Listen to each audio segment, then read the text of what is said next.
Jędrek, any initial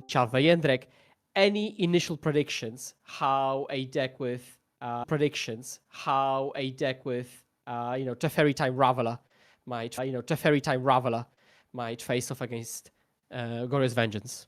Favored in this matchup. I don't think it's unwinnable for blue-white by any means, but I do think that an experienced Goryo player should be able to navigate the game towards the victory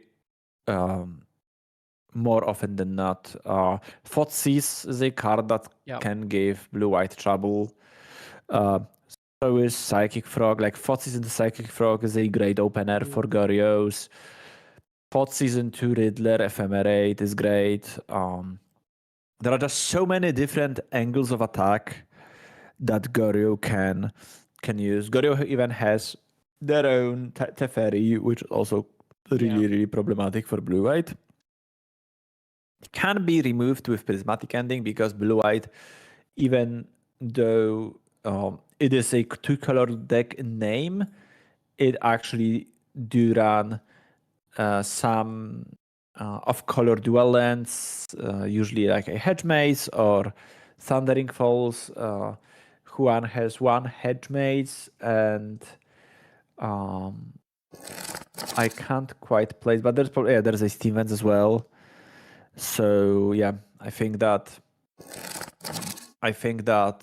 Goryos has the upper hand in the matchup. So let's see how it plays out. Yeah, I'm curious if we're going to see any hardcast creatures like late game Atraxas, given the slow tempo of how blue-white closes the games, or rather doesn't close those games. So we shall see how that goes. Yeah, you might think so, and it can happen. But at the same time, this version of blue-white has free Field of Ruins, and Juan should definitely look for fielding that one blue land, or one green land rather, in Benat's deck. I think there's one Hedge Maze in order to make this not a possibility to just hardcast Ataraxa. Yeah, although this is a closed list tournament, so they would have to kind of infer those decisions themselves. But again, I bet this is going to happen. And as we're speaking, we've got turn 1 Thoughtseas going down to 15 live, but that shouldn't be that big of a deal. Triple land, Wrath of the Skies, double Washington, and Solitude. So we've got this kept in the blind. Now, is this going to be an angle of very early Washingtons? What do you think Juan expect after this opener as well? And after this pick as well. So Solitude makes sense because there are two Washingtons. I still think that Juan might not be like entirely sure that Benat is playing Goryos unless like they know each other. But yeah, Fotzis on turn 1 can very well be just plain blue-black frog. Passing on turn 2 without a play, I think Benat kept 7, if I'm not mistaken, but I haven't paid that much attention to that. If Benat kept 7 and played Fotzis on 1 and passed the turn, it is less likely that it's a frog deck. But at the same time, we'll see which land Benat fetches, because if he fetches a blue-white land, then it's an additional info. Juan should now at least have Goryos on his radar. So what do you think it's realistic that, given that Benat gave the very clear opportunity for Juan to resolve Washington beneficially, is actually playing to Benat's advantage because maybe he's got something rolled up? Like he wanted to tap Juan out, maybe? I don't think so. I think it's just would you have a misstep on Benat's part. Because Juan's hand, after Benat showed it with Fotzis, was clearly not good. It was like two Washingtons and Wrath of the Skies, so giving Juan's any way of drawing extra cards isn't something you want to do, I think, as Benat. So I think Benat should just crack the fetch land on their main phase rather than giving Juan the opportunity to draw an extra card. Yeah, and just as a reminder, Washington was played for the blue X equals 0 cost, and immediately got a counter for the fetch and draw a card. And now it's a 2/2 flying vigilance creature, which we could just, I guess, try to attack in with. But I think we are currently in combat. I think we are currently in combat, and Benat is considering whether to maybe threaten a trade. Or we did let this go, and we passed the turn. Now, Benat knows about another Washington and Wrath of the Skies. We do know that Juan has drawn quite a few lands off the top. Benat doesn't. And it seems to be a bit like a stalemate game. Not a lot of snowballing, not a lot of aggression. Yeah, we don't really... I guess that would favor Juan, who kept a very slow kind of middling hand to begin with, and now has got a firm opportunity to draw out of it, as you mentioned previously. Yeah, we haven't really seen Benat's hand yet. He's playing his cards close to his chest, so I didn't really get a peek into what his hand is. Yeah, trying to remember exactly what was the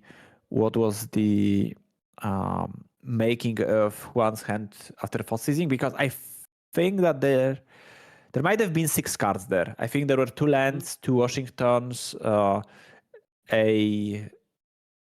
Solitude, and a Wrath. So I think Juan mulliganed to 6. And we do attack. We do see a block, counter ditching Grizzlebrand. So now the cat is definitely out of the bag. So we this Washington was pretty decent because he drew a card and then denied a card for the opponent while dealing 2 damage and gaining 2, right? So there's like a proper lightning helix with a lot of cards attached. Pretty nice value for an otherwise potentially middling card. And now we just pass back as Bennett, cards down on the table. We'll see how the game develops. Would you flash in Washington just like that here? Just no? I don't think so. Because it doesn't draw Juan any cards. Right. And if there is another land in Juan's hand, then you can play this Washington as a 3/3, which A, draws Juan a card, and B, requires Benat to discard yet another card to Frog in order to eat the Washington. So I was surprised. Yeah, please continue. Yeah, I just think that not playing as a 1/1 is just a reasonable decision. Sure. What do you think about the decision of ditching the dress down?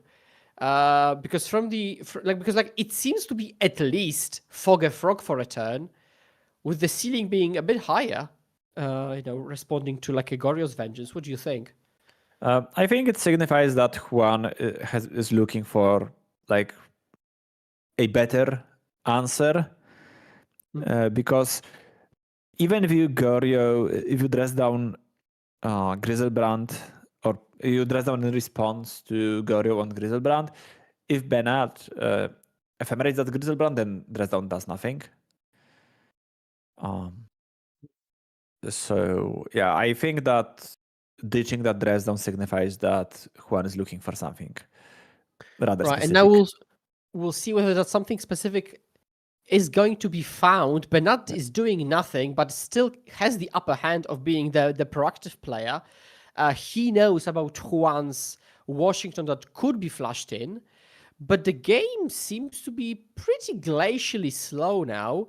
But the strength of the Goryo's deck is that from Juan's perspective, a potential Goryo is threatened at every juncture, right? And now we could threaten, double Goryo. And now we do see the flash in. Okay. That signifies to me that there's a spell snare in Juan's hand. Because you didn't do that last turn. I think we are doing it this turn. It is mostly because you have a spell snare.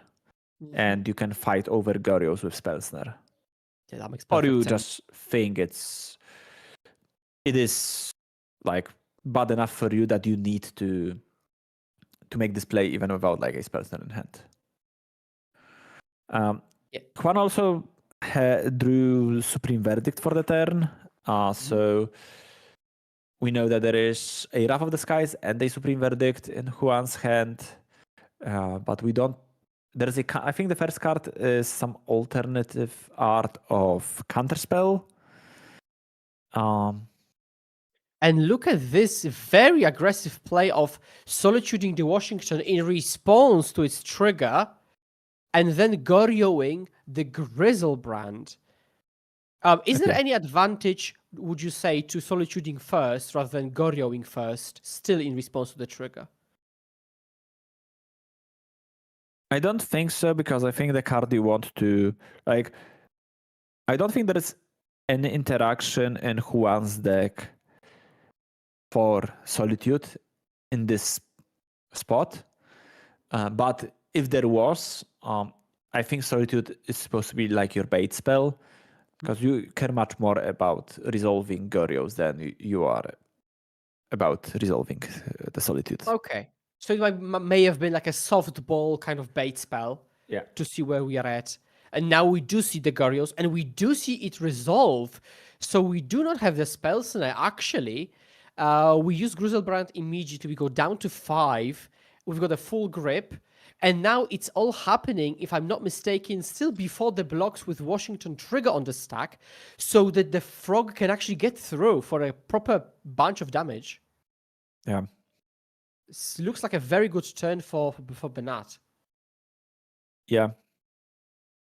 And we'll see if Bernat managed to find an ephemerate for Grizzlebrand. Okay, what if he doesn't? What do you think of this spot if he doesn't? I think it's still very advantageous to Bernat. Right. Yeah, we draw another card here. We draw another Solitude, which we are slowly at the point of just hard casting, just like a 3-2 beater. Now, if we do ephemerate and we are met with a Supreme Verdict, it is quite annoying, admittedly. Ephemerating Grizzlebrand is not alike ephemerating an Atraxa. Oh, but we saw Seasoner. Wow. Double counterspell, Verdict, Wrath, double land. Well, I mean, I think the blue-white land is Hallowed Fountain, but I'm not 100% sure. Here what would you take? Probably Supreme Verdict? Yeah, you just say, like, depends whether you have Ephemerate. If you have Ephemerate, you just take Verdict. If you don't have Ephemerate, you may just take the Counterspell, probably. It's also worth noting that Bernat is currently at 3 and Juan has Celestial Colonnade in play. Classic. Yeah.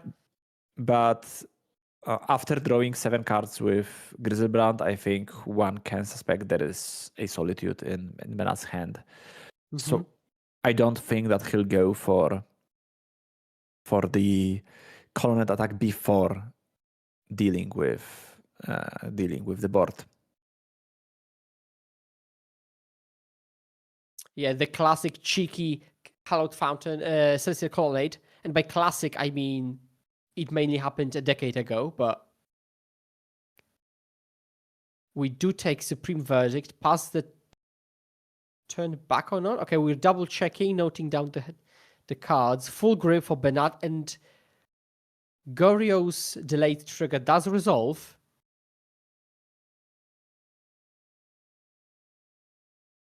And yeah, this frog might just be leading us to victory here. Oh, changing the land, so maybe I like an off-color one? Because we've got amped white anyways. Yeah. Hedge of the Maze variety.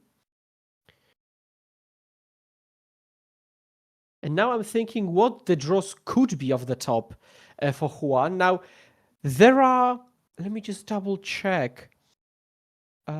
We could draw Teferi Time Raveler, which undoes the frog and then threatens proper kill with Colonnade the following turn. I think that would be an excellent pickup. 3 copies in the deck. And we've got 4 prismatic ending, which stems the bleeding just a little bit. But I think Teferi would be the one we'd like. But have we picked up prismatic ending? We have. Okay. So this slows the game down unless we see some kind of force of negation action. There is no other piece of interaction, really. Could be Ephemerate, but we would have used it previously.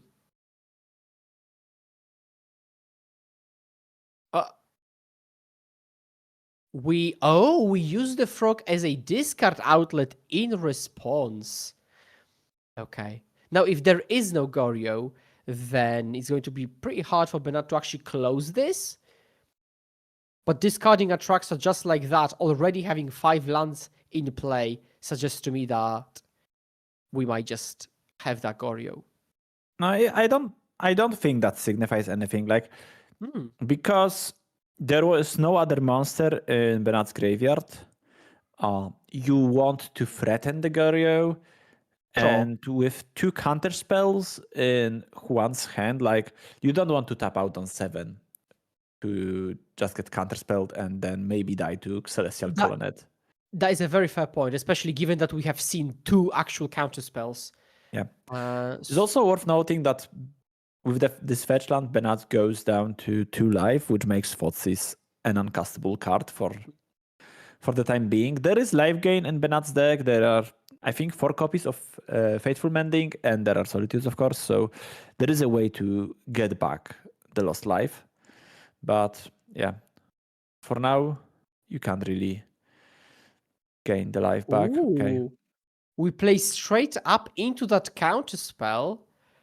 Given the you need to force it sometimes or somehow. So you're taking the approach of it's not going to vanish from the hand magically anyways. Yeah. But it probably means there is much more gas left in the tank because we could have just evoked the Riddler, so to speak. We could have warped, but yeah. That probably means that there is still no Ephemerate. Okay, 2 more mana. Another frog mayhaps. It is. It also might suggest that there is no white card for Solitude, maybe, and you wanted Riddler as a blocker for Colonet. That is excellent, because not only are we removing the frog, but we're putting a creature into play, which in theory allows us to untap, colonnade, and threaten 2 lethal threats. Or just 1. Okay, just 1.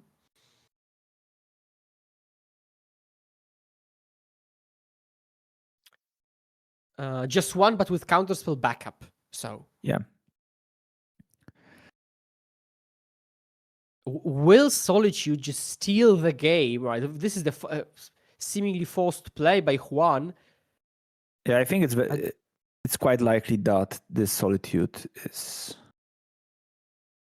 Oh. Okay. Oh my! Wow. Okay. It does end the game, but in the other direction that we thought. Wow. So basically, Bernat, I think, used another kind of bait spell, thinking, well, let me hold on to my dear life, into a counterspell we both know I have, and then the response is Goryo Atraxa into play. Crazy, crazy sequence. I wouldn't really call it like a bait spell in this spot, because it is a bit of a bait spell, but at the same time, I think Juan is kind of forced into this play because it doesn't get better with time for him. And it's not like next turn you can animate Colonet with the backup of Counterspell. So I do think that going for this and trying to win the game was like a pretty reasonable decision by Juan.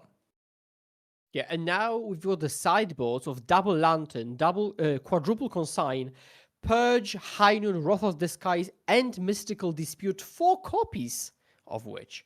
How would you approach this, given some, closed deck list, assumed default of Goryos on the other side? So Lantern is the card that definitely will make it into the deck. even though I don't love Lantern in general, but if you decided to register 2 copies of Lantern, then you will board it in against Goryo's. I do think that Mystical Dispute is rather excellent in the matchup, so I think those are 6 cards that I would like. And as far as cards goes, definitely Wrath of the Skies is less than ideal. It can kill Frog, but without any tunes, the narrative, it actually costs 4 mana to get rid of the Frog. Which is not something you want to do. And then maybe a Supreme Verdict. Maybe like a Dress Down. Hard to say. So now we flip the script and we see a lot of similar cards of Consign, Wrath of the Skies, or Mystical Dispute. But this is the key question. Whose Mystical Dispute is better face-to-face? And we've got Teferi Dispute, 2 more Force of Negation for the full playset. How would you approach this?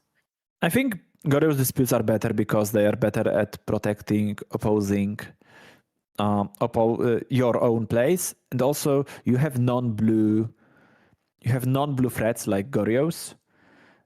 Yeah. So blue-white disputes won't always be able to counter the threats for 1 mana because not all of the threats are blue. I think you just board in disputes and forces as well as the Teferi.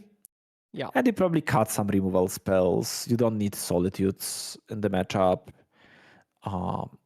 You probably still want some endings against the Teferi, but they are not as crucial as the other way around. Yeah, and your disputes now catch opposing Teferi, but also Washington's, their counter spells. So Mystical Disputes sounds like it could be the name of the game in this one. So let's see how this goes. How aggressive do you think should Bernat be at countering Juan's threats like Teferi, like maybe Washington, instead of holding onto them to protect his own stuff? Maybe Teferi is the wrong example, but let's say Washington early. I think if you have a good tempo opening for dispute, you should take it more often than not. Sure. And now we're back into the game. I think Bernat mulligans to 6, putting 1 card into the bottom of their deck and surveilling an Atraxa into the graveyard, classing Entomb action. And we're staring at the opponent's surveillance, which is going to be surely much less impressive, threatening the thing turn 2.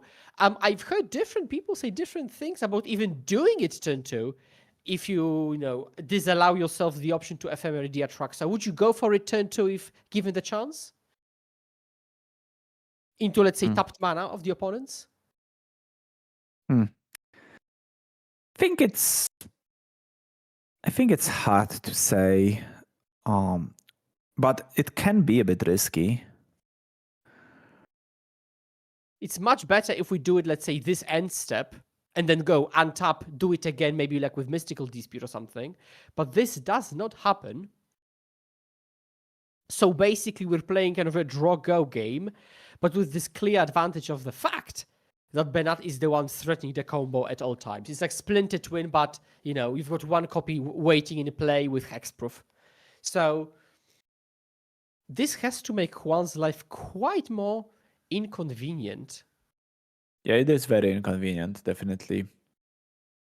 There are few things more constraining than an Atraxa or Grizzlebrand in your opponent's graveyard when you are trying to navigate the game. Especially with disputes and forces in the deck. Yeah, precisely. And I think we're fetching main phase, if I'm not mistaken. We might want to maybe tap out for Teferi or go Frog with a counter backup. Because I think we are just fetching main phase in order to play around One Shitong more so than anything else. That's also entirely possible. There was also a short pause before the fetch has been, or between fetch being cracked and the deck being searched of is it okay if I search?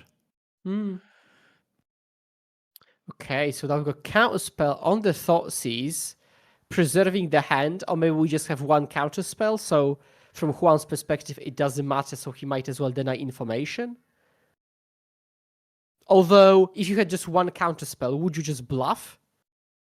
Doesn't make I sense. think you just So what play am I the saying counter then? spell to conceal just your play- hand. Yeah, exactly. Yeah. Especially if it's closed deck list. Surgical Extraction is a rather popular card in blue-white sideboards, so I think that you should conceal the fact that you don't have Surgical in hand. Yeah. As well as you are picking the card for Benat instead of the other way around. Especially since there's also, I think, dispute in Juan's hand, so it's like you want this dispute to be concealed too.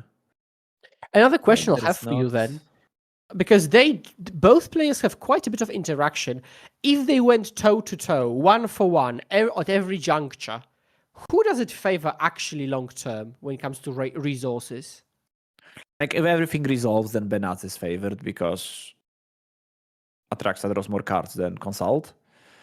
But Juan has more card advantage spells in the deck. So it's like more likely just on sheer numbers that Juan's draw spells resolve. But Benat's threats are way more. Way more threatening. And just like that, we're firing it off main phase. No, it is Juan's end step, I think. It is end step. Okay, I missed that. No, that's an excellent position.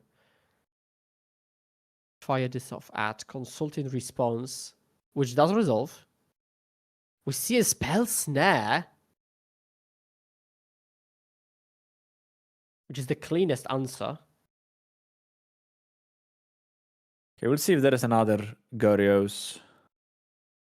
And there is one. Yeah. Oh, and I think this might just resolve. This one resolves. There is a Solitude in Juan's hand, which I think Juan should have waited for the Atraxa trigger to resolve, because there is... I guess when closed deck list, you can do that to maybe avoid a Subtlety, but Subtlety is not really a commonly played card in Gorios, so... Yeah, and it changes the choice if you know... it might change the choice, yeah. Like maybe Benat would be more interested in Ephemerate, for example, if Atraxa leaves. Yeah, or takes a threat much more willingly that's going to be on board rather than... But this game is very likely decided at this point, in my opinion. With those 4 extra cards, 3 of which will be rather meaningful. Yeah, Thoughtseize, Gorios, a frog. Yeah. That's a crazy assortment of cards. And crucially, Juan at 2 cards. Just having 2-for-1 himself in order to remove Atraxa that has drawn 4, all relevant. That is a not envious position. We do go to the draw step. We might just try to ride that Psychic Frog to victory. Yeah, there's 2 cards in Juan's hand are Celestial Perch and One-Shitong, so I assume it's Thoughtseize, take Perch, play Frog, fetch Discard around something. One-Shitong, yeah. Oh, and I think it's a fairy. Oh, that is such a haymaker. 2 of them. In the postboard configuration, we plus it, and we pass back. So but we do not play the frog though. Yeah, because you can Thoughtseize in the draw step. Yeah, that's very nice. That's a very nice sequence by Benat.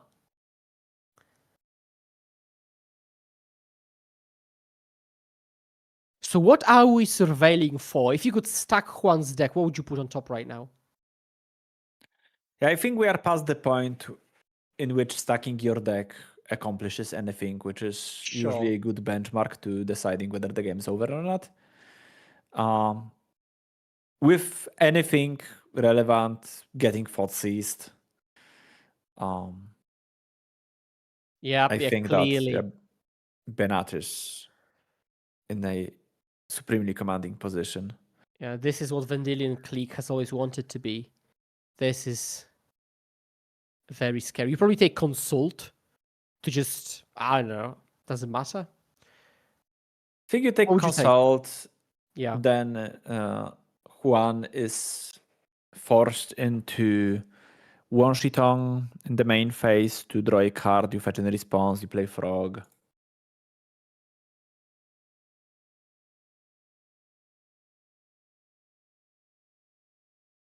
So yeah, I do think that this game is all but locked up, even though it will need a few turns to actually conclude.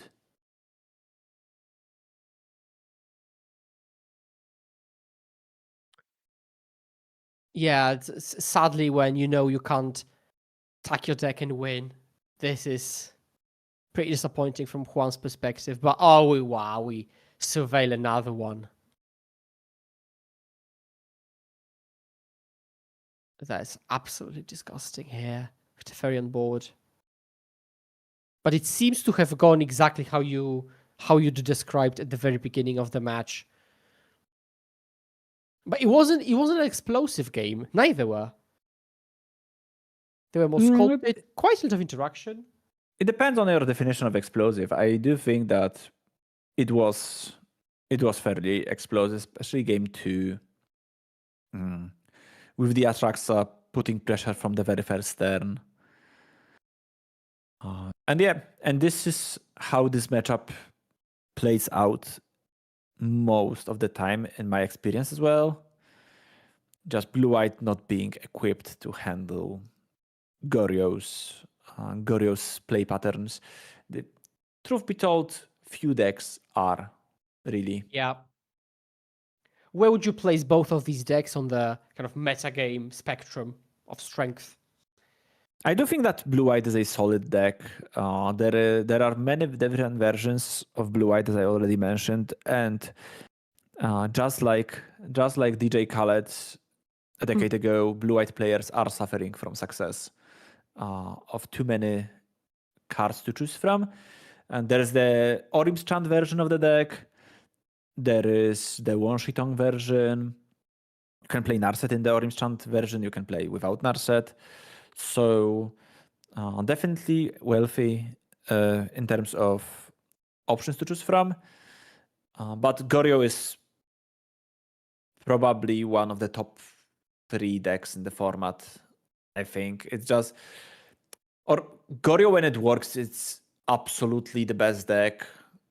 But I think in the face of some top decks, it might not work that often. Like for example, one of the most popular decks in the format is Affinity with 4 Tormod script in the main deck. So I can see how this can be an uphill battle sometimes. Yeah. Yeah, and as we're concluding the previous match, we're immediately jumping to another one. So we're not wasting any time here at Impact Returns. And we see Jeskai Wizards, piloted by Victor Gomez. Jeskai Wizards, it's a deck we have seen quite a bit in the lifespan of MH3 Modern. What do you think of its position kind of recently? I just want to love this deck. But I want to love it. Yeah, I want to love it so badly, but at least in my recent endeavors with the format, stretching your mana base into 3 colors can be asking for a bit too much with like Boros being still one of the top dogs, and without Flage in the deck, they are leaning even more heavily on Blood Moon, which can be a menace for a deck like that.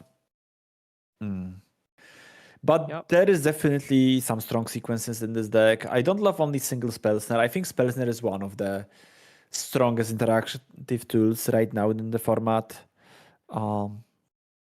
I do love for Wrath of the Skies. I think that's a particularly important piece of interaction against both Energy and Affinity. And Victor is facing Prowess this round.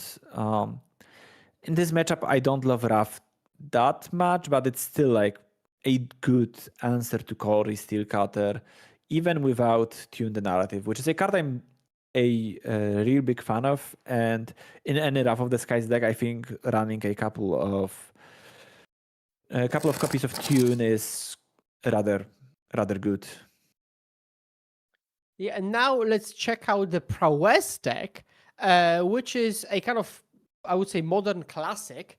And we see one Boomerang, one Talent as this kind of piece of late game, kind of standard-esque late game engine, would you say? Yes, and in the last few months, there's been a good deal of like different prowess lists. Some people opt to play as much as playset of both of those cards, and some even going to Pioneer's playbook and playing the card called Academic Dispute, which is 1 mana target creature blocks this turn if able, and you may grant it reach until end of turn, if I believe correctly, and also has the learn mechanic with the lesson toolbox in the sideboard. But this is much more of a, let's say, standard prowess list. Looks very clean. It's all 4-offs, and Gerardo here likely decided that one Boomerang Basics, one Storm Chaser Talent is better than like some other filler type cards like Violent Urge that you can play in those spots. I immediately love the Jeskai cards I own badge, the deck name. And we do see the Surveillant trigger keep on top and passing into the Prowess player, who's immediately fetching because, why would you start a game without a 1-drop as Prowess? Yes. And I do think that it is historically a challenging matchup for Jeskai decks. Because even though you might associate Jeskai colors with cards like Lightning Helix, there is actually very few life gain spells in Jeskai right now with Flage Gun from the format. You can rebuild your life total with Solitude, but Victor has 3 Solitudes in their deck. But overall, Prowess can often get your life total kinda low and then finish you with Lava Dart and maybe a haste creature for a couple points of damage or Lightning Bolt here and there. So I do think that this matchup was again an uphill battle for the controller player. Yeah, so let's see how the game is going to develop. Right now we see a Mystic Gate and pass of the turn. Let's see what's being planned now. 2 lands on either side. Victor is already resting on his hands, waiting for something to react to mayhaps, and 1 land is tapped for a Swift Spear. It's going to be hard for Gerardo to think about pacing the threads because on the one hand, you want to outpace point removal and point interaction like Counterspell, but on the other, if you go too wide, you might walk into Wrath of the Skies, of which we know there are 4 in the main deck. So how do you even approach playing into those decks? And there are plenty of decks like that which have both Wrath of the Skies but also plenty of point removal. I think in Prowess, your threats are powerful enough to warrant answering, even if you only have 1. So not overcommitting into Wrath of the Skies is usually, I think, a good idea, unless you know that your opponent doesn't have Tune, as I mentioned, because Wrath of the Skies for X equals 2 costs 4 mana. That's a lot. So if you go like turn 1 creature, turn 2 Steelcutter Bubble, it is very likely that you can kill your opponent before they have access to 4 mana, especially if you're on the play. They can still choose to cast Galvanic Discharge and not use any energy to have some sort of acceleration on the Wraths, but for the most part, I think committing 2 threats might be a sweet spot in most cases. And yeah, we see a Counterspell into Prismatic Ending.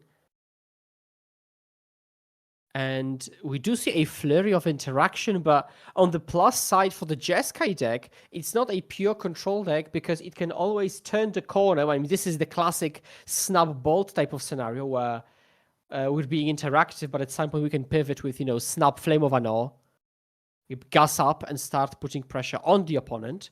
Do you think this proactive angle is going to matter in this matchup? I wouldn't call it a proactive angle, really. Snapcaster Mage in the face of Lava Dart can't really be a reliable closer.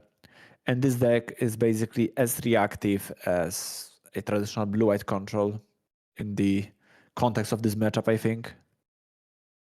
Yeah, it even runs a Hero of Dominaria, which is crazy to think about in this day and age. I've been quite impressed with Teferi Hero of Dominaria lately. In various like blue-white X decks. I think it's just a very tanky, so to speak, win condition, and it lends itself very nicely to the plan of like just interaction, land Teferi, untap, hold up interaction, and if you untap with Teferi, you're usually very far ahead. I'm rather surprised with Victor fetching Mystical Archive with one, or Meticulous Archive with already one other archive and Mystic Gate in play. Like, I get that Thundering Falls were probably in his hand, but I think I'd rather just get a tap land, like a Steam Vents to represent red interaction here. Mm-mm. That does make sense. Now we are fetching for a land, so we do want to cast a flurry of spells, and we are a deck with expressive iteration, so we do have spells to cast, although pre-fetching before iteration is potentially sus. Now, yeah, go ahead. Do we go for it now, given that there is no red mana up and we can play Slickshot for free? I guess we do. I think it's very hard for Victor to interact with both of Gerardo's creatures in this very turn. Okay, and we went free spell into Cory, which suggests to me that we really wanted the Cory to resolve, which then walks into a Hardcast Wrath, but then on the next turn, we might see something proper explosive from Gerardo. Because here we're resolving iteration without an extra land drop and without the token, so... Yeah, I think that Gerardo pointed at Cory Steelcutter after casting iteration, but Victor very aptly pointed out that it's the first spell that Gerardo is playing this turn. So I think Gerardo missed the fact that that Cory Steelcutter won't make a token here. Yeah, and that makes the world of difference. It does. It truly does. Yeah, if the plan was to Wrath anyways as Victor, then maybe it doesn't change that much. Yeah, but I don't think Victor has Wrath in hand right now. I think Victor's hand is Hall of Storm Giants, Teferi, Time Raveler, and maybe nothing else. Victor is flicking their cards very, very fast, and I can't really make their hand. I think there is 4 cards there. I can definitely see the Hall, and I saw Teferi earlier. Yeah. There might have been a Solitude as well.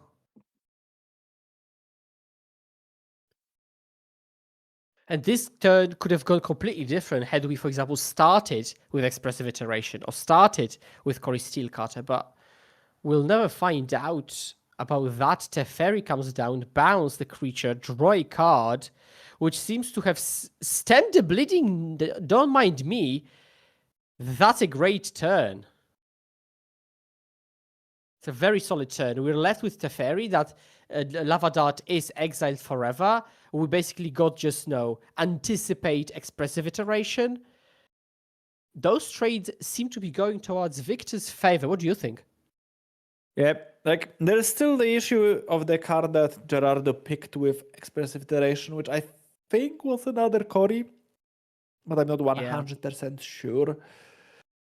Like, depending on how this turn goes for Gerardo, Victor can be very favored or can be on a back foot. Ooh, that's excellent. That is absolutely excellent. Now, Victor's deck is actually maybe over-prepared for this particular card with the presence of Flame of Unknown, which happens to be in his deck, and for Wrath of the Sky. So maybe it's not the end of the world, but he needs to find the answer in the next turn cycle, preferably. Yeah, I think Wrath is needed right now. Otherwise, those two Steel Cutters will just get away with the game. And I think the cards in Victor's hand are Teferi, Hero of Dominaria, Solitude, and the aforementioned Hall of Storm Giants, which is not an ideal set of cards to have on this board. Right. And we do plus. So let's see how that develops. Untap probably like what? Mystic Gate. Oh, double. Yeah, sure. And it would be very... Not dying on this turn is gonna be a tall order for Victor. Also, Victor doesn't really have interaction, I think, right now, so it's mostly up to Gerardo to try and win on this turn. What do you think of starting with Channeler to get that Surveil instead of having one more mana for whatever iteration brings?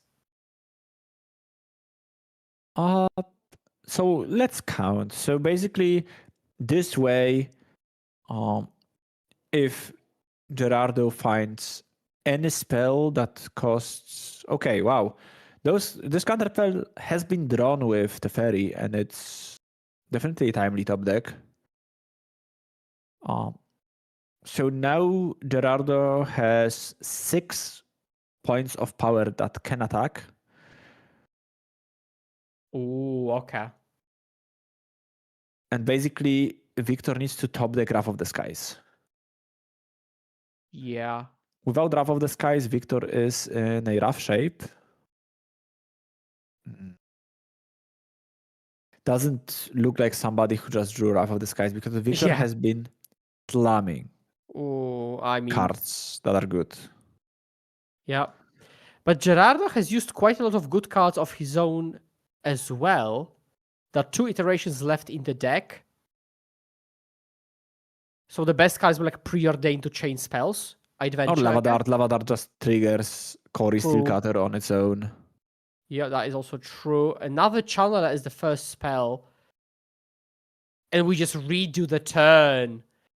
Triggers and a bunch of stuff. Again, same kind of scenario like last turn, which is, do you start with the Channeler? I guess you do. If you have a land with iteration, you can equip to the Channeler, I guess. Although that we have to count if that's more damage. Probably is. Slick shot land? Slick shot, and something I didn't quite catch.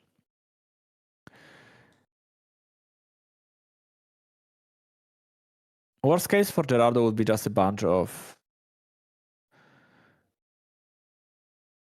Oh. That is probably lethal. Yeah, it looks very lethally, yeah. So it's... Those tokens all are free power. It's not actually lethal with Solitude, because that's 15, but one gets killed, it's 12, and Victor will gain 3 life, which makes it 9, but then the Slick Shot will be lethal. Yeah, and I think Victor would have scooped if he didn't have a Solitude there. Yeah, there's definitely Solitude in Victor's hand. Because this looks very scoopy if your hand is empty.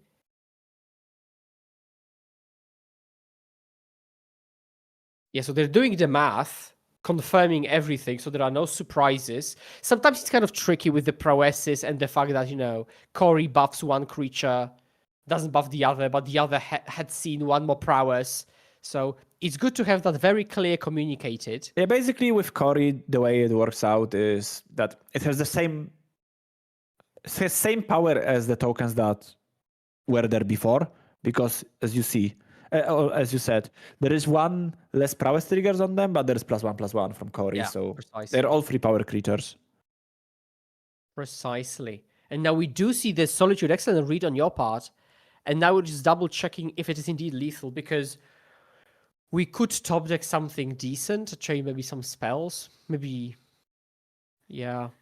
Victor is forced to block, so 9 damage goes through, Victor heals, so 6 damage effectively goes through.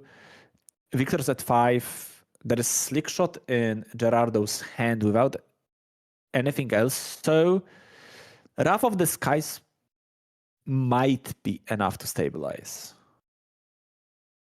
depending on the top of Gerardo's deck. Yeah, and this is still game 1, so pretty grindy.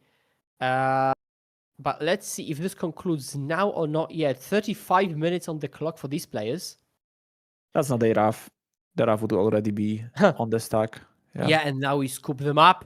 So first game goes to Blue-Red Prowess, Gerardo Perez. Up a game against Jeskai Wizard for Victor Gomez. And we go to the sideboarded games. So now let's think how we can approach that. So we know the main deck configuration, and in the sideboard we see Quadruple Consign, Spellsnare, Surgical Purge, High Noon, and Dispute. So are you a believer in High Noon against Prowess? Why not? Yes, definitely. Because of how Prowess decks is structured, like Cory Steelcutter literally cannot trigger with High Noon in play. Slickshot Show-Off is much less threatening. Basically, every Prowess card is much less threatening with High Noon in play. So it's definitely the best way of combating Prowess deck as the Jeskai deck. The one downside is that it clashes with Wrath of the Skies, but at the same time, if you have High Noon in play, Wrath is just so much less needed. You can just sit on the High Noon with Wrath in hand, and if they somehow manage to deal with High Noon, which is hard because Prowess doesn't really have ways of dealing with it. Victor opponent, so Gerardo has 1 Boomerang Basics that can technically bounce it, and there are probably some spells. We will see Gerardo's list in a second, but there are probably some like Spell Pierces in the sideboard that can take care of High Noon. Some people have been splashing for Pick Your Poison or other disenchants in Prowess, but I don't think I saw a green land in Gerardo's deck, such as Stomping Ground, to accommodate for that splash. But yeah, I think that High Noon is excellent. Spellsnare is great. Celestial Perch is nice because it deals with all the threats, including Cory. As far as cards to cut, Counterspell on the play is not the worst card. On the draw, it definitely gets significantly weaker. I think Teferi Time Raveler is pretty bad against Prowess's creatures.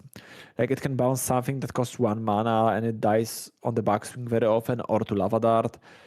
Snapcaster Mage isn't the most reliable wizard to have because of Lava Dart. And if you cut Snapcasters, then Flare of Denial gets worse as well. So I'm interested to see how Victor approaches sideboarding in this matchup. Okay, so let's see what the opponent can do. Blue-Red Prowess, we know the main deck configuration, and we see a Murktide, Eddie Murkrab, a couple of Unholy Heats, Meltdowns, a bunch of counter spells, and Tormod's Crypt. So you mentioned Spell Pierces. Spellsnare also catches those High Noons. Anything else other than these 3 would you side in? More threats, mayhaps? Yeah, I think Murktide is a nice threat. It dodges most removal that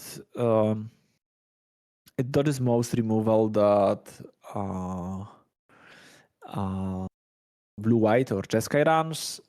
Also isn't affected by is affected by High Noon. It's a nice standalone threat that can just win the game on its own. Edimer Crab is kind of similar because there is no real grave hate in the Jeskai deck. They mostly are trying to contest prowess on the like spells per turn axis. And also grave hate isn't great against prowess. So I think Merktide and Edimer Crab definitely sound like a nice set of alternate win conditions to me. And then anything that can counter High Noon is also probably good enough to be brought in. And as far as cards to cut go, I think you can think about cutting some Lava Darts. Maybe Mutagenic Growth is probably the first thing to go. Although there is some damage-based removal in Victor's deck, it's still like the worst card in Gerardo deck in terms of lining up against interaction. It's not a great card against Solitude. And it's a very bad top deck. So I don't think that Gerardo is particularly interested in going fast in this matchup. So I think that I would look towards Mutagenic Growths when it comes to cutting cards here. Awesome. So let's see how the players did approach this. We've got game 2 with Victor Gomez on the play after game 1, a hand with double Galvanic, Solitude, Flame of Anor, double land, and I think that was a Murktide. So we've got quite a bit of early game covered already with a splash of mid game. And I see Channeler, Swift Spear, a couple of lands, Mishra's Bobble, and a Cory in hand that was, which we decided not to wait with the Bobble for, just firing it off immediately. Is that a sign of being afraid of a High Noon, maybe? Would you have held the Bobble in this spot? Maybe. There is also a Spell Pierce, I think. The last card in Gerardo's hand is a Spell Pierce. So to think about how it factors in here, if that's really a Spell Pierce, like, once again, this is a closed deck list tournament. I think if you're Gerardo and you know there are 3 High Noons in Victor's deck, I think you hold up that Spell Pierce. Especially if Victor kept 7, which I think is the case. And now Victor is scrying, surveilling towards High Noon, and actually drew one. So I think that's just your opening for High Noon. Yep. Fetch a plains, or maybe a dual land. Prowess doesn't have that much direct damage, so I think fetching a plains is nice to keep your life total high, but also getting a dual to be better at casting your spells is also quite reasonable, especially with Murktide in hand for Victor, because now Victor can like interact twice or like with 2 different creatures on Gerardo hand, drop the Murktide, and the game looks quite favored for Victor. A pretty strong curve there. And what are you even supposed to do? This High Noon is like such a knockout punch against a seemingly just a proper fair deck. And it does enter the pantheon of 2-mana white enchantments, like Stony Silence and Rest in Peace, that destroy opponents' plans. Just 1 creature, just 2 damage. Not very impressive. So you might want to just kind of split the mana among different turns. Like a creature now, a spell piece then. But Gerardo's deck doesn't have that many spells instant speed that he might want to deploy, honestly. Yeah, that land was a nice top deck for Victor, because now you can pay for Spell Pierce. Also think that you should pass the turn. Because Spell Pierce is the card we are most concerned about now. And like, if you do that on your turn, if you cast this discharge on your own turn, you give Gerardo an opening force using Spell Pierce if he wants to, just tap you out. And if you pass, there is nothing else in your hand you can cast. You can, of course, bluff having some other piece of interaction, but in general, I would just pass and try to make that spell pierce a bit worse.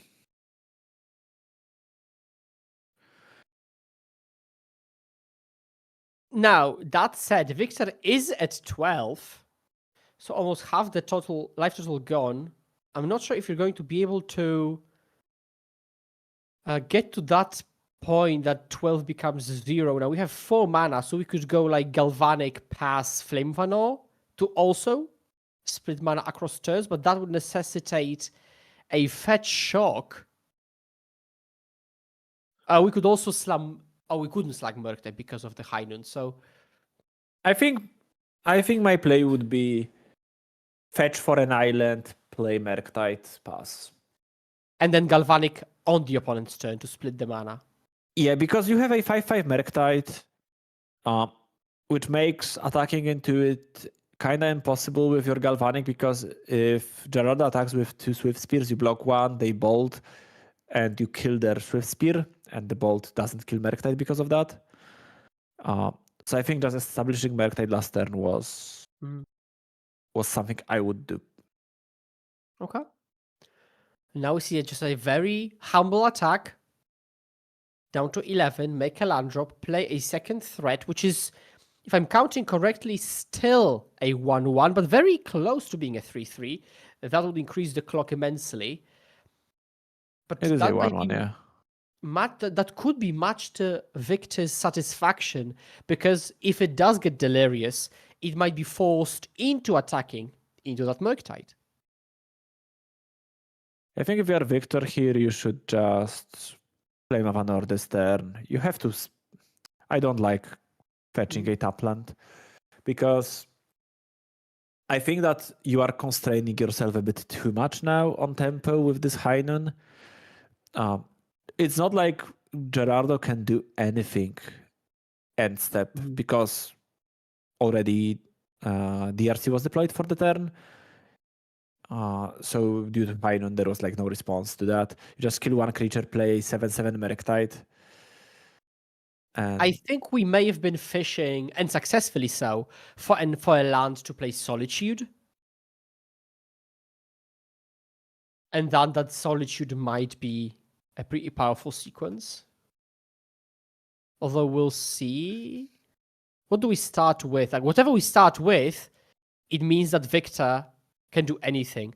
Okay, I think we're trying to surveil into a Delirium and then potentially equip.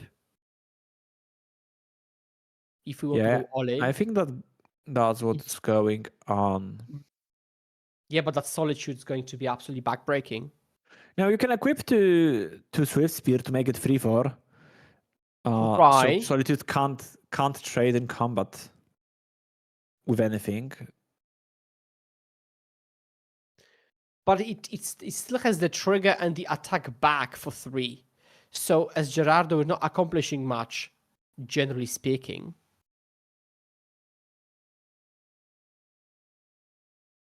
So advantage bar, I think, still firmly placed in Victor's favor.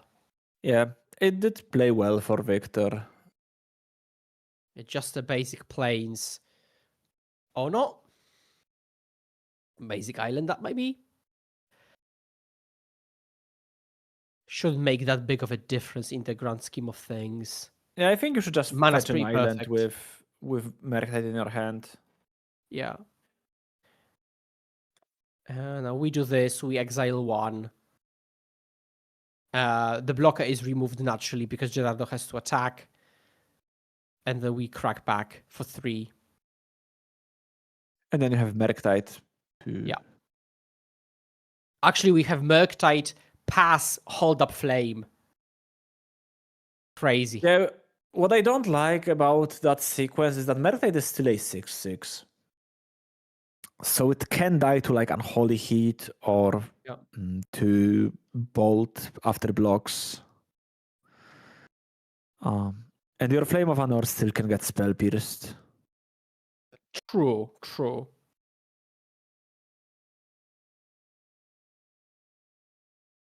That's not a fan of the way that the game played out, but it will still likely result in Victor's victory.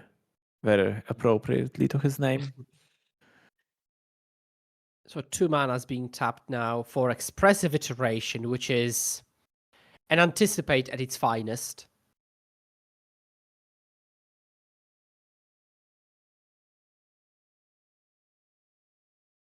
So I think we keep that on top, whatever that is. What would you even keep on top in that spot?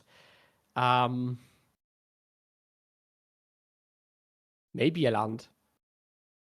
Any particular spell that gets you out? I don't think we've seen any bounce spells for the High Noon. Full There's grip. one Boomerang Basics. There's one. You're right. Okay. Well, that There's could one be. Boomerang Basics, but I think at this point there is nothing that Gerardo can do. Yeah, it doesn't seem like it, because even if you bounce High Noon, you're still staring a 6/6 Murktide. We do equip, lose 1 life in the process because of Fiery Isle. Immediately blocks. Just kind of pre-moving chess style. And says, well, you won't play anything else anyway, so I'll block. Yeah, and there is a mutagenic growth in Gerardo's hand. Also display like counting deliriums kind of suggested, but there is just one that I saw in his hand. So there are some post board. And we're not even flaming. Attack for 9. Bolt 1. Okay. Well, the clock seems to be... Yeah, we cannot finish the game in clean attacks. So we have really High want Noon to to deal 5 damage. Oh, you're right. Oh, you're right. Flame now, main phase? Okay. Yeah, to just use the window to cast spells. Makes sense. Anticipate.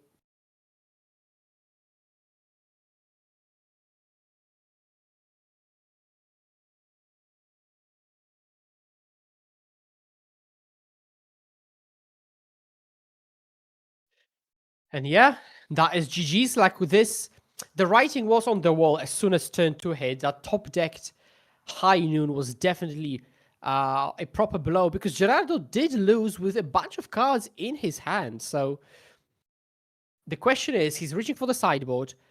Any changes, play or draw? Oh no? Okay, Gerardo doesn't think so. Would you maybe be, for example, have more or less removal / counter magic, depending on whether you're play or draw? Yeah, as I've said from Victor's side, I think that counterspell gets markedly worse on the draw, which might be the issue. But there is also a chance that Victor thinks that nothing is worthy of replacing those counterspells anyways. Yeah. So, yeah. And we straight get into the action. Turn 1 fetch, preordain. You have to be very happy about this as Victor. Not really. I think Victor's hand has at least... There's a planes and there's at least one ending, if not 2. So you'd rather like trade cards and mana in an efficient manner, because otherwise there might not be, like, you might play a Surveillant or something, but it's not like you have answers to... I think there is no like spell snare in Victor's hand. So if your opponent keeps 7 as prowess and leads on preordain and not a 1-drop, there is a pretty good chance that their turn 2 will be Steelcutter and Mishra's Bubble. So you're not very well equipped to deal with that as Victor right now. So you'd much rather see a 1-drop. Okay, we do keep a card on top. Let's see if what you've just foretold happens. Although most things short of what you did mention are going to be probably lackluster a little bit. Maybe plot a slick shot. Okay, we do see Cory and the bubble. This insulates Gerardo from point removal. Now 2 bodies essentially with Cory and the token, and also we have to remove the artifact as soon as humanly possible. Yeah, Victor's turn 2 will probably be ending onto Cory, but he won't be thrilled about that, and I wouldn't be either. Yeah, there's still the token left over. We can cast a bunch of spells. And also, if you had Heinen and Prismatic Ending, would you play? No, you play Heinun, definitely. This one. Okay, answer answered. There is one. I wonder if that was already in hand, and I mistook one of the endings, or Heinun for one of the endings, or it was top decked. I couldn't quite get that.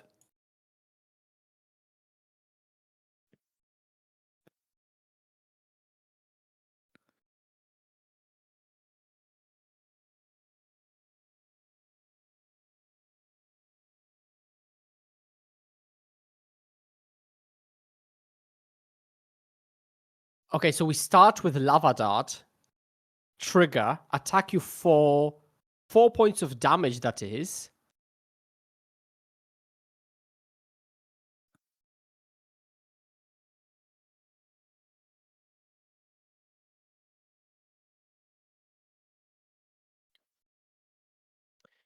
So let's see if we can actually beat a High Noon.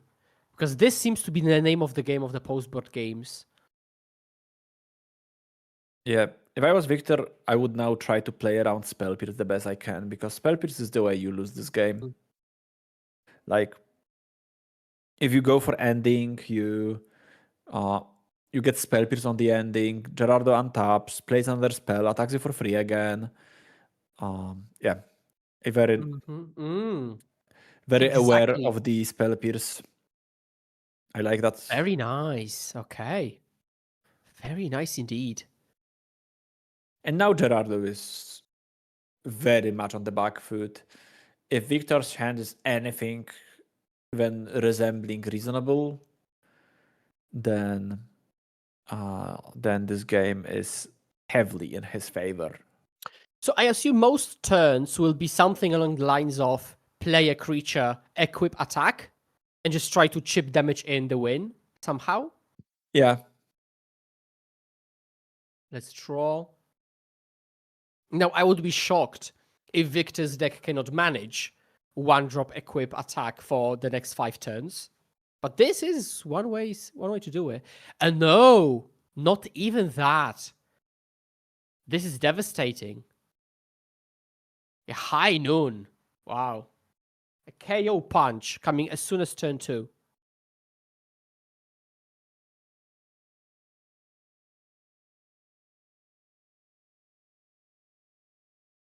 And what do we surveil? We surveil nothing. Keep on top. So as Victor, you just make your land drops and just play a couple of cards here and there, and you should be fine. Making land drops also ensures that the moment Gerardo kind of gets back on his feet, you already have like maybe Solitude up. Do we? Oh, almost a miss. The counterspell is found. Yep. Oh, a land and a pass. That's good. And counterspell is actually a render silent, because the moment Gerardo puts something on the stack, he's forbidden from playing anything else.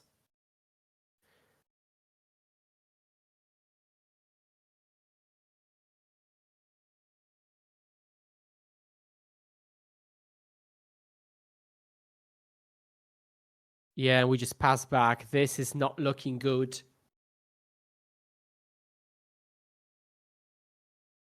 This is very far from advantageous for Gerardo, and very, very much advantageous for Victor. I guess one of the main bets would be indeed that one of back to basics, bounce the High Noon, unload a bunch of spells. So maybe we can make a prepare by resolving a bunch of Cories, keep them in play, and hope that one off resolves.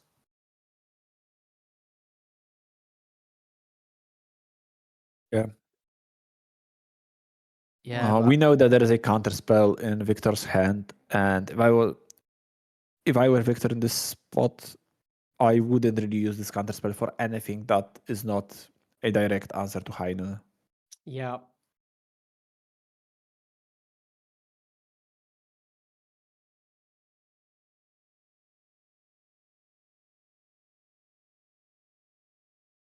A Flame of Anor now.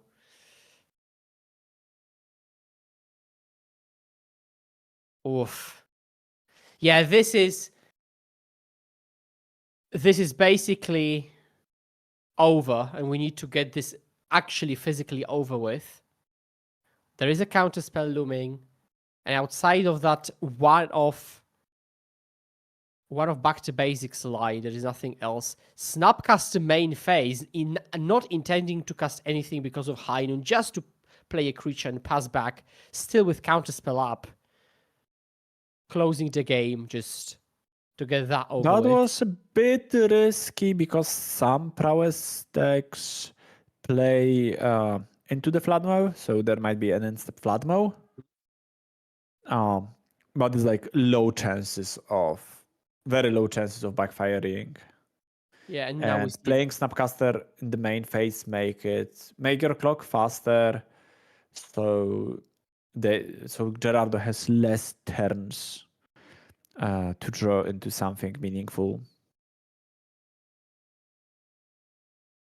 just flashing. That is a How does a throwback. 2-turn clock with Heinen? We bolt one. Well, I guess we do, but this is just prolonging the inevitable. It truly is.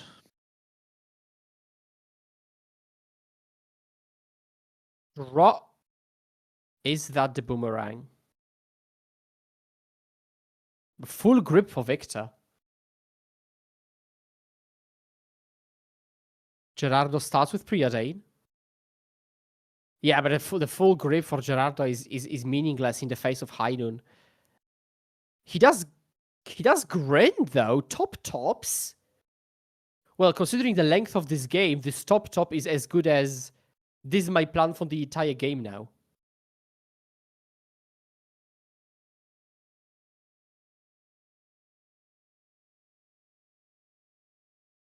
As I blinked, I hope we did draw from that Preordain.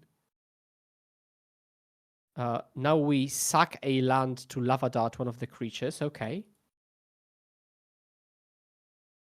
Down to 9 we go.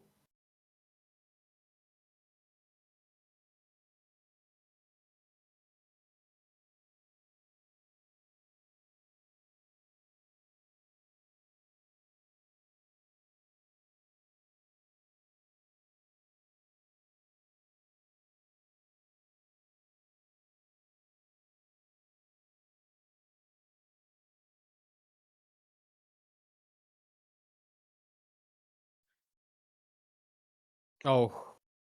Yeah, this is absolutely devastating. Second High Noon, Flame of Anor, double mode, kill and draw. Yeah, and this game will very soon be over. Just in Gerardo's end step, you can pop one of the High Noons, then pop the other one on your turn. Yeah. I think there is actually zero counterplay possible for Gerardo.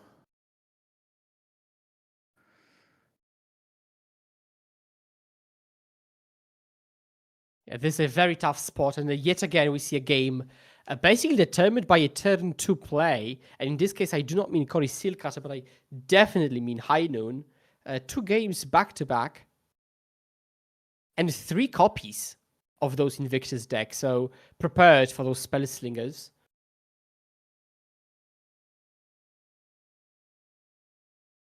Six lands. I think we're cleaning up now.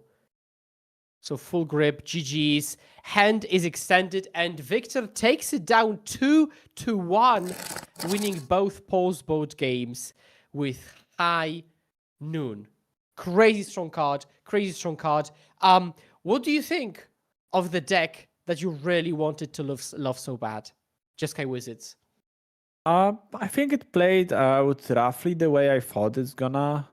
So lost game 1 rather convincingly, and then post-board just got carried by High Noon twice. I think that's the match. That's how the matchup goes.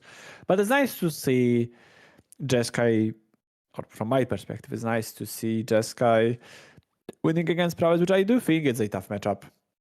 So yeah, quite Very nice. I think game 1 was quite interesting. Post-board games were just decided by Heinun. But that's how it is sometimes. You just get to land your sideboarded Haymaker and ride it to victory. Yeah. Well, we saw quite a bit of blue this round with Goryo's blue-white and then into Jeskai and Prowess. We'll see how the colors line up for round 2. But that's ahead of us. We'll take a short, literal 5-minute break with countdown on the screen. I've been Skura, Jędrek, and we'll see you in 5. See you.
Hello, and welcome back to Impact Live and Impact Returns. And we've got round 2 ready for us with some exciting gaming, with a matchup that seems to be very much handpicked because it is a Ponza strategy versus Amulet Titan. So let's see how a land deck can manage against a land denial deck. Now, before we get into the actual decks and the actual matchup, I'd like to remind you that this whole broadcast is brought to you by Narón City Hall, Ultimate Guard, TopDeck.gg, and of course, Impact Live broadcast team. So yes, hello. This is all for you to watch as much Magic as humanly possible. And so we watched a lot of blue the previous round. Right now, properly less so. Also, remember to stay tuned because there will be some MTGO codes giveaways brought to you by Echo Baronen, but more on that a bit later. So, round two. Ponza versus Amulet Titan. Jędrek, tell me, do you think Ponzaing Amulet Titan actually accomplishes anything, given that you use amulets, bounce a bunch of lands back, and never really pass the turn to get those lands destroyed?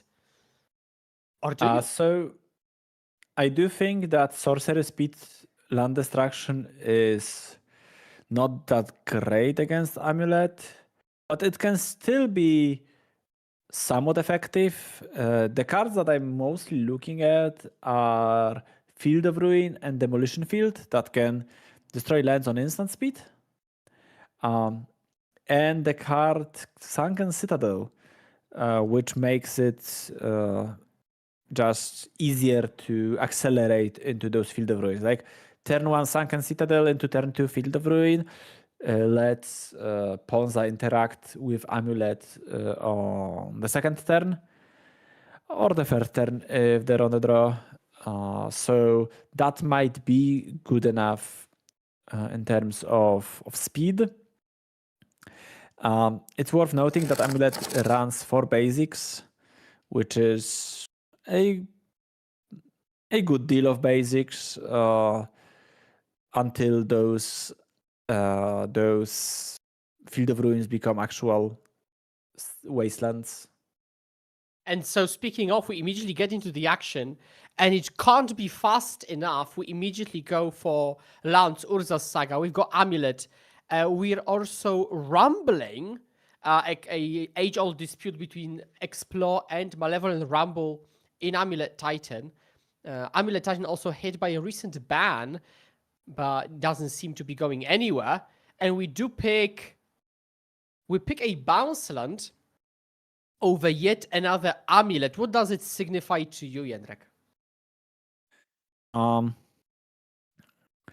Bounce land over another amulet likely mean that there is no bounce land in Amulet's Titan. There are no bounce lands, and we are hit by Wrath of the Skies, but the X cost is 0. So we lose a token. We lose the Saga. We do keep Amulet. As the red-white Ponza player, would you have waited for X equals 1? Or maybe do you have got another one? Unlikely, to be honest, mostly because if Ferran waits, then the Urza Saga takes 2-3, you have 2 amulets as amulet player, and you probably just win the game. Can win the game. And especially with second draft, I think not waiting there was a correct decision. Also, Ferran is a player who recently played at the PT. I've played against Ferran in one of the RCs last year or 2 years ago. It was a Pioneer RC and was rather impressed by the level of play. So it's a player that I'm a bit familiar with.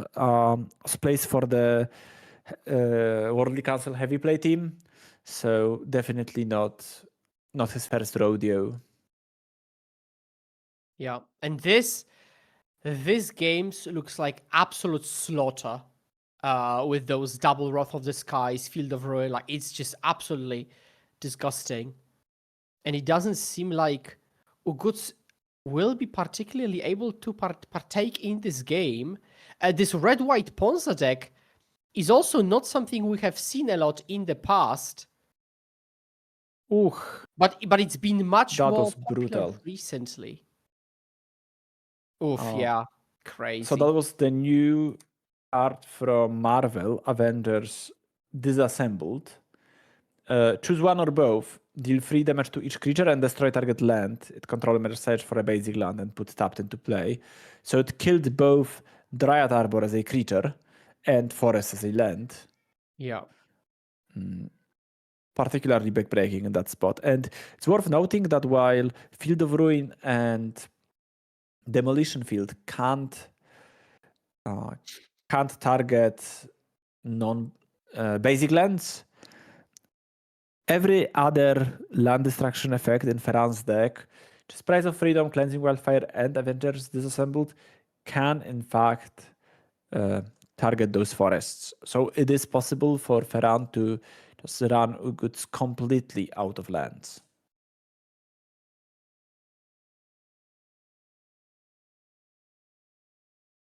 Yeah, this looks very grim and much more dominant than I expected.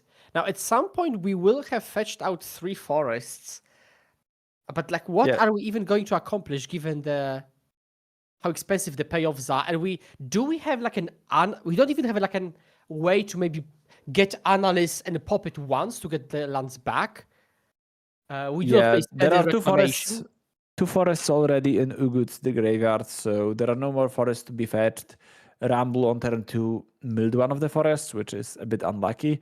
And now Karn will just be the end of the game because Liquid Metal Coating will just destroy 1 land every turn. And unless Uguts wins on this very turn, the writing's on the wall. Well, this game lasted probably like a good 4 minutes. So I guess we can now shuffle up and prepare for game 2 and 3. I'm curious if there is anything we can fundamentally prepare for, except for hoping for those turn 2, turn 3 nut draws to get out of the gates very, very fast. The Boros deck doesn't seem to be great at answering your board state, although actually, no, this draw just didn't happen to do so. I mean, can you even improve as red-white? What would you do in this spot? As it's a Karn deck, you don't really get to sideboard much. There are 2 Resting Pieces and 4 High Noons, which clearly shows what are the problematic matchups for the Ponza deck. You just really want High Noon against both Prowess and Storm, mostly Storm, and then Rest in Peace against stuff like Gorios. Other than that, with Kahira, you have a bunch of 1-offs to fetch with Karn. Usually in those decks, it's okay to board in those 1-offs that aren't on top of your priority list, but the ones that have some utility. For example, it's common to have more than 1 graveyard hate piece in the sideboard, and then you bring the one you would rather draw naturally than fetch with Karn into the deck. In the case of this particular list, I don't think there is anything that I would like to board in. And there is few cards you want to board out, like Galvanic Discharge even can turbo Wrath of the Skies, so I am not sure whether Ferran will board anything. Maybe you board in Portable Hall because it's better than Golf. But I'm not 100% sure. I can just see resubmitting the same deck. So let's see if Amulet can adjust in any capacity. So we've got the, let's say, relatively classic Titan list. No, there are 3 Primeval Titans in this deck. So I don't know why, but there were only 3 copies, which sounds criminal to the person that never played the deck. So I have Mjolnir from the Marvel set. That I know that Canister played in his list as well, and I think it serves as a deterrent for the energy matchup because it has the discard ability. That's the most important ability, which is 3 mana, 2 and a red, discard Mjolnir. It deals 2 damage to each creature. Yeah. So basically, you have like a sweeper. You can do at instant speed. That's findable with Malevolent Rumble, and can be cast through Blood Moon, which is nice. Yeah. Yeah. That's nice. But like, is there any tool you think in this matchup can pull any weight? Because the stable seems a bit lackluster in the face of what we've seen. You can have stock up as a way to like draw more lands. You have 6, which is a way to get lands back. So I think it's stock up 6, potentially Collector Oof to turn off the liquid metal coating angle, but at the same time, Ponza has so much removal that you don't really want to bank on creatures. I think the best bet for Titan in this matchup is to just go really fast and hope that Ponza can't keep up, especially on the draw. Yeah, but now we're just really hoping for no Wrath of the Skies on turn 2, X equals 0. But also, let's see how the second turn develops. Okay, just a basic land explore. Yeah. Okay, that is nice. Would you use a bounce land on Saga to disallow the Wrath on 0 if you had it? I don't think so. You need to threaten the Saga being popped next turn for double Amulet. You can't go long against Ponza as Amulet, I think. This is not the worst because we're getting a land out for our trouble. But how the mana lines up, sadly with the bounce land we go up to 5. Yeah, and also Amulet starting with War Forest already in hand is definitely less than ideal because that gives you 1 less. Like, it's effectively almost a mulligan to have this forest in hand because over the course of the game you will fetch all your forests, so drawing it to 1 is actually rather unfortunate. Yeah, and I think we got a classic I flipped 2 cards instead of 1 situation. I think it was just picking up 2 cards and seeing the second one rather than the first. Yeah, this is a classic. But that's no biggie. We'll probably get some, GRV, looking at extra cards. Life goes on. Classic question of whether any cards are of a known position, like after mulligans. But in general, now with this spelunking on the battlefield, because we're actively ramping with explore and spelunking, we might actually somehow try to outpace the land destruction that comes only once every turn. So maybe that's one way to do it. Now, funnily enough, Lotus Field would have been pretty decent because it has hexproof into land destruction. But well, we do not have any Lotus Fields in our deck list, do we? And we go land off of Spelunking, land off of land drop for the turn. And now we've got 5 mana. And I think we're reading Wrath of the Skies to double check if we can kill Dryad Arbor. I think. Yeah, but... Okay, so this is the line. Well, can we actually claw up to a Primeval Titan just to generate Technically, mana? yes, with the bounce land now. Because there is a 4th basic in Goods' list, so even with another land destruction. Yep. Okay, there is a Karu land in play in Goods' hand, but I think it's just all lands. Or maybe there's a Titan. The flick is so fast that I think there's a Titan, yeah. Oh, let's go. Okay, something's happening actually. Whoa, a remand, also called a reprieve. But I don't think if we can stop it kind of long term. Let's see about that. Yeah, I think it's hard to stop. We destroyed the basic. Yeah, and there's one more to fetch. So with the bounce land, there is a Grultur in Uguts' hand. The Titan can be replayed next turn. We'll see if there's another reprieve. Right. And I think there is one if Ferran passes the turn.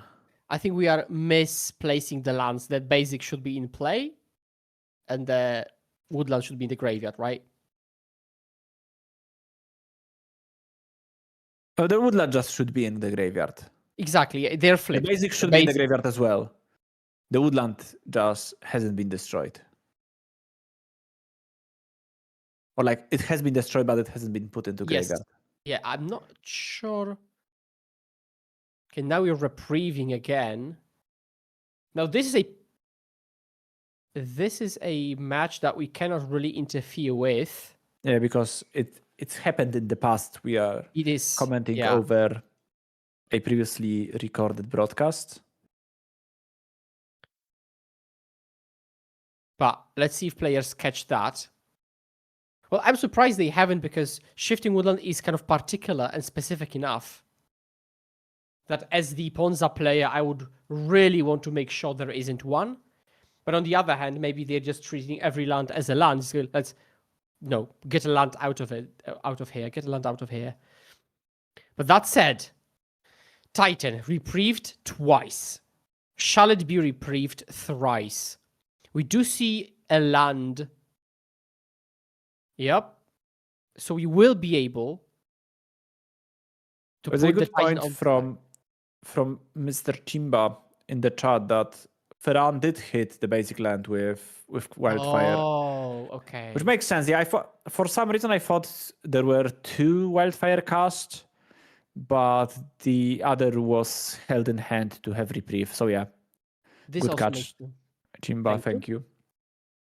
Now we do see the Titan resolve, and we do see the classic trick of find, floatage, find, which is probably going to be a Summoner's Pact or a land, because we could technically. And it is indeed a pact. And now Ferran's deck, which is just a pile of land destruction, is going to accomplish much. What do we want to pact for? Like Cultivator Colossus next turn, mayhaps? Maybe. It is a land destruction deck, but it's also 4 paths for a roads deck. True. Yeah, this is just painful. Yup. Absolutely painful. And now we're untapping with... Now, the good thing is that any bounce land gets us up to 7, which would be enough for the Colossus, which would also... The bounce land will also bounce a land into play to enable that Colossus. But is there a bounce land is the question. I think there should be a Gruul Turf, right? Still in hand. I think it was previously played. Maybe it was played and bounced. So we do pact. Yeah, but the opponent is okay. Analyst. That makes sense. And we will try to grind through all the roads and paths. And there is no surgical extraction in Ferran's sideboard. Ooh, we bounce Otawara, which we could use on the portable hull, although this just duplicates the effects. I mean, redundance the effects, I mean. We mill a threat and a semi-threat in Green Sun Zenith. And we go, boom, activate. Oh my goodness. Okay, let's strap in. Because action is commencing. Land. That's a bunch of those. Yeah, and I don't think there is much for Ferran to do in this spot. Wow. I think with only one untap effect, it's not lethal yet. It just will gain a good bit of advantage, which might be enough to just win.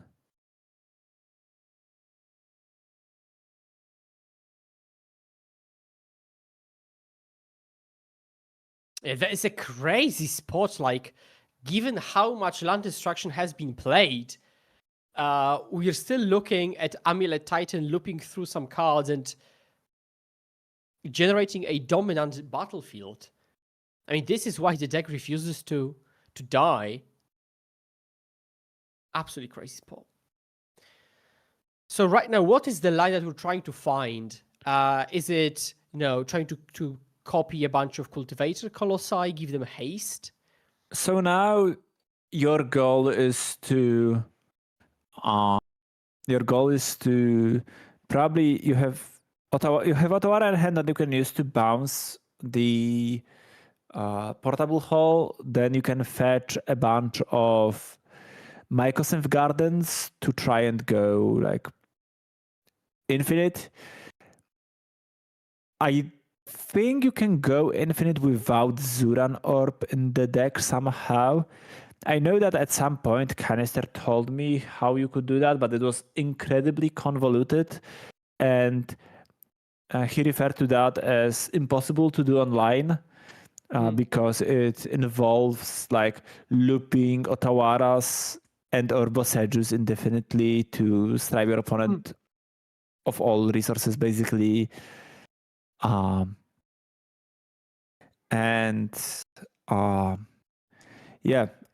let's see how we can both see how it goes from that point.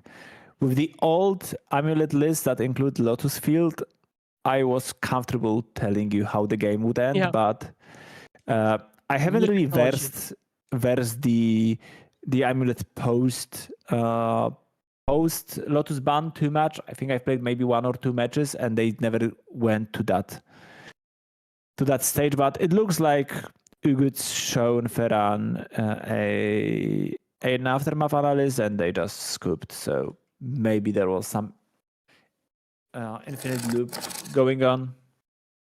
Okay, and straight into game 3. Immediately game 3, and now Amulet Titan is the one on the draw. We'll see how much the dynamic changes with this configuration, but good thing for Amulet is that there is no Citadel and no white mana on turn 1 for Ponza, which makes Straff a bit. Well, this is such a versatile card against Amulet Titan, right? Destroy a land. Oops, actually, your Amulet. Yeah, but it's also at the same time a bit counterproductive.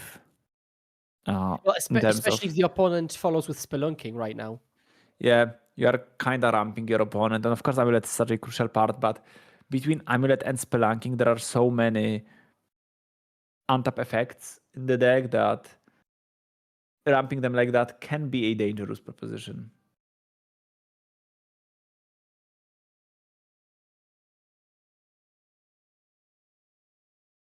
So yeah, we do Saga, Trigger. Do we see Spelunking? Maybe I can explore. Okay, Ramble.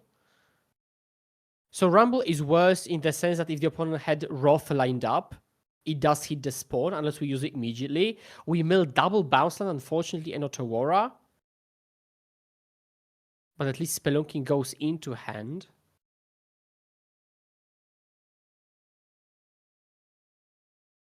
Milling a bunch of lands can actually be beneficial if Uguts draw Aftermath Analyst.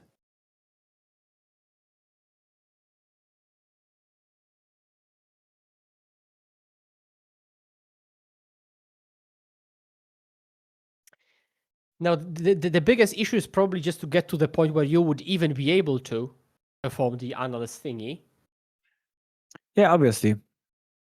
But we've got 3 basics in play. 4th still to go. Draw. Now we probably like Spelunking, play a bunch of lands. Hopefully outpace the land destruction.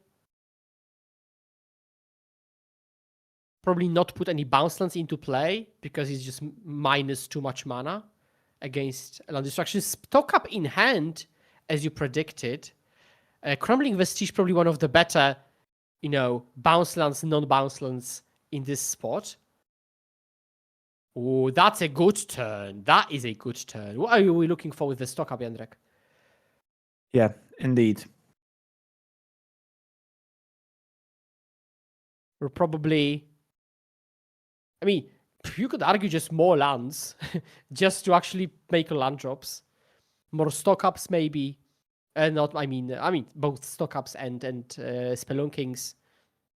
Actual threats. The good thing is that while it might be hard to play through 8 erode/path effects, if we can combo or soft combo, this might just be enough to get over that removal pile, which is another strength of the Amulet Titan deck.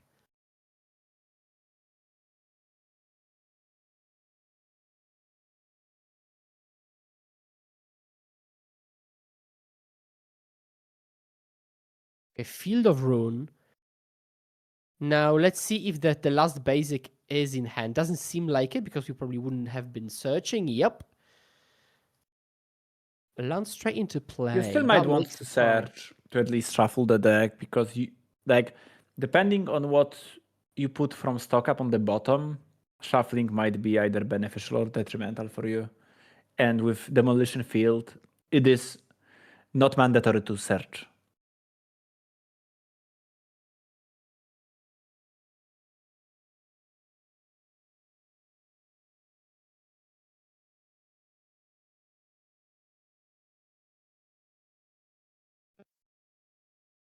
Okay, so now six mana easily available with the untapped land from Spelunking, as we've got plenty in hand. But what do we do with it? I have seen Scape Shift. We might be counting if we can like perform some Scape Shift action into a bunch of lands which are like Bounce Lands and Tolarius, and ramp your way up to a payoff. Okay.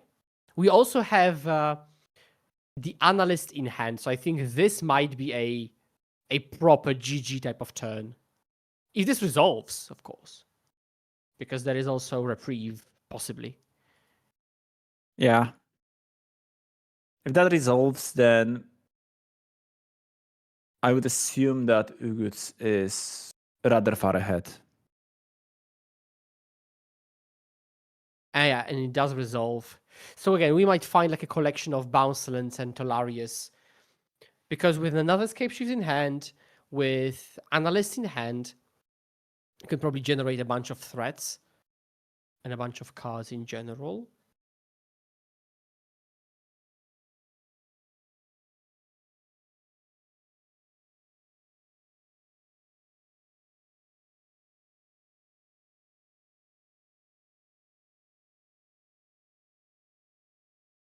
So what do we even find? How many lands can we find? That's 7. Let me count. 1, 2, 3, 4, 5, 6 lands. I think that was maybe. Yeah, and this is also an Echoing Depths deck. You have a I mean, this is classic complicated Amulet Titan line.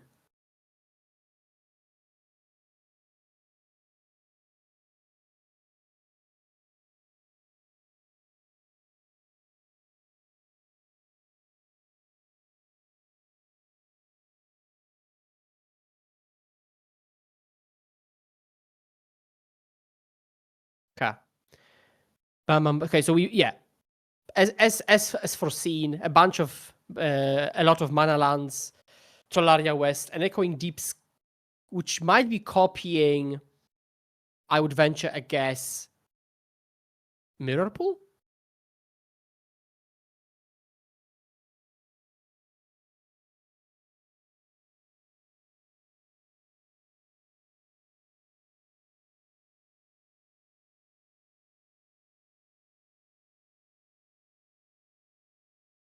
Six mana in the pool, 5 mana in the pool.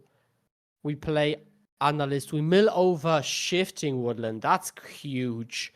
I would bet there is Delirium very easily. Yeah, and that might be the difference between winning and losing milling. That's Shifting Woodlands. One thing is that unless there are 2 legendary lands with the same name, there is no Delirium right now, I think. There's Creature, Sorcery, and Artifact in the graveyard. So unless you can put a land in the graveyard somehow with like Zuranzord or something else, it's gonna be rather tough, or it might be rather tough. Or you can bounce Otawara and channel it to bounce something. Yeah. Normally, a part of this loop would be Lotus Field that sacks your lands. So that's not an issue. For example, Urza Saga, which is a dual type. But Otawara also makes sense, or reusing Chalaria depending on how the mana lines up. I'm not sure if we are in a actual loop position, or just a very strong position, kind of generically. But I would be properly taken aback if this doesn't convert to an actual win.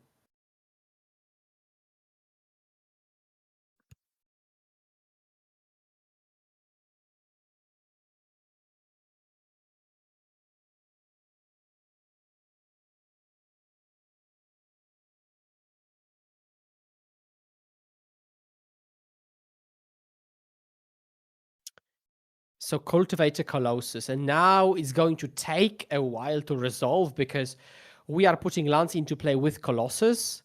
All the land triggers will go on the stack. All the untap triggers will go on the stack twice with the amulet, but also it will work differently depending on the exact land because some are forced to enter untapped because of spelunking, and in some you've got the choice. So it's all going to be pretty crazy, but I think Uguts is moving with intent, I'll say. I expect this game to conclude in this turn. It might take a few more minutes, but so I'm curious if Ferran is holding on to something, or is waiting for Uguts to actually show I have won, which might be the case. Reprieve clearly doesn't do it this turn, so the only other consideration is like, can Uguts win through like double erode / path plus solitude or something like that? There has been one pact cast.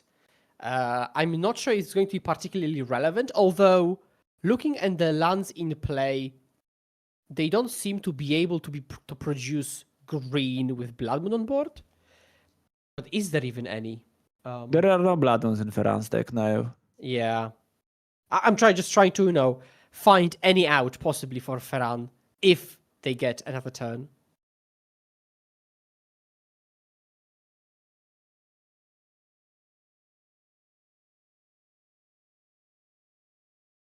Yeah, but get another turn. Uguts copied Scapeshift with Mirror Pool. So there are 2 Scapeshifts on the stack currently, or one is being resolved right now. And there will be another Scapeshift underneath, which is a way to... This is the missing piece. This is the way you sacrifice your lands with actual Scapeshift. So you always have one Scapeshift. I think that's how it goes. You always have one Scapeshift on the stack. Then you use Shifting Woodlands to get back Analyst, and then you put lands back with another Scapeshift. Because you can keep copying Scapeshifts indefinitely. Wow. Okay, so this is the rarely seen Mirror Pool option of not copying a creature, but copying a spell on the stack. Which you could argue is very cool. You could argue that the novelty wears off. So it stops being cool after some time.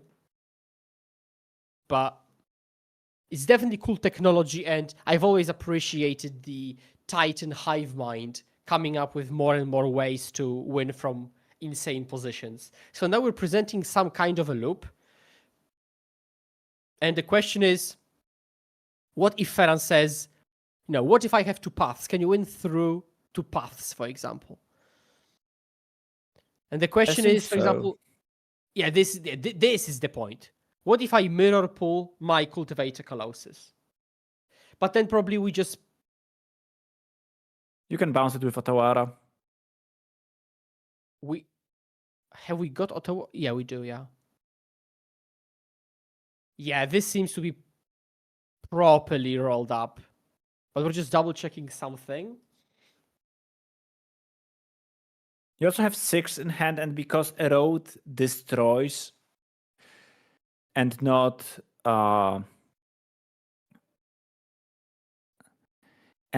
exiles, you can play 6 and you can use Retrace to cast Colossus again. Right. Okay. That's now, admittedly, this turn is taking quite some time, but there is an argument that it's taking that long only because we're playing around 4 different things because we can. Assuming opponent was actually hell bent with F6 clicked, this might have taken much faster. So we are indeed playing around, double path, maybe even plus solitude.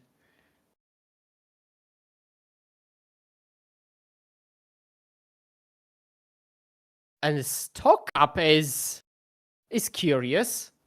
Are we really going to pass the turn? Is there no way to loop out infinite hasty titans?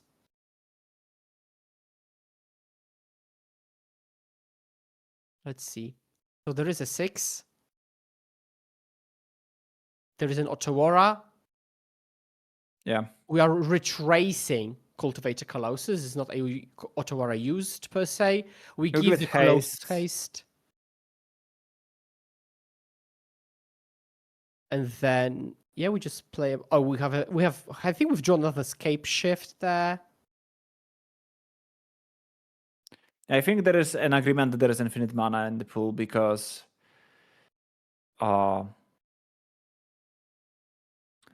Yeah, and that's GG.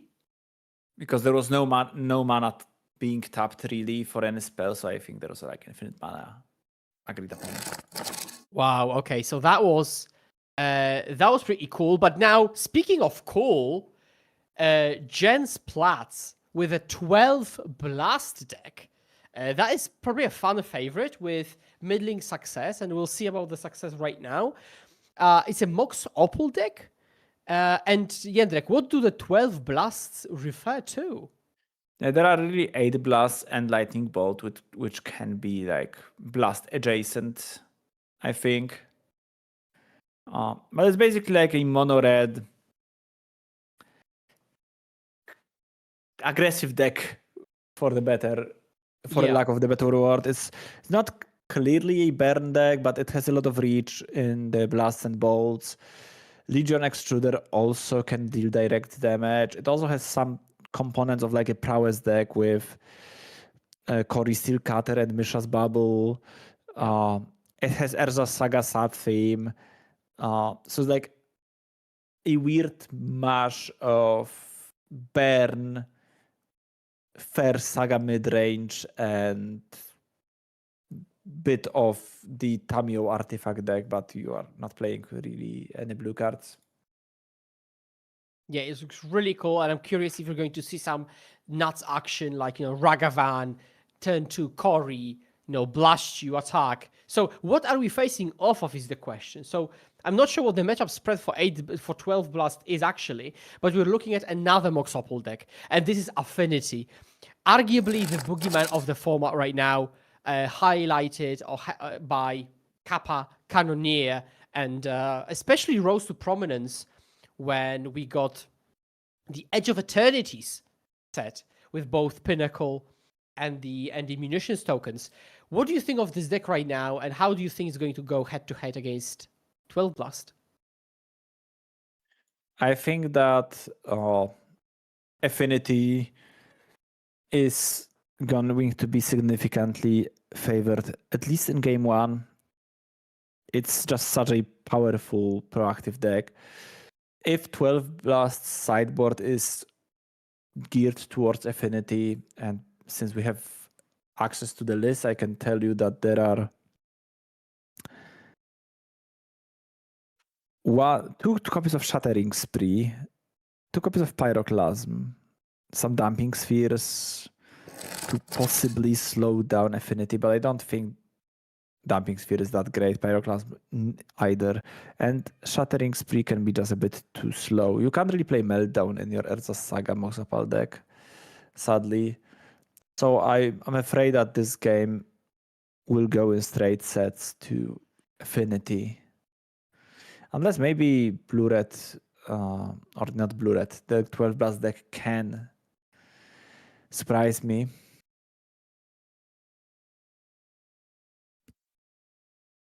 Yeah, so we do see a Ragavan turn 1.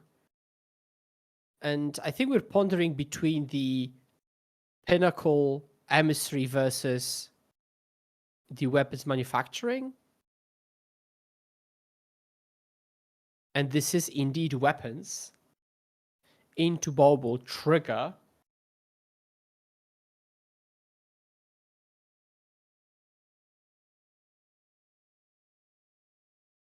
Okay, so we're trying to find the tokens. The token is indeed found.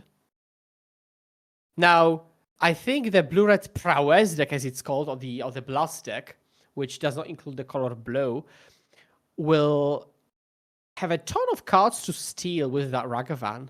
So let's see what spawns on the very top of the library. Maybe we can steal the opponent's Mox Opal.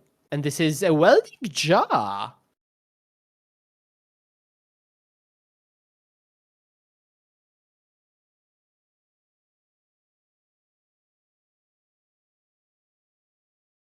Yeah, Ragavan is historically most effective, its ability to exile cards from the top of your opponent's deck is most effective against decks that are as close to your own deck as possible, because it's just natural that you can use your own cards or cards that are also in your deck a bit better. And that's doubly true in those low curve decks. So I assume that Jens's Ragavan will often try gold with the trigger. Yeah. As long as it connects. I mean, am I mistaken? Oh, I see 15 points of damage in Jens's hand. That's double bolt, galvanic blast, shrapnel blast? That's crazy. And with the mana from Ragavan, we can have the Metalcraft, we can have enough mana to play all those. Or maybe responding. Because different cards... Yeah, munitions trigger on the stack, so Jens can respond to that, which I think is a nice heads-up play. Very much, yeah. Visualizing the triggers on the stack and responding to it when we have priority, disallowing the opponent from playing more spells. Now Emissary resolves. Now the key difference between manufacturing and Emissary, which might come down, might come up, is that Emissary cares about the spells being cast, while manufacturing artifacts entering play. So there will be spots when these things matter. So you have to be mindful of that both as the affinity player and as the opponent. And there is still 14 points of burn in Jens's hand. Yeah. So actually, because the token can't block ground creatures, Jens might actually steal this one. Ooh, and a Mox Opal. Or just win outright without even calling it stealing. He was clearly in command throughout this whole game. Wow. That is crazy. What's going on? 4 damage. So Mox Opal was the first spell. Now we've got the second spell. Yeah, that's way over lethal. That's way over lethal. And now we can, for prowess, we can go shrapnel you off of your own welding jar. Whew. That is because crazy. There's also a ball that can be cast post-combat once you get the treasure from Ragavan. Crazy. Okay, this is my favorite turn of this tournament. Absolutely insane.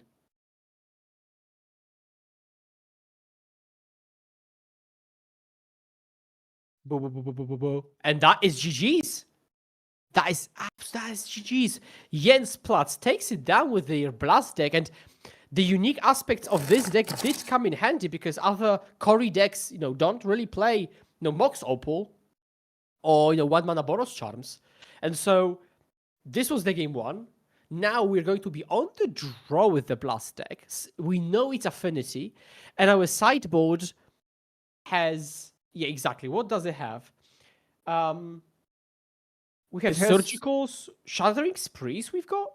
Yeah, 2 copies of Shattering Spree, 2 copies of Pyroclasm, which can deal with the small creatures, but Jens's deck also has a bunch of creatures, so I think it's just gonna be Shattering Spree, maybe Dumping Sphere, because Jens's deck likes to cast multiple spells per turn, but it's not super crucial.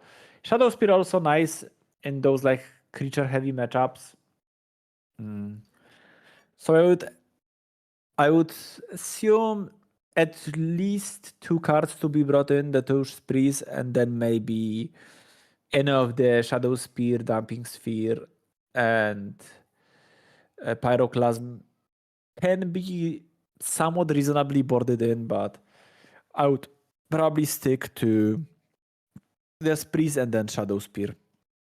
Is there a world in which you outpace their Kappa with your own creature with a Shadow Spear brought in?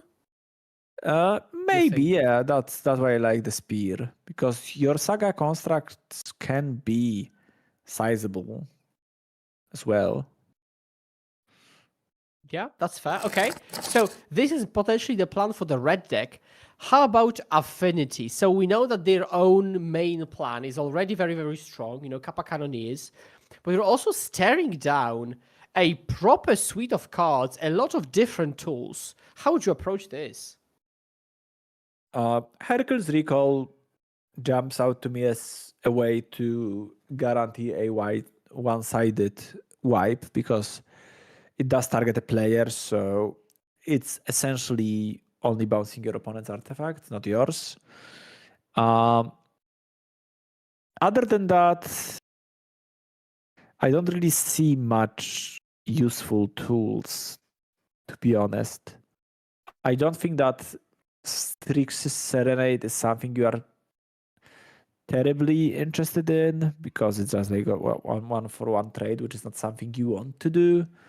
So I'd assume it's just the Strix's, just the Hercules Recall, and like trying to count on your deck being just a faster deck. That's fair. That's fair.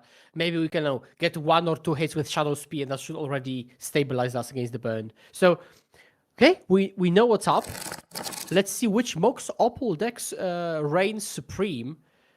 And on the other side, I already see on the left a Mox Opal and a Ragavan. I'm not sure I've seen any lands. Have I? Oh, he's a flip land. Okay, that makes sense. Okay, that's an MDFC. So we shock in for 3, deploy Ragavan, and as soon as next turn, our Mox Opal is going to be on. And There's no Mox Opal I think, in Jens's hand. There is a Mishra's Bubble, though. Oh, sure. Okay, but now plays just yet. Okay, so we're going into draw go, but in that situation, I'd much rather be with Ragavan in play, because normally I would expect Affinity to get out of the gates insanely fast, but it isn't so. Spirebluff Canal.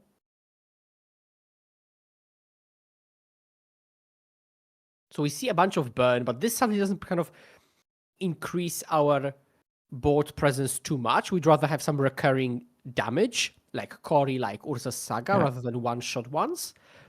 Because it's going to take some time for Ragavan to get the life total down enough for the burn to matter at all. Shadow Spear has been brought in, and now is played off of the Synthesizer. Yeah, I like how Jens played. First of all, he saved Mishra's Bubble to potentially draw into Cory Steelcutter, and then use Mishra's Bubble on himself to see whether synthesizing is gonna bring any value. Very so nice. I like the tight sequencing from Jens's side. And also looking at the deck list, I like such deck building where deterministically he knows there are no 3 drops in his deck. So if he's got 2 mana available at least, any synth is going to work. Full stop. So that is also nice. Now we see third land, Saga active, An issue like there is true, but for example, if that synthesizers revealed a Shattering Spree, you'd much rather have that Shattering Spree drawn next turn to maximize its value. And because it's one of your most important cards in the matchup, ensuring that you are not gonna randomly reveal it with Synthesizer is really nice. That's very true, very true. So This is a very nice position for Jens, it seems. I think I see Metallic Rebuke on Affinity's side, but given the curve of Jens's deck, like what are you even rebuking? A fellow 1-drop. So I think I see quadruple burn spell and synth. Oh, this deck is aggressive like this. I like this deck, Jędrek, I have to say. Devin looks exciting to play. I would take it to an FNM, surely. Yeah. To be quite honest, if you tap out to make a construct EOT, and you're dead. You're just dead. You're straight up dead. Before it resolves, you can't rebuke. It is 16 points of damage. Wait, but we can... Oh, we don't have Metalcraft to even gain life. There is no Metalcraft. There is nothing to counter anything. No way! It is just 16 points of damage. Yeah. Very nicely done. That was such a clean game by Jens. Very nicely done, yeah. That was giga impressive. Oh my goodness. Okay, I've got my dark horse for the tournament. This is it. Don't call it Blue-Red Prowess. He doesn't do it justice. This is... Yeah, this is a proper 8-12 and we can Bazinga. see the Pyroclasm being brought in, also the Shadow Spear and Piffing Needle. Maybe to answer engineered explosives, I assume. So, thinking about this turn, had we made the creature main phase, we would have lived. Right? Because we would have had a blocker slash... Yes, you still would probably lose this game, but yeah. You wouldn't die that very turn. Crazy, okay. So, this was an excellent finish to our round 2. We saw a Ponza deck versus Amulet Titan. We saw Affinity Mox Opal deck versus a 12 Blast Mono Red Mox Opal deck. So, a ton of exciting stuff. Now, this concludes round 2, but there is much more coming. First of all, be on the lookout for a MTGO code giveaway brought to you by Echo Baronen. So that a raffle will be going on in chat very, very soon. But also, this stream is sponsored by Narón City Hall, Ultimate Guard, Top Deck GG, and of course, Impact Live broadcast team. And so I'm hoping you're all enjoying this show, but there is so much of the show coming. Round 3 ahead of us. We take a literal 5-minute break. Timer on the screen. We'll see you soon. Oh, actually, no. Just wait. We'll see you soon after the standings, because I want to tell you about what's going on. Let me take a look at what's happening. We've got a bunch of players. People at 2-0, yeah. There is... Yeah, okay, we can't see the decks.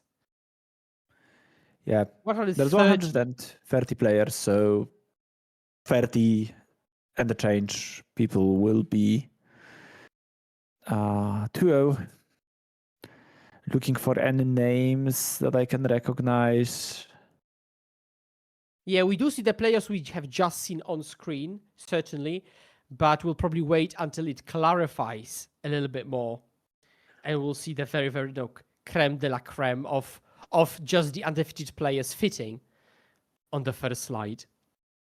But yeah, Indeed. These are the people right now that are undefeated at 2-0, and we will see you round 3 for more action. Yeah, see you.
Welcome back to round 3 of Impact Returns, brought to you by Narón City Hall, Ultimate Guard, Top Deck GG, and of course, Impact Live broadcast team.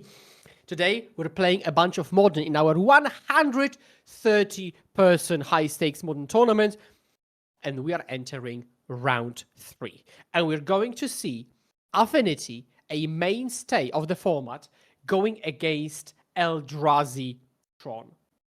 And this is proper Eldrazi Tron. We've got, Devourer of Destiny, Emrakul the Promised End, Glaring Fresh Rakers, Mindstones, even Trinisphere, and Thought-Knot Seer is also making an appearance. And so, this might be an exciting game. And Jędrek, which side would you rather be on, Eldrazi Tron or the Affinity? I think this matchup should technically favor Affinity, mostly because Eldrazi's interaction often is limited to interacting with colored permanents. And there is a lot of colorless permanents on Affinity's side. And the one that has colors is Kappa Cannoneer that has ward 4, which makes it notoriously hard to interact with. Also, Affinity is faster. Trinisphere can be problematic, like turn 2 to Trinisphere is definitely something that Eldrazi Tron can do in order to slow Affinity down. Turn 1 Vexing Bubble is excellent. So there are definitely tools for Affinity or for Eldrazi Tron to beat Affinity. But overall, just like in the last matchup, that Affinity admittedly lost, but I would look towards Affinity as a favorite. Okay. And as we're looking at the deck list of Affinity, it seems very alike what we saw previously, round before. I think there's one difference of playing one fewer Stupors and one Krang in the creature slot. But in general, it looks very, very similar. And players are already shuffling up, I think, resolving mulligans at this time. It seems so, but I see 2 cards being picked at. So I think Cesar might be mulliganing to 5 now. But let's get into the action with Urza's Tower. Beautiful Urza's Tower at that. And pass back. Okay, so we've got a Tapland and a pass. So I think as a player who mulliganed to 5, I would be very happy to see a slower opener. Never mind, it was just pre-used, so to speak, shortcutting a bit. It is Fire Islet. We could see Aritz getting the pen to note the 1 damage from. That makes sense. Okay, these are Fire Islet. Confusing, but now we do see one of the better openers of Mox Opal, a bunch of zeros, but the Mox Opal is particularly strong. Turn 1 Emery, just a touch short from a absolutely devastating turn 1 Kappa Cannoneer. We even mill some Mishra's Bubbles for that Emery. And we pass the turn. A Tormod Script shouldn't be particularly useful, but maybe Karn can come down, but this might be just too slow with Kappa coming down as soon as the next turn. Yeah, and if I see correctly, there is a Kappa in Aritz's hand, so we might be in for a quick game. Yeah, we might indeed. But this is the name of the game for Affinity. And this is a deck that could even, interweave some Metallic Rebukes into openers like these, which is absolutely crazy.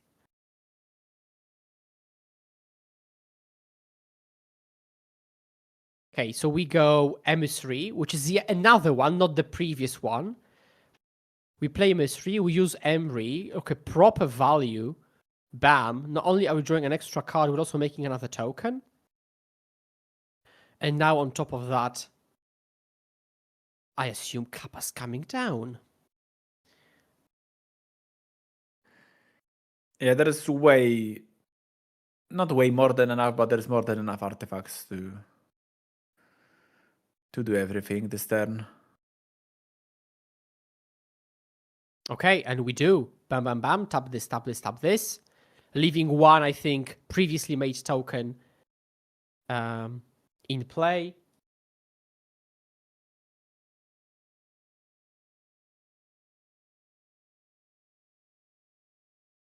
Right. So, immediately one question is begging to be answered, which is how do we come back from this as Cesar, given his deck list? I see one Olis Dust. Yep. If there is no Olis Dust this turn, then I don't think Cesar can come back. And even with Olis Dust, it's gonna be a tough call.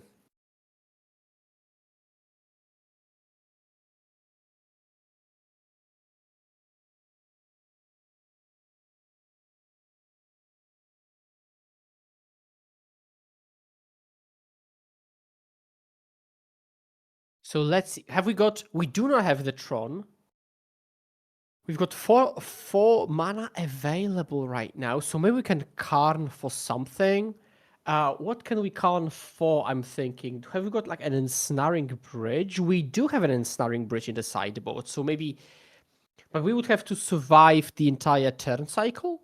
This is 3, 4, 8, 9, 10. Okay, never mind. That's not that. Weapons manufacturing is being taken. But there is a Karn, so I would have expected Karn take bridge as an investment for the future turns. But clearly that's not the way to do it. I'm curious, Jędrek, how you would have approached this. What's the upside of thought knotting before maybe doing that ensnaring bridge play?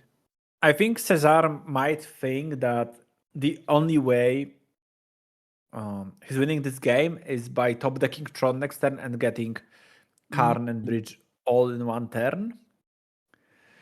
So he was trying to get something like exactly this weapons manufacturing from Aritz's hand because it's one of the few cards that can win through ensnaring Bridge on the table.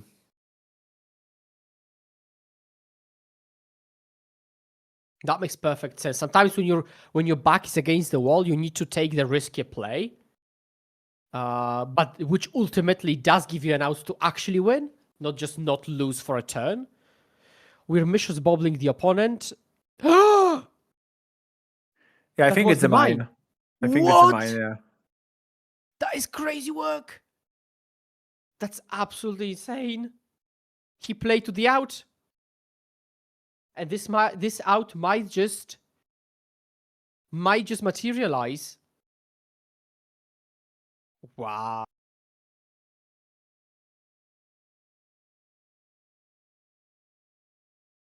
Okay, so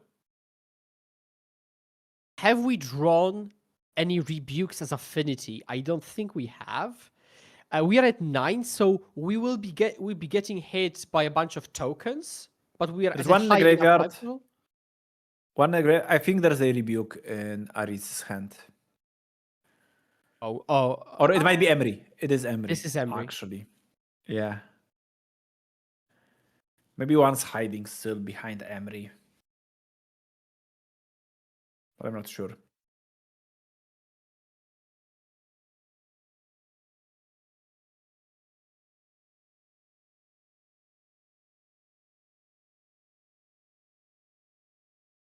Okay. And now it's interesting to see what's the last card in Cesar's hand. Is it something that... Oh, it's Kozilek's command. Wow. So Cesar can play it to make top tiers unable to attack. Crazy. Off of a mull to 5, tearing down a turn to Kappa Cannoneer. Absolutely insane.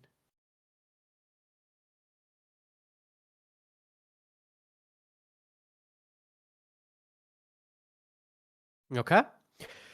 So we go exile a token, scry 0, draw a card. And we pass back. Okay, so how do we flip the script now? We play Pinnacle Emissary and we make a bunch of tokens. We can also weapons manufacturing top deck at some point and shoot the opponent down. That's the second one. We can engineer the explosive for 3 with Mox Opal mana. There are a couple of options. I like how Cesar played this game.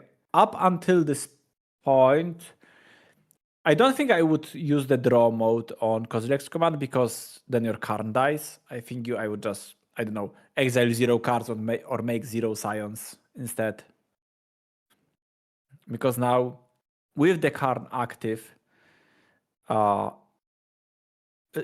have to remember that Karn makes Aritz's whole deck, or not whole deck, but most of Aritz's deck just not do anything because of the Karn static. Yeah. And now with the Karn Go, I think the game was basically. I think the game was actually locked with Karn in play. And now that is weapons.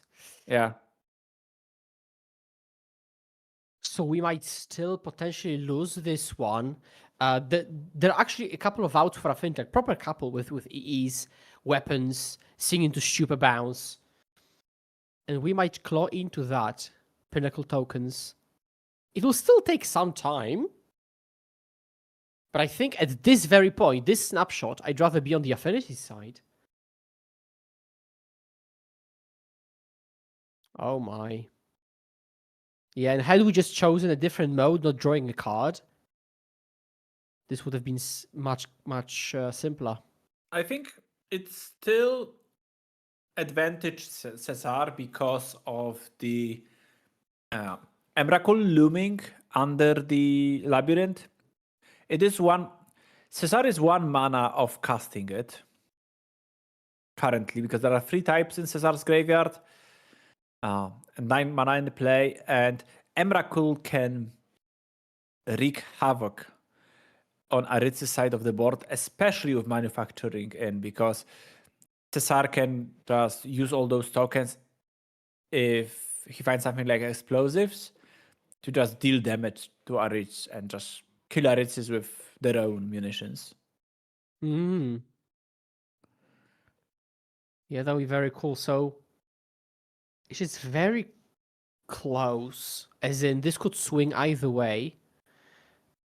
Pass back. 3 cards in hand. It doesn't change anything combat-wise. Basically, it's either 0 or anything almost.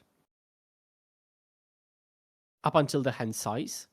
We have got explosives in hand to pop the munitions. So, is it over if we go Emery, Bobble to get a second munition, EE for the third munition, pop EE, 6 to you?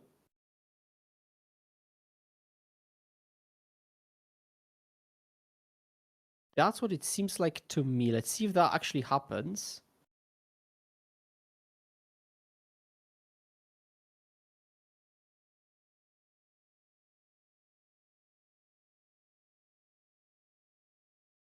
Because we played EE first, if we crack Bobble, we're kind of soft exposing EE, although I'm not sure what we would exposing it to. But maybe we could have started with the Mishra's Bobble. Opponent also is doing some counting. But I'm not sure where the pauses come from. Because we could just go third token crack. Oh, I think Cesar has got Kozilek's return as he's thinking about doing something, probably. Yeah. Okay. That's why. That makes more sense. That's where the pause comes from. Yeah, and that is GG because, again, we can pop munitions. Crazy game, start to finish. But this is game 1 taken by Aritz and Affinity up a game against Eldrazi Tron. Now, Eldrazi Tron and the vast sideboard of a single card or 2 cards being more than a one-off.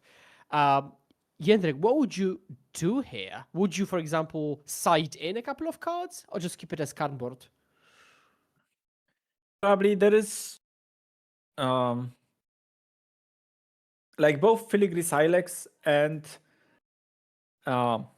Extinguisher Battleship, I think is the name of the last card, are the ways of sweeping the board.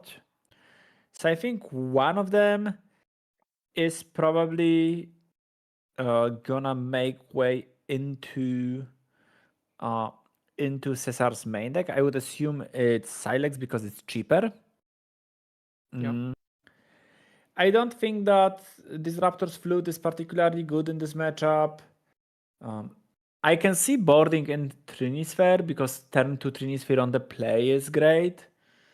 I don't think Torpor does much. Neither does Coating and other cards. So yeah, I think it's gonna be very light sideboarding, if any, on Cesar's side.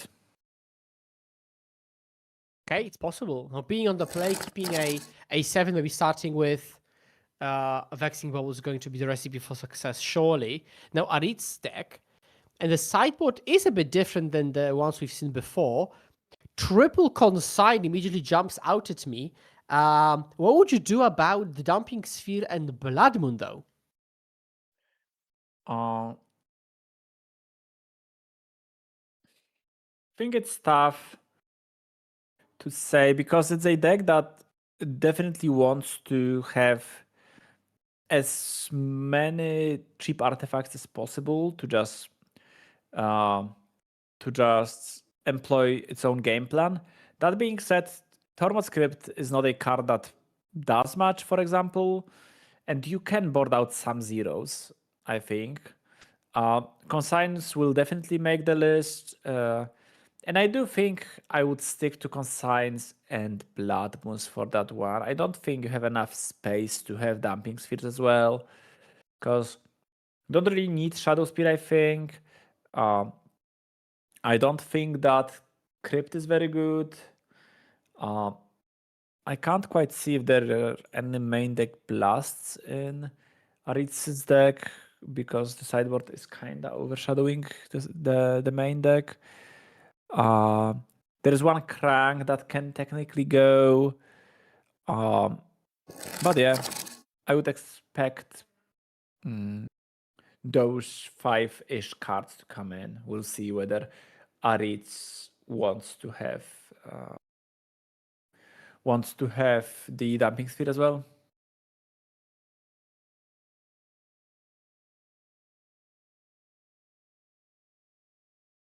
Okay, so let's see how this goes. It seems like Aritz mulligans down to 6. We're opening with the Devourer. And we see a Tronland, Ugin's Labyrinth, a Flute, and a 4th card I couldn't make out.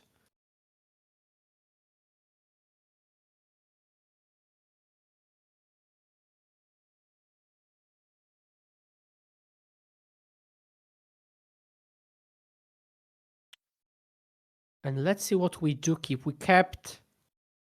the 4th one I didn't make out. Okay, that's annoying. We'll see what that is soon enough. Turn 1. We use that immediately. Wow! What a turn 1. That is a very strong opening against Affinity. Vexing Bubble is a card that varies widely from play to draw, and on the play is one of the best things you can have against Affinity.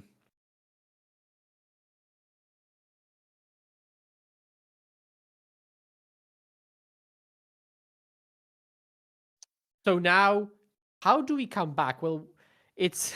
I mean, I'm speaking of coming back before we start our first turn, but it does feel like it. Yeah, you can keep playing artifacts to make tokens, and maybe use those tokens to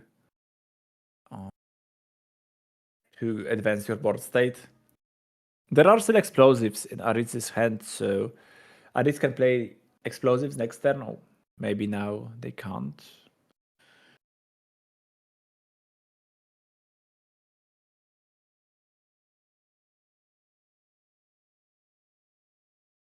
So, what are we looking at? An Emery, an Emissary, EE, and we've got a 4/4 on our battlefield, which might just be our Delver kind of going to distance. So much mana generated, both on turn 1 and turn 2. And 2 cards still left. Cesar already.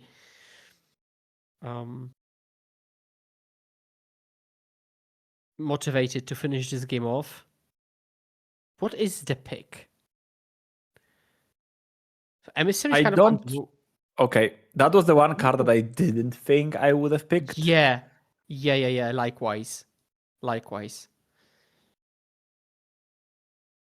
That's interesting because EE can potentially get rid of the bobble. Emery is cleanly castable. Are we revising the choice, maybe? Maybe.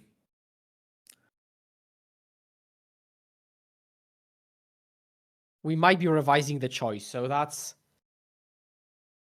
Yeah, I think that's what I would have gone with, because if you take explosives, you are basically banking on Emery not milling anything useful, and with 4 explosives in the deck, it's like hard to bank on that, I think. And Emery is just the strongest card from those in Aritz's hands.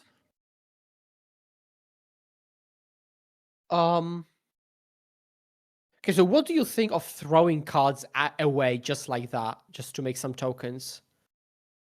Given you're not outpacing the opponent's clock anyhow. I'm not in love with this line.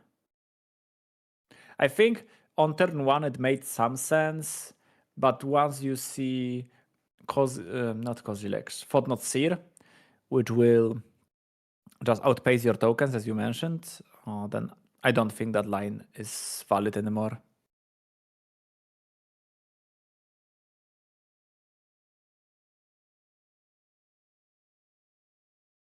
Okay, now a big K command.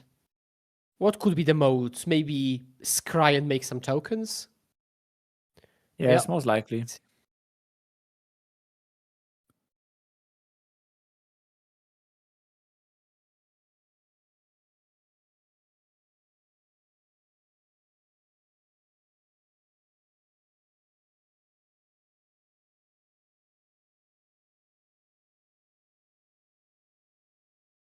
Yeah, so this is this is a position where it's really hard for Affinity to come back. And I think we will still look at about 3 to 5 minutes of coverage of this game, but the result is essentially done. And we're also looking at Trinisphere of Kozilek's command, so we can even drop this as soon as literally now. Yeah, I would keep Trinisphere on top and play it, because it completely shuts down any way of Aritzis coming back to that game. Yeah, exactly. And we've got this rolled up, and then we can go next. Yeah, I would also personally play a Trinisphere in this spot. Uses the mana relatively nicely as well, although there is a Thinker. So there might be some maybe harder choices among those. Maybe more K commands, a Khan. But this might be a spot where all roads lead to Rome anyways. Because if it is another K command or it is another Khan, you're probably pretty good.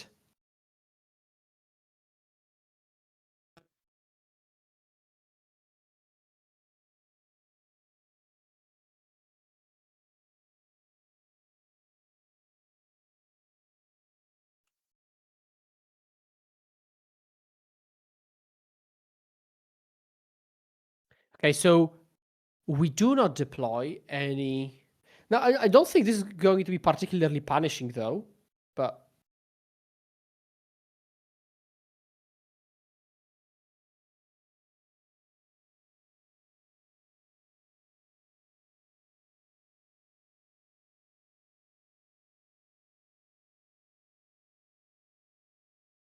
Okay, so now we're counting up the mana, which is a lot. It's 2. Okay, this is... Yep. GG's. And the game that was decided basically turn 2 by a very, very powerful opener by Cesar. And we can go to game 3 now with Aritz on the play. Do you think there is going to be any changes play draw? Would you have maybe like more counters on the play, or you're resubmitting as Affinity? Probably resubmitting. You can think about Vexing Bubble on the draw from Eldrazi Tron, but it still might be worth to have it, because you just simply don't have better cards.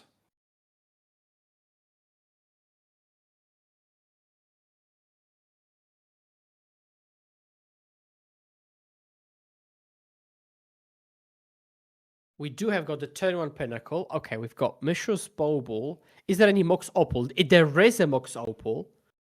Okay. There's also a very lovely basic island from Murodin that's deck appropriate, I'd say. Oh, and we just passed back. Okay, so, but there is a Kappa in hand, so I think we're Kappa-ing as soon as the next turn. Turn to Kappa, hopefully fast enough.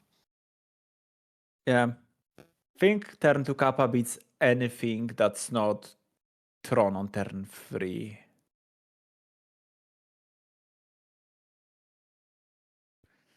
Maybe double Ugin's Labyrinth into Karn for bridge is good enough, but other than that, you turn to Kappa. Yeah, I think Cesar needs to be really fast against the Kappa on the next turn.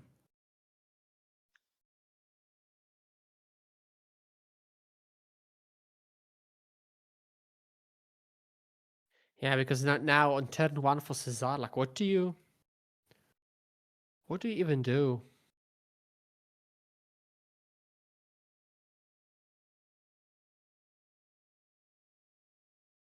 So okay, we play a Chalice. Well, that is, again, play draw, sadly, in this case.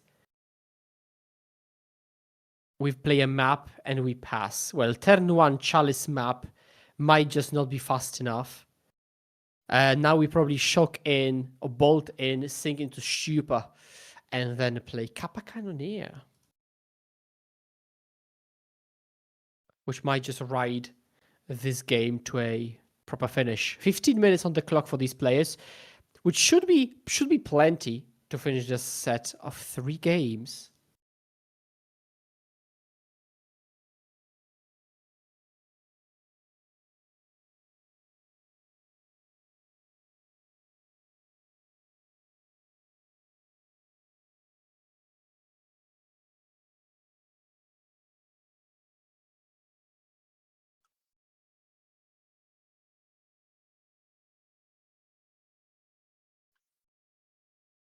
Okay, so we see Hardcast Emissary.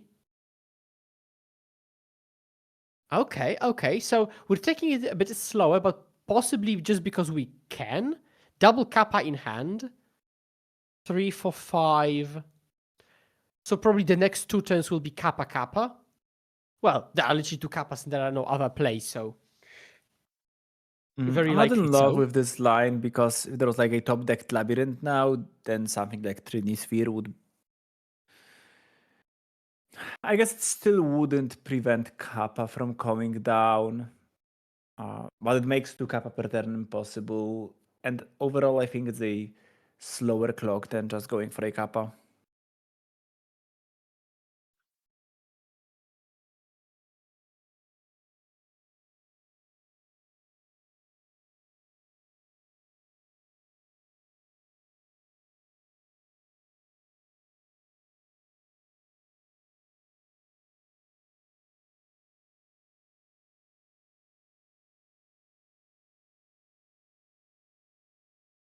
Okay.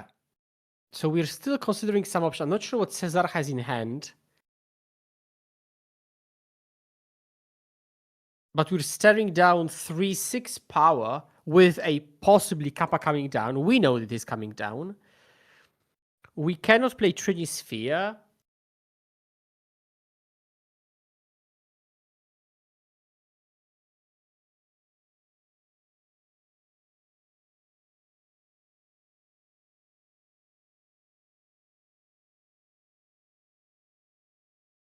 Okay, so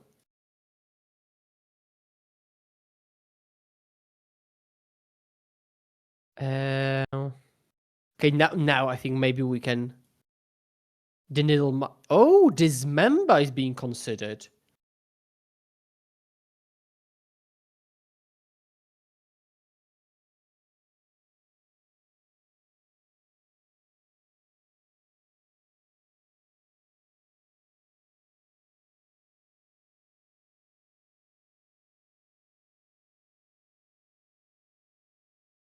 So we did dismember and we passed back, but much to Cesaro's demise, there will be a kappa coming down anyhow.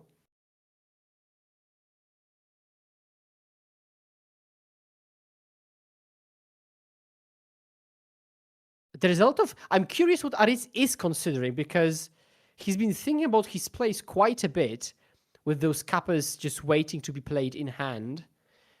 Now we do see the kappa. Attack for 1. And the next turn, another kappa will come down.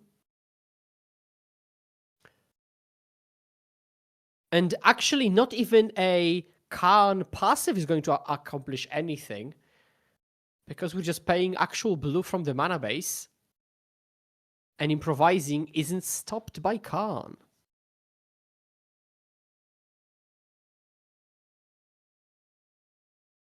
I wonder if Cesar should have just Kozilek's command EOT off of Temple to just draw a card. But it might have been a bit too weak to do so.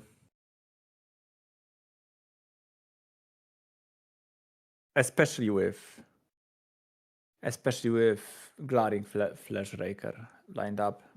Yeah, Glaring Fleshraker might be a way, because like there is a very classic thing, which is if you cannot answer what the opponent is presenting, your best answer is to just do your own thing and hope it's better. And so I think in that sense, Glaring Fleshraker might just be the way to do it. Now, we did miss a land drop, so that doesn't really work. I also might have confused Kozilek's command with either Chalice or Devourer that we know about, because I don't think there is actually command in hand. All those cards have very similar artworks. Yeah. Especially if players are flicking the cards. Yeah. So as Cesar, we want to cast a bunch of spells, but also we have to finish the game like literally now, being at 6, staring down to kappas, which is, let's just say, unlikely. Cesar is now dead to an artifact. Yeah, Got an artifact. Top deck, yeah. Yeah, I think you have to do that. Right. Okay. Yeah. Now you have a blocker, but Aritz can still cast an artifact with the mana from Opal. So yeah, Cesar is dead to an artifact. Let's see. That was a land, I think. There is a land. There's manufacturing. Okay. So you double block the tokens, crack the map. There is a mine and power plant in play. So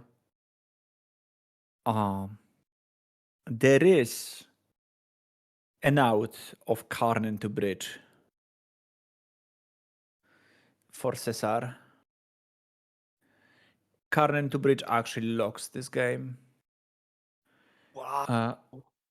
Oh no, but it doesn't, because Cesar is now at 3 because the Topters get Cesar to 3 and they will be able to attack next turn anyways.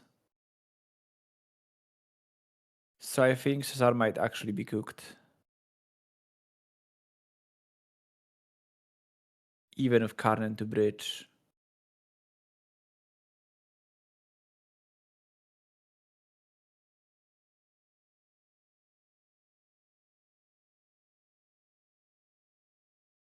Let's see. Okay, Cesar is thinking through his options. Dismember and a Devourer.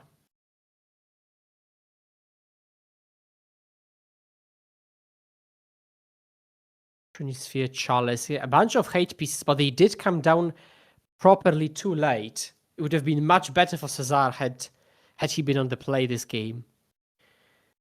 Oh, definitely. But it shows that Aritz, no Urza Saga, still no problem. Still a very, very aggressive opening that, again, cannot be really reactively contained.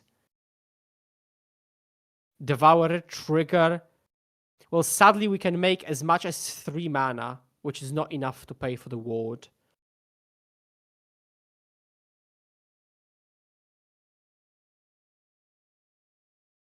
Yeah, that's just going through the motions, but in the end, concluding with Affinity taking it down thanks to its trusty Kappa Cannoneer. So Affinity, even though it lost the previous round to the Blast deck, that actually, this might be the key. Instead of reacting with Affinity, you have to do your own thing a bit better than they do. But we're immediately jumping for even more action. We've got a backup ready for you. And this is Boros Energy, a mainstay of the modern format, which we haven't seen today just yet, with main deck Blood Moon, Seasoned Pyromancers, and a couple of spicy options. And they are going to face off against, well, the mirror match. Okay, the mirror match. Boros Energy versus Boros Energy. Let's see how different the lists are. This is quite a bit different in the sense that it has mana tithes, and the rest is pretty commonplace, and one number here or there a bit different. Jędrek, the mirror match of Boros Energy. Would you like to play a mirror match of Boros Energy? What do you think determines the winner? What play pattern? Being on the play is probably rather important. Mostly because whoever can spend their mana more efficiently will usually come out ahead, but at the same time there are some plays that trumps most things. The most important, I think, is Ajani plus Goblin Bombardment. Just kill supremely fast and take over almost any battlefield. Yeah,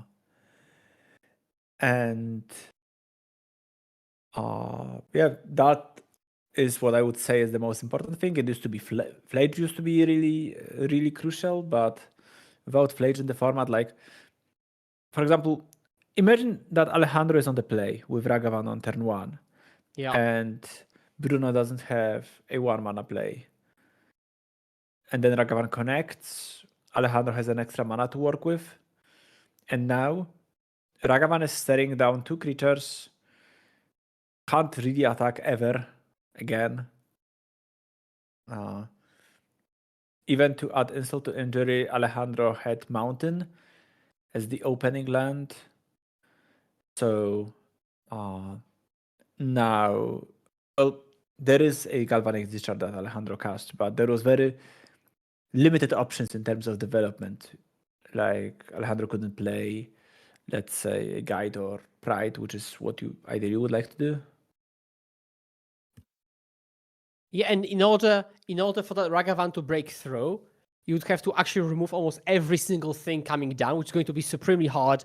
And we do see Guide and a swathe of 2-drops, which is Bombardment or Double Bombardment even, and then a Ajani.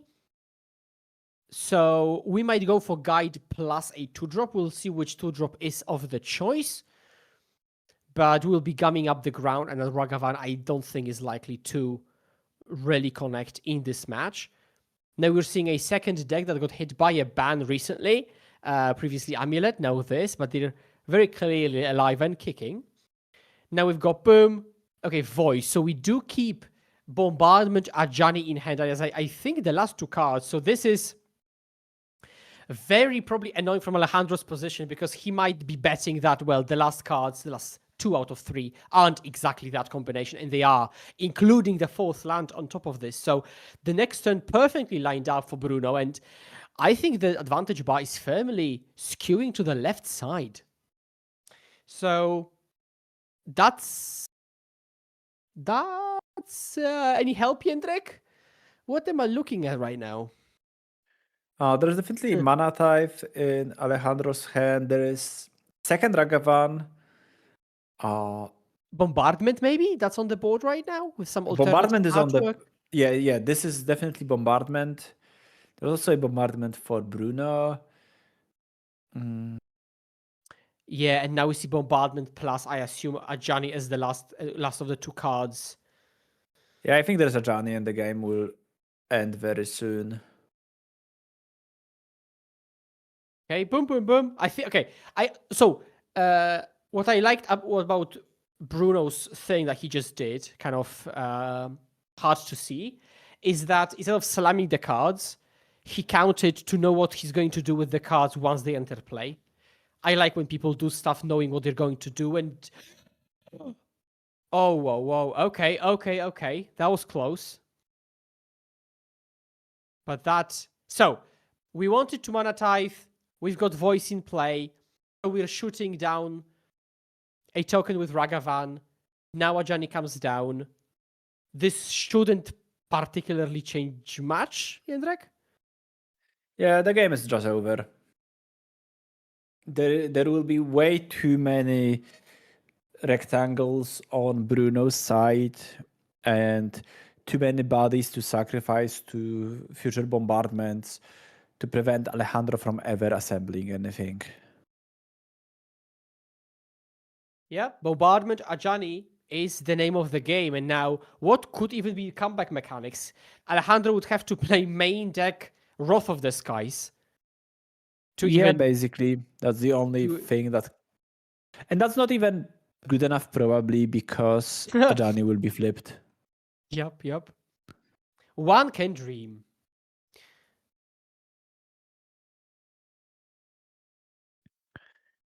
Yeah, because it is actually 1 damage off of lethal. 1 damage of like right now. Wow. Because it's 11, make it cut 5U, and it's 5 creatures. You sacrifice 2 warriors from the voice. You're at 4. That's like... think there is no combination of cards in Alejandro's deck that even remotely close to getting back from this spot. Yeah, you might as well take the draw step. But also, I have seen players today being very much willing to take a fight until the actual end. Although the actual end shouldn't come later than in a minute.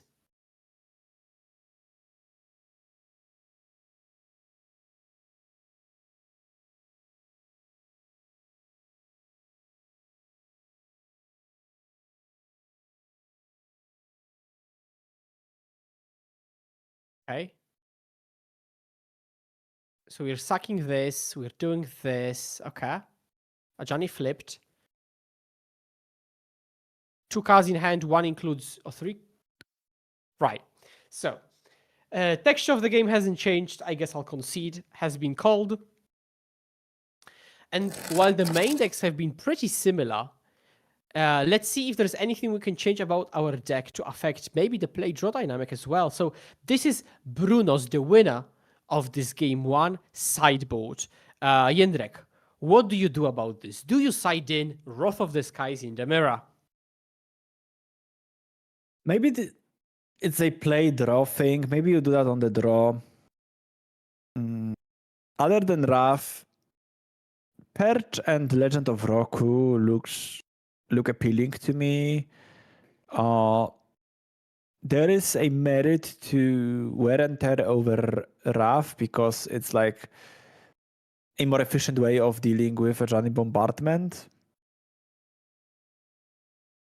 And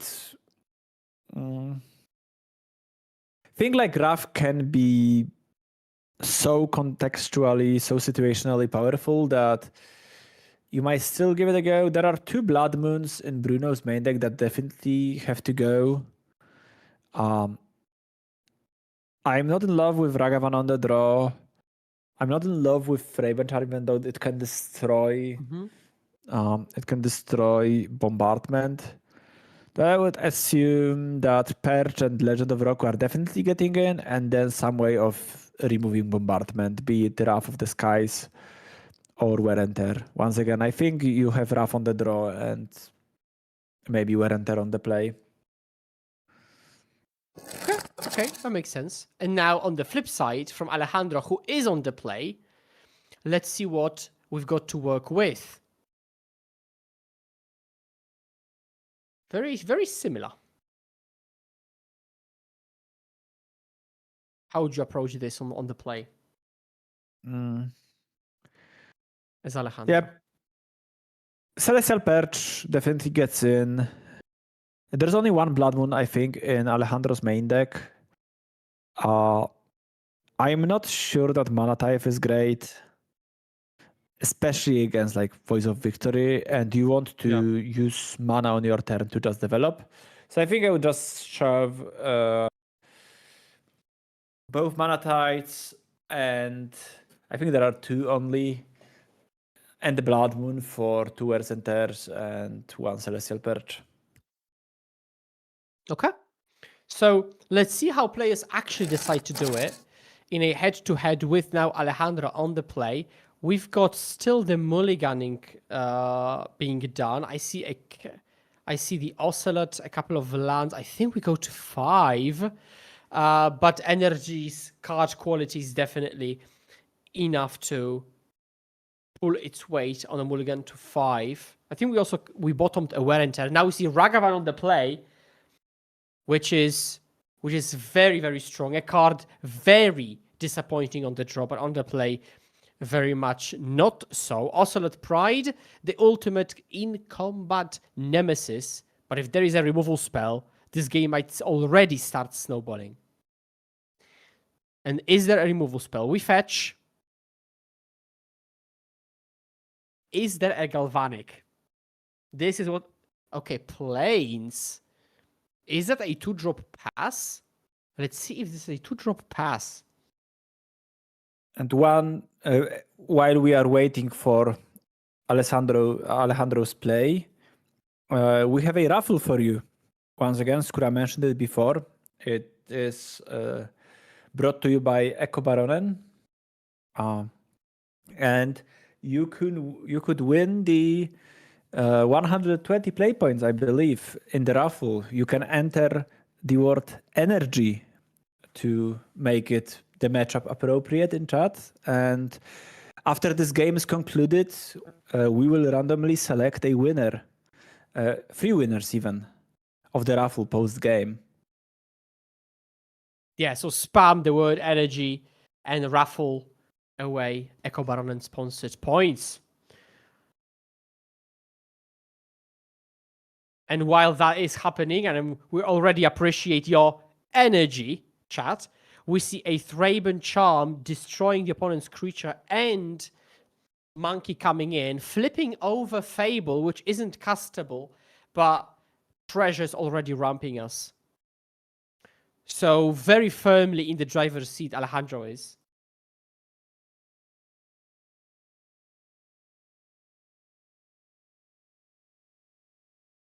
Voice of Victory on the other side, okay.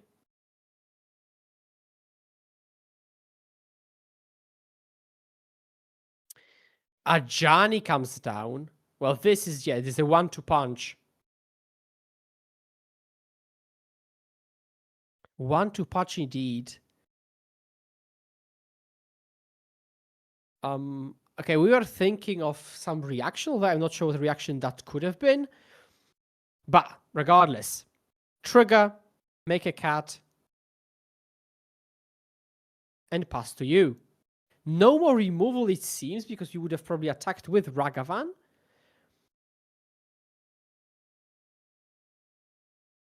Yeah, and right now we're talking about Wrath of the Skies before, and Bruno is just passing the turn, but imagine that Bruno's turn is land, kill Ajani with Galvanic Discharge, bank 1 energy, and Wrath of the Skies to clear only Alejandro's side of the board. That would be an incredibly strong turn, which shows that like Wrath of the Skies can be situationally powerful in the mirror. And I'm not well versed in energy mirrors, but that's how I would consider boarding. Here we see a misstep on Bruno's side, in my opinion. So we see Celestial Perch getting Ragavan to make Ajani not ping, with the ability. What I think Bruno should do is Bruno blocked Pride in combat, then Ajani flips in the damage / end of combat step, and then still before we go to the second main phase in end of combat, Bruno should just Celestial Purge the Ajani. Oh yeah, that is nice. That's a very nice timing sequence. Yeah. Okay, so now we attack A. We make 2 tokens. We aim them presumably at Ajani. Although, okay, we're bombarding. We're bombarding the cat. Attack in. Okay, would you say Bruno is in it?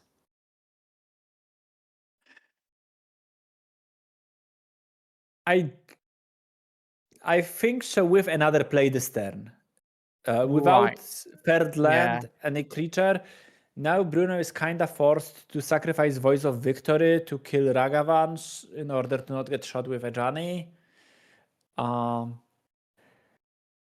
Next turn, maybe with Ajani of Bruno's own, because Alejandro doesn't have bombardment yet. Mm-hmm. But it still looks like an uphill battle, but who knows? Energy is definitely a powerful deck, so maybe we can see the comeback.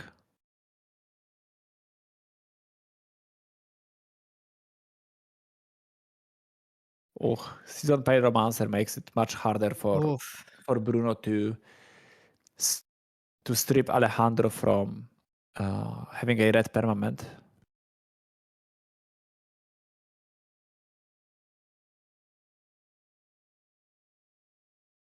So right now, yeah, if this is well, okay, we might as well play out the next 2 minutes, but this is going to conclude very shortly.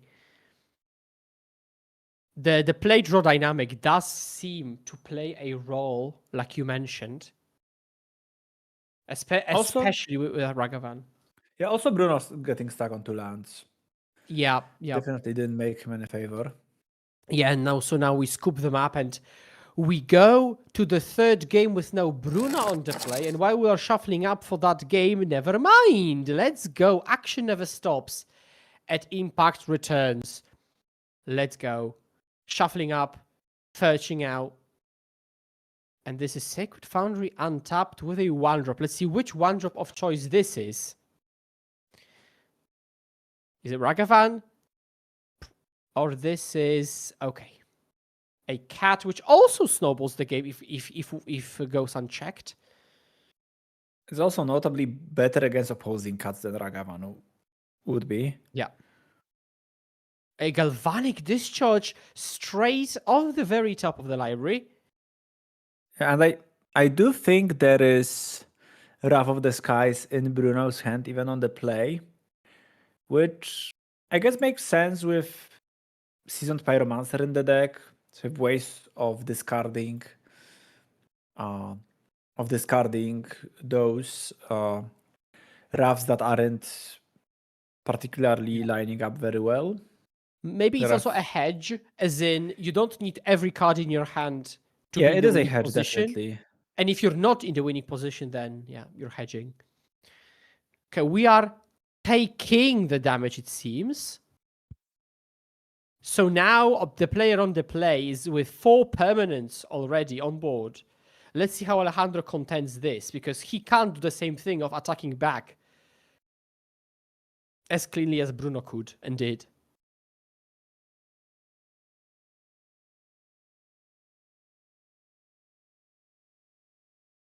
So with Raven Charm Ajani away,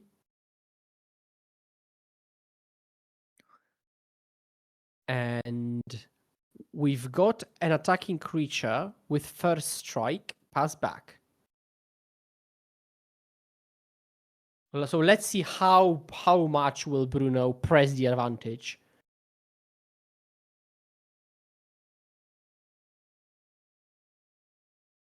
Up the land.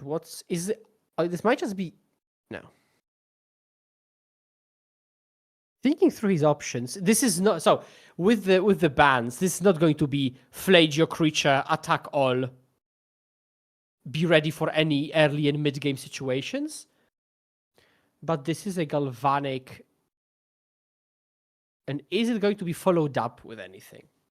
Because if possible, you'd like to double spell, especially on the play when the opponent is kind of handicapped by being a bit slower than you are. Multi-spelling is a sure way to strangle the opponent's chances.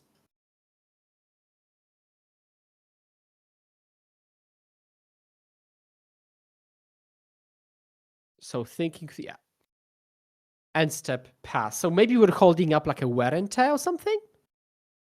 I see another cat, seasoned pyromancer. Okay, so maybe we didn't want to play into opposing Wrath. What do you think, Jędrek?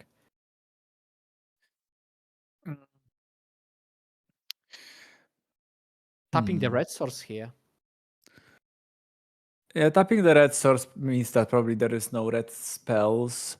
The Wrath would definitely be problematic because it would just cleanly answer the Bruno's side of the board, but this might even be better than Wrath because Ajani makes it so hard for Bruno to engage in combat now.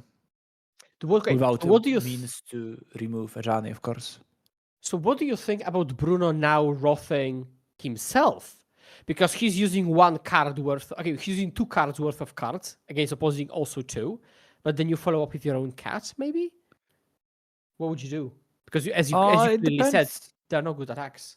Yeah, depends on the texture of Bruno's hand. Obviously, it's just better to face a point to point a point removal at Johnny's face. Maybe cast something like Seasoned Pyromancer or Legend of Roku. I think there's Pyromancers in Bruno's hand. Or he's flicking so furiously that I can't really make his hand. But I think there is a Seasoned Pyromancer in Bruno's hand. Also, like, Bruno can potentially attack and bluff having removal or just represent the removal. Okay, now we see it. I think it's Wrath, 2 Prides, and Seasoned Pyro, if I'm not mistaken.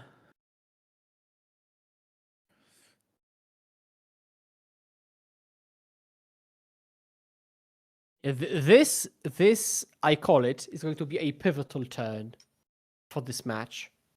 We are 1-1, so the winner of this is going to move on to a 3-0 position, draw.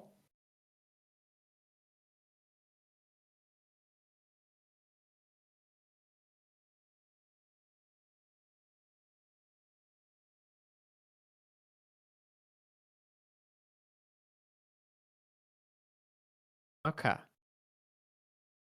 So let's... Yeah, we're thinking, Bruno's thinking. He says that's okay.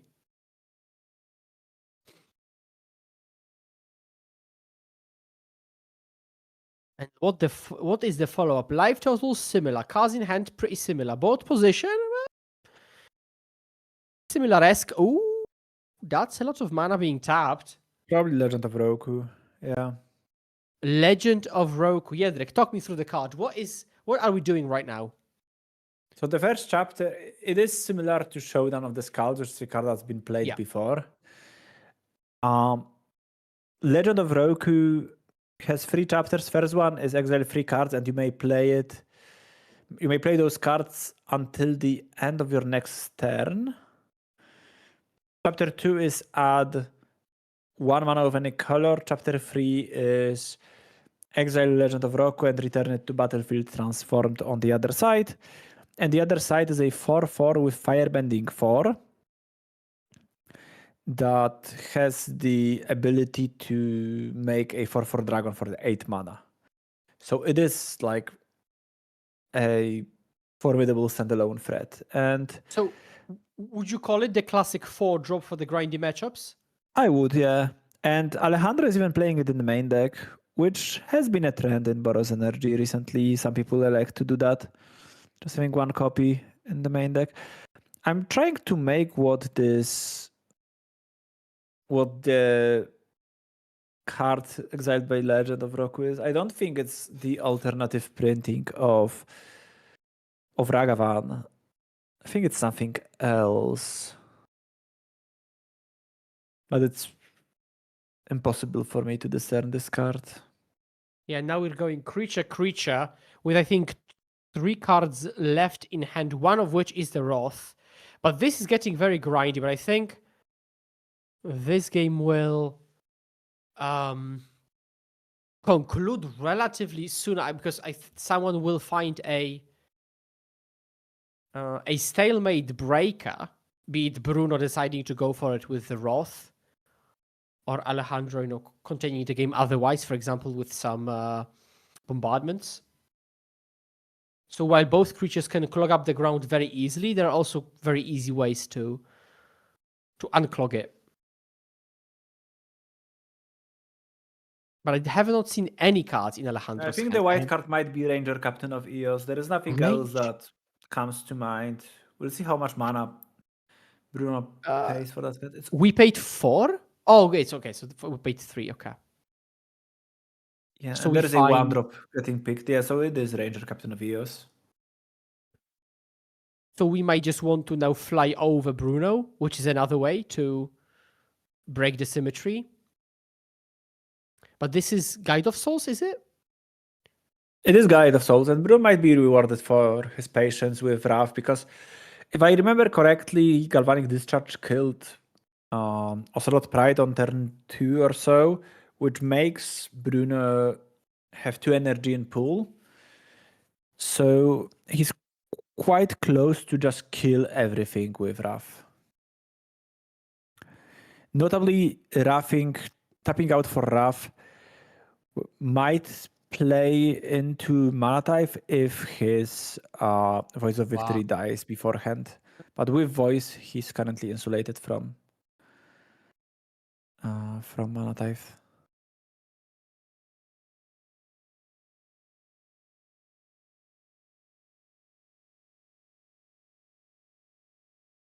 Okay, so let's see how this resolves. A problem with blocking is that Ajani now flips and Wrath can't take care of Ajani. So I don't know if I'm in love with blocking those cuts, especially if you have Wrath lined up. It's just so easy for you to wait and Wrath everything, reset the board, and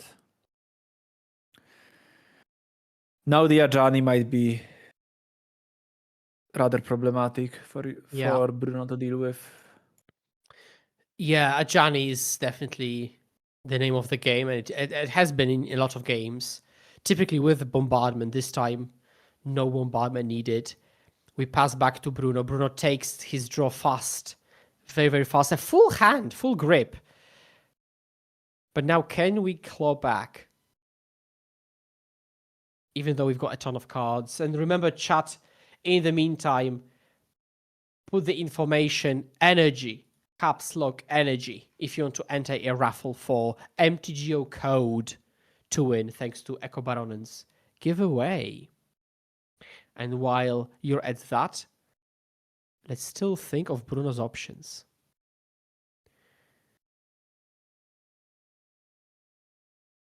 He's calculating. Can I even attack? Can I maybe kill off Ajani to then slam Wrath of the Skies? Probably just this and much, much more is going through his head right now.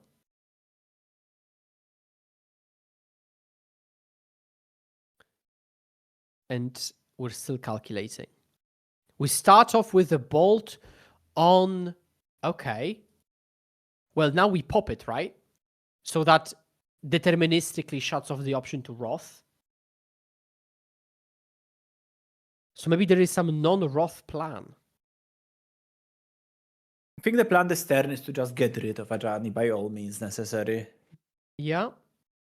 To get the Planeswalker out of the board, or away from the board, and then Wrath can go back to just cleanly deal with everything next turn. Well, this game has been very close, I'll have to admit. Yeah. think there are 3 cards for Alejandro in hand. Might be 4.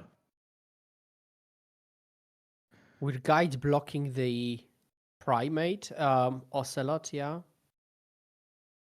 Making a block there. One at face, the rest at the Johnny. Well, this was a very productive turn considering the board we had beforehand, I will say.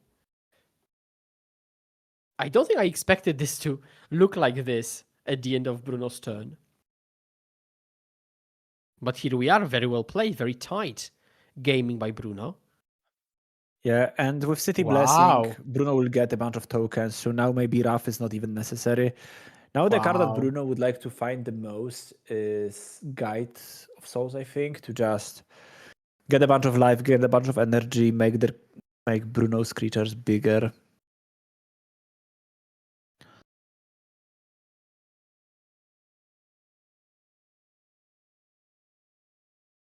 Yeah, this is actually crazy.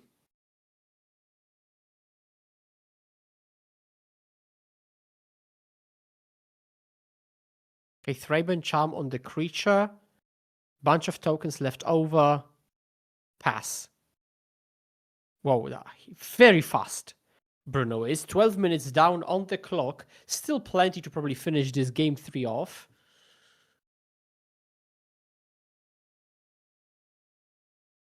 Oh wow, Seasoned Pyromancer discarding that Wrath. Fable in hand. I think I would be interested in... Oh, it wasn't Fable. It was Legend of Roku of Bruno's. Oh, sure. Because I was about to say that if that was Fable, I think I'd rather play Fable so I don't have to discard Wrath. Yeah. But in this case, playing Seasoned Pyromancer was, I think, the only reasonable option for Bruno, especially since now, if Bruno ever draws into a Johnny plus Bombardment with this many tokens, it's just over. Yeah, that's absolutely true. That is absolutely true. Fetching end step for Alejandro. With, I presume, a Surveillant. Trying to find something. And we're trying to find, well, definitely not Flooded Strand. Untap. Take the drone. How can we contain those tokens? Well, Wrath of our own. And that's probably rather the end of the list.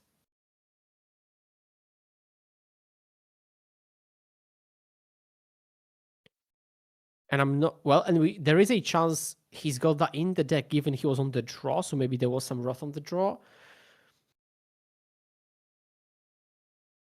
Flage would contain this, but, well. Yeah, we are in June, not in April, so Flage Yes, no longer precisely. in the picture. Precisely. Draw. Can we just go sideways for Celestial Purge on Roku? Does it retain the colors? Oh no, the other side is colorless. Yeah, exactly. And so I can see the judge already calling. I think they might be confusing also. Yeah, we'll see, we'll see. I would also venture a guess that this is colorless. Yeah, it is kind of weird that the front end is red and the backside is colorless, but it is how it is. Maybe there is some lore accurate explanation for this in Avatar lore.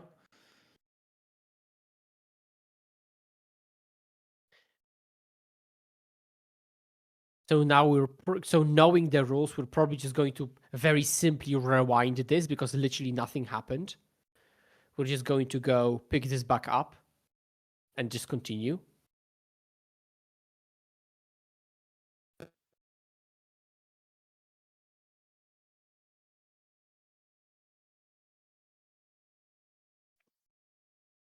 So I'm not sure if you caught any glimpses of the rest of Bruno's hand because I haven't. I'm curious what's there. Oh, I think it's a Johnny. And Seasoned Pyromancer? May that be? And a red card. Yeah. That is true. Now, sadly, they are not of very high impact right now. And we would really like to get rid of that 4/4 creature. But there is a world in which we just go all in. We just go combat, red zone, attack all, right click. And we are unlikely to die on the backswing or, face any repercussions, really.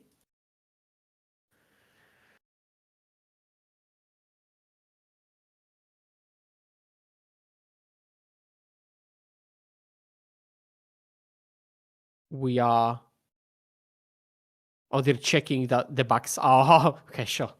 So they're probably having some chit chat. They're just checking that Ajani has kind of literally written on it that there is the red color identity.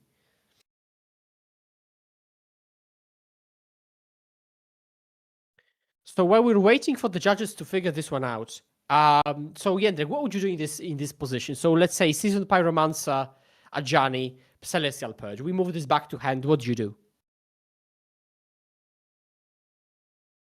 Probably play Ajani.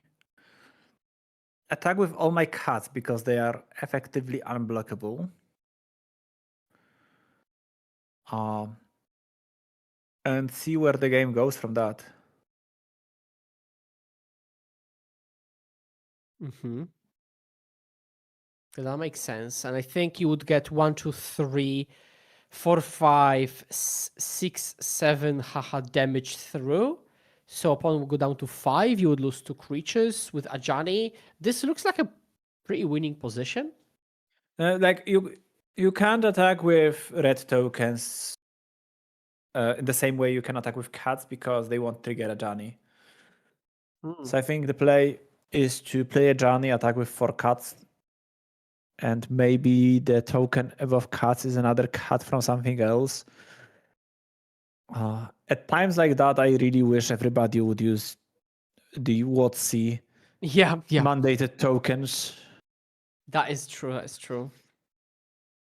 Because the blue Goku token on the top is energy. The 4 tokens are cats, 2 are warriors, 2 are elementals, and the token like left from Goku and above cats, I have no idea what it is. Might be 2/1 cat. Might be 2/1 cat. I don't know. Right. So I'm also surprised at the length of this judge call, given of just simple Celestial Purge on an illegal target. Supposedly illegal, at least. So I think the ruling, we'll wait for the ruling to come. My assumption would be that it just got rewinded because the rewind is so easy and that it's just not a legal target. And I don't think that making Bruno pick one of his own creatures as a target is a reasonable ruling. So we'll see.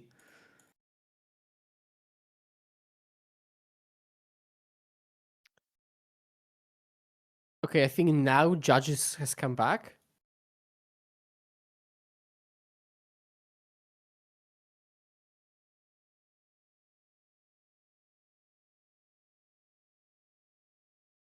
Okay. Now, okay. So again, so this is exactly as we thought. This is just a simple rewind. We just go, okay, whatever. Play a Johnny. Let's continue. Bam. Attack. And as you have foreseen, this is just attack all cats. Specifically, pass back. Let's see what the draw is.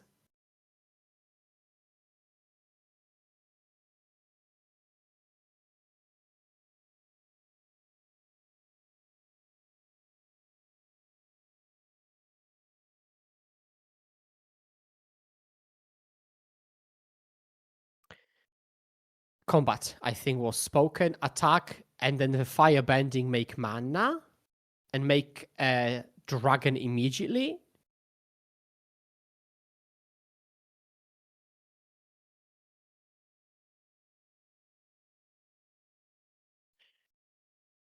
Right.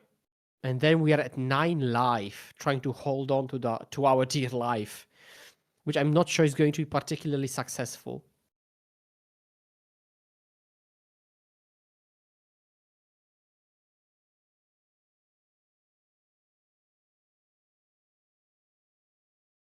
And while we are waiting for the match to conclude, remember that you can write energy caps lock in chat to enter a raffle for MTGO giveaway code by Echo Baronen.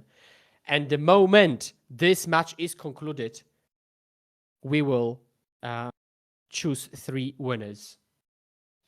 So do spam it if you want a chance to win the codes. Yeah, shout out to Echo Baronen for providing us with these codes.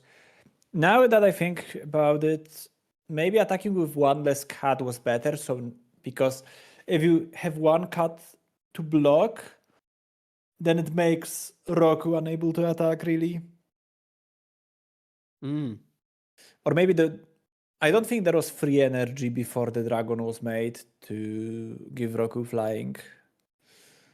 But anyways, this spot looks very good for Bruno. Very much, yeah. Wow, that's just not enough space on the battlefield for all those tokens. Now we attack with everything but a Johnny. Yeah, And he's lining up. Even if the red tokens are blocked, it's still a lot of damage. Yeah, and we've got that Celestial Purge, which we had known about.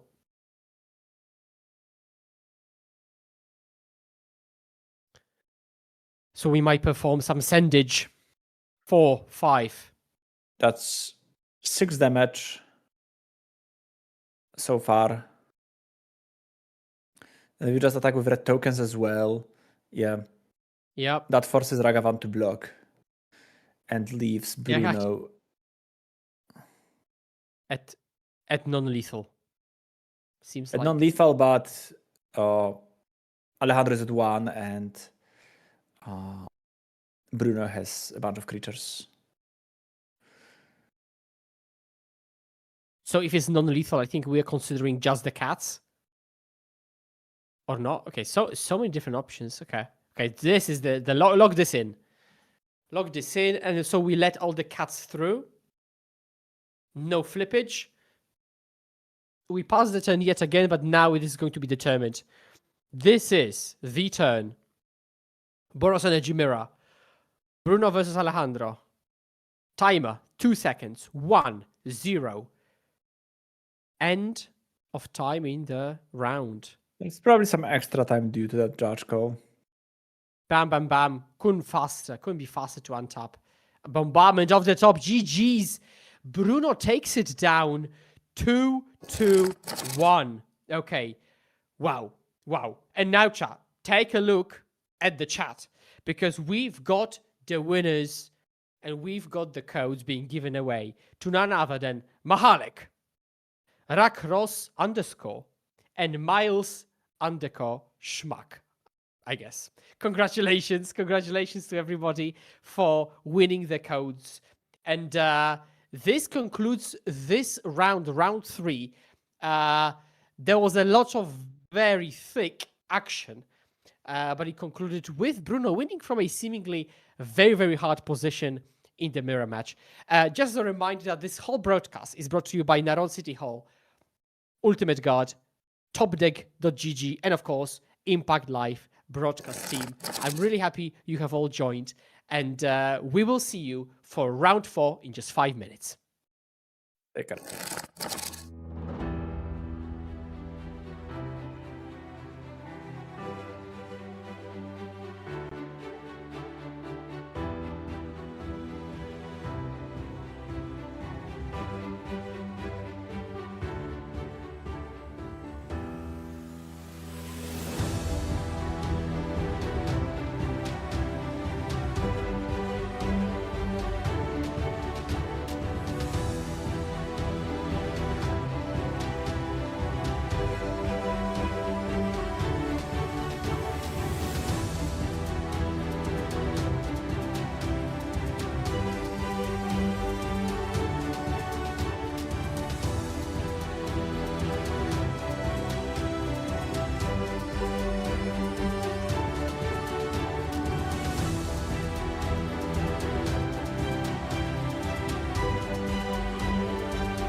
Hello and welcome back to Impact Returns Round 4 of our 130-person modern tournament.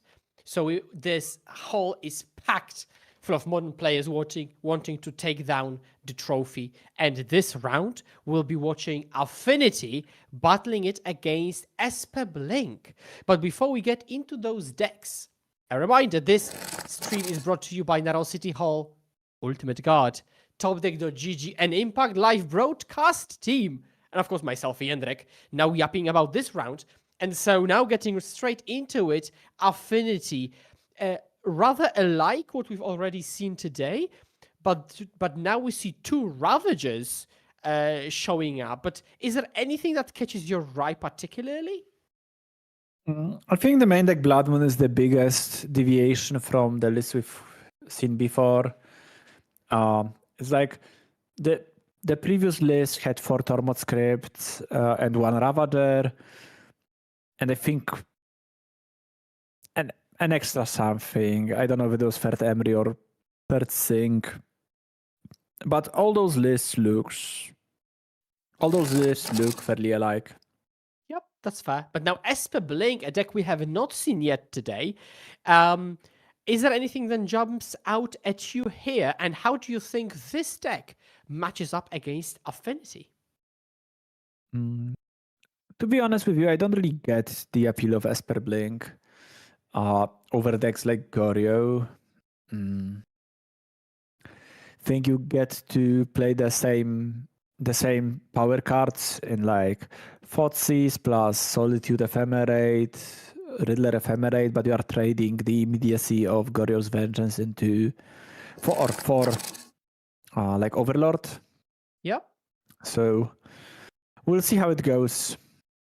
Maybe Alex will prove me wrong.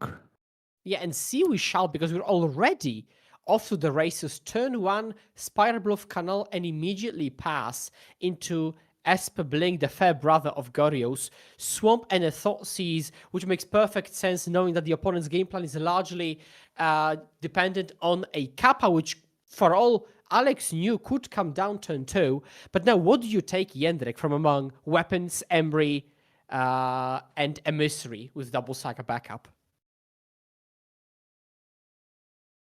It does depend on the composition of Alex's hand. We can see there is Emperor of Bones.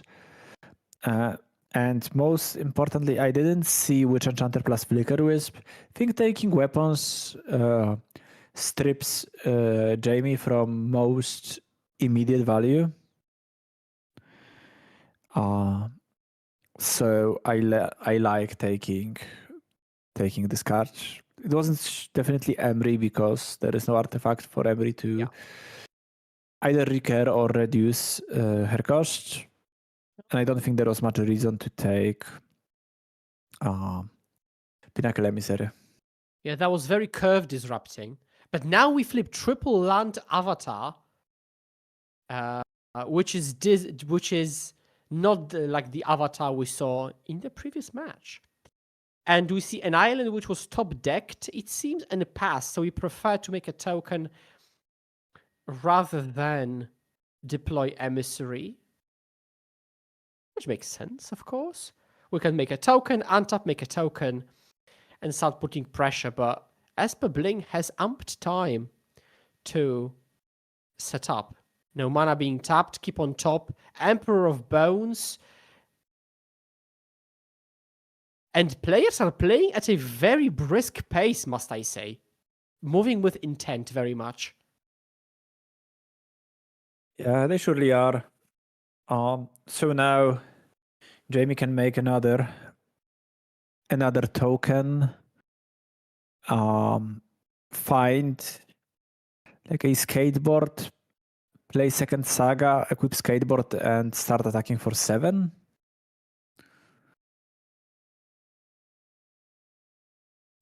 I can also see searching Piffing Needles, so that Emperor can't adapt, but also Mog's opponent getting ahead with James' own game plan is reasonable for sure. Yeah.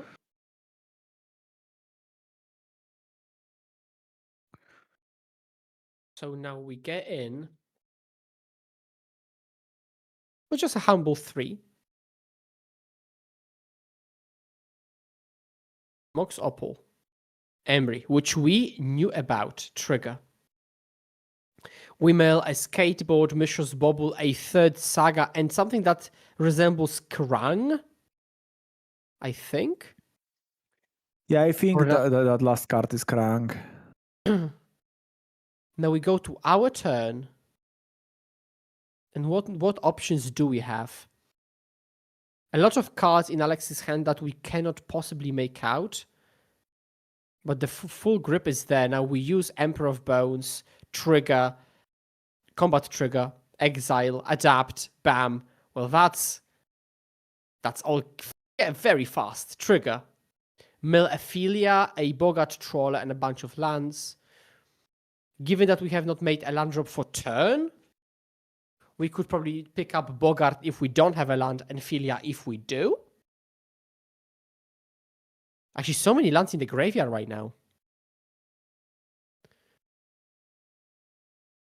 We go to attacks and trigger yet again. Ophelia, a Prismatic Ending, a land, and a Flicker Wisp.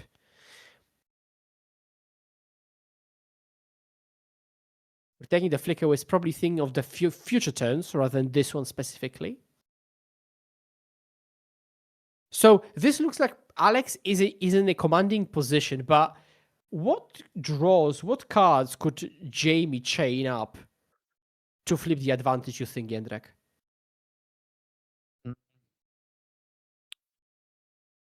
Obviously, Affinity is capable of very explosive turn.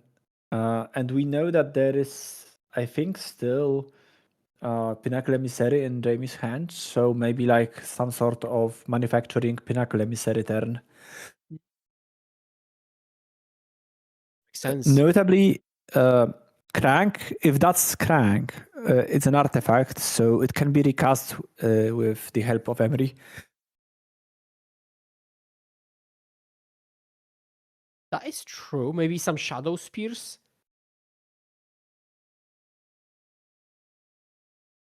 We shall see how this ends. Up being.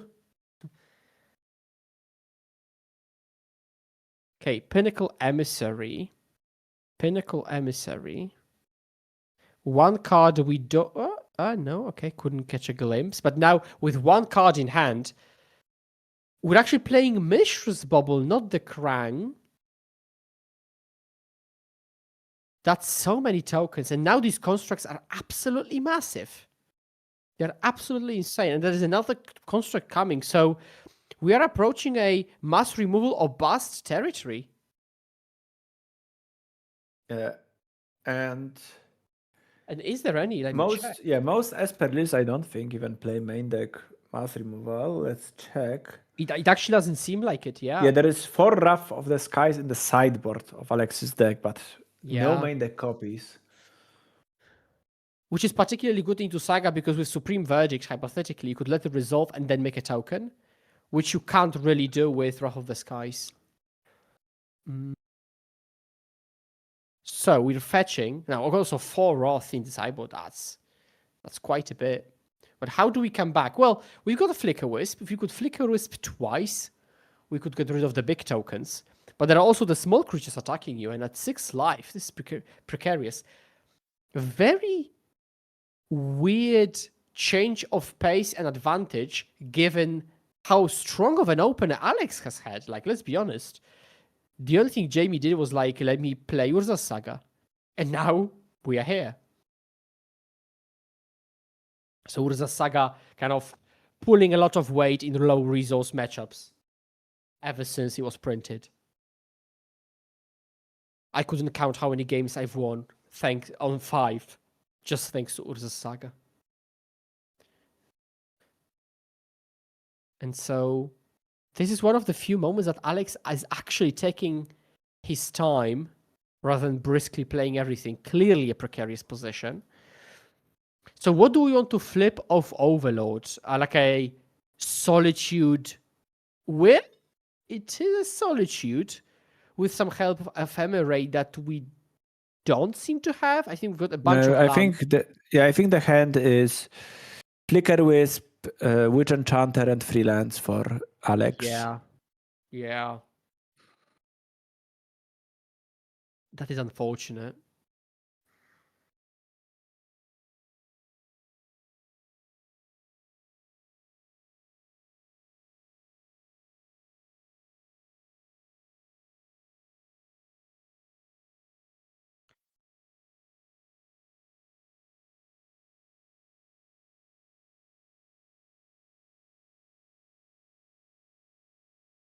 Yeah, I'm not sure we can actually string up any draws to conclude this game successfully for us.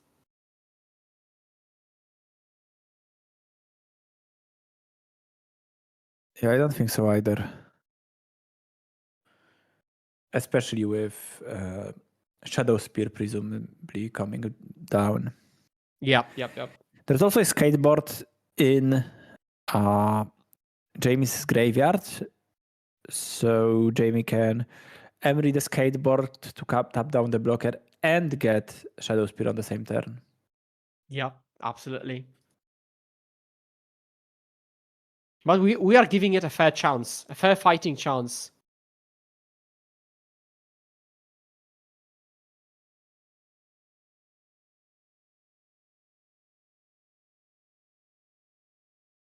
So hardcast Flicker Wisp. Yep. Target the Overlord. Okay. Bring this back. Flip another Solitude. But we've got 2 lands in the hand, so I guess sure. Now we flip again. So a white creature. Flicker Wisp. So it is likely still over, but I think Alex is giving it a good chance. Taking some white creature. It happens to be Philia. And we pass back. So let's see what is found from the Urza Saga, but we can only presume this is going to be something pretty strong. Shadow Spear walks into that Solitude, though.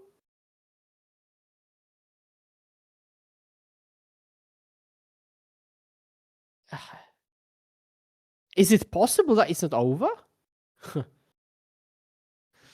Crazy. Well, Alex is at 2, though. We could even attack with Emery. Attack with Emery and 3 tokens and the constructs.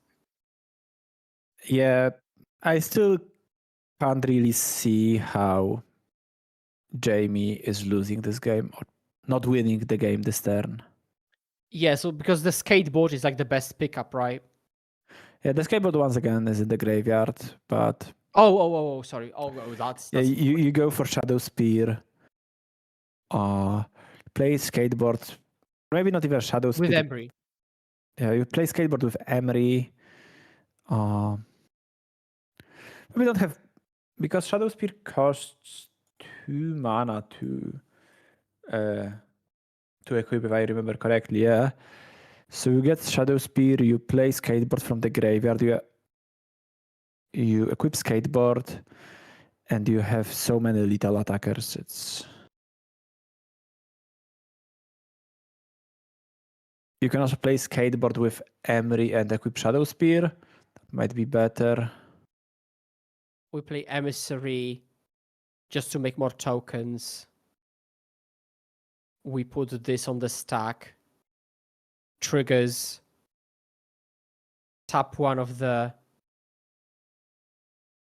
creatures. Probably largely whatever, but yeah, let's probably the tap flyers, one. so the flyers can definitely get through.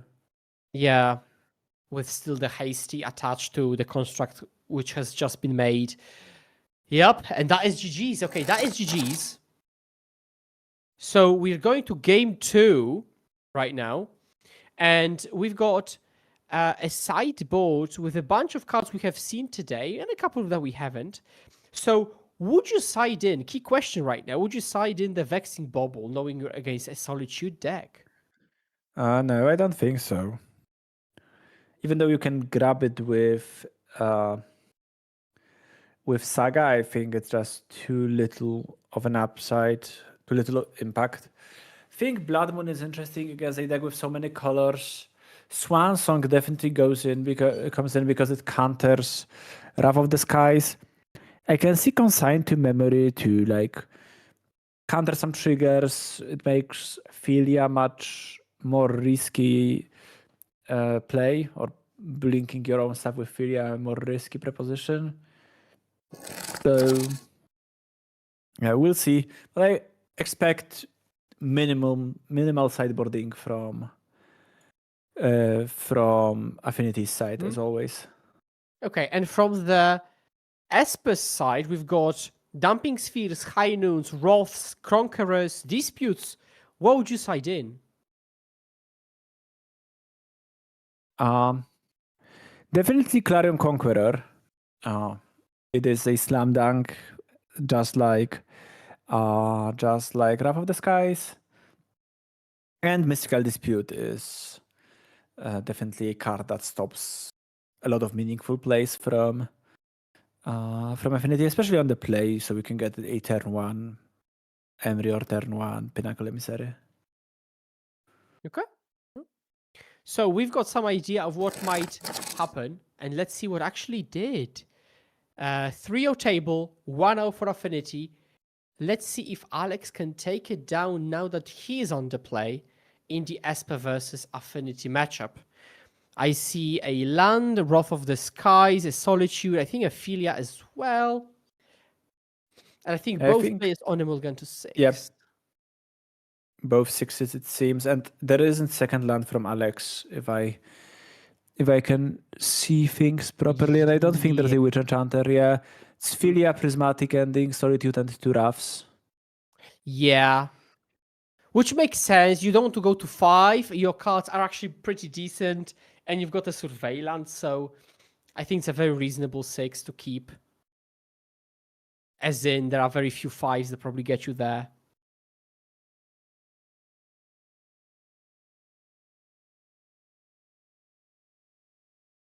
And so we take a draw, and I think we missed. So we Prismatic Ending Mox Opal, okay? Yeah. I'm interested to see whether this warrants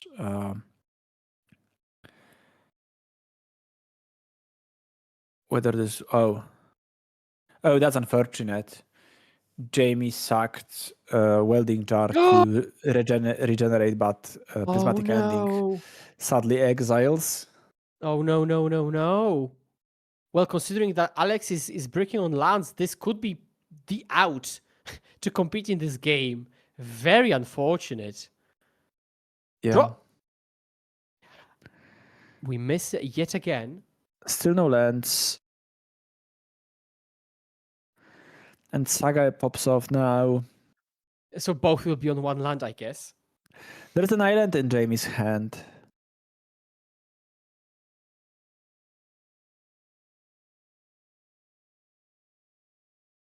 I think whatever Jamie grabs will inform us a good deal of what's in his hand.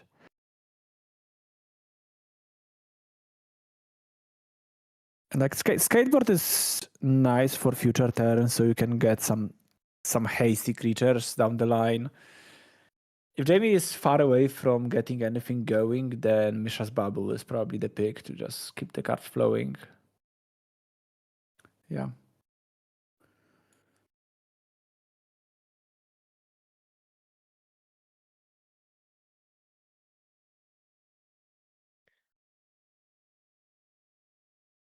Whoa, my goodness. That is absolutely... Oh, I know we draw a land-ish-esque, kind of. Wow. Yeah, that's likely game. Because there are very few basics. So Alex needs at least one of his 2 planes. Crazy. And then one of his remaining Witch Enchanters to deal with the Blood Moon. He's still 2 cards removed from, or maybe plays and then Philia can blink the moon. But so at least planes away from doing anything, and if Jamie has any sort of interaction like rebuke. And now I think we have a judge call about Blood Moon and Saga, because right now I think Saga should have 0 counters under the current rules. It's been changed a few times in recent years. True. And Although right now this I shouldn't think matter much. it doesn't matter much, but I think right now under current rules it's 0 counters instead of 1 that you used to put under old new rules. So after they changed how Moon and Saga works, at first you were putting 1, and I think now it's just 0. So yeah, and there is a Kappa in Jamie's hand. So like Jamie is very close, not very close, but Alex is very, very far away from accomplishing anything in this game. And at some point, Jamie will just drop Kappa in like few turns and win the game, probably. That is likely the right way to call it. Yeah. Alex is very fine, like barring like literally runner planes off the top, it's going to be pretty hard to accomplish absolutely anything this game. Although surprisingly little is happening considering the impasse, or rather the restriction of options. Or maybe still the judge calls calling is happening? Yeah, I think it is. Okay. So trying to decide, although again, I really don't think it's going to make much of an impact whether this has a counter or not, because in 2 draw steps, this game is likely resolved.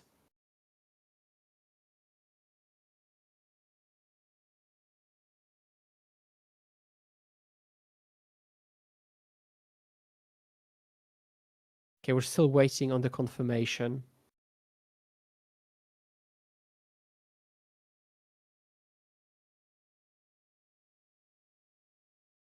But this shows the strength and the belief in the heart of cards by Alex, saying, let's get this judge call resolved, because I could actually run planes off the top, because, well, he very much could. And in that case, we might be partaking in this game of Magic the Gathering. Although without that, it is very unlikely. And so while we are waiting, I'd like to remind you that this stream is sponsored by Narón City Hall, TopDeck.gg, Ultimate Guard, and of course, Impact Live broadcast team. And you can see a lot of beautiful logos in the very center of our screen. And while I have you here, also a reminder that except for the Classic Four Seasons and Eternal Weekend tournaments, next year in March 27th to 28th, 2027, there will be yet another tournament with Impact Live, which is North Card Show. So do save that date, 27th and 28th of March 2027, and also follow Impact Live on socials to be up to date with any tournament announcements and more information. And that said, players are listening to the judge, presumably explaining the ruling.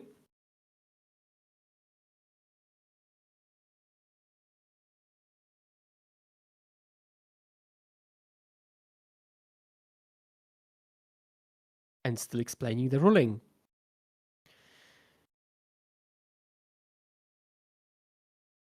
Right.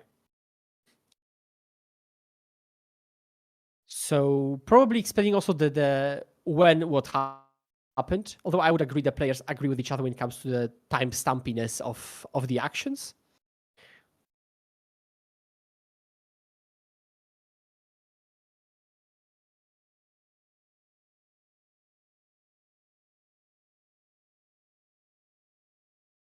Right. So I think this is resolved. So finally we got the judge call over with, to then pass the turn back, to draw a card,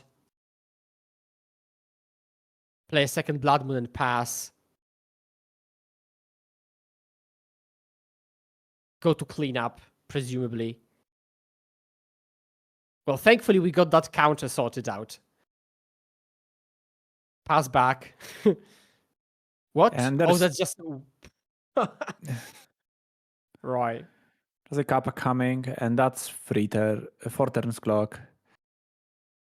Alex is still 1 land away from even trying to contest the kappa.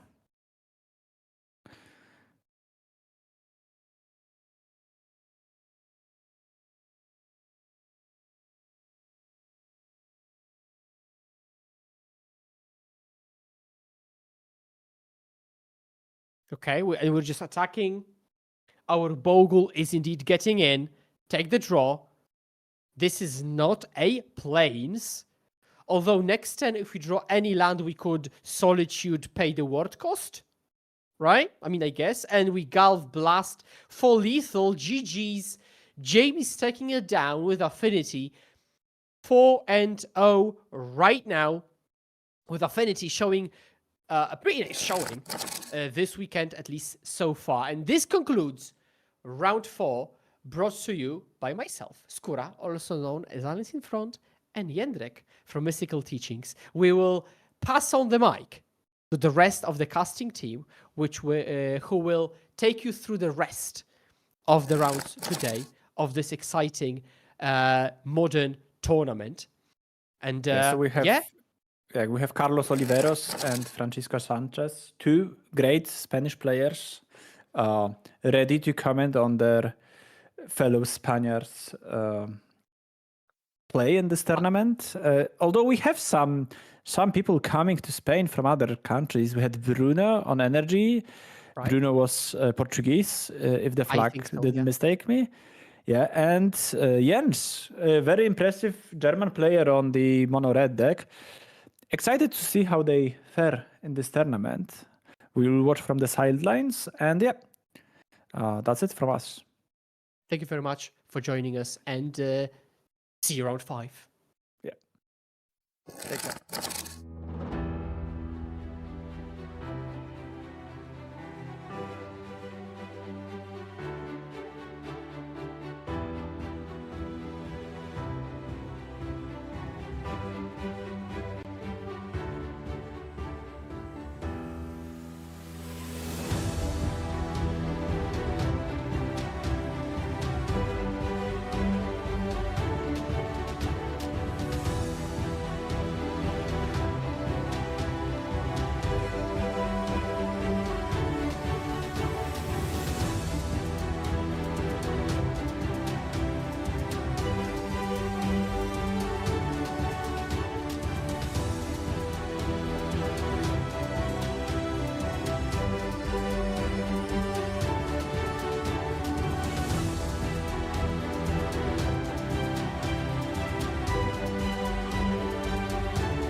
Hello, everybody. Welcome to round 5. My name is Carlos Oliveros, and I'm here along with Francisco Sánchez. Patxi, how are you doing, my friend?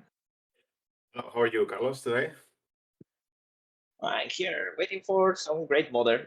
To be honest, the experience of casting with you, it's not every day that you are here with Francisco Sánchez. Anything you have seen about today that calls your attention? Yeah, I've been watching the stream before, like during the lunchtime. I was taking a peek, and after all the new cards, all the bans, and everything, I was watching some Boros Energy on camera, doing the same stuff as Bombardment, Gianni, Ocelot, So it seems like too much has changed. I also saw some Amulet Titan, even though they banned the Lotus Field, it's still a good deck, and it's still performing in a good way. So I'm expecting to see kind of the same as we're used to seeing modern. I'm hoping to see some kind of like some new spicy decks around Loki and some new cards, but let's see. Let's see if we are lucky. Yes, first of all, a great shout out to our Polish friends that were casting before us. They did a splendid job. Francisco and I are gonna be here till the end of the tournament and the weekend, obviously.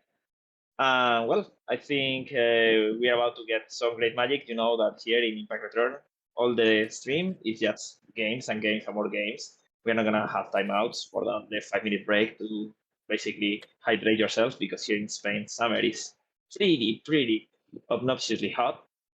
And well, Francisco, I see that we're talking about modern Boros Energy.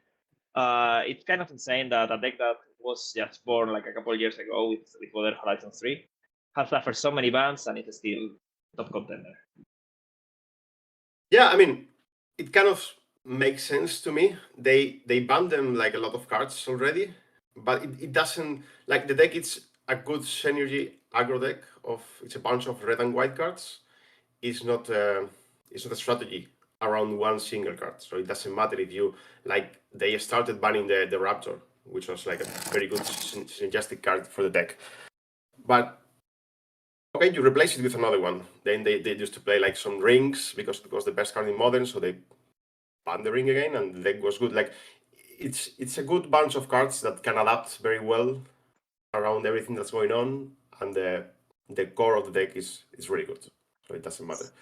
Here we have the standings of the tournament. We can see some known names from Spain. Yeah.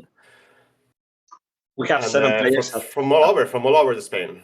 I can recognize already.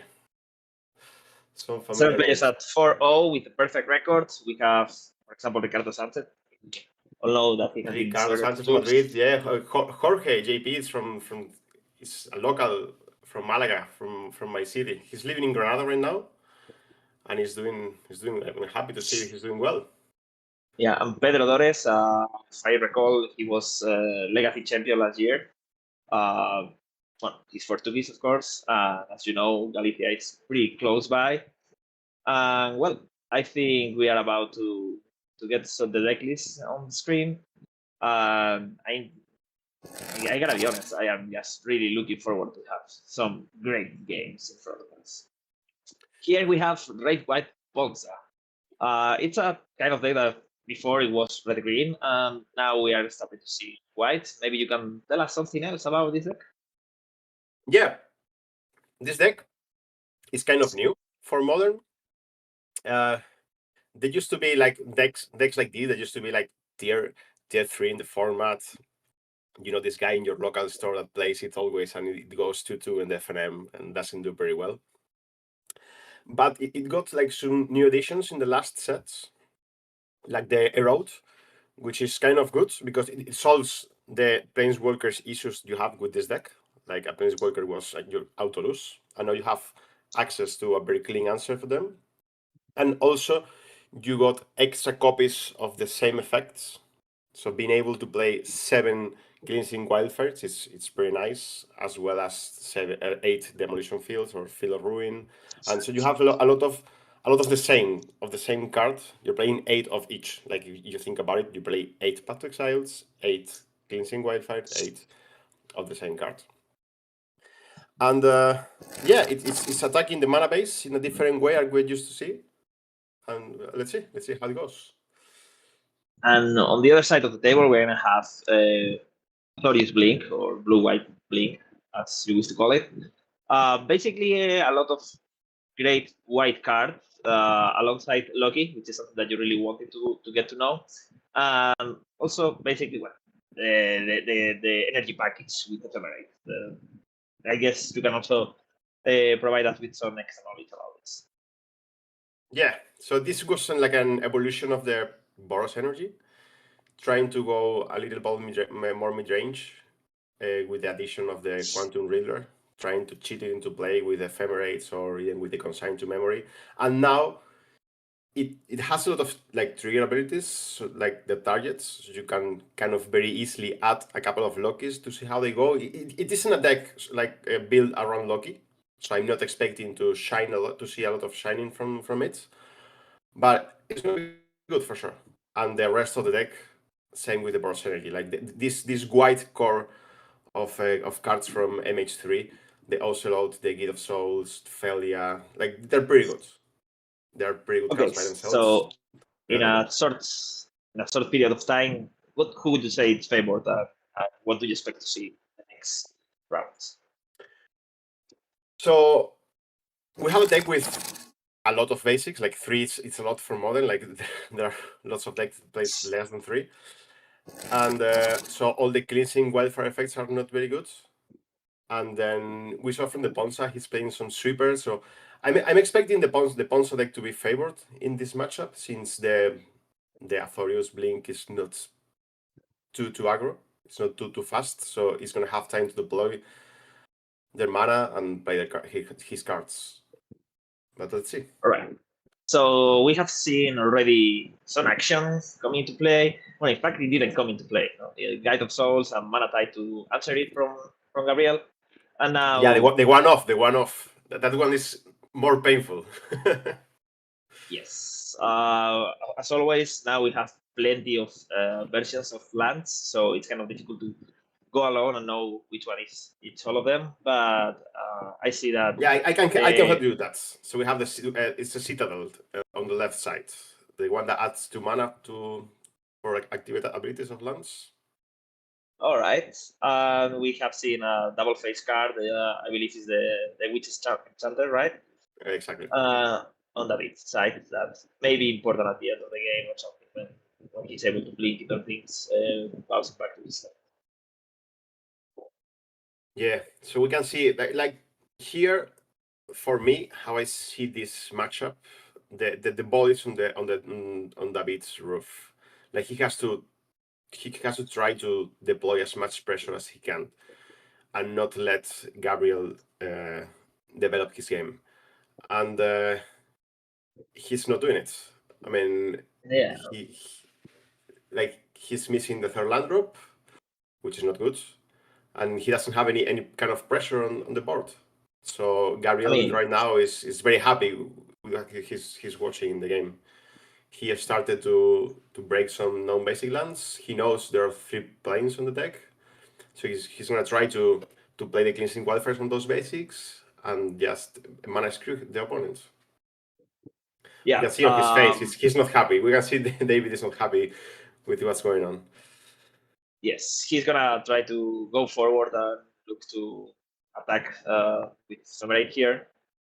Yeah, it's a desperate play from a desperate player. I mean, you don't have, like, as you can see, he has this charge and he broke all his small combo, and there's nothing going on. I'm expecting a quick scoop from here. I don't know if he wants to make the game longer, because the Bonfire is gonna take a while to close the game, but I believe the game is already over. Yeah, the game is already over. David is basically taking the hit here. At least he got some style points with this Red Bull Polo, but let's see if those points are just not gonna. So, works see his- here. Yeah, when you have like 5 lands, more cards in hand, more creators, and like more everything, it's like very, very unfair. Yeah, I mean, the body language is very different. We see Gabriel with plenty of confidence, David just going through the motions, knowing that he basically needs a miracle to get out of this pickle. Yeah. We see some blue coming back here. Yeah, he drew the third land. He's gonna try to play the. Let's see, lucky. I don't see Gabriel very worried about this. He's gonna double check what he has, but let's get a little deeper onto Loki. New card from Marvel Superheroes. Basically a reminiscent of Nadu in some kind of way. Let's say it's not the same, but we are not looking at anything that it's too dangerous for the here. Yeah, we remember Loki is 2 mana. Every time trigger ability of your own targets something of the opponent, you get to draw a card. And they learn the lesson and they cap it to just once per turn. They learned the lesson from that. So we move into sideboards. As we can see, the Ponce deck, it's a deck that it's already playing like a lot of like sideboard cards in the main deck. You can see he's playing like Rest in Peace, High Noon, all these kind of like bricks against lots of matchups, but they're like hitters against others. I mean, it can afford to play them. When you play these kind of decks, you are gambling into matchups instead of gambling into games. So you have like extremely good matchups or extremely bad matchups. There is no in between, no gray areas for you. So if I understand it properly, basically this is a deck that you have a linear plan that takes 20, 25, 30 slots, and the rest of them you just fill them up with things that may come handy when you are facing this kind of meta that you expect in the meta game, right? Exactly.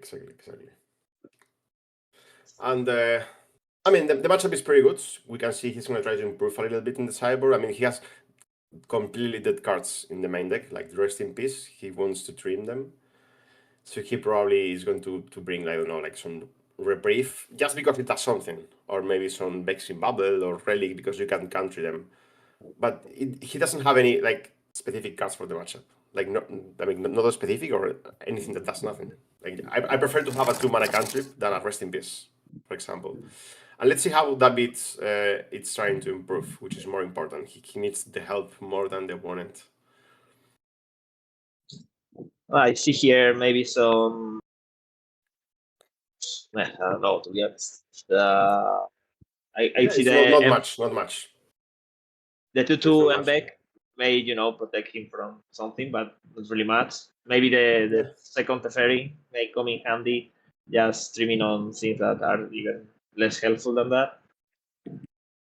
Yeah, you don't want to maybe you want to split your pressure into planeswalkers and creatures. So having Teferi for not over deploying the board can be nice. I would bring the Mystical Dispute just to have some 3-mana counter spell for the Wrath of the Skies.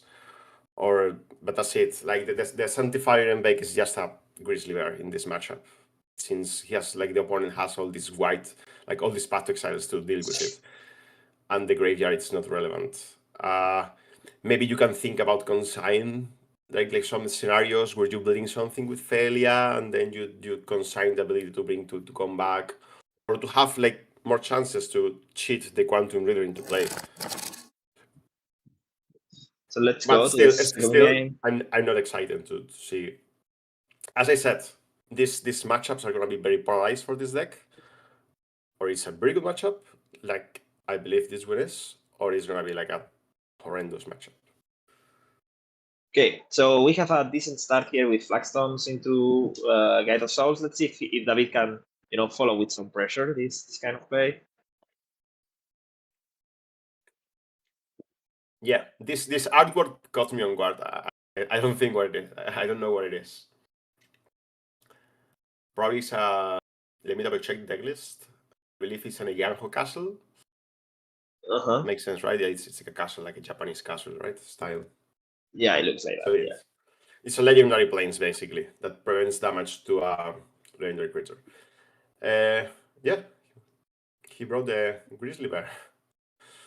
This is the kind of matchup with David. It's exactly thinking maybe a Gangfo was not that good. I could prepare another basic. Yeah, it wasn't that free as you thought at first, right? Exactly.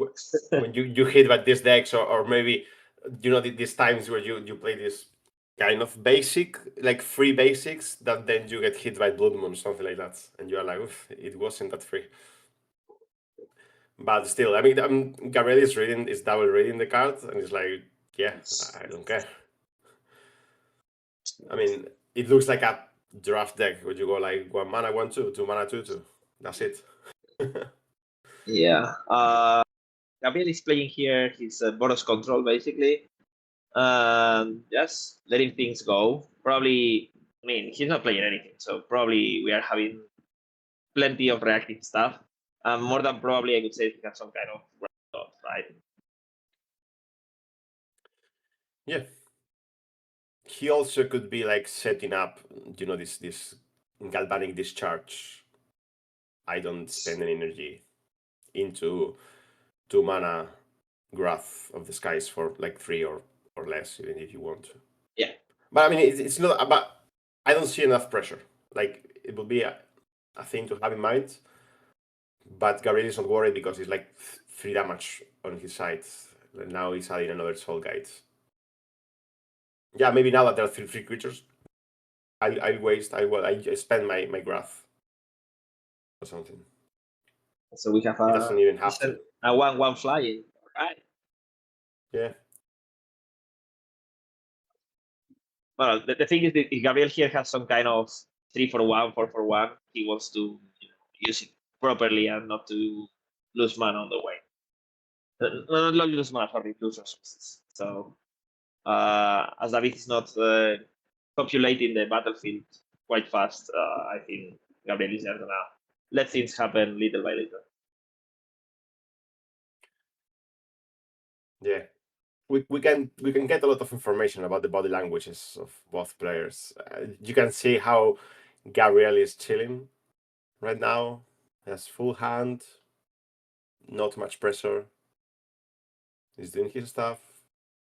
But David, it's only 2 cards in hand, and it's like, phew, everything is gone. I don't have pressure. Just attack for 3. He has like only 2 cards in hand, if I am right. And Gabriel here just has to be, kind of wary that his big spell will not be countered by some random mystical dispute, as you said.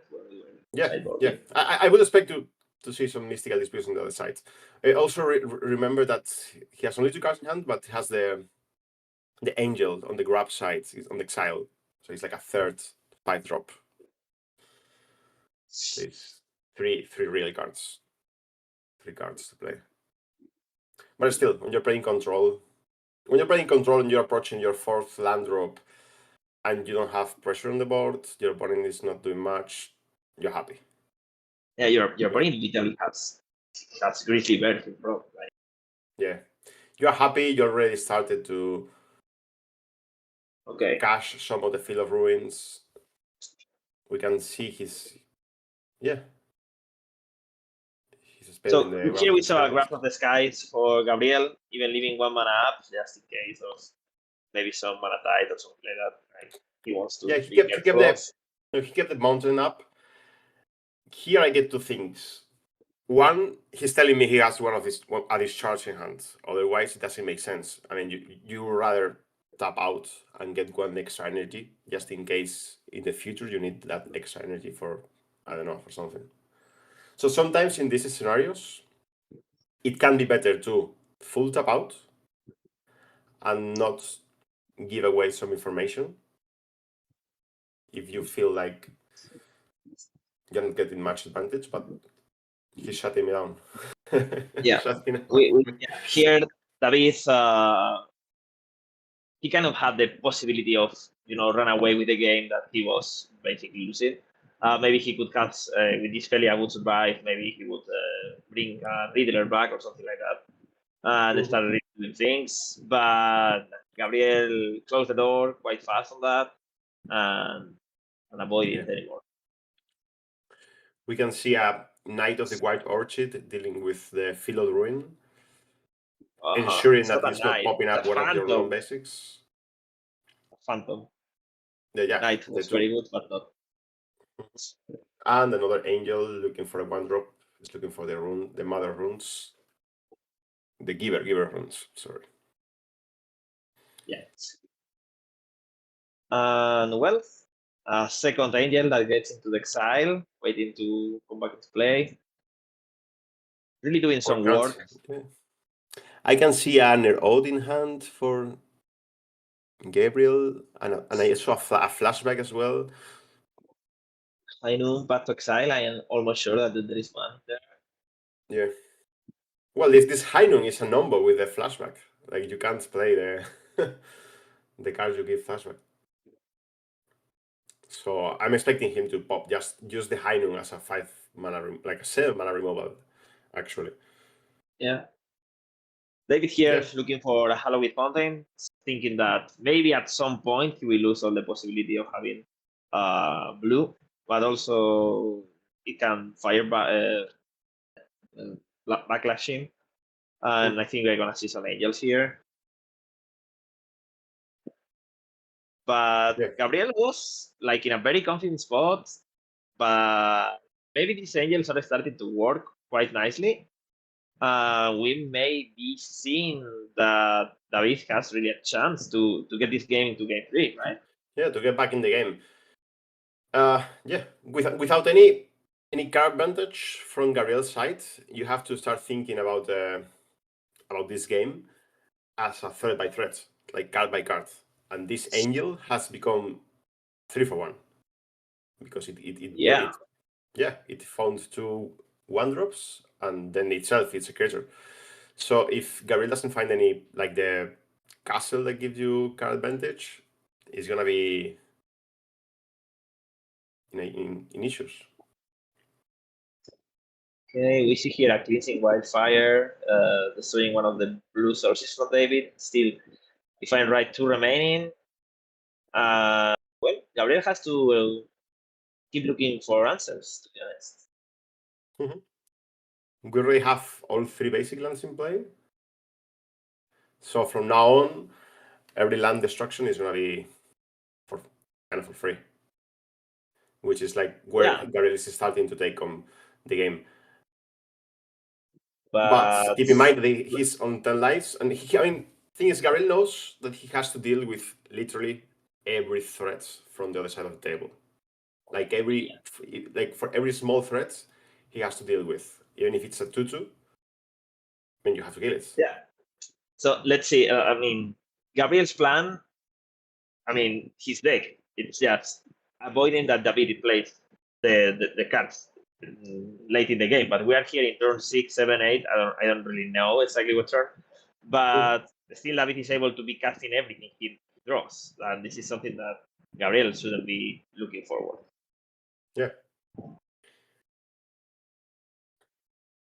And David here taking a very defensive approach. We know that he has a Guide of Soul in hand. We know he has an Angel also in the exile. Of course, he cannot play any more than 1 card per turn. I don't think I like too much how he played the last turn. Your opponent's on 10. He has missed some land drops. You need to start applying the maximum pressure you can. So I will have go for the angel on the turn before. Like now, he has a Mythical Dispute in hand. Okay. That makes more sense. But still, you see, he played a 1-drop. He didn't attack this turn. So it's like he's on 10 lives still. Okay, he played Wrath of Gods, gets countered, and now you want to play something like in the first main phase, so you get the energy to attack for 3. Yeah, he's getting somewhere, for sure. Yeah, what I wanted to actually say is that, David, when he didn't play the angel, he's kind of telling it's a telling that he has it's something giving that away costs the more mana. information. Yeah. So I don't really know if that was highly worth it, but well, at the moment we have missed 3 points of damage from the giver plus the guide of souls. Oh, the guide I think will attack, but we lost 2 points of damage. And let's see if that at the end comes up biting. Mm-hmm. Yeah, I think it's when Gabriel sees his opponent with 6 lands playing a 1-drop, having a 5-drop like on the exile, like he's able to play it, and he's denying it. You have to think about it. You have to sit down for a second and say, okay, why my opponent didn't play the 3, like the 5 angel, which is the obvious play? What's going on? Maybe like rushing into the Graph of the Gods was wrong. Like if you expect your opponent to have the counter, okay, let's play around it. He gave away the information. Okay, let's say go. Let's pop the high noon on your turn. Let's spend my mana efficiently and making your opponent play inefficiently, which was better. Yeah, at the end, David is kind of closing the door here against the odds, at least for you or for me. He may come back from a game that looked very bad from the beginning.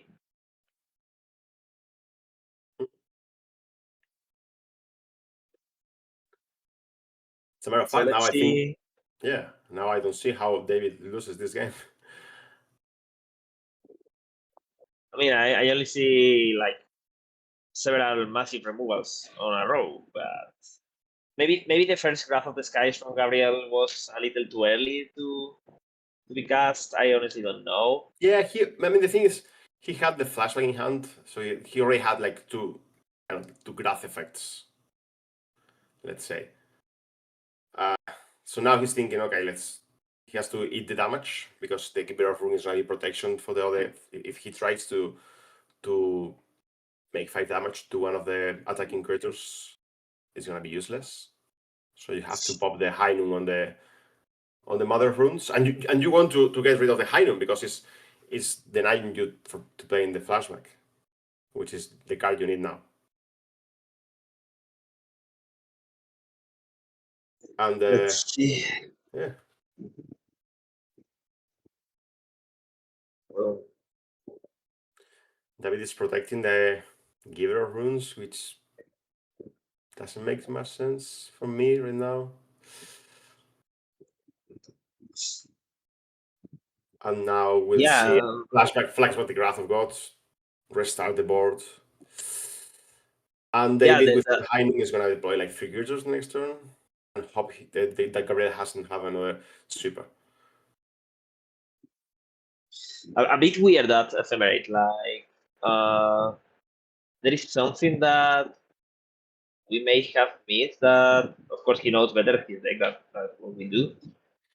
But it seems like now it's not gonna do much, and we basically lost a card because Gabriel would have to answer the 2 big threats with 2 cards anyway, right? Mm-hmm.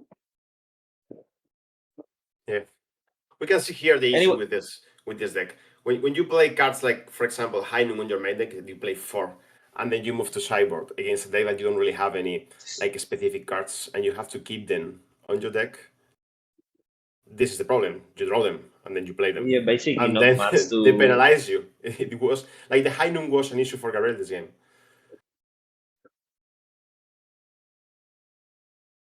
Well, it also slowed down David a bit. Not too much, but yeah. Yeah. Now David has like 5 cards in hand, and he's wondering, and he's like, okay, how many creatures should I play this turn to make enough pressure that I can kill my opponent in the back hits? But there are not too many that I get grabbed by another sweeper. You know, and he chose that 2 is the number. And okay, we get Path to Exile the first one, and he has to deal with the other one to stay alive for another turn. And let's see what he draw. Like in this scenario, you remember that Ephemerate he wasted on that Giver rune. Now it would be very nice to have it. Okay, he passes the turn. And you're Are we expecting gonna be able some- to close this? Is David gonna be able to close again? No. Ooh, solitude. And it's really good card at the moment. Yeah, and he waited for the attack. Maybe that was wrong for many reasons.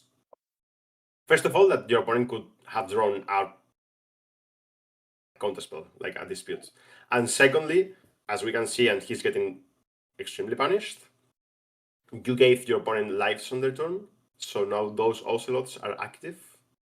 Where you could just play Solitude on the turn, pass, your opponent is not playing any instant speed things or any like Ragavan with haste or anything. And now Many it's cards. escalating. It's a small mistake that you learn on the way. I mean, I know it because it happened to me in the past. I try to. It happened to everybody. When you play against energies, this example, and they have this like Ragavan, and you say, okay, I'm gonna kill it on his attack phase, so he doesn't have another one to dash. And so you pitch Solitude, you kill the Ragavan, and they go like Ocelot, make a token, and you are like, oh my god. These kind of small things that are highly punishing, I always connected them with Legacy. I don't really know exactly why, but in Legacy, you crack a Fred Slam exactly, and the other one does the days exactly in that moment, and you are like, and now this really came to Modern, like really tiny moves are able to really change games. And this is gonna leave exactly Gabriel with 2 lives. With no This second Solitude is coming for help. He's dealing with both the Ocelots and gaining 6 lights and taking 5 from the back, so he's getting 1 extra. He's going up to 2. And now these 2 Solitudes can start attacking because they control the board. Ooh, with Vigilance and the Kahira. Yeah. So now the game seems really over. I mean, there was a moment where we thought that maybe David could get this one. But a couple good draws here really sent him back home. Yeah, and also like this when you are very close in a bad matchup and you are like, now I need to go like runner 2 good cards, and you are like, okay, 2 lands in a row, which had happened to David. As we can see, he hasn't missed his date with the land drop. Also I would say David was kind of unlucky this game. Like, it's been very long and he didn't get any of his big cards. Basically, all we saw him draw was Angels, but not a single Riddler, Angels, Wanderers, and lands. Big spells. Yeah, like a Quantum Riddler here would be like very nice. Probably not good enough neither, but it could easily help him get back.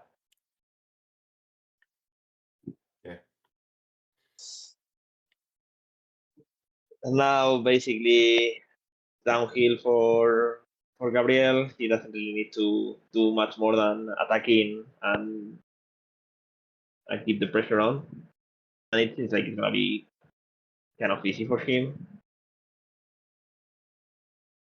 Yeah. At this point, the game is over. You are not coming back from here.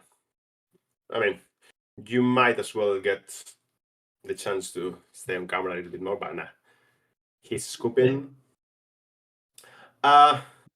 Sometimes in these tournaments, I see people like taking like more time than they need to concede in games, and I mean, in games that you're lost. You're already lost. Like, this game was over. I mean, maybe if he wanted, he could like stay 3-4 more turns, but he was going nowhere. Okay, let's jump into the next one. Yeah, talking about time, we don't have it because we are always gonna be having some more action. And now we're gonna see Flareless Belcher by Diego Valcartel. Pretty interesting take that we don't really even need the flare now. Could you let me know about it? Yeah, so main difference when you're not playing the flare, it means that you have trimmed all the small creatures, the 2 drops that search like the altar and the O3 that mills 3-4 cards, and you take one non-crit spell. So you can play better cards in your deck. And he's playing like more counter spells. We can see 4 1-mana counter spells on the way of those 2 spells, which I believe it's really good position right now.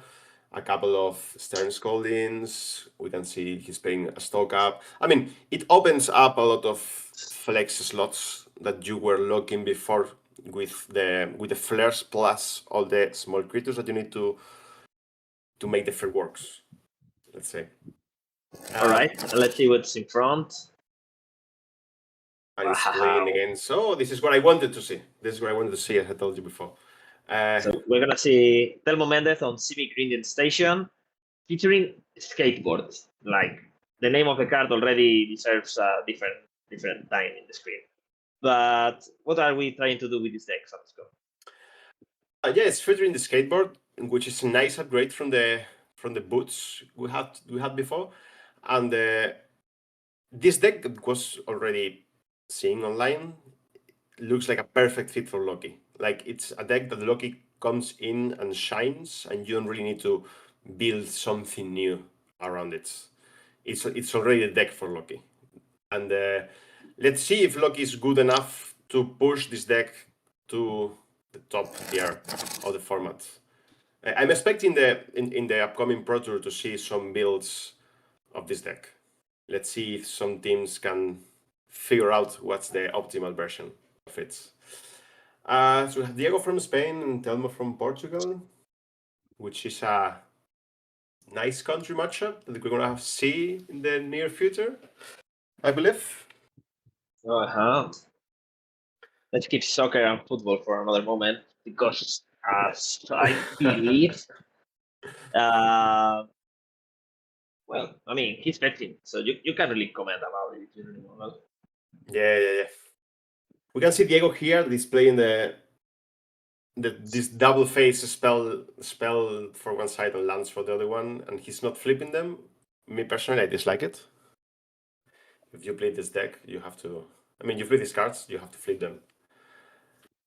Actually, I don't know why, but I would play these cards on the land side, because like 90% of the times you play them on that side, and then every time you want to play the spell, you can flip it, which I believe is easier. But still, let's see the start. We have Tamiyo Mox, which is already like we see like the opposite sides of Modern. One player had 2 Tablands, and the other one has land Mox on the first turn.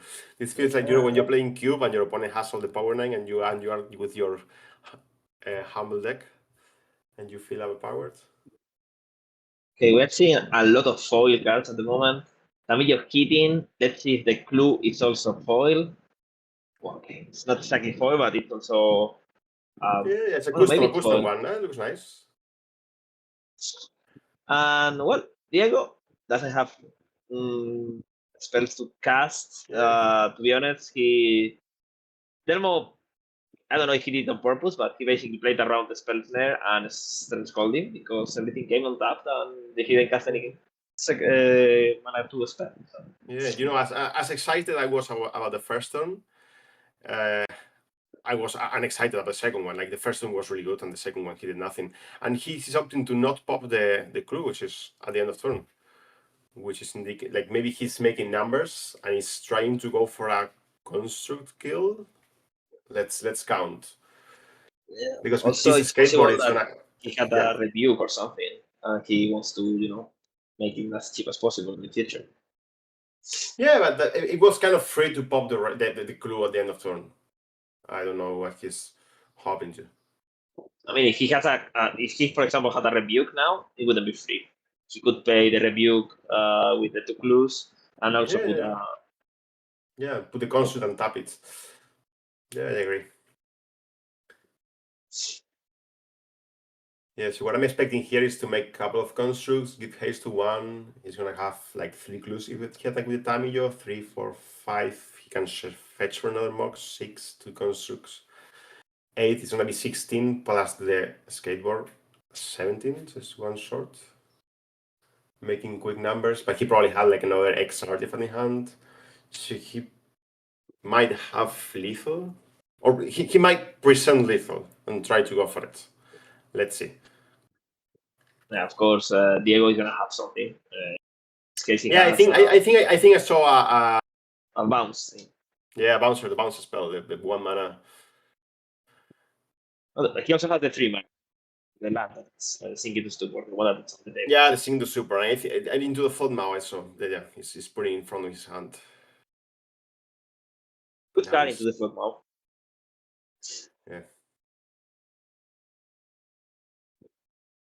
Yeah, good card. Surprising. It's the kind of cards that when they get released, like nobody really takes care of it. And then it goes up to like, I don't know, you see online, it's like, why is this uncommon 7 tickets? And now it's played everywhere and goes up to 15 and it's going crazy and everyone realizes how good it is. Yeah. Well, I don't follow the economy of Magic Online for free, so Yeah. that's good or bad, because sometimes it does get nuts. Yes, we can see he's trying to go for the lethal. It's missing more artifacts.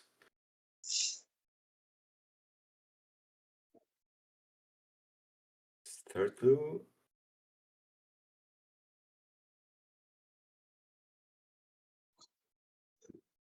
So okay, so I think it's 17 damage, right? Yeah, I don't think he's gonna take it anyway. But in the other hand, like he got the might as an insurance to not die in the back hit, like in case your opponent is fetching for the For the Lotus Bloom, yeah, for the Lotus Bloom. Like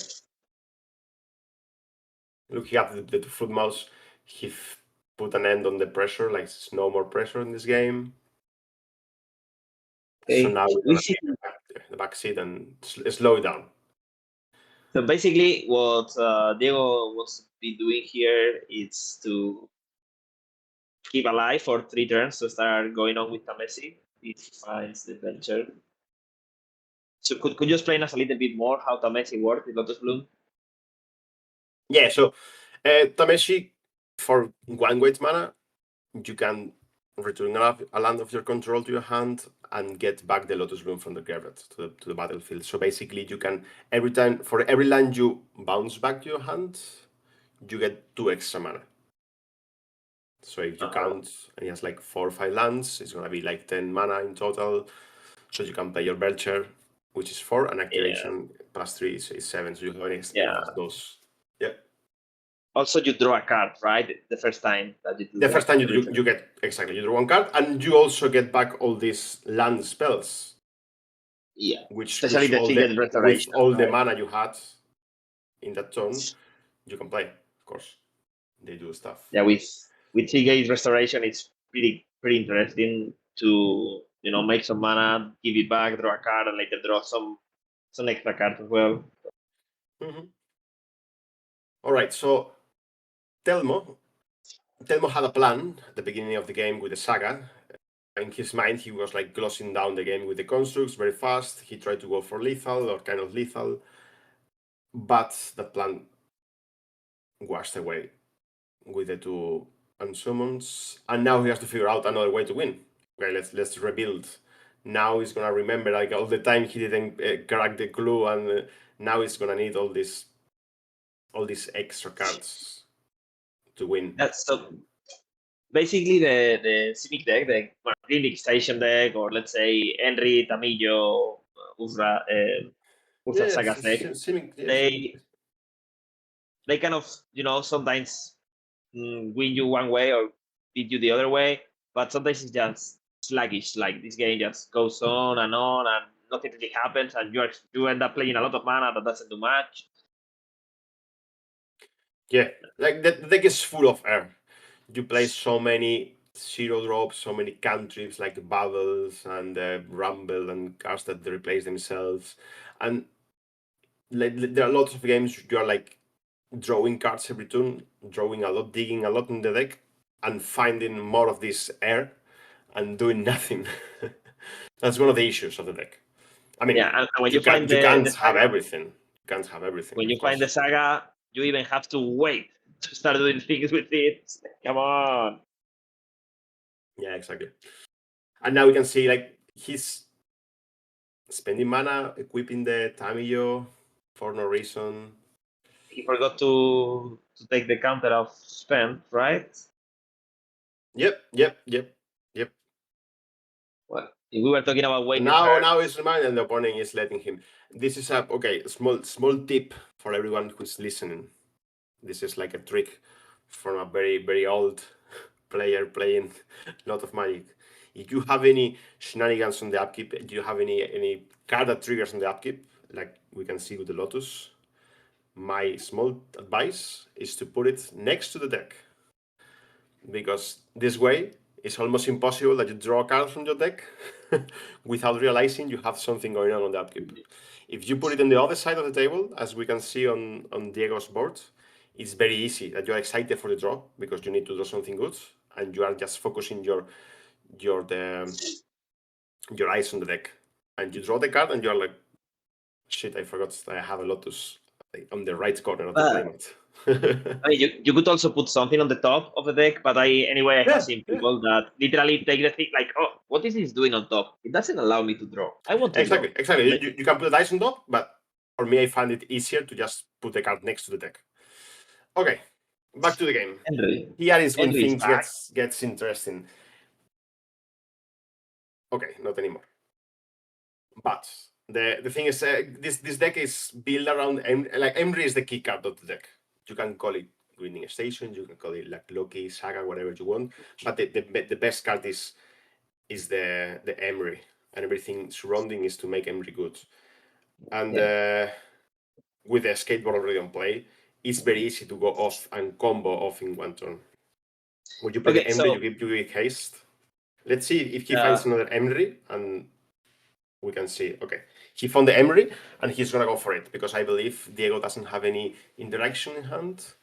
So let's be quiet and enjoy, and go through what's going on the screen. Okay, so maybe before it happens, could you let us know how exactly works? Because I guess when all right, so the setup seems a bit too much, but as we can see how the deck goes, it digs a lot of cards. It's like drawing, so you find all the pieces of the puzzle. So you need one Emry, you need one active Mox, the Amber or the Opal. You need the Grinding Station. I mean, all these cards can be in the graveyard or in your hands because with the Emry you can flash them back. And then you need the Grinding Station, and then you need the Surveillance Camera, which is a new card from Ninja Turtles. The Surveillance Camera is a 1-mana artifact that when it comes into play and when it leaves the battlefield, it taps or untaps an artifact or creature. Okay? So with the Emry, you're gonna give it flash you're gonna play the card from the graveyard. And with the Grinding Station on the play, you're gonna sacrifice it. So you're gonna get both of the triggers. And with those triggers, you're gonna untap the Emry. And then you're gonna untap as well a Mox. So you can like do it for free. And in the meantime, you are getting infinite Grinding Station activations, basically. Exactly. We can see the Sewer camera on the screen. Now, I believe he's missing the Grinding Station, and he found it. It was the only missing piece. And he's getting it. So now with Emry, with haste, exactly. It's going to come back. Exactly. As I said, it's 4 pieces of the combo, but it's kind of easy to assemble when your whole deck are cantrips and it's digging and digging. Remember, he played the Emry this turn. He had nothing at the beginning, nothing but air at the beginning of the turn. But thanks to the skateboard giving it haste, he's going to be able to go off. Let's see. He's thinking about how to get mana. He's 1 mana short. Yeah, I think he's maybe 1 mana short because he played a Loki in between. I think he was missing one of the pieces. Let's see. Okay, let's cast the Mox. Yeah, well, the opponent is hot is with a ventilator. Trying to cool down. Okay, now the Mox is tapping for mana. Playing the Surveillance Camera.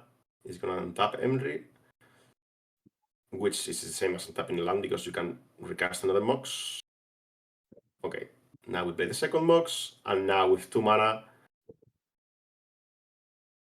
Okay, he's gonna play the Grinding Station, which can eat the Surveillance Camera and tap in the Emery.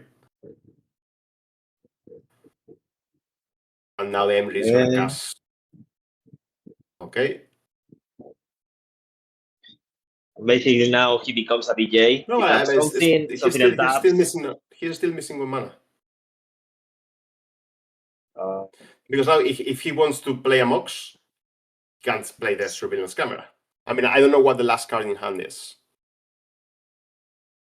what do you mean he cannot? Oh, maybe I missed something. It's one mana, no? Yeah, but he didn't have any. With Henry, have he one will mana. bring a Mox, Yeah, that's it.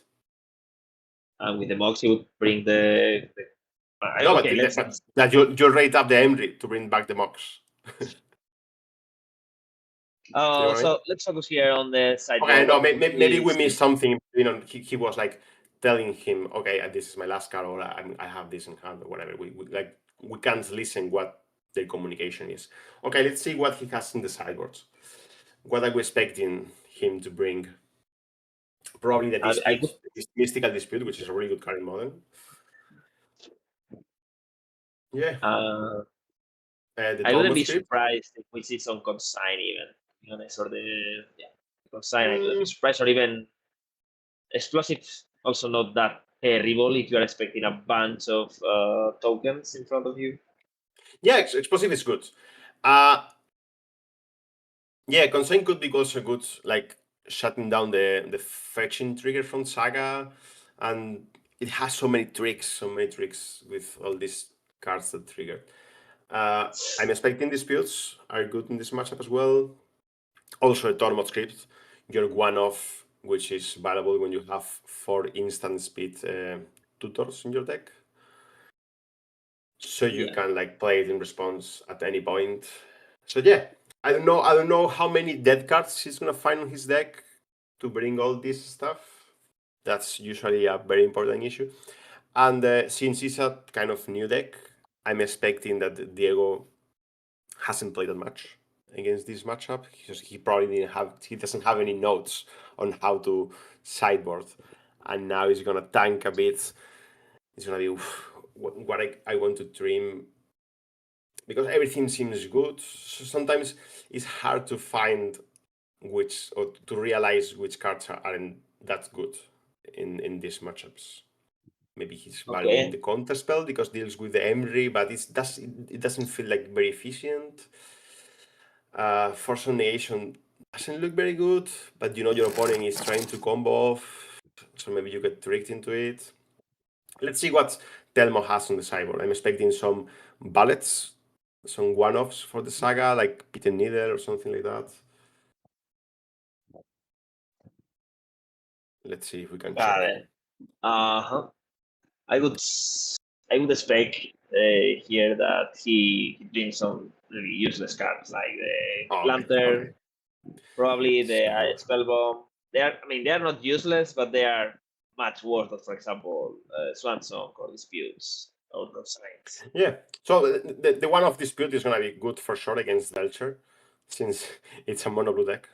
So let's bring your counter for blue spells. Also, Consign to Memory is good when you're trying to counter an artifact. Vexing Babel is not that good, I would say, since they are not playing Flare anymore. You only hit the Lotus when it's suspended. I don't know. My Natur's Claim is also a possibility.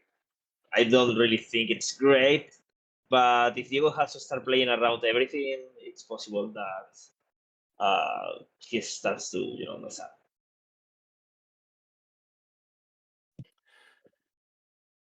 Okay, so he opens with Tamiyo. He was playing it main deck. I believe it's only one Tamiyo on the main deck. I don't know what the reasoning behind that. Yeah, I mean, you have flexi slots, I guess. Now that you don't play all these small, like 2 drops, you can afford to play these cards. Let's see. Lotus Bloom probably from the top. I can guess. Are we not seeing the clue? What happened with it?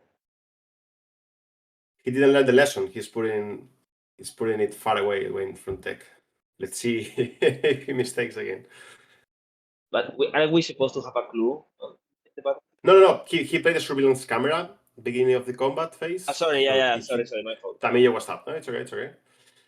And now, okay, this is where he tried to shine, but he's getting hit by Stern Scolding. But Loki, like in this scenario, was insanely good. It was activating the mocks. Yeah. It was getting one extra card from the bubbling, triggering the opponent, looking the top card.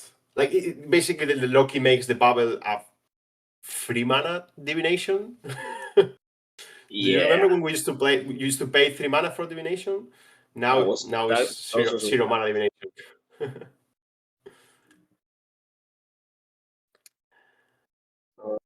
So here, yeah, is casting Preordain.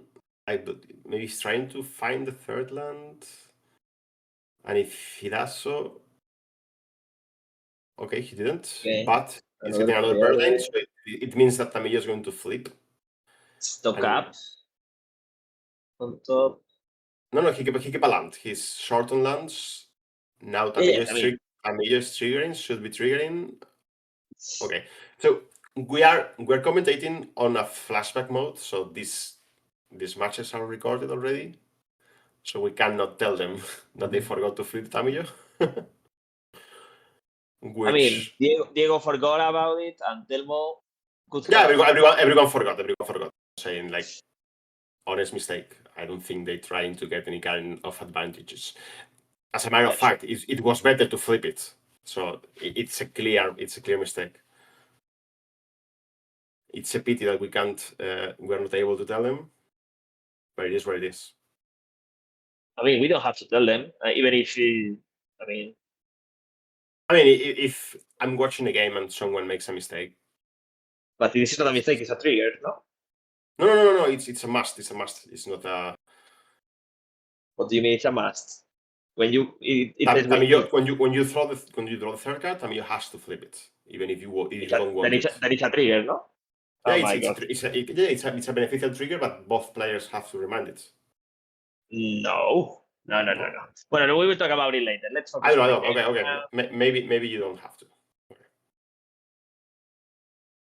We are seeing Tameshi, and there is a Lotus Bloom. So really, Telmo needs to be doing something right now. There's a Lotus in play that can go off with Tamillo, with the Tameshi, sorry. And he's holding. I mean, he hasn't had any cards in hand to punish him. Okay, he's going to try the counter for the Lotus. Good thing about Diego is he had the white land that you need. I mean, you need white mana to activate for the first time Tameshi. So he already had that. So next turn he can get back the Lotus, draw one card from the Tameshi's trigger, and play this kind of controlish game where you're drawing cards with Tameshi and clues and taking over with counterspells. He hasn't had a counterspell and a Force of Negation, so he's kind of ensuring he's not getting combo off. And yeah, well, this game is looking very well for Diego, in my opinion. Like next turn, he's gonna be able to do plenty of stuff. And we see Emily, but we don't see enough artifacts at the moment. Yeah. There is the surveillance camera and the mocks and one island. Yeah. And he's opting for not casting it, which I'm surprised. Yeah, I was checking Tamillo, and yes, it's a trigger. It's beneficial, so if you miss it, you miss it, and your opponent can choose if you have to or you don't have to. Okay. So it's only Diego's mistake, and that's it. I remember, as you said before, when we were younger and all that stuff, with the Gates of Draft, it was mandatory to put it, and you have to remind your opponent to attack you with a 4/4. It happened way too many times. Hey, my friend, you forgot you're killing me. Yeah. I'm here to remind you, you win the game. Yeah, now Magic has changed a lot. like the rules, how the rules has changed over the years. I mean, they became more soft, in my opinion. I liked it when they were like harder and the penalties were stronger, but still. Okay, so now really we see every getting into play.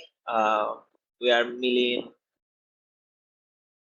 I think not It's an nothing artifact. interesting. I don't know what the second card was, to be honest. Natus Claim from Final Fantasy. Oh, Natus Claim. And well, now we are gonna start working with the Ursa Saga. But Diego is gonna start working with plenty of mana, and it's basically one card away from putting this game to sleep. Okay. He's taking the dice to count mana, so I'm expecting he's gonna go off this turn. When you have this much amount of mana, and as I said, all these lands that they were just islands on the play, they become suddenly like relevant spells. Like when you have kind of infinite mana, like not infinite, but if you make the numbers, maybe he has like 20 manas. Yeah, at the moment he has a Secret Restoration in hand, which is his best play. Let's see if Telmo has any kind of answer for that. But at the moment he's really going off. He's counting white mana, he's counting blue mana. He hasn't made the land drop yet, so he's able to play another land, untapped, to redo the thing of bringing back the Lotus. So he had 3 lands and 2 Lotuses at the beginning of the turn, plus the land drop, which is 4 lands. If all those lands, like, it's easier for me to count it, like knowing how much mana everything gives you and counting like net numbers. So you have 4 lands, it's 4 mana. I guess that's a weird of plus every land is 2 mana from the Tameshi, so it's 4 mana. Is 8 plus 4 is 12 mana with lands plus 2 moxes is 18 mana. So he had 18 mana this turn, and he's spending 7 on this Wheel of Invention. So he has 11 on the pool, 5 floating and 2 Lotuses uncast, unbroken. Okay, counter So your interaction, please.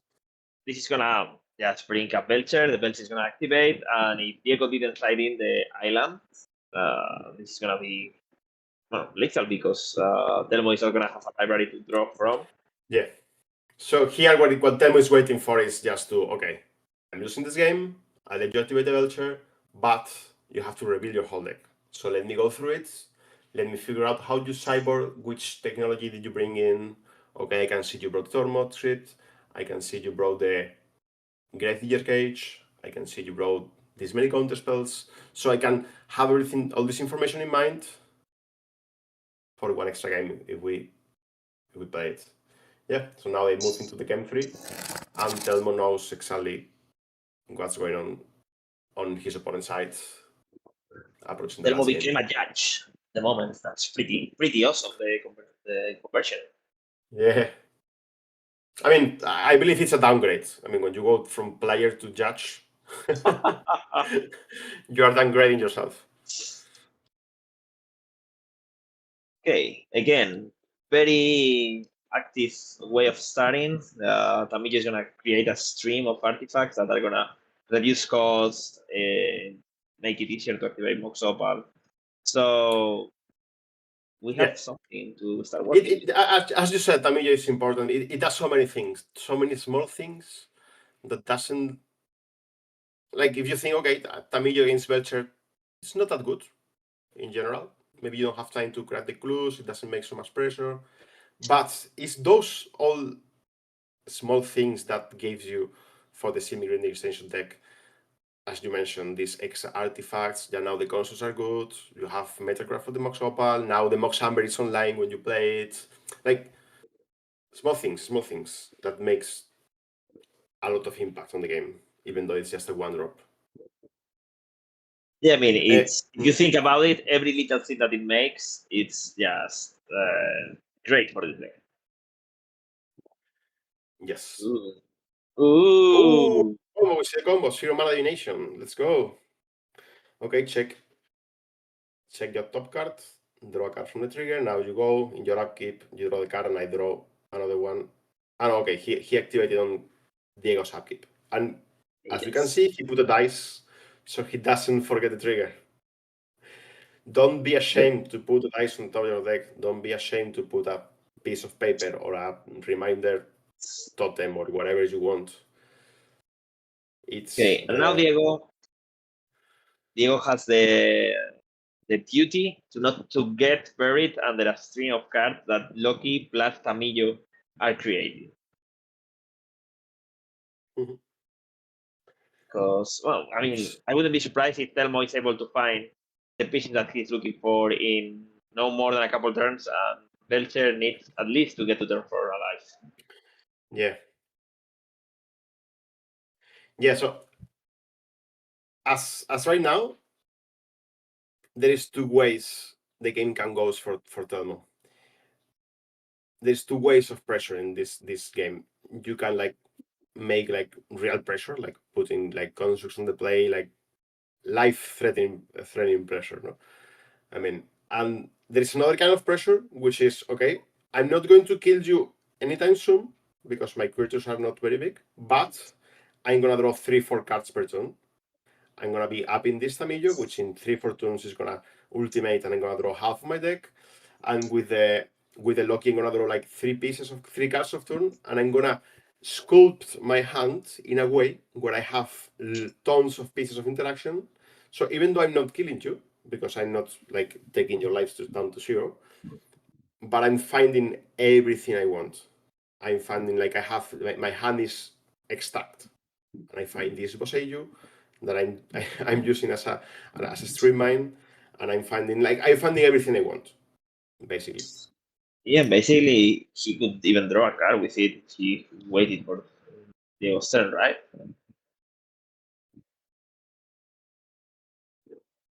Yeah, I don't think Diego brought the island. He has one base island in the sideboard, but we didn't see in the second game.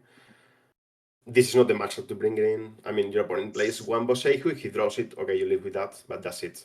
And we can see how slow this start was for Diego. Yeah, like just tap lands, no Lotus on his hand, and nothing going on. Yeah, he's He has basically the combo pieces. compared. Too slow. I mean, Telmo is playing his game. He was able to flip Tamillo and put a second Tamillo on game. He has drawn at least 2 or 3 extra cards this game. Diego, it's really seeing even problems with his mana. He basically, all he did this game was casting a preordain. And, well, of course, that's not enough when you are seeing an opponent that is playing 5, 6, 7 spells this fast. Yeah. For me, one of the issues in these games for Diego that maybe in the future he wants to go back to see his match, to try to get something back from it, to learn something. Modern right now, it's a very, I would say, it's a high demanding format. Like the cards are really good, very efficient, very cheap. You can't really afford to keep these kind of slow hands where you say, okay, I have 3-4 lands, I have my Belcher, I can go to forecast the Belcher, I have this counter spell. I'm sorry, but it doesn't work. And this is the proof that it doesn't work. His game is doing exactly what he kept for it. And he's doing, I mean, the hand he kept was this, and it's not working. You need to go to 5 if it's in the needs, but you need to do some action. You need to have interaction. You need to have some like Lotus in hand. You need to do some stuff. Like at this point, if you check Diego's side of the game, he's been a wall. He has done nothing. He hasn't cast any spells. He just play like taplands and do nothing, and Telmo is having all the fun. Yeah, I mean, the thing here is that, it's kind of difficult to mulligan a hand where you have everything you want to really have, but to be honest, Telmo is also playing a combo deck that can apply pressure, and I'm also gonna, cover the back here of Diego, because that Poseidon really sent him back to Stone Age. It's gonna be difficult to get out of it, but there is not much more that he could do with how the game went.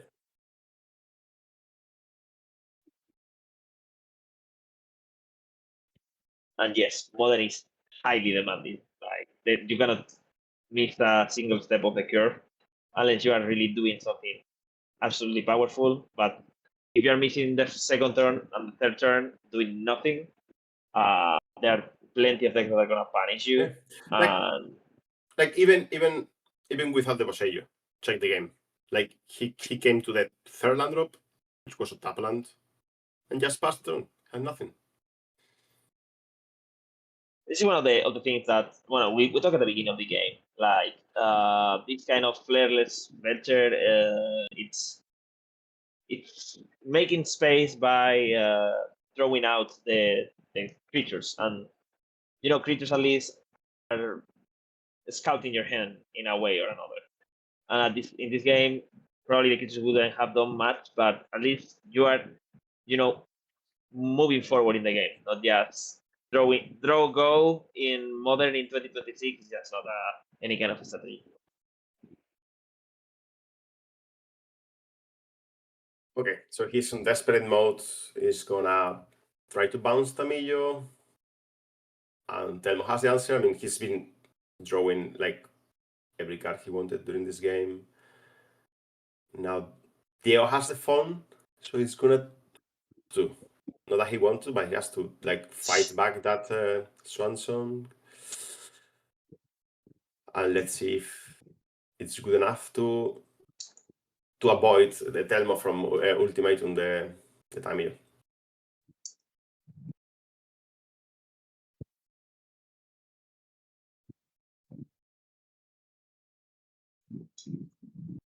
Okay, now we are gonna use all this mana that Tamillo also does this. Like I'm creating a lot of clues that many of the cards I'm gonna draw as boxes, air, but this air gives me mana to keep cracking clues and flowing.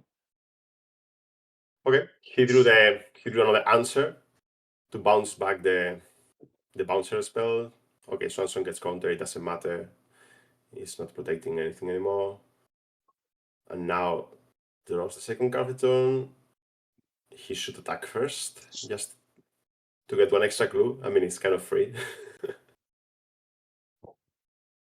And then he's gonna draw, I don't know, 20 cards. And I don't see how you lose from that point. Yeah, but also Diego cannot, combo on the way back. It's one of the things of Venture that, it does cool things sometimes, but it cannot just combo. I mean, there's a way. He's able to go off if he has a Wheel of Invention, Finding the Lotus, Tameshi, makes bunch of mana, and Belcher. So there is always a way of going off in this with this setup he has. But I don't see how this extremely efficient deck with lots of 0 mana spells and lots of counters drawing 20 or 25 cards is gonna lose from this point. There's no way. Yes.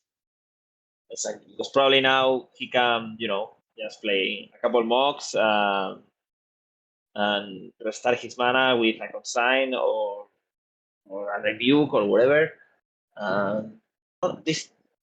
We cannot say anything yet, but it seems like it's 99.9% Telmo's game.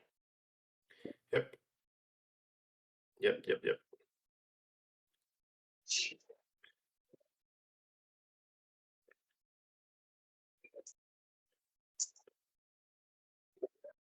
You see all this 0 mana, like all these mocks, like being able to play all these extra free lands. Yes. He might be able to go off this turn. I don't know how many moxes he drew, but with the skateboard, Emry with haste, play another mox.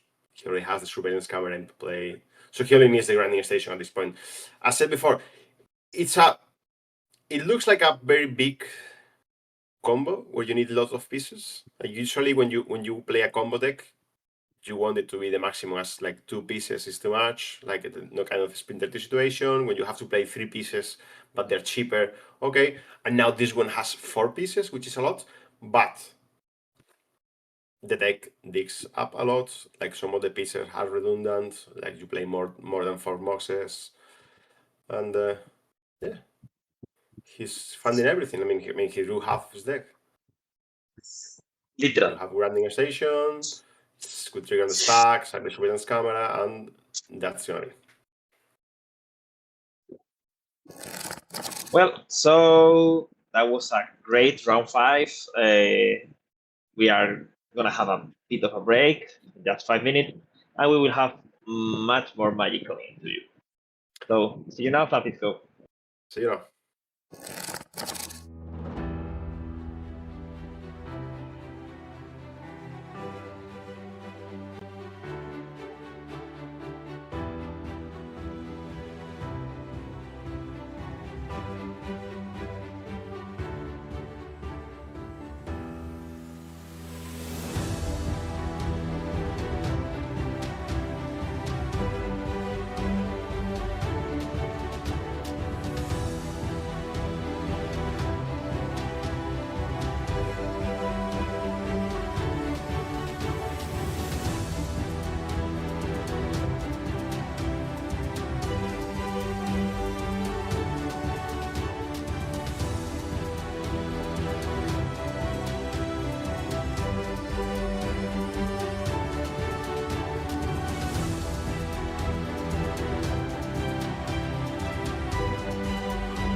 Hello everybody again. We are in round 6 here with Patxi Sánchez, Francisco, ready for a great round, right? We are having Affinity against Amulet Titan. Yeah. This is one of the tonics of the formats where everyone is trying to do their own plan, and we see who is the fastest on the field, and with a very small interaction and can sneak the win. The Wild Wild West. Let's see. So we have here Patxi Sánchez. This deck, it's Affinity. It focuses on 2 different plans, basically Urza Saga and weapons manufacture. Is that right?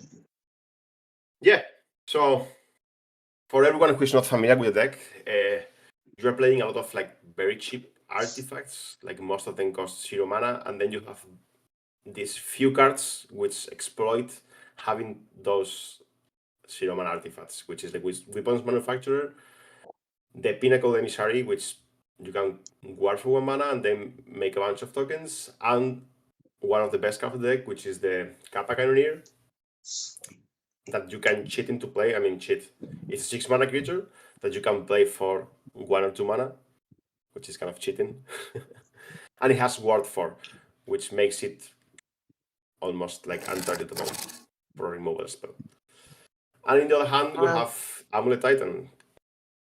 Yeah, this deck has been with us for a long time, first with Summer Bloom, later with several iterations, Lotus Field, and now we are getting to play with Spelunky and Scasive.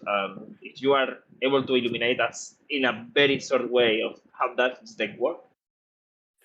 Yeah, so it's gonna put an effect into play that makes your tap lands come untapped, and then cast Primal Titan and get advantage looking for lands that give you more than 1 mana, like the Karu lands that comes into play tap that gives you 2 mana, and then you can look for more ways to untap them and stack the triggers, and in 1 turn you go off and you fetch for most of the lands on the deck, and you get them back with the Analyst, and it has some crazy loops that if you are not very familiar with the deck, it seems like it's not doing too much, and then he starts to fetch for lands and more lands and doing this, doing that, and then lands that copy creatures and more mana, and yeah, then suddenly you're dead without That's even a great noticing. explanation. Okay, so these 2 decks, as I said before, are decks which are capable of doing very explosive things, but you need to have the right cards, and it's very easy that you open a hand with a lot of like not very well connected cards. Mm-hmm. Okay, Fernando is playing like all the crazy arts of the cards.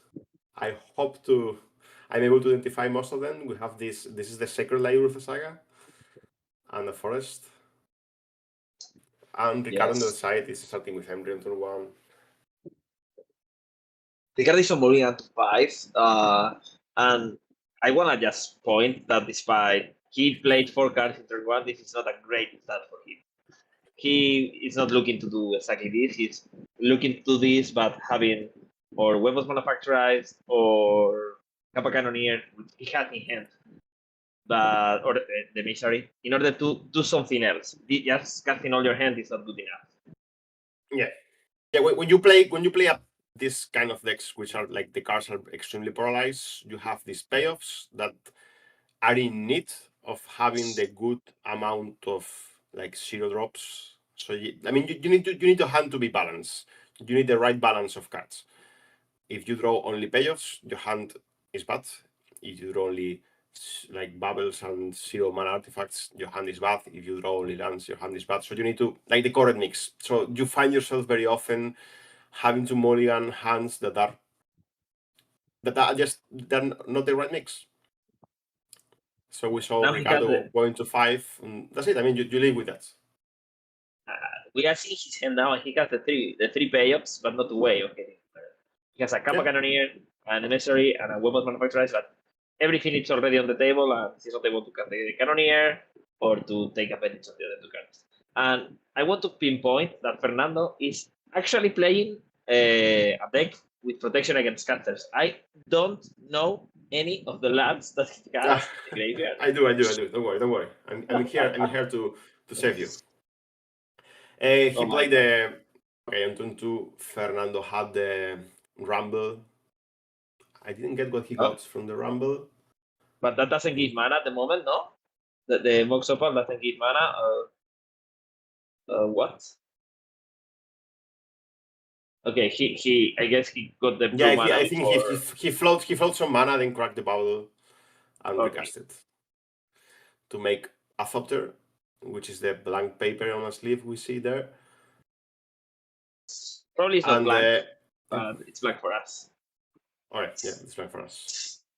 But I said, like with this affinity deck, you have games where you go like turn 2, turn 1 Kappa Cannoneer, and you are like closing down the game in 3 turns, and then you have this weird mix of games where you keep a no-lander and you have to work through it with the bubbles that you can't really crack because you lose Metalcraft, and you are crawling in the board, do nothing. I mean, you lose to yourself, basically.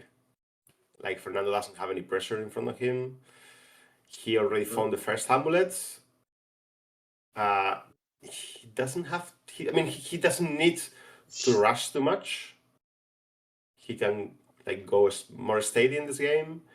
He has one Eldrazi token that can get mana. One floating from the Saga. He's gonna cast a Spelunking. Okay. Yeah. He's Also, just developing lands. That's it. He's going slow. Ricardo's hand. The problem with this deck is that it kind of the emissary and the weapons wants you to keep the card in the hand, but the Kappa doesn't. So it's kind of difficult to find a way of balancing both things. And also, Ricardo is 5-0, but it was also mulligan to 5. So this deck works, just didn't work this time. Mm-hmm.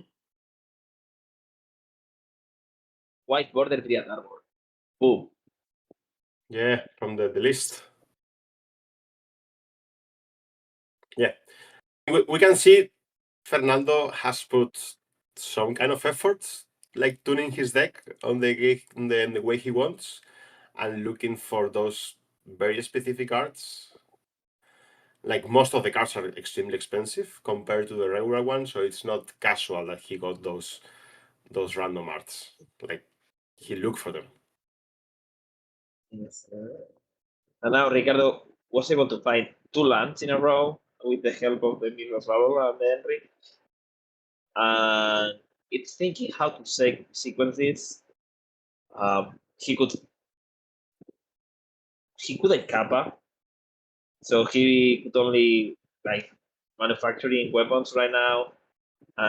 It doesn't seem like that enticing, to be honest. Mm-hmm. Also, I am kind of looking forward to see the combo. I mean, I would like to see the game where he just puts a lot of tokens and explosives for 0. That would be quite fun to see. Okay, so keep to the land, and now, yeah, as you said, he's gonna go for the Kappa,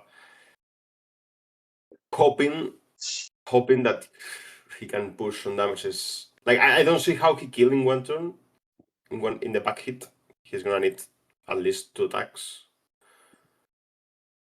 Well, he also doesn't know. Fernando didn't go super explosive, so it's possible that Ricardo is thinking, maybe I am able to attack a couple times before this game is done.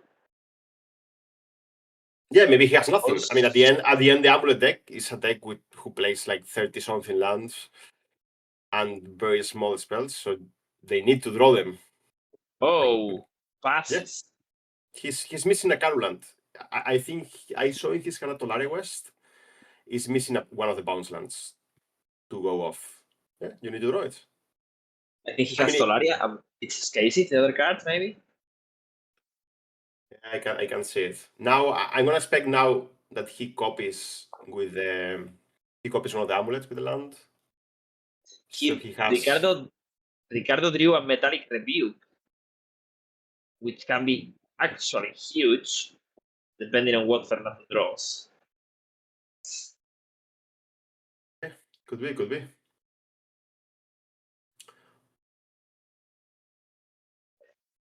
the box. Okay, Boxes. Okay, triggers twice with the munitions. And now it's going to attack for 7. It's going to do 13 plus the Thopter. It's going to do 12. No, the And Thopter it's going- it's going to be blocked, no? With the 0. it's going to block. Yeah, true. With the Razor.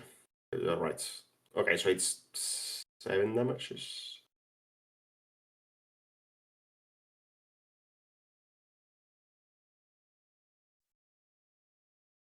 Okay, he's holding up the rebuke. Yes. I'm hoping that that's enough. So Fernando actually has only one draw here. Okay, he's gonna copy, and now probably we're gonna see a double land. Oh, he drew the Carland. This is a lot of mana. So it's gonna be 6 mana. 6 mana. And cast Titan, and he has With 3 mana remaining.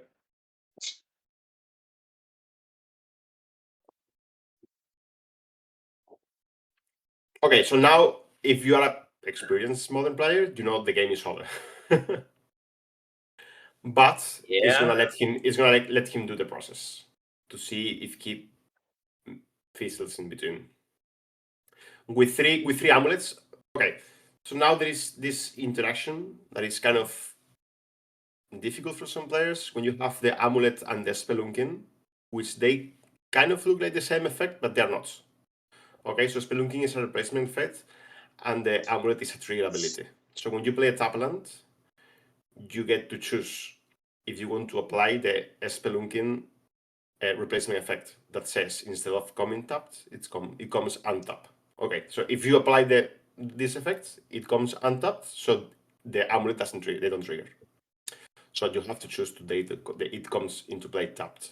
So 3 of the amulets they're gonna trigger, and you're gonna have like 3 untapping triggers from the amulets, and you're gonna get all these manas he's representing in the dices. And then you're gonna go off. But here's where the trick comes in. When you're fetching for lands in your deck that are gonna come into play tapped because the Titan says they come tapped, but the land by itself comes untapped. Let's imagine I look for a forest that usually it comes into play untapped, but the Titan says it's gonna come tapped. Because of the spelunking, I cannot choose the replacement effect, and it's coming. So I cannot apply the trigger abilities from the amulet. That's one of the things to keep in mind. Fast forward, he looked for the elf. What's the name? The analyst, and he returned all the lands from the graveyard, and he's having lots of mana now. Keep looking for things, keep bringing things to play, repeat, etc. Bouncing the Dollaria, looking for another pact. Thurban Orb is gonna sacrifice all the lands and start the process again. Okay. With the Otawara, it's gonna bounce back the Titan. He's gonna recast it. He has plenty of mana. He's gonna recast it. He's gonna look for the land that copies something from the graveyard.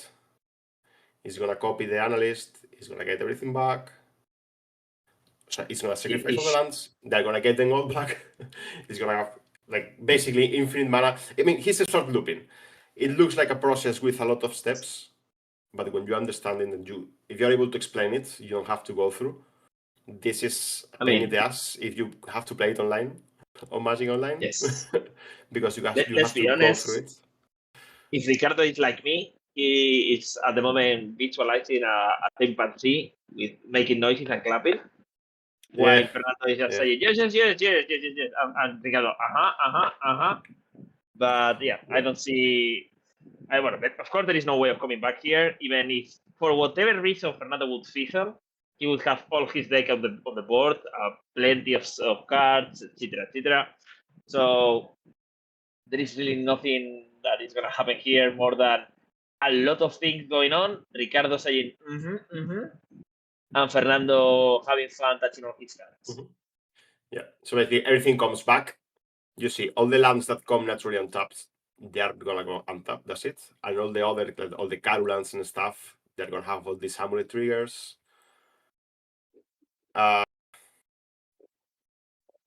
Is gonna be adding all the mana. Like every of the Carulans is going to give you 6 mana, and he has 4. So 4 times 6 is 24 just from the Caru plus the regular lands.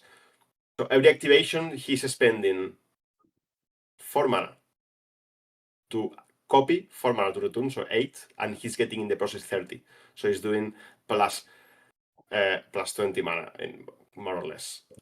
And then every time he loops, he's getting lives. Like he can do this infinite times. So with Thurban Orb, you can gain 30 lives infinite times and get 20 mana infinite times. So it's telling him, look, I'm gonna gain infinite lives, I'm gonna bounce the Titan infinite times, I'm gonna fetch for all the lands in my deck, I'm gonna have them all into play, and then I'm gonna look for, there is this land, the mirror pool, which makes copies of target creatures. So I'm gonna make infinite Titans, and then I have this another land that gives them haste. So I'm gonna make infinite Titans with all my infinite mana. I'm gonna give haste to all of them, and I'm gonna swing for lethal.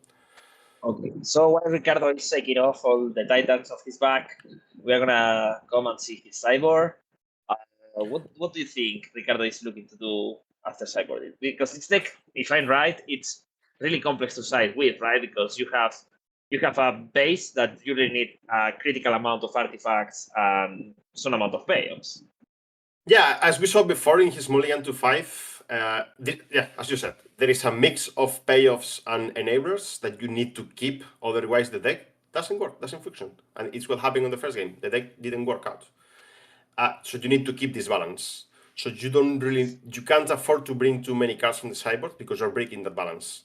And at the end, you're going to lose just because you broke your deck, let's say. So he's going to bring as little as he can, and with the most impactful cards. And I can see Blood Moon being one of them, and probably Damping Sphere, which is blocking all these Carulans that were giving 2 mana every time he was untapping them, and now they're going to give only 1 mana. Exactly. Yeah, it's possible also that we see Consign, but I am not actually sure. Consign could be good as well. Yeah, I mean, there are lots of cards in this sideboard that you can defend, like Vexing Bubble. Yeah, Vexing Bubble is blocking all the Summoner's Pact. It's also a reasonable choice. I can bring Force of Negation that also counters the Green's Senate and counters the Pact if he tries to go off. But do you have the space to bring all these cards?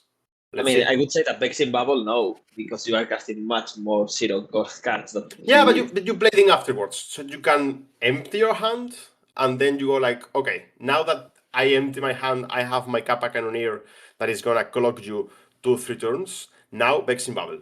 And so you want to deploy pressure first, and then you want to block the game.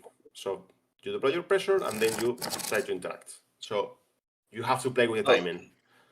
Okay, and on the other hand, I think Fernando can play a slower kind of game if he's able to answer the threats that Ricardo is presenting. So maybe I could say that Force of Vigor is coming in, and probably Author, right? Yeah, Force of Vigor is going to be extremely good.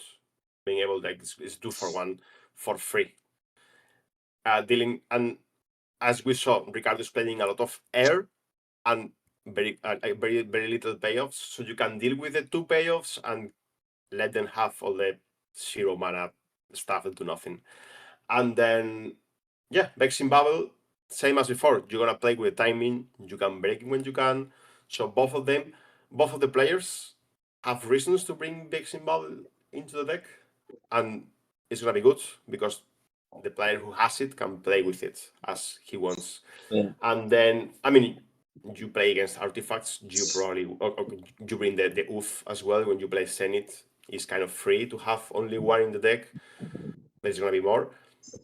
And even though it's not extremely good, as it used to be back in the day where people were playing like Stony Silence against Affinity and it was extremely good, it's not the case anymore. These affinities have evolved in a different way where Stony Silence is not that good. Okay, I would say also that Fernando is kind of favored here because his force of vigor is great at answering Ricardo's threats, like dumping, sphere, and blood boom. Both of them just die against a force of vigor, and even if he puts two of them piling up, it's also gonna answer them. Yeah. Yeah, you're right. You're right. Okay, Ricardo didn't play anything on the first turn. I guess this kind of means that we're gonna see a weapons manufacture. It's the thing that makes most sense. That is not strange. That definitely starts like this again. Okay, we are not seeing a weapons manufacture. But we have the Pinnacle as the payoff. And Beam. He gets to destroy both of the key cards. In this case, he broke both of the payoffs. Well, one of the Pinnacle and the land was good as well. Yeah, and we can see Ricardo has in hand a Blood Moon. Yeah, you said before that it was a 2-for-1.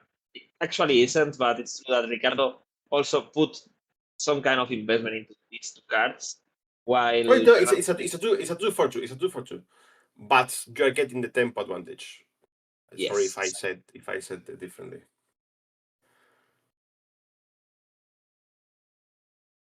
Oh, Ricardo is missing the land.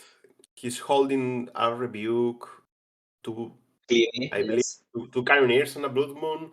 Like breaking this. Huh. Yeah, breaking this land was crucial because it was finding the Mogs and. Yeah, I get a surprise that Fernando here played into the Rebuke. I mean, I'm surprised if he doesn't have anything else. If he has something else, of course, it makes sense. Because Ricardo, it's clearly telling that he has it. Like, he didn't even attack with the top there. Yeah, I mean, you know your opponent has 3 counters. He's going to play them to the first spell. Okay, let's trade it now. Get rid of the counter. Fernando has like 4 cards in hand. He's full of action. He doesn't care about trading at that point. Okay, I want to use my mana of the turns, and here is very important when you are there. Like all these kind of decks that are designed to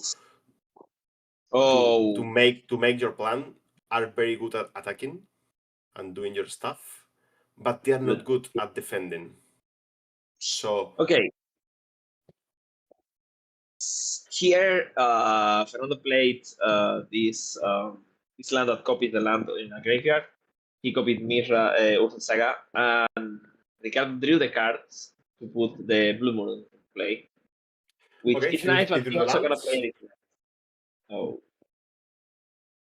But yeah, Fernando has the answer. He gets to fetch for land. I don't know if he had the Boseiju or if he drew it. Like he was able to play the Boseiju. Like, I mean, even if he drew it, he was able to destroy on his upkeep and get this extra content on the sagas. Well, the game is looking very bad for Ricardo. I kind of hope that we have another game to see here. But I don't think we're going to get to game 3. This Titan is going forward. He's not pushing the brake. Ricardo is going to lose 6 lives. Fernando is going to fetch for a couple more land. I mean, this is the other part of the deck. You can combo, but actually many times you are just applying pressure and threatening. Yeah, game is over. We saw 2 decks trying to do their stuff. One of them failed both games, like lost to himself, like kept clunky hands. One of them, like the first game, Ricardo wasn't able to do nothing or to do nothing in the right time of the game.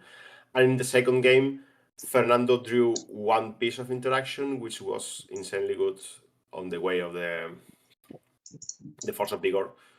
slowing down Ricardo like 4 turns where he did nothing, and he was able to just play very comfortable and just make his land drops, play the Spelunking and cast the Titans, and do the game very easy.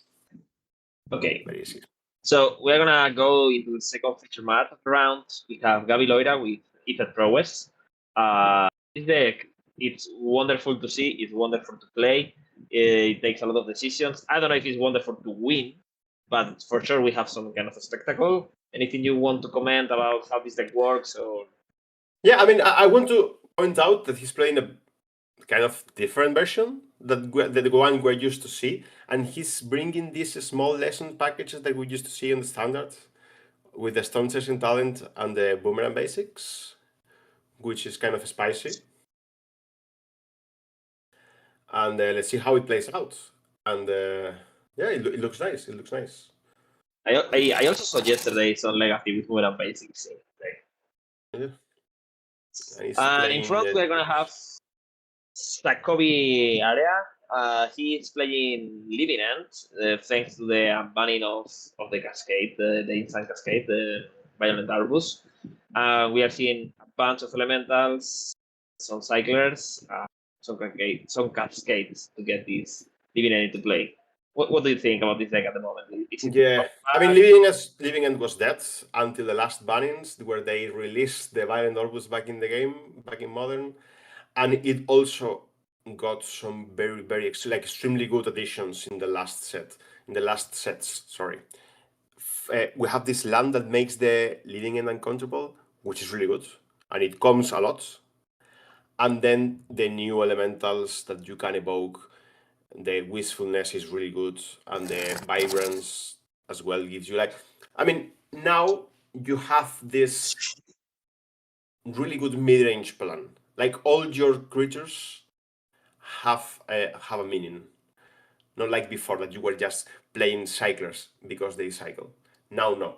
Now that's not the way it works. Now all your creatures are castable. So when you move into sideboard games where your opponent brings in a lot of interaction, and it kind of like your opponent is gonna assume that his deck is gonna stop functioning in the right way, but it's gonna stop your Living End combo, and you can start casting your 3, 4, 5 mana spells and beating them the old-fashioned way. Okay, I also want to point that I was wrong. I was mistaken. We are going to round 7. Okay, so these both players are in the 5-1 bracket.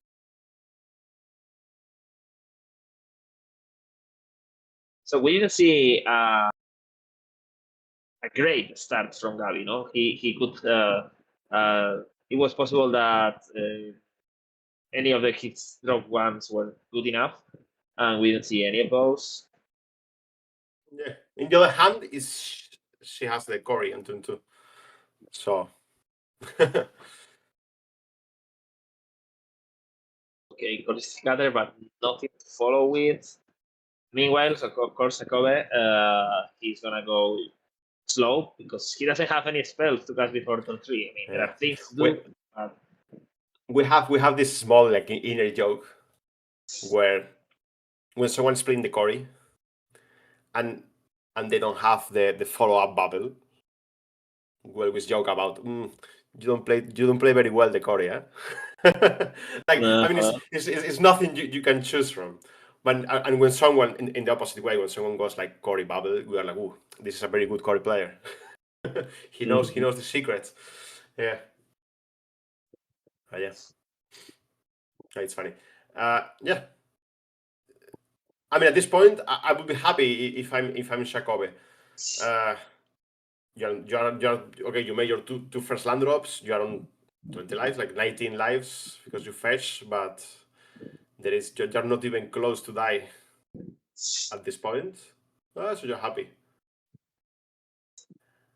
Yeah, I mean, I see he has a bunch of force of negations and he's not opting to cast. I think this interaction was good enough reason to cast one of the phones. I don't know what he's looking for to hold them. I mean, your opponent on the bluer prowess deck doesn't have any interaction on the first game. I mean, they shouldn't. They shouldn't. She shouldn't have any counter spells. I mean, she doesn't, because I'm watching the deck list. Yeah, I mean, on her deck list there was basically no cost to like a specific iteration, Cory, right? Basically, that was it. Yeah. We're seeing some kind of animal with a paddle. Like, Looks like an otter. Yeah, it's probably an otter. She has tokens for the Storm Chase and Talent, used for everything, as monks as well. I mean, they're 1/1 prowess tokens. They're all the same, different colors, but the same. And it's 2/3, and it's attacking for just 2 damages. So she shouldn't be happy about this game. When you have these close deck list tournaments, I think it's the experience for the competition and for the players are not very good, because you have lots of non-games because you kept like bad hands against certain matchups. So I mean, it's making more non-games that they used to be in an open deck list tournament. I mean, she probably knows that Jacob is playing Living End, she maybe had mulligan this hand. I mean, this hand wasn't bad at all, but it was slow. You had the Cory, you had a couple of expressive interactions, a couple of balls. You know your Cory is going to be online on turn 3, 4, 5. You're going to have like a lot of gas to put on it. But the issue is that's not what you want to do against Living End. Against Living End, you want to close down the game on turn 3 as soon as possible. Also, you know, after this, I'm kind of not surprised, but she's kind of enticed to, hey, I'm gonna keep 1 mana open. It can be a spell piece, it can be something. And in fact, that plays against you. It looks like it plays in your favor, but it plays against you because you are trying to represent something that at the end the other player is gonna have to cast. I mean, Jacob is not gonna die without casting a cascade spell, just because you are spells. So and you can die because you didn't play your turns optimally. Yeah, you're right. Yes. Also, she has 3 lightning bolt in hand. So we are just looking to try to close with 5 more damage. We see Jacobi doesn't have a cascade spell at the moment. Yeah. I mean, so we may be seeing Gabi finishing.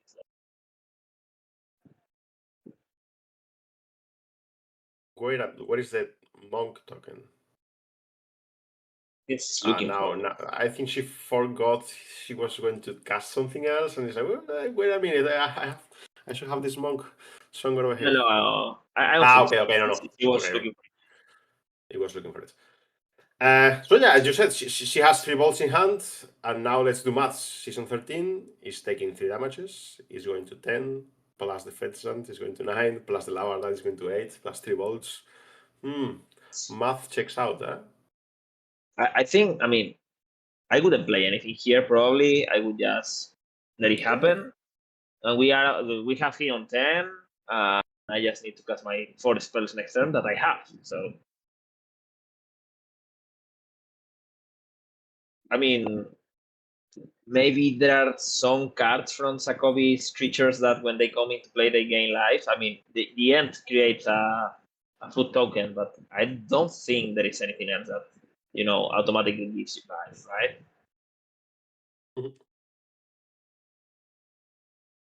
She's gonna push more damages. I mean, I don't blame her. It's okay. If your opponent has the Living End, I mean, he has it. It's not I'm gonna go for the lightning bolt here. She's really going bolt here. I mean, she's going bolt on a bolt. You know what I mean?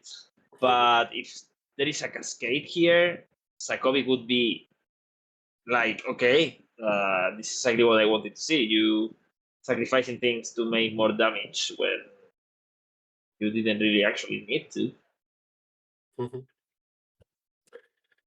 Okay, I'm taking a peek at Chekhov's hand, and he has what it seems to be an endurance, a vibrance, 2 force of negations, and 1 blue card that I can't identify.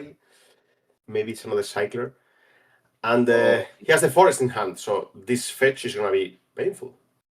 Yeah, that's If quite he wants to play, like, I mean, he had the chance to play endurance to block here, but here, he took 3 from the vault, and now he's gonna fetch shock. He's gonna go to 6, and he's gonna cast endurance. We actually don't know if blocking time is fast, but usually you would, you know, understand that it has. Mhm. Okay, sink into stupor. Okay, then I'm surprised we didn't see an island, but I guess he doesn't have an island, right? Or a mountain.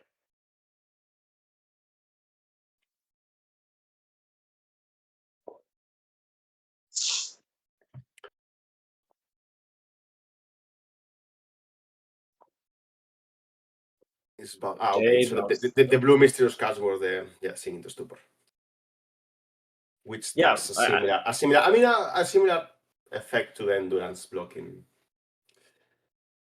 Okay, it's gonna take 2 more damages from the monastery. He's thinking about casting the lava dart, which would be 2 damages. I think I could do it. Yeah, I think so. I think as well. So you have 2 walls in hand.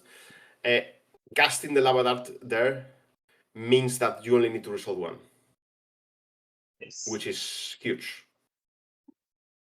It's huge. Okay. Now this game where, even though Gabi had a very slow start, but Shakove didn't have the cascade spell on 2-3, neither 2-4. Yeah, this game would have been totally different if he would have found it, because he would have brought, I think, 3 different creatures on turn 3. I don't think Gabi's deck is prepared to fix that. Yeah, we are watching that. Okay, decks doing stuff they are not supposed to do. I mean, you don't play at the Curator to cast it for 4. That's not what you want to be doing. If you're doing that, you know the game is not going the way you want to be. Okay. Okay, another monastery with all the triggers. It's making this is lethal. Sakovi doesn't know it yet, but it's lethal. Yeah, I think he already figured out this is gonna scope. We have the lava dart. He doesn't need to. She doesn't need to play like anything new that Shakove doesn't know about it. All right, let's go into. Like, winning the first game is very important for Gabi. Extremely important. You want to approach the game 3 on the play. That's one of the main things. If I'm right, we are looking to be able to keep applying pressure, playing cheap spells, and also as a defensive way. So I wouldn't be surprised to see here the consign in order to avoid things to cascade, some counter spells, right? Yeah. I'm expecting her to bring the Tormo script, which is also good in this deck. It's another 0 mana spell for the Cory. And then you have the consign into memory, countering the trigger ability from the cascade spell. So it's another way to counter Living End. And it's also an uncounterable way, like to counter it. There are times where your opponent is playing the Wild Novus in your turn with the phone backup, and you can just play the consign into memory with like multi-kicker, and they're like, okay, you can't counter it. I'm stopping you from cascading, and there's nothing you can do about it, which is very nice. I'm not sure about the force of negation. I mean, I guess she's gonna bring it as well as a 3 mana counter it and counter. And then, I mean, you can do most of the burn spells and just play all the creatures. And they're gonna do the job if you have enough counters to stop your opponent. And on Sakovi's side, I would think that we are looking to, if our opponent is playing counter spells, then we need to put some counter spells to protect us from them. And also, if he's able to find something to get rid of the early pressure, great. But not too much neither. Anyway, the options are quite limited in this deck. Yeah. So okay, like he has some sweepers on like in the brothers to hand, but it's the same effect as the Living End, so you don't really want to bring them. You rather just cast Living End instead. And then, as you said, I mean, here is where the trick happens since it's open deck list, and usually this prowess deck they play Bluff Spell Pierce, but that's kind of it. Jacobe is not going to expect those many counter spells. I mean, Gabi's playing also like Force of Negation and stuff like this. So maybe he doesn't going to bring all the mystical disputes, but he should. He should. And yeah, he's gonna have to try to wait for turn 4 or 5 to play the cascade spell with counter backup, and that's it. There's not much you can do. There is no other plan for Jacobe. Also, it's kind of interesting, but Endurance is a great card against this deck for several reasons. It's able to empty the graveyard to remove Delirium and all that stuff, but it's a great blocker. It gets out of Lightning Bolt, and it's also able to block the 3-3 flyers. So Yeah. pretty interesting way of spending. One thing we can see, one thing we can see here, as you mentioned, is that Jacobe just. I mean, like Gabi draws a lot of counters, like Force of Negation, Mystical, like sorry, the other one, I blanked the one that counters the Consents to Memory. Sorry, I'm terrible with the names. And she doesn't have much pressure, just interaction for the Living End. And Jacobe can go like turn 3 Endurance, turn 4 Curator, turn 5 Wistfulness, and just play the beatdown game. Yeah, right? That's you can actually, if your opponent doesn't, if Gabi is respecting whatever cascade, you can just Endurance, and it's gonna do a good amount of job, taking 2 or 3 cards out of the graveyard, restarting Delirium, and holding the 4 for a couple of turns. Yeah. The fact that before the Living End used to play these uncastable creatures like monsters that they weren't even on colors, they were like crazy big creatures, and now most of them are creatures like real creatures, like things you can you can put 4 mana together and just play a fair game. When your opponent is like over sideboarding or drawing too much stuff. Yeah, those times are. We have really gone through many stages of Modern, and yeah, I remember the June Living End with monsters, Carabit, and spiders, and whatever. Yeah, the creatures are great of the Living End has been insane in the late years. But you see, now Gabi is respecting a lot of the combo, and it's not applying more pressure. Like this 1/1 is not good enough. It's not going to do the job. This is a mistake. Okay. I mean, I think here we're gonna see some kind of burn spell or something just to start working on it. But yeah, I mean, if you don't apply pressure, I mean, you can apply pressure. Yeah, she has Cory, Boomerang, another Darcy, and one consign as the piece of interaction, and one, yep. So maybe there is also something that it's important to be told. This deck has very few lands, and most of them don't even give blue. So you cannot usually hold 2 pieces of interaction because you are not going to have the mana or even the color. So if we don't apply any pressure, I mean, I also don't understand fully why she wouldn't have cut the second 1/1. Because I think she had the draw right.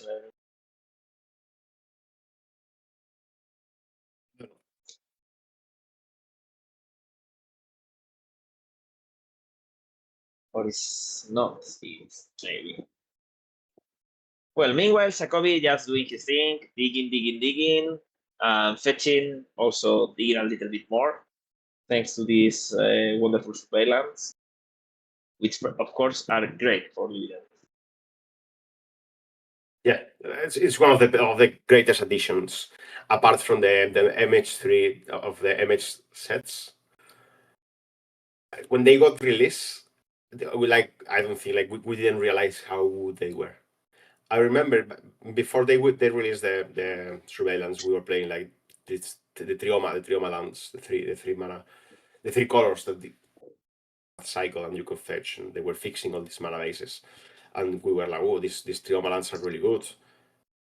And when they say the surveillance came, boom, they disappear. Like nobody's playing a trioma anymore. Yes. Also, I remember playing like this Dimir deck with frogs, Murtide, and all that stuff.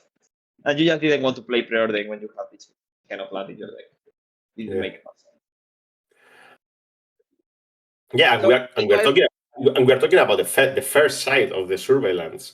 When your opponent goes like turn one fetch, surveil one attracts into the graveyard, and you are like, okay.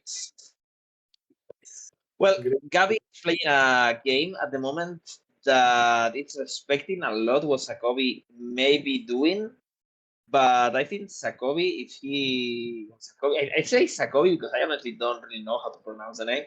If I think it's the Galician way of Jacobo. Sakobe, no? Then I don't know how to pronounce it. He's gonna start forcing things out, and this is very bad news for Gabi. Terrible news. Yep.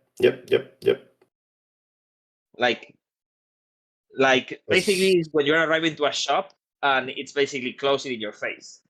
Like, yeah, I'm gonna lose this, and now Sakobi is gonna be even able to apply pressure by attacking. Yeah, I'm watching his hand. He has a Subtlety and also a Subtlety, a Boseiju, and a Trifolk. So as I said before, he's gonna play Hidden Draw any Cascade spells. Gabi is holding all the time mana for her to consigns to memory that are doing nothing. And is going to lose to just a 3 mana 3/4 flash, a 4 mana 3/3 flash, and the big Trifolk. So if she's gonna go to combat here again, I don't actually know if she has a way of creating the salary into a 3/3. But I think Sakobi would be interested in doing stability here if it's been attacked. Yeah, I think she missed the surveil trigger from the Darcy. No, she didn't, but she kept everything. Okay. She has 2 Coris in hand. I mean, she has to realize by now the game is not going. Like, if the game goes like this, she's losing. So you have to be in the point where you say, okay, if my opponent draws the living end, well, I lose. But I'm losing anyway. So let's assume he's not drawing the living end. The Cascade spell, I'm going to max out my opportunities to go back into the game. I'm going to play my Cori. I'm going to try to go wide and win with the Coris that I have in hand. I have 2, and that's it. And stop holding these contests that are doing nothing. Like, for me, this game, Gabi lost to herself just by how she approached the game, how she misunderstood what's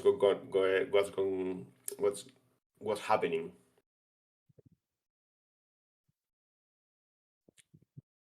Okay, so it's probably going to play. She's asking if I can play consign here because she actually wants to put things into the graveyard. So she's asking. There is no spell. Is this triggering or doing something that I can throw a consign? The judge is gonna say no because this trigger is just not happening because there is no spell, so there is no target. Yep. I mean, if she's lucky, she can fetch, surveil. Fetch is gonna be the 3rd type, and surveil the 4th. Boom. And there is one. Okay. That's the only thing I can see. And then trade your Darcy for the Subtlety. Yeah. I mean, I think on top she has a consign and a land, I believe, but I honestly don't know.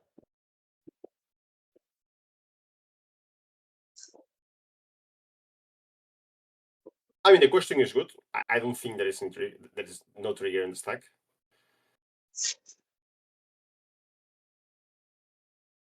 She could play a spell and later now she doesn't have any instant play.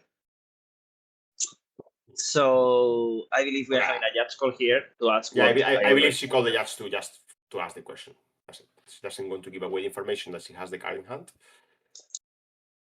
Okay. Okay. Go ahead. No, you can't. And now block. And she let her die. So the Dragon Rage Channeler hits the bean. Sakobi has 2 creatures. Gabi has no creatures. Here it's coming a generous end. Like, boom, 6 mana. Here is my 5/7. Nice to meet you. Well, the Ether deck is just not prepared to come back for this kind of game. I mean, there are scenarios where if we don't find the 5/7 coming into play, things could happen because at the end she has 7 cards in here. For example, Swiss Spear, Lightning, something else could happen, but it's not the case as we are seeing here. Yeah, I believe it's too late now. She still has like some Cories that can make Chum blockers and do some stuff. Like now she goes like Cory Monastery, she can leave one turn and she already has 1 Cory online, and the next turn she can like make some kind of setup. I mean, do some stuff. Like, okay, now for instance, she's fetching for the silver land. She could do it with a blocking subtlety.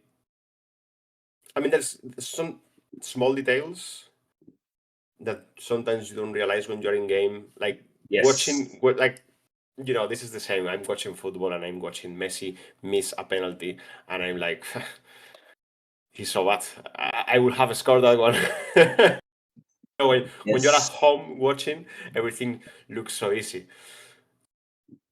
Yeah. Anyway, But this will have anything. It's not the truth. When you're in game, you're nervous. You are, you know. Yeah. What Francisco is saying here is that with this surveillance, she could have found anything that it's not a creature, a land, or a sorcery, and that would make Delirium, so we'll be able to trade. I mean, I don't think there is anything that can happen right now. There were even some shenanigans that could have happened with this draw. For instance, she could play the Swiss Spear, bounce the end, and maybe go somewhere from there. But honestly, despite I think it's really bad for Gabi at the moment, I don't think it's that terrible. There are many things that could happen that maybe flip a little the side of this game. Mm-hmm. No, I mean, at first you have to. Okay, now you are in the point. Okay, let's forget our living end. We are not playing this living end game anymore. We are playing against 3 monsters that are on the other side of the game. I'm on 6 lives. I have to first of all survive this next attack. So let's play Cory. Yes. And let's play another Chum blocker. And I have 2 Chum blockers for the 2 ground creatures. I'm taking 3 damages. I'm going to 3. Okay, what's my plan for the next turn? I already have 1 Cory input play. I mean, I think here she could play the talent, and if not the Swiss Spear, something else. She cannot be keeping the mana, in my opinion. She can't afford it anymore. No, I agree. She can't afford to keep the mana anymore. Okay, now she has 2 Chum blockers. And now I will go for... Spear. I think she has a Boomerang. Okay. I mean, Boomerang, if I were her, I also would want to keep it, as a surprise for next turn. Also the Swiss Spear, that's the problem. Yeah, I mean, next turn she can go like another Cory, Swiss Spear. You have 3 attacking creatures with prowess, and you could go crazy. Yeah, I mean, Sakobe here is cycling, so he doesn't think his life is at risk, but it could actually be. Yeah, I think he drew a Cascade spell in the form of a Shardless Agent. A Shardless Agent. So he probably going to attack with everything. He's gonna get the 2 ground creature chumped. Okay, so Gabi moves to 3. And now Sakobe has 2 options. goes for the another end that he drew. I think Or Gabi try- would want that one. Or try to go for the living end. Gabi can cash one of the consents to memory that is in hand, and he also can like gain 3 extra lives. I mean, if he goes So- for the end, he may die actually, which is Yeah, kind of crazy, but it's a possibility at this point of the game. Yeah, that's true. I don't see a game where you go for the end. He's gonna do it. Boom. Okay. Let's quickly count. Okay. He has another Cory, then Monastery. So you make 3 creatures. 2, 2, 3. Oh, lightning bolt. Oh. She doesn't need it then. Lightning bolt. So Swift Spear, Cory. That's not enough. I think she's rushing a little bit. She didn't Yeah. count. No. I mean, at this point, you have to. Okay, let's stop what we're doing. Okay, so Let's make let's say numbers. Let's count. She casts Swift Spear first because it's more damage. Later she goes for bounce, so she would have 2 and 1. That's 4. Lightning bolt, it's 5. I think it would be lethal if I'm right, but I'm not sure about it. She could consign her prowess ability.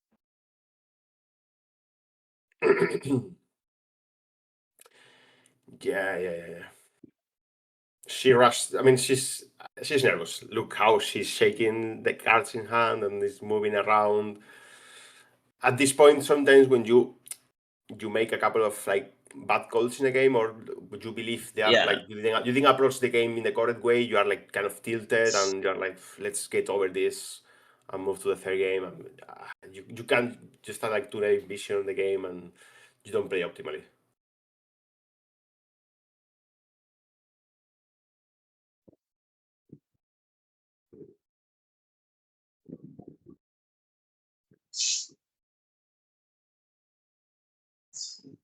Okay. So we're gonna go to game 3.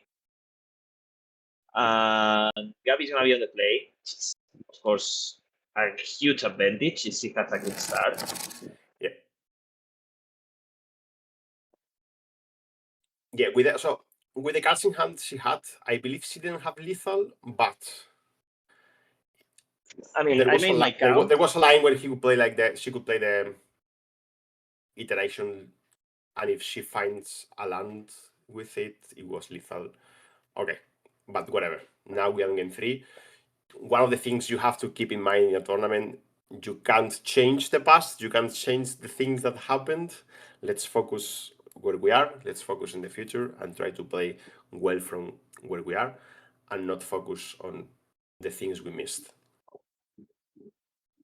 Now she's on the play on game 3, and she's starting with a creature on turn 1, which is okay. This is where you're gonna be. Applying pressure, and now she's playing better because she has the secret play of the deck, which is Cory and a 0 mana spell in the form of a Tormod script.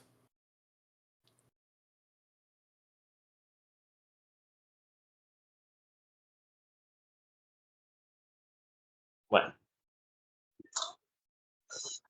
so at the end of the game, if you want, we can make the counts from the past game. Make sure that we didn't miss anything, and the spectators could solve this puzzle if there was one. And as you say, Gabi started really hard. I mean, from this point, if we have the bar of advantage, I think we would be on a 75-25, and I wouldn't give Sakovi much more than that, to be honest. Yeah. So not knowing the hands of each. Comparing to the second game, just to see where we are and how you have to. I mean, and this you can translate this into like almost every matchup in Modern, where you play these linear decks where you want to you do your plan basically. You don't want to overcommit to the cyber cards. So here you are in pressure. You're doing what your deck is supposed to do, and you have one piece of interaction. That's it. You don't need more because you have pressure. What's the issue? When you have no pressure and two pieces of interaction. This doesn't work. That's what happened in the previous game. She has all these consigns to memory and all this stuff, but she didn't have any pressure. And we saw how it didn't work out well for her. And now she's making numbers. I believe she has 2 balls in hand. She has 1 island, which is kind of weird to see in these decks. When you play Lava Large, your deck is mostly a mono red deck. I mean, well, this version with the alters, I get it. You play more blue spells. Okay, so in the best case, you can guess that Jacobi has I don't really know the name at the moment. It's kind of boost. Yeah, any cascade spell, right? You put him on cascade spell on 3. But let's try to run. Let's try to make it happen. I have my relic, so it's gonna just now 100% you put him in a cascade spell because the Shardless Agent just was exiled. Here, well, Gabi doesn't have any more cards. She ran out of gas. Yeah, she ran out of gas. It's gonna swing for 3, 6, 8. It's gonna put. So in the best case, Jacobi is gonna have to cast something, whatever. And I don't know if he has the cascade, but even if he has it, he's at 3. Now at 1. And also, he's not gonna bring anything back. He does have it. He's gonna force her to pop the Torment Script. Oh, no, he's gonna let her draw. Oh, mama. Don't let her draw. Okay. Maybe she's your counter spell, and now you're doomed. No. Why would you cast it? Okay, so Gabi just took the option of casting something before attacking. That means that Jacobi is gonna cast this Living End, which is gonna take all the threats and also the new threat that just came into play. I guess we are gonna see the Torment cracking here. Yeah, but she gave away one of the others that would be useful for the next turn, but now you don't have any more threats for the next turn. And having the Cory was very valuable to have 1 extra spell and 1 extra creature you can equip to attack with haste. Anyway, still being honest here, Gabi has Jacobi at 1 life. Her deck has at least 7 or 8 cards that are able to finish this right away. But of course, I mean, she even can get 1 mana to get the lightning bolt back. Yep, she's playing Wistfulness as a disenchant effect, exiling the whip. And now it has haste. I mean, any 1-drop was good enough to attack with haste. So this will do the job, I believe. Okay, so if before you want to finish the round, you want to go back a little on the second game, I think the math worked, but I am not actually sure about it. So I made it with the cards that were on the table. I believe it wasn't enough. It was 9 damages. But you had the chance to play the iteration for a land or a 0 spell to make it the count. So how did you make the counts? Tell me, please. So you had 1 Cory into play and 4 lands, and your hand was another Cory, Monastery Swiss Spear, the bounce spell, and a bolt that you just drew, and the 2 mana the iteration. So if you open with the... You also had the counter that she was not using, right? And the counter. Okay. So if you open with the Cory, you're taxing too much your mana, so you can't really play enough spells, so I don't think that's the line. I would open with the Monastery Swiss Spear, and then Yes. bounce into the blocker. Okay, at the moment you have two. So you have two tutus, Yes. and two mana opens. Yes. If you go bolt face, he goes to 7. So sorry, he goes to 7, and you have And you have 2 6 3/3s, attack. and you have 2 3. Okay, Yes. okay, and you can counter one of the triggers, and you go to 7 exactly. Okay, you're Yes. right. Okay. You're right.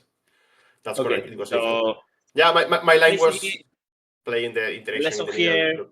You're right. is to take the time, because Sigurd can have lethal.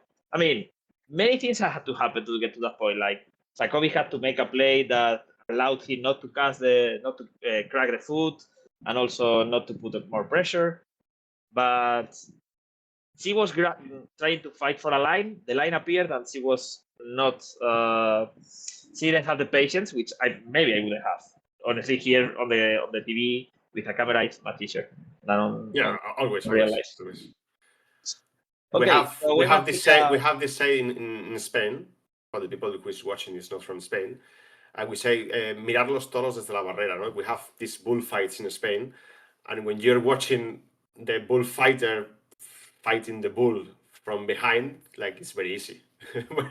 But the guy who is on the ring on the ring fighting the beast, oof, that's another thing. Yeah. Okay, so we're gonna take a quick break here to get some water. Actually, I live in my room, and we will be back in 5 minutes with round number 8. I see you back.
Hello, everybody. We are back with round number 8, and here Carlos Oliveros with Francisco Sánchez. Hi, Francisco. Hello, welcome back. And we have some good news first. We're gonna have a giveaway thanks to Eko Baronen, Andreas Petersen. And to participate, you just have to write impact in the chat. Okay, that will allow you to be able to fight for these 100 play points to use on Marigold. We are having. Let me double check how it works. You know, I was checking if my. You want to try to participate? Okay. I know. I just did. Checking. I mean, the economy right now is very bad in Spain. Like every little help is good. Okay. We just pretty interesting round, to be honest. Seen some different decks. This blue-red prowess was pretty interesting with the less of the standard package, and well, Living didn't change much, to be honest, in the last 2 years after rebans. So not that exciting. Yeah, I mean, he didn't do his plan. We're watching some linear or like proactive decks in Modern in these past rounds, and the player who didn't execute his plan is losing. Nothing new. Okay, so let's take a peek to the top tables, the top standings of the tournament. We have Fernando leading, which was our Amulet Titan player, right, from the round before? Yeah, so Titan, he had an ID. Ricardo was able to come back after that loss. Puts itself. This is the classic thing that you are 6-1 and you only get camera when your deck doesn't do absolutely anything. Yeah. Pretty typical. And well, so we are gonna be, of course, seeing games that put them in top 8 contention. Let's remember that this is the last round of the Swiss portion. Later we're gonna have top 8. Yeah. So let's make some numbers. Okay, so first 3 tables, they drew last round. Well, one of them had a natural draw. Otherwise, it doesn't make much sense. But I'm expecting now, like the first table, which has first and second player gonna draw. Probably a second table as well. So 3, 4, 5, 6, 7, 8. So up to the 8th player, if they draw, they go up to 19. But there is one player, which is Beñat in the 9th position, that if he wins, he can kick out one of the players from the draw and in. So I'm expecting the third first tables to draw. So we have 6 players locked in. And then the 4th table, which is going to be Carlos Villar against Ignacio Calvo, they're going to have to play for the 7th position on the top 8. And then Beñat against Pedro Dores, they're going to have to play. Yes. And if Beñat wins, he's going to get the 8th spot on the top 8. No, and if Pedro wins, he also may get its spot. Yeah, and if Pedro wins, he has the better tiebreak, because he should have the best tiebreak of his points, and then he earned his spot. Also, it's possible that one of these 19 player points doesn't want to draw because if he's already in, and if they win, they will be first in all the games. So we have a round for sure. I mean that's true. That's a way to see it. But having one resting hour before the top 8, I think is more valuable sometimes, and more if it's one with weather and stuff. Okay, so we have one of the top tiers of the format on the form of Gorios here on the screen right now. This is one of the powerhouses of the format. I think it's one of the best decks. In a short way, what this deck does is cheat something onto play. Like it can be thanks to the frog, bringing it back with Glorious Vengeance, or just putting something in the graveyard coming back, or just playing something that doesn't have to stay, but we are going to ephemerate it. For example, the Riddler, again, pretty obvious way of. Yeah. Both the War Riddler and the creature you bring back with the Gorios that is going to have to sacrifice at the end of the turn, you can flick it so it's going to stay, and it's going to be insane. Yeah.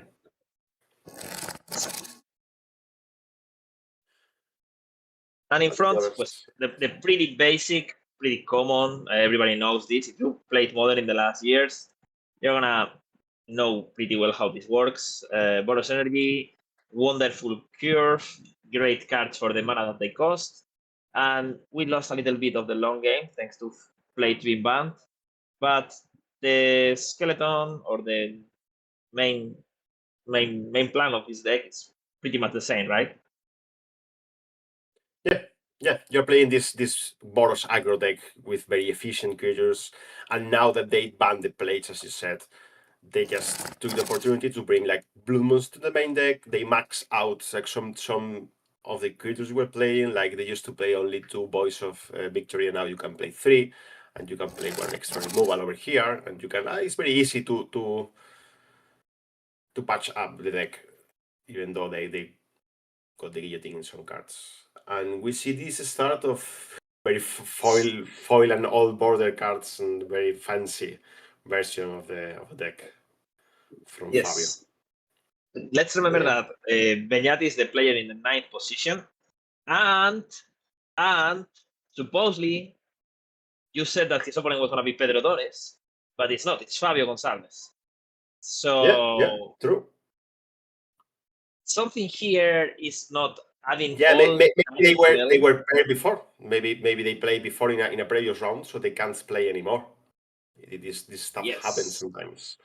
So we're gonna have a shake-up of the standings at the end of the round. Yeah, maybe there is one extra table that has to play. So what does yeah. Beñat wants to see here? What does he want? Okay, so this is one of the game changes cards for this deck. Like you have these games.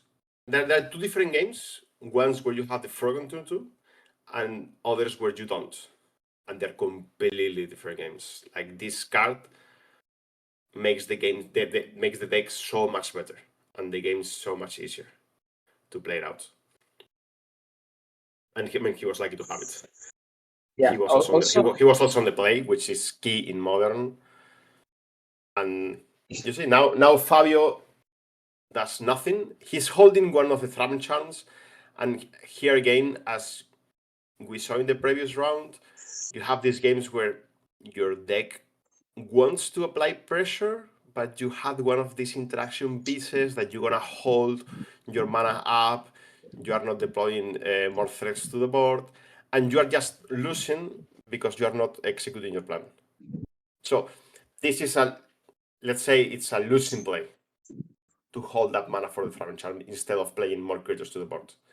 Even though you are in risk that your opponent is gonna discard Atraxa and reanimate it with Gorios. Okay, so you have to say, okay, if my opponent does that, I'm gonna lose anyway. At some point. But by no playing more creatures, I'm losing. Let's have them. Let's make them happen. Okay, so also Boros Energy now doesn't play any static prisons in fact, right?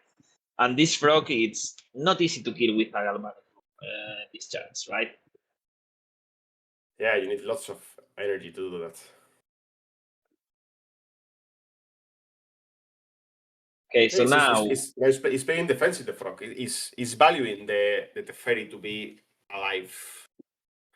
And now Fabio is realizing how he wasted his turn 2 doing nothing. He did nothing with his 2 mana. And now he has to recover. Okay? And now he's forced to not play around Atraxa because there is a Teferi in play. He's like, okay, I can't play my Thrum on your turn. So I'm going to just play my cards. That's it. And sometimes when you play your cards, you start getting a board. So let's see if this play from Beñat that in somehow made Fabio do things at the end ends up being pretty decent for Fabio. Mm-hmm. Yeah, the thing is that the way Beñat was protecting the Teferi, it was kind of obvious that he had all the combo in hand. Otherwise, you just attack with the frog. Let's see, there is Ephemerate as well. Okay, it's not there, but it may be held. And this is one of the things that Esper does, right? Like, okay, not only I play a good second drop, but my third drop is insane. I'm gonna attack you for 7. I'm gonna maybe draw 4 cards, and if I have the ephemerate, I'm gonna draw like 8, save my hand perfectly, and have a huge life linker in play, right? Yeah, I mean, and don't forget you're playing against a aggro deck, and this life swing is gonna be insane. Like, I mean, well, he's going for the combo kill. Now he can draw forging cards, discard them to the frog, give the frog flying ability. You know you are protected with the fairy static ability. Yeah, so game is over. And that's enough for a win from Beñat in game 1 of this round 8. He's one step closer to the top. And let's see if Fabio has something to say about it. Not much that Fabio was able to do here. Like Beñat was on the play, he had like extremely good hand. Okay, you just lose. That's it. Sometimes there's not much you can do. Let me see the sideboard. What do you like from here?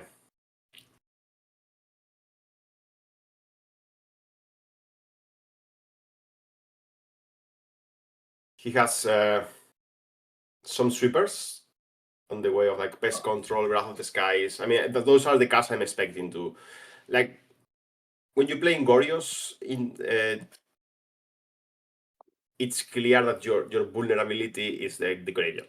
So you're expecting your opponent to bring some graveyard head of some kind, like some surgical, some Tormos or some whatever. So you're expecting the games to go a bit longer because you can't combo off. And so you can become like a more mid-rangey game plan with all the sweepers and your frogs and Quantum Riddler, and you want to play this fair game where you become something more similar to the Blink, to the Esper Blink deck. So I'm expecting him to bring both of the Wrath of the Skies and the pest controls and trim some of the combo. Like, yes, I mean, you don't need plenty of Griselbrand or anything like that. Like, you can reduce a little bit. Expecting that the game is going to go longer, you don't need to see one of these huge threads in the first 10 cards. You need to see one in the first 12, 14, 15. So you don't really need to be that eager to find it. On the other hand, Fabio, he's going to, I mean, this is an aggressive deck. And it's not as mid-range as it was before. So he's going to need to keep applying pressure. The problem that I see for Fabio is that he's going to have to find answers to the frog, the graveyard, and at the end is the Luxor, your deck. Isn't it right? Yeah. You have some flex slot that you can play with, but still it's going to be hard. But it is what it is. I mean, you just ring, okay, your Surgical, your Celestial Purge. Maybe, like, here's the thing. If you expect your opponent to go to look for a more mid-range plan and trimming combo, you have to have that in mind. So maybe I could see Fabio bringing in as well the Roku Saga for those kind of games. Even though it's not, the Roku wouldn't be good in game 1, but how it plays out in after sideboard, yeah, it could be a very good card. So yeah, let's see what he identifies is not good enough and how the balance he wants to keep. Maybe I can also see some Vexing Bubble coming in if you're expecting, like, you want to stop the Solitude plus Ephemerate combo. Okay. Like, this kind of cards. Yeah, sorry, continue. No, like Vexing Bubble, since it's a cantrip, you can bring it like most of the matchups if you feel like it can give you some advantage. Okay, so we are gonna get to, it's only turn 2 and we can get to a crucial moment of the game. Fabio started with Ocelot Sprite, now it's gonna follow up with something. We don't really know what this something is. If it's Voice of Victory, I think that would be the card that he would select, or even Goblin Bombardment, to avoid weird shenanigans to happen. But yeah, let's start attacking and see if you bait some removal or something so you get some extra information. Okay. This kind of protects him from Solitude with with rebound, which is with ephemerate. Oh, I mean, he can play it on his turn. Still, it's not like the end of the world. He opts. This is surprising.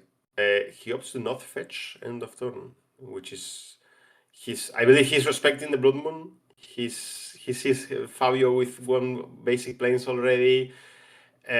He can't play any counters because of the Voice of Victory. So, I mean, it's a very, very easy and fast way to lose when your opponent goes Blood Moon and you didn't play around it.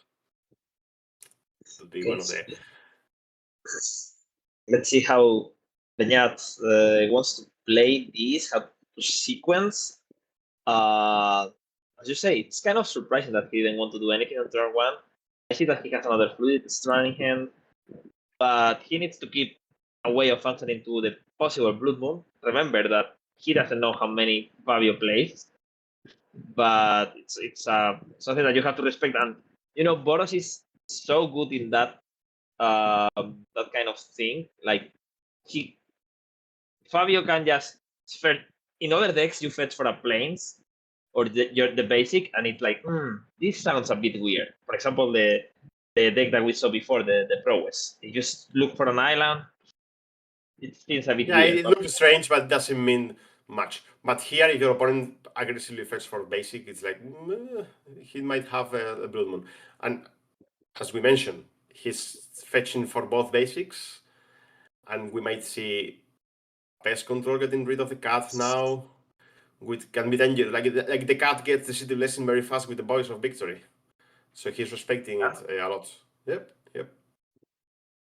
All right, that's it's a 1-by-1, so nothing bad here. Yeah, I mean this exchange was positive for Fabio. It's a 1-by-1, but he got 1 extra mana, 1 damage on the way, and now, I mean, he's spending a lot of cards doing this, but it ended up the pressure. Yes.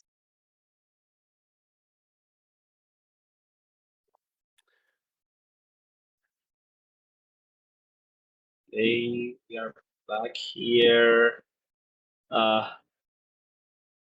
Like Fabio saw himself in a pretty good spot, but suddenly the castle started to crumble, right? I mean, Beñat doesn't have anything going on. There's no frog, there's no nothing. No, okay. He got the Blue Moon, he plays it. Beñat tried to play around it. He's still missing 1 color. He's still missing the blue. He has enough for Prismatic Ending to get rid of the Blue Moon. But he decided against it. But he did nothing. He just passed the turn, and now Fabio is going to start deploying threats, playing off his hand. It kind of feels like Beñat is actually or not worried about it, or he may even not. I think okay. There's 2 situations when Blood Moon's happening. One is it's like hurting you a lot, but it's not killing you, so you are worried because you have to think about how the game is gonna be and how to manage your resources. And then there is these other games where Blood Moon is game over, and you are not worried because you know the game is over. So I feel like we're in this second scenario where Beñat is not. He doesn't look worried because he knows the game is over. He has like 6 blue cards in hand. There is no way. He has no way to deal with the Blood Moon, and it's like, I could concede. But he has a Prismatic Ending in hand, I believe. No, he doesn't. I haven't seen it.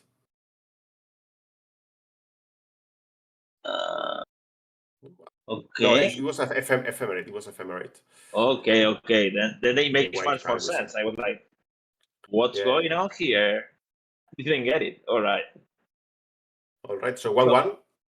Another game of Blood Moon winning games by themselves, and we jump into game 3. And no first turn play for Fabio. That's kind of clunky. You want to apply as much pressure as you can. I mean, if you are not doing it, it's probably because you have good plan afterwards. But it's a bit like we said before. Now we are not in the modern that you can do, let's say, turn to Goblin Bombardment and hope that that's good enough. Yeah. The problem is, even if your plan is good for afterwards, maybe afterwards is too late. You need to have a plan for right now. And more when you are like in this matchup, I feel like Fabio has to have the aggressive role in the game. But also, I mean, I am, as a player, maybe one of my, well, I have very weak spots, but one of them is mulliganing. If you have a hand with a honey, let's say Seas of Pyromancer and a couple other things and 3 lands, it's gonna be very difficult to mulligan that because you don't have a drop. Yeah, I'm agree. That's why this game is hard. It's true. Otherwise, it would be called Riftbound or something like that. Ooh. If it was easy. Okay, we don't like that card anymore. We are It's probably not like it. It's just it's out of tempo. Yeah, so we're gonna be seeing here a Voice of Victory or a Lajani. I don't know if Fabio has a Lajani for sure. Oh, okay. This is something I didn't expect. Mana Tide, maybe also happening. Let me double check the deck list. I don't remember I saw Mana Tide.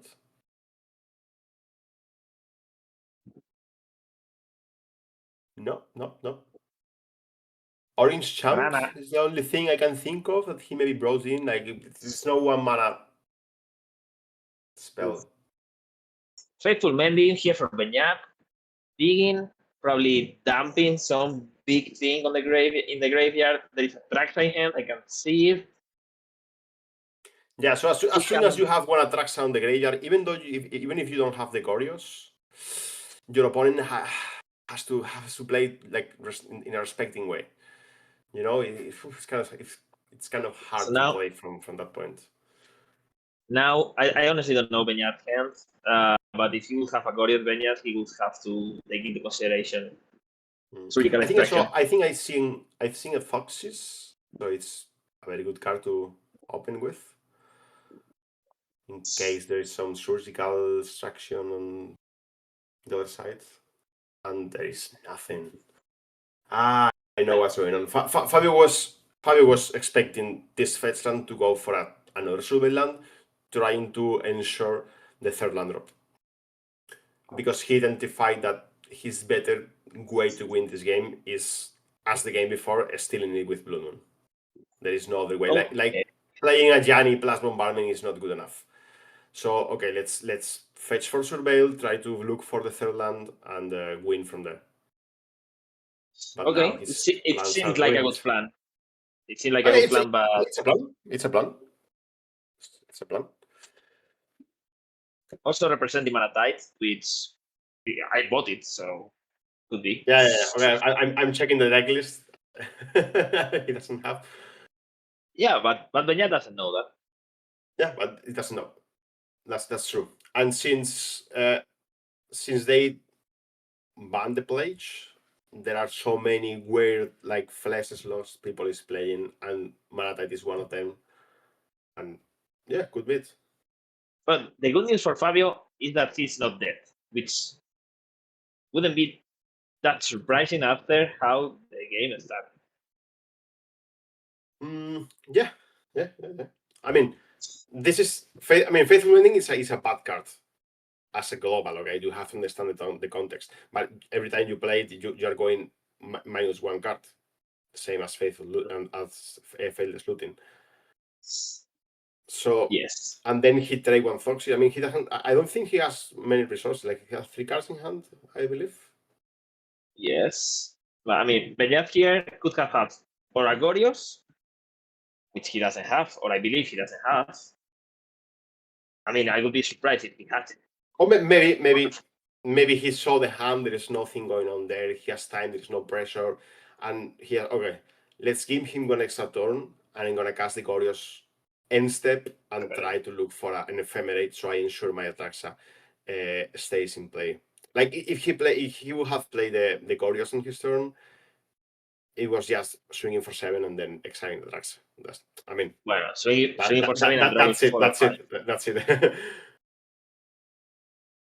And drawing 4 or 5 cards. But yeah, I see that also, having a Gorios now and separated could be also worth the risk, because at the end Fabio doesn't have that many things.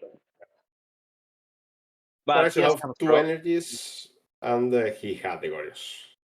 Yeah. Okay, this is very bad news for Fabio.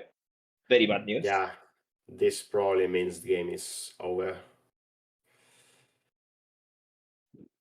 No ephemerate, at least yet. Ephemerate yet, that's correct. Yeah, like the font for the bombardment, it's over there, it's on the other side of the table. Planeswalker, which is free because it's not clashing with any other cards. 1 land and then 1 creature, probably a frog. And then you can get 1 sorcery if you want, like that prismatic ending. No, he has a pest control as well. I think that's true, that's true. Better. Oh, it's actually probably better, yeah. Depends if what you're worried about is the Yanni or the guide. You can play pest control first main, and then if he flips the Yanni, you can just attack to it and kill it with a Traxa. He's opting to shoot for the Solitude instead of the Frog. But yeah, this game, it's very close to be over. And Beñat was our 16 points player, right? If I'm not mistaken. Yeah. You can see his score under his life. Okay, sorry. It's under the life total. Our guys from Impact Cards have everything.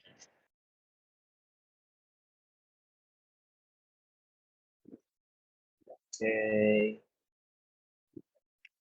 Seeing here now, we're gonna see how this swings.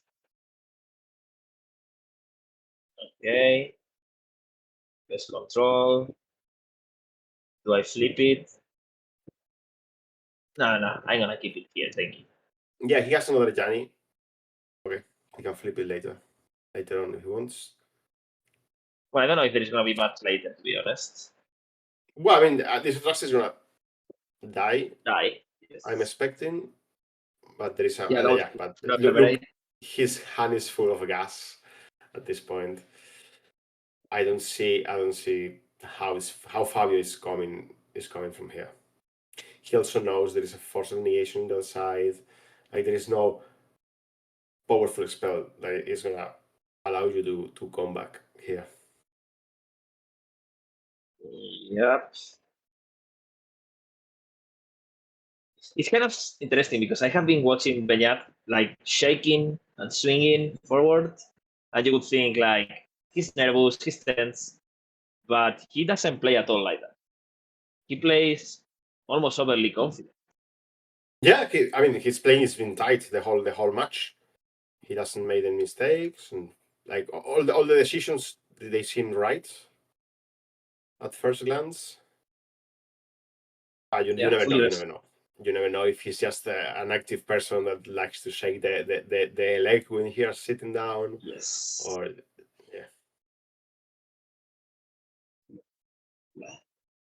yeah. Also, as you come into a round and you are like, damn, I am the only one who cannot ID, for example, or I am closer than you, it's like the pressure is on him. Like if I lose, I'm not making top 8 for sure.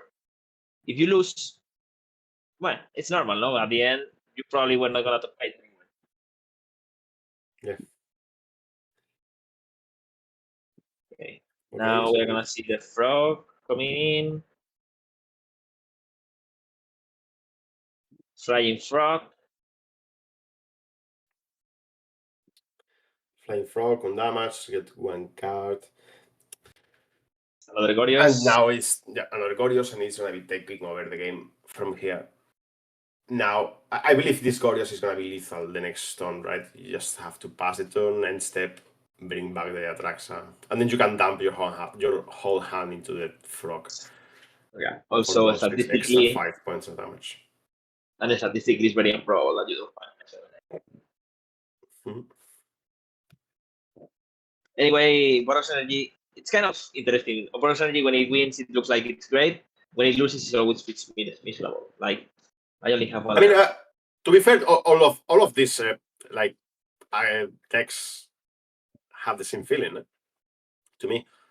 Yes. Like you saw the second game, he was wasting like 2 solitudes into a 1-drop and like doing crazy stuff to deal with 1 and 2 drops, and lost to the Blue Moon playing no spells. Yeah, well, like when you win, you are the best in the world, and when you lose, you are non-functional. Same with the Living End. We saw in the round before. He played nothing the whole round. It was like casting the 4-mana 4/4 in Modern. Can you imagine? It got flying, bro. He's choosing to play like conservative. I mean, there is no way to risk your turn and your mana and play into a Throwing Charm or whatever. You're already winning. Now it's Fabio's responsibility to move on. So, I am gonna discard and I don't want to. So Yep. I will just play this Solitude in my turn. Go. Yeah, let's play this 5-mana Chupacabras into your mana skewed opponent. And game is close to over now. Okay, you can play your Bolt into my Solitude, whatever.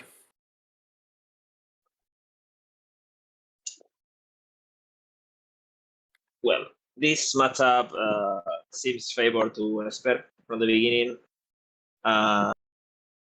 You see that Fabio to come back from here, he needs to play this card that basically say I win. Like, oh, Blood Moon, I win. But it's gonna be difficult that his plan matches well against the Gorgeous plan. Yeah, I agree. I mean, still with all of that, the consistency of the Boros Energy, like like most of your games are gonna be very similar. You're gonna always have 1-drop into 2-drop into 3-drop, and Esper Gorgeous, they have this kind of like non-games where you draw like your bad part, you draw Atraxas, and you don't have any way to throw them into the graveyard, or you're missing this piece of your combo. I mean, it has a fail rate higher than the Boros Energy. So at the end of the day, even though it's favored for the Esper Gorgeous, I'm sure it's not like 90% 10. It's gonna be more like a 65-35 or 60-40 or something like that. Yeah, I mean, it's gonna be closer than it feels like, is what I mean. Yeah, I'm. If I were to play a Modern tournament, I couldn't blame anybody to choose Boros Energy. Like, if I could go to a tournament and I have no clue of what I'm doing or what I want to do, Boros Energy sounds like a good plan. But this came to me when I was playing a tournament. I don't remember when, like maybe last year or something. And I had the sort of link, and I had the Boros Energy in the backpack. After the tournament, I went to see a friend, and I had to explain him that I didn't play this deck. And I was like, look, for 1 mana you do this, for 1 mana you do this, for 1 mana you do this. Like, why would you play another deck? Yeah. It's difficult. It's difficult to answer that question.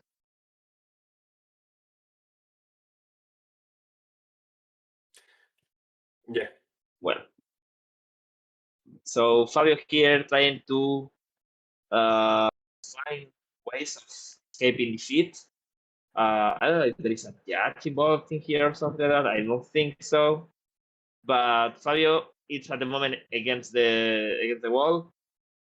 He may have a 5% of chances of coming back to this game, and I think 5 it's being optimistic. Yeah. But he has to start making moves that from that 5 goes to a 7, from that 7 goes to 11, keep going like that. I don't think probability says that it won't happen, but he has to still fight for it, because if not, after this round, there is no more magic. Yeah, this is the last round, and I mean, even with all of that, he knows that his chances are very low.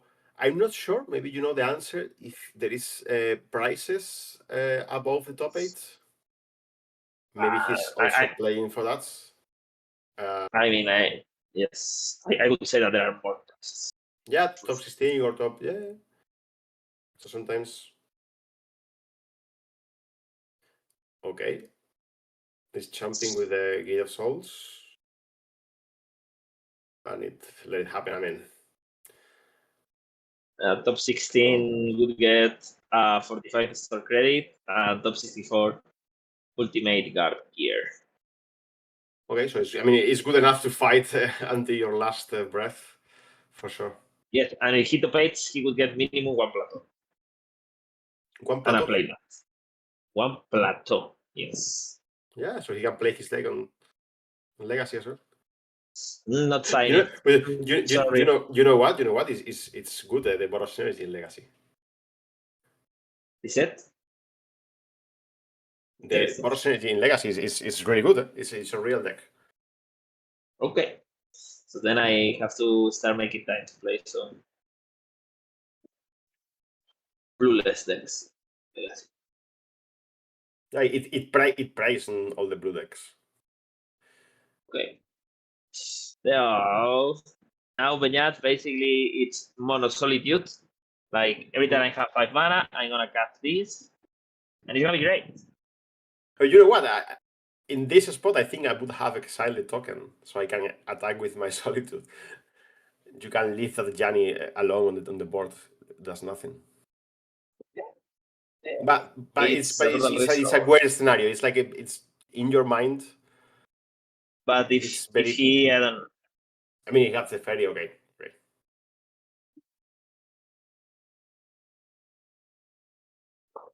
And now it's gonna be forced to play with Raven Charm, exile the graveyard. I mean, this play is kind of meh. I would have killed the Solitude. Like, if your opponent had the Gorios, he's gonna play it in response. Okay, we are seeing here how Benyat basically takes over.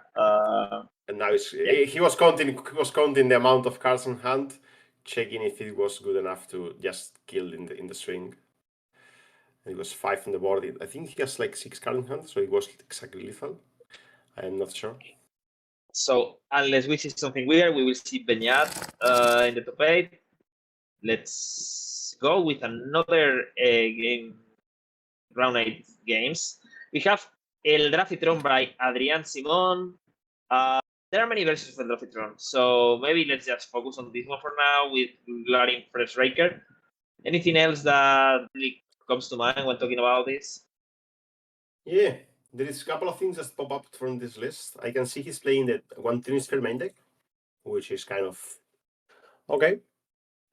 And 3 Chalices. The rest is kind of more or less standard. There are some people who are playing now. It's seeing out of play the Sire, the 7 mana, 7/7 abilities. But there is no on this list. But it's also a very good card.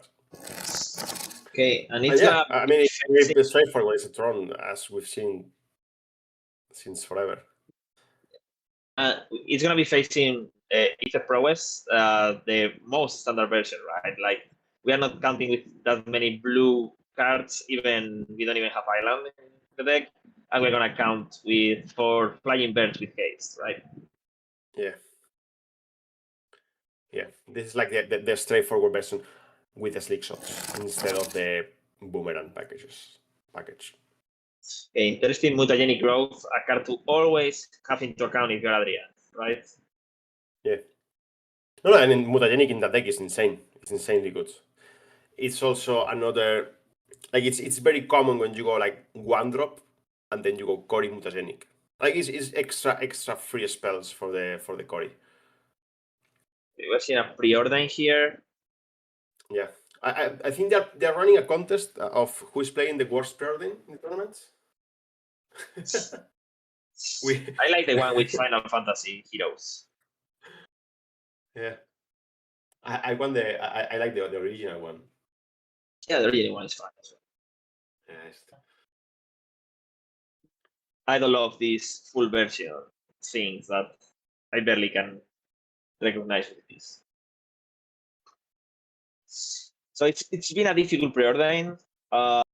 Both cards are gonna go on the bottom, and now Adrián is gonna make his particular preordain.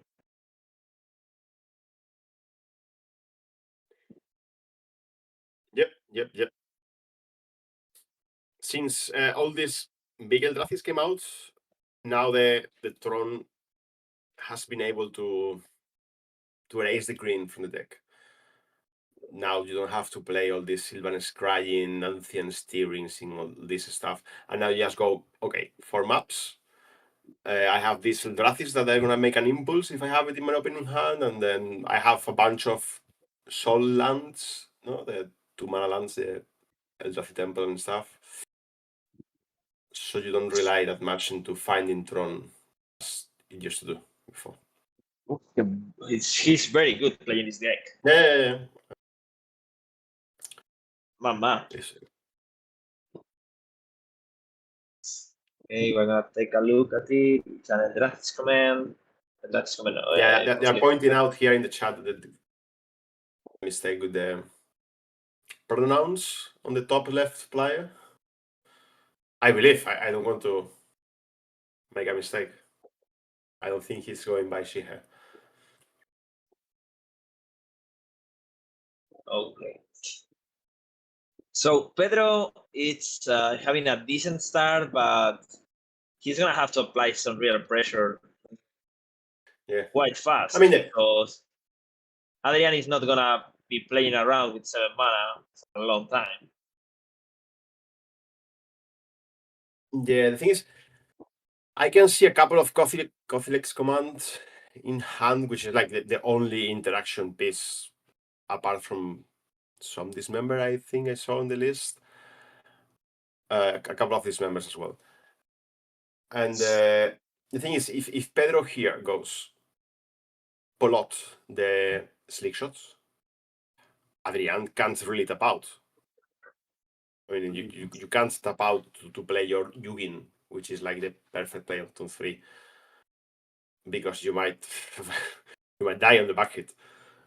No, he can play the 6/6. No, the 6/6 have reach. If I am No, wrong, the 6 maybe- no, he doesn't. It doesn't have reach. It's just how is it possible that one vanilla is body. the only Eldrazi that doesn't have reach in Modern Horizons? It was good enough. They thought, okay, let's stop here giving it abilities.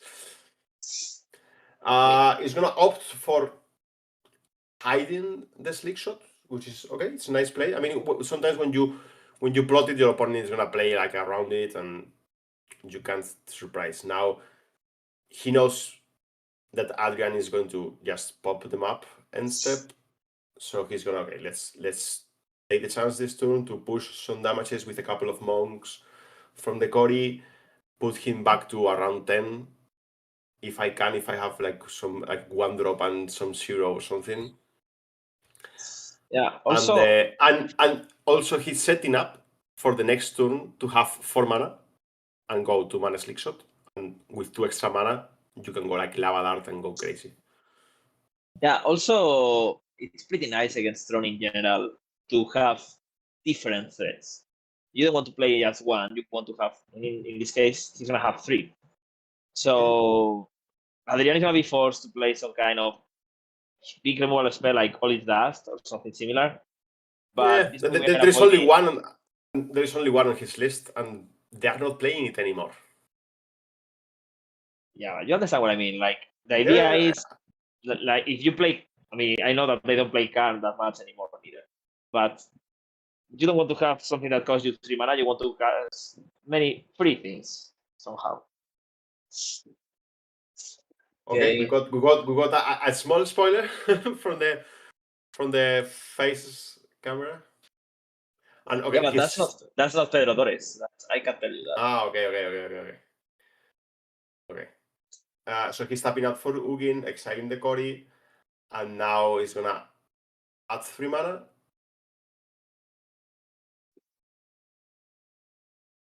And with this 3 mana, he's probably going to cast a Kothilek, exiling a creature, and with the trigger, exiling another creature. Okay, but this is something that he probably wants to be. I mean, it's not terrible or terribly painful. No, it's a pretty good turn. Yes.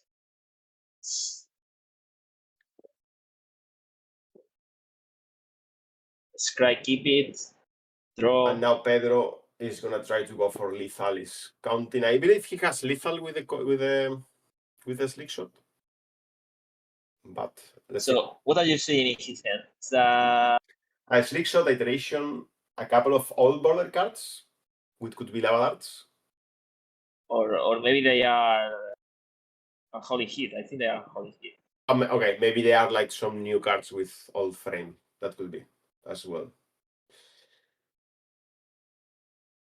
That's not good enough.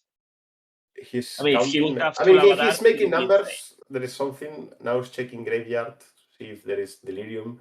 I don't know if he has the +1/+0, the Violent Urge, the one that gives double strike.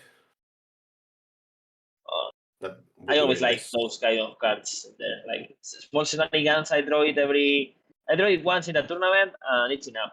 It's enough. It does zero. But he doesn't. Okay. Yeah, it So looks. now, It looks like now it's, he's gonna set up for next turn.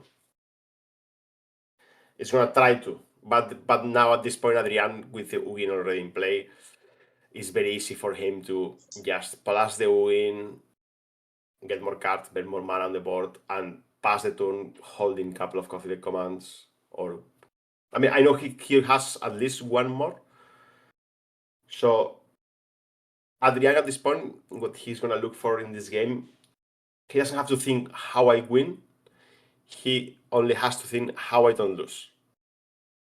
So he has to play as defensive as possible and try to cover all the small angles that could make him like sleep the game out. yes. So Pedro basically, if he's setting up, he has to pray basically that Adrian doesn't play a Thought Seer. He doesn't play a Rift creature. He doesn't keep mana up for a coffee deck command. So many things have to go their way. It's not that simple. Yeah. And I actually think that the guys that we saw before are not the ones that we are seeing right now. Yeah, he had like a orange t-shirt, right? Exactly. And Pedro has a black t-shirt, so they are not the same. Yeah, this might be the old frame card we saw in his hand. Okay, he has one lava at least. Yeah, and a couple of DRCs. Again, we have to apply pressure. But also, it's the same as I told you before. You are playing cards that fly, so your opponent is going to play something that can block flyers, logically. And it makes it complex. Attack the face. I like this attack. Like there is nothing you can do about the Ugin. And with Adrian on 11, I mean, he has a slick shot in hand and at least one lava dart, which is that's 7 damage. 7 damages, correct. And one extra, I don't know, lightning bolt would be like 5 extra. Okay, so now Pedro. Adrian is playing with 10 mana. For 7, it's gonna exile 2 3/2 that fly. And this is the moment that Pedro was looking for. If there is no answer. No, because he get mana up for the coffee deck. And with the Ugin's trigger, it's gonna exile the slick shot. So sad there is times. not much to see here. I mean, when your opponent is casting a 7 mana Planeswalker on turn 3, what do you expect? Okay, so Pedro is. I mean, he has a lava dart for sure. And if he has any intention of winning this game, he has to go for it. But also, Adrian now is at 14 again, thanks to the life that he gained last turn. Mm-hmm. So. Yeah, he's getting out of reach. Yeah. Pedro is making numbers. Yeah. This kind of strong decks are always like, how to explain it? Like, at some point, it just looks like, really, they are smashing you, and there is nothing you can do because they have absolutely everything. Yeah. It's true. It is what it is. And the thing is, I remember before they were doing like consistently turn 3 Tron, and you were okay. They're turn 3 Tron, but they have to play the whole deck around it. They have to play all these shitty tutors for lands, and they have to play green and chromatic sphere and all these like strange cards to make it work. But now, no. Now they got like Power of Friendship. I have 4 maps, and I always have it in hand. And my 2 lands are the mine and the power plant, and that's it. And when I need to have, and they're hitting the Tron on turn 3, kind of consistently, without all the tools that they used to play before. and I always need, I would kill you if you don't have instant interaction, but you don't only have 1, but you have 2 of the 4 that you play. Yeah. You feel like they're drawing the nuts like every time. Yes. Welcome to Magic, I guess. Yeah, welcome to Magic. Attack me, no. Okay. Nice one. No. I have to go for it. Boom, bam. Chaka. Yeah, I believe he has the double strike thing. Let's go exile it. Exile this, trigger this, draw card. Wow. I mean, look at the context. So he's on turn 4 and he's tapping one land. So okay, he tap 1 land is 1 mana, kind of. So it's for 1 mana, exiling 2 creatures, drawing a card. Not even drawing, it's crying and drawing. Yeah. Oh. Okay, well. And now a lonely Dragon Race channeler. Well, Pedro is not giving up hope. We are proud of him, but this looks terribly bad. Well, Adrian is basically riding his Oogie to victory. Well, he has 7 cards. Yeah, he probably has lethal this turn with the Flesh Riggers. Yeah, and the just copy the commands for everything. Attack for 6, you go to 8, and then make 8 tokens, and you die. 6 plus 3, 9. He's gonna play around 9 mana, which is X equals 7 plus the trigger from the Flex Trigger 8. So it's lethal. He's maybe playing around for some reason or something like that. I mean, Nah. Playing around your opponent disconnecting internet, right? Yeah, I mean, I am telling you what he can be doing, but it's he does it, and the opponent has to cast and it for obligation, but you're gonna win because he doesn't have cards neither. Pretty simple. Let's see which tools Pedro has on the sideboard. And consigned to memory. Okay, so let's start with Adrian. He has a pretty straightforward deck, as we said. The difference between this straightforward deck and other straightforward decks is that some of these cards are really mana heavy. So he's probably gonna try to reduce some mana cost to get some cheap answers. Am I right? Yeah, he's gonna try to low down the curve. You don't really want to draw so many slotty cards in a hand where you didn't find the Tron pieces and you die with 6 cards in hand. Another point is we didn't see the Chalice on this match in this first game, which is an extremely good card. It's gonna shut down the prowess deck to ashes. So yeah, and when you play a deck with Karn, you don't really sideboard that much. Like this is what it is. Okay, and on the other side, Pedro, it's gonna be probably adding some consigned to memory. Of course, this card. Yeah. We have four consigns. 4 consigns, maybe some spell pierce. That's basically it. I don't think we're gonna go much deeper on it. We're gonna be able to trim some of the more random cards or things that you don't really want to. For example, Specific Iteration is a great card, but you really want to go aggressive and to keep mana up. So maybe we are not doing this kind of card right now. I mean, yeah. So from this point, I would try to not bring so many cards from the sideboard, I will try to be as aggressive as possible and keep my core deck and my plan as clean as possible. I probably would like, okay, the consign is insanely good. I'm gonna bring all the consigns to memory. And I might want to bring as well some, if not both of the meltdowns, because you know your opponent is playing this and you lose on the spot if he goes to charge. Pedro kept a hand with one mountain, and he drew the fiery islet. So he has pressure, he has a couple counter spells, and he has a lightning bolt that I believe he's gonna just throw Yeah, here. spell pierce consign. That's what I saw. Charge for one.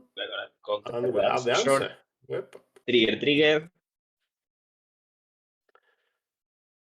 And this is the game. This is the game Pedro wants to play. This is like perfect. I have my two creatures that are making pressure, that they don't demand me to play spells to be good. Because you know, if instead of these Darcy's they were like Monastery Swiss Spear, where you have to be playing to push some damages. But here is not the case. You want to hit Delirium as soon as possible, and then it's boom, 3 turns. 6, 12, 18, game over. Okay, And, if Pedro is Pedro is about the first player with the TikTok, but he thought a lot with the second one. In my experience, and Pedro, I know he has been playing Magic for more than 50 years. He is also very experienced. With this kind of deck, you want to surveil absolutely everything that is not crucial. Yeah, Because, but as soon as he was thinking, it has to be another counter. I think maybe another consign to memory or something like that. Yeah, he has now 2 blue cards in hand for sure. And yes, he's not gonna think much about this card because he wants. Oh, he really wants to keep Delirium as soon as possible. Yep. I kind of would have liked to play this lightning ball in his turn, to be honest. But yeah, me too. I would have played aggressively, but you know what? If your opponent goes the missing trumpets and cast like a Nugin or something like that, you want to cast your consign to memory full, so you don't lose one of the creatures. That's the reasoning I'm finding for this. okay, that makes kind of sense. Also, it was very difficult to find both things. I mean, he had already instant in the graveyard, so he needed. Yep, land and artifact. Yep, he was lucky. Land artifact or land something, but yeah, not easy.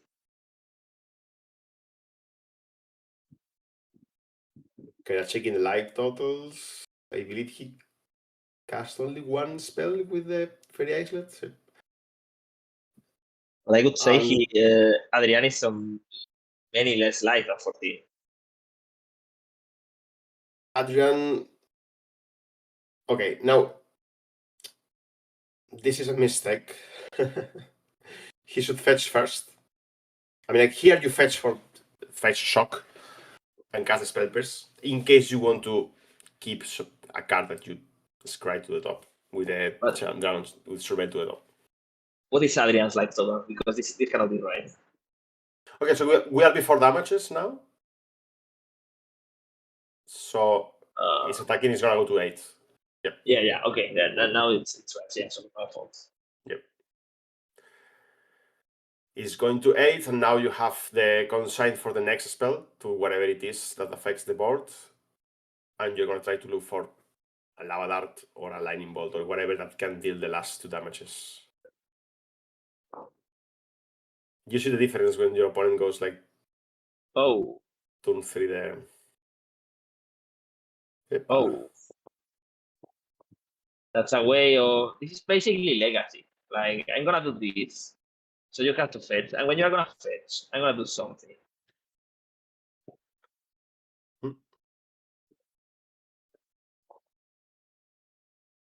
Yeah, you have to fetch. Well, he kept one card on top. He knows top card. We don't see it. So he's thinking if it's good enough to let it resolve without fetching. So as you said, this small more than a mistake is a misstep, in my opinion.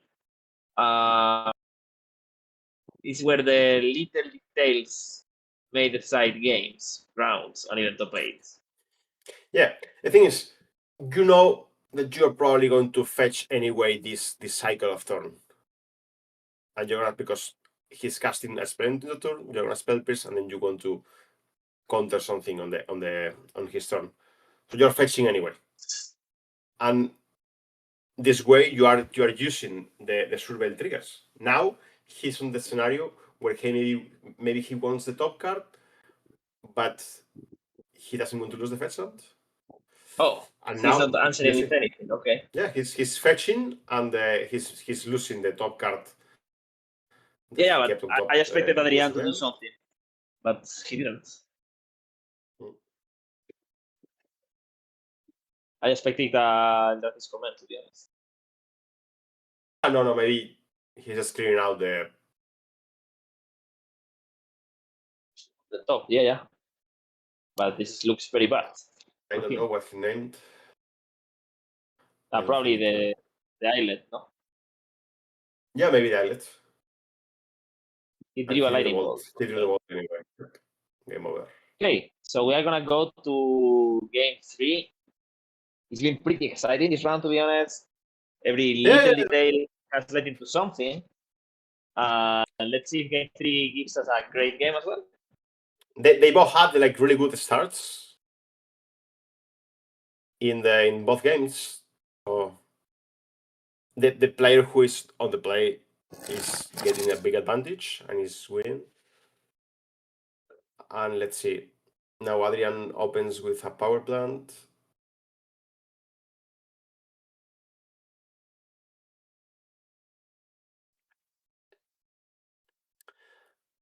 And I don't think he has many Tron lands. I saw a Labyrinth against Labyrinth. Oh, yep. He has 2 mines. Oh. Chalice on 1. This is the issue that I told you before. Man. The thing about this is shutting down most of your deck. You can still consign things into memory because of the. You can also trigger prowess, but it's not gonna be good enough. But they're not happy. Is there anything that Pedro had in the sideboard? I don't believe so. Meltdowns. The meltdown is the only card to deal with the chalice. Oh! And the Prismari Charm. This is a new addition from Strix Heaven. Very nice. Okay, exile this, draw a card. Scribe, surveil 1. Yep. I totally very return. nice addition. Doesn't destroy. A return. You are right. But he has a consign. Why I thought it was destroyed. He has a consign, but Adrian drew the second chalice. So now it's gonna be awkward. Pedro has to go pretty fast here. He has a lightning bolt. I think if he can, he should make it 4 damage instead of 3. He's gonna go for it. No, fair lane. Pero it's okay. And again, same situation as before. First. Exactly. Yes. You are. I will have fetch here. Imagine you want both cards. No, if you want any card, no, because at the end. No, if you're keeping one, the other one is getting shuffled. So it's okay. Yeah, but the bad card is going on the bottom.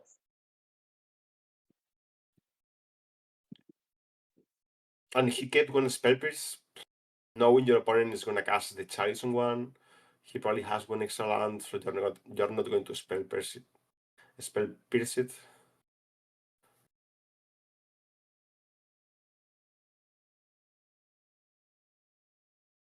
Hugin's Labyrinth without hiding anything, so just a waste. I mean, it's a waste. Look.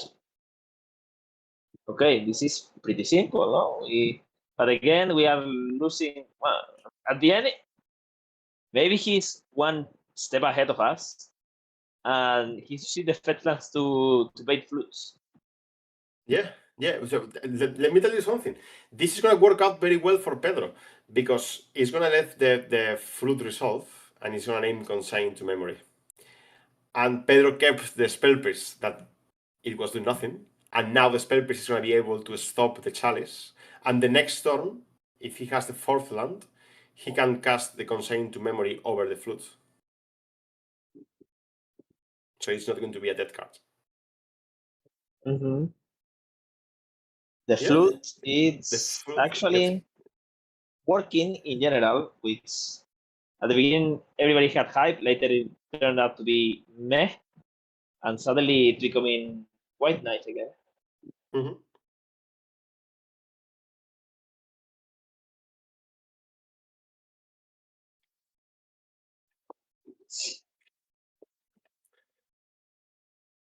The problem here is that there's not enough pressure. I mean, there is nothing going on Adrian Simon's side, but it's not much neither on the Pedro's side as well. Well, but Pedro still has. It's counting. Maybe he wants to go all in for. The thing here is that Adrian, it doesn't matter how you really name it, doesn't even have Tron. So for a while at least, some of the cards of his hand are just gonna rot in there. Let's say he draws a Devourer or a Nugget now. He's gonna need a couple turns where at the end, Pedro just drawing basically whatever is gonna be getting ahead. Yeah. I mean, we know he has another chalice, so his plan is going to be to lock the 1-drops off the game, and from that point, start the game to the point where, okay, sooner or later I'm gonna draw whatever I need, and you're gonna draw 1-drops, so you do nothing, and get in there. And Pedro is pushing damages. Yeah. Maybe he's thinking about drawing another monastery or something like that. Or a Cody. Having, yeah, I will have played at least the other bolt and keep the lava dart or something like that. We need to counter this. It's sad. No, you can't. You can't. The consign cost 3 extra manas because of the flute. Okay. Okay. You said that he's naming consign, but I don't know actually how you know it. It was the obvious play. No, but before you said no, it's a blank paper. That's something with a blank paper. It's a blank paper. Okay. And now it's a blank paper. It doesn't matter if there is no paper, but it's so obvious that you have to name consign over there that I assume it's consign.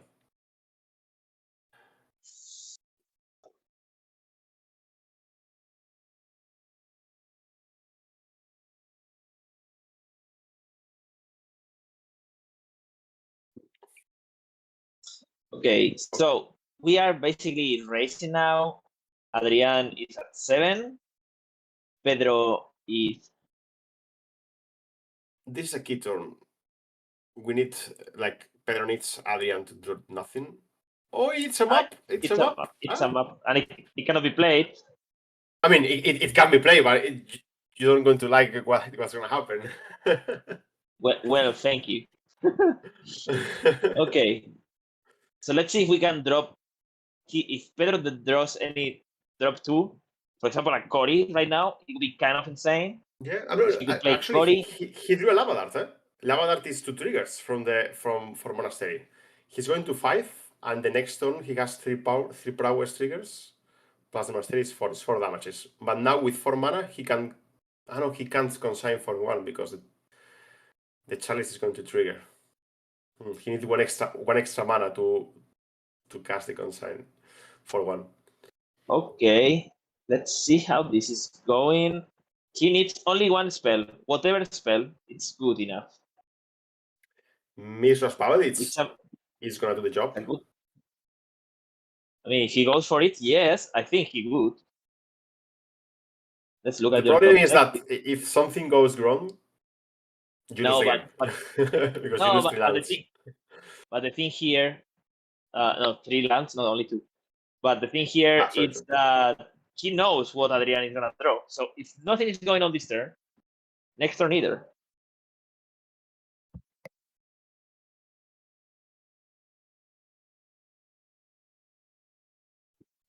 I think he's gonna go for it.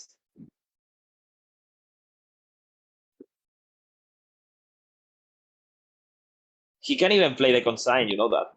Yeah, the problem about the consign is that it's costing 3 extra mana, plus there is a chalice on 1. So you need to cast consign with 1 kicker to be able to counter something. So it's gonna be 5 mana in total.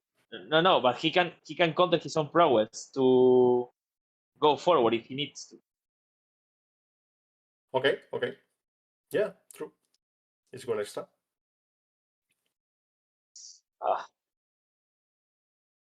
Okay, so Pedro, for the people at home, just trying to get.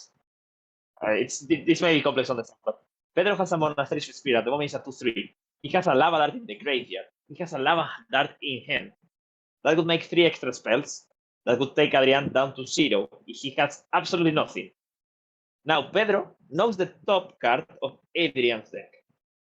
So he doesn't have to go forward right now if he thinks the top card is not a threat. And he's going to do that. But the problem is that Pedro is considering that Adrian doesn't have anything in hand, but he may have a land or any other card that may go forward. And now let's see how it ends. Also, we are missing that Pedro knows the top card of Adrian. Of Adrian's deck. Oh, gee. No, this doesn't work. It works. It shouldn't work. Well, it can work because the chalice is there. Yeah. Okay. He missed. Yeah, you're right. He missed the trigger. You're right. But the flute is 2 mana or 3 mana extra? It's 3 extra. So then I honestly don't get it. No, he missed the trigger. He forgot that he had the chalice. Is the only way I can see. And Pedro wins. Okay. Okay. Francisco, get nice and fancy because we're gonna get on camera.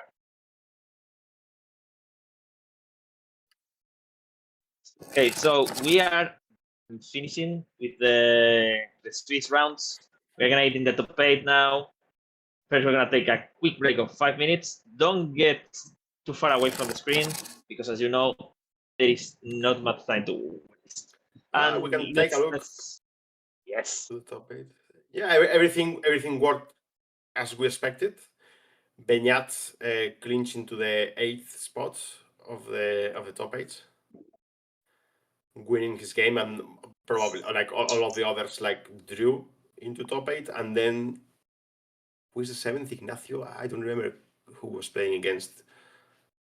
But yeah. Okay, so we are gonna have Fernando facing Beñat, so Amulet Titan against Espregorios.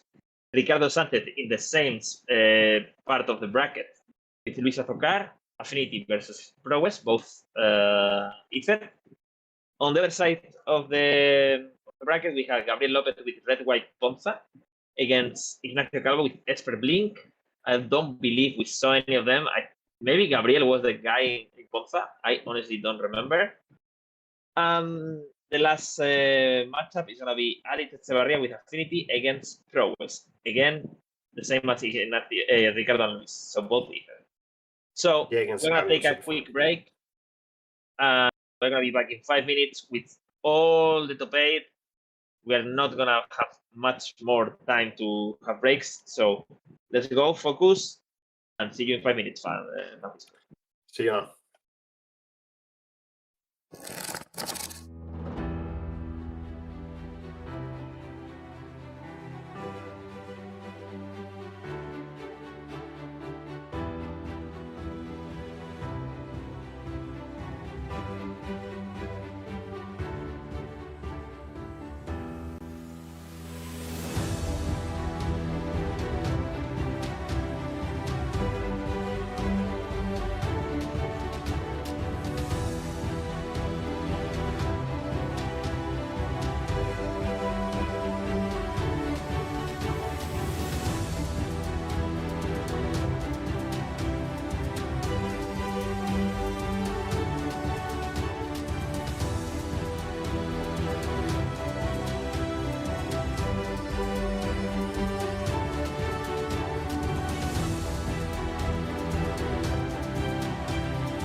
Hello, everybody. We are back with the top 8. As you know, we have 3 more rounds. This tournament. I think I lost my camera. Okay, I will be back. We are gonna have a great top 8 here with Francisco. Are you mate? So let's see. Our first match is gonna be the Amulet against Gordios. Is that correct? Yes. No. Yeah, it is. Actually, I don't think so. I think it's gonna be the Esper Blink against Ponfa. Oh, I mean, I thought you were just reading the brackets. Yeah, we're gonna see the round. Yep. And what? It's gonna be the Esper Blink against Ponfa. We had this is gonna be quite similar with what we saw before, since this deck has some other technology, as we saw the Ponfa playing against the white and blue Ocelot deck, mid-range aggro but slow. Here there's some other interactions. We have Foxes and we have bigger threats in the way of Valemurt, but there is no enough pressure for this deck to put against the wall, against the course to the Boros Ponfa. I think it's going to be very easy for the Boros, the matchup, but let's see how it plays out. Gabriel Lopez. I think it's the same guy as before, right? Yes. For Highness looks pretty similar. Yes. Mm-hmm. Yeah, 7 cleansing wildfire effects, and if it's not the same person, they play the same list for sure. Yes. Yeah, it's the same person. No, 100% confirmed. Yep. So he's undefeated in the tournament. I guess he went 6-0 double draw. Or maybe he had a draw before. I don't know. And to celebrate that we are getting into play, don't forget that we are going to have another giveaway. Now you have to write on the chat top 8 modern, all in capital letters, 8 with number. Let me double check how it works. Oh, it works? Oh, you're checking? Oh, that's fantastic. No, great. Just check, we want to check if the system works, the program, my keyboard, if it's broken or not. I have to some technicals. You don't understand. This is too specific. Okay, sorry. Oh, yeah. Okay, so Gabriel started with a couple lands and a high noon, which doesn't shut down all the Ignacio's keys, but it doesn't allow you to do Gordios into Ephemerate in the same turn and things like that. No, there is no Gordios here. This is the Esper Blink. This is the version with the Felias and the. Yeah, sorry, my fault. But there is no blinking shenanigans. There is no scamming my Riddler. There is no scamming my stuff. And he opened with Frog on 2. I'm expecting to see the Frog to get Path to Exiled. And now from Ignacio's side, you want to deploy a threat per turn, basically. Okay, we're gonna start destroying some lands. Ignacio is playing 3 color, and one of the weakest point of Esper Blink is 6 mana base. So yeah, but he plays 5 basic lands, which are a lot. Well, but still one of the weakest points. Okay, let me say whatever I want. Thank you.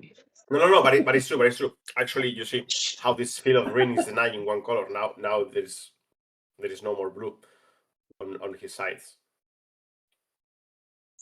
Meanwhile, Gabriel still doing his things. I think he's an Erode in hand, if I'm right.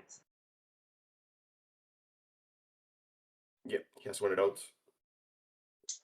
It's pretty cool to be, destroying lands, but also you are giving lands. It's kind of awkward if I'm allowed to say that, but well. Yeah, the thing is, even though it's a Ponza, it's a different way of Ponza. It's a different way of land destruction deck. We used to have in mind this concept of, okay, I'm gonna destroy your lands, I'm gonna play cards like Stone Rain, Molten Rain, Pillage, and this, okay, and destroying the land. So you have one land, I destroy it, boom, you don't have it anymore. But Gabriel's deck, he hasn't. He doesn't have any cards that does that effect. He doesn't have any card that just destroy a land. No. Every land destruction card he has is a card that is replacing the land your opponent has for a basic land. So it's not destroying the land per se. It's just replacing for your basic. So all his destroying lands ability lays down on the fact that people are not playing too many basic lands. For example, imagine Gabriel plays against a deck that their mana base is 20 mountains or 20 swamps or 20 whatever basic land. His deck does nothing. You're gonna break. You can't break any land. But the thing is that Ignacio plays 5. And 5 is a pretty decent number. That when you have the 5 of them on the board, you are gonna be playing basically all your cards with no problem. No? Yeah, but also, okay, you have 5 basics.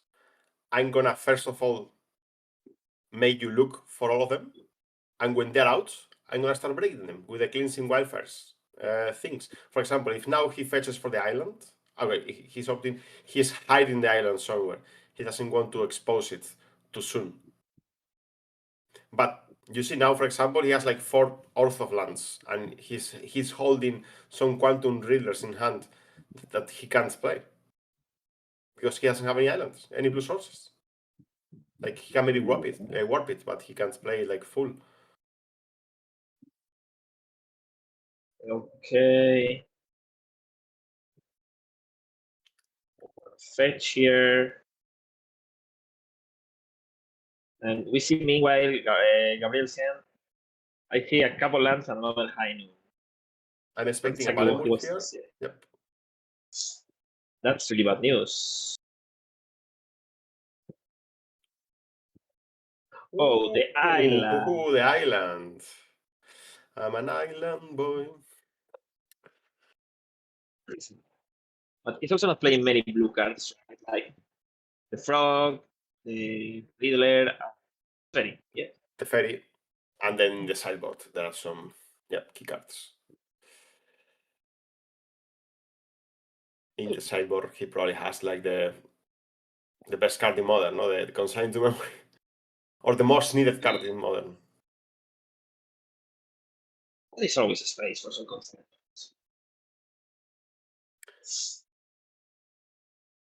Okay, this land, Francisco exactly is the one that lets you attack with a warrior as well, or something like that. No. This is 4 mana plus tap it, so it's like a total of 5 manas if you count it as well.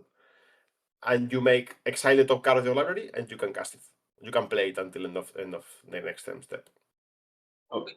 So this is the card, the current engine of the deck. There is no card draw in the deck, but 4 lands of this. He plays 4.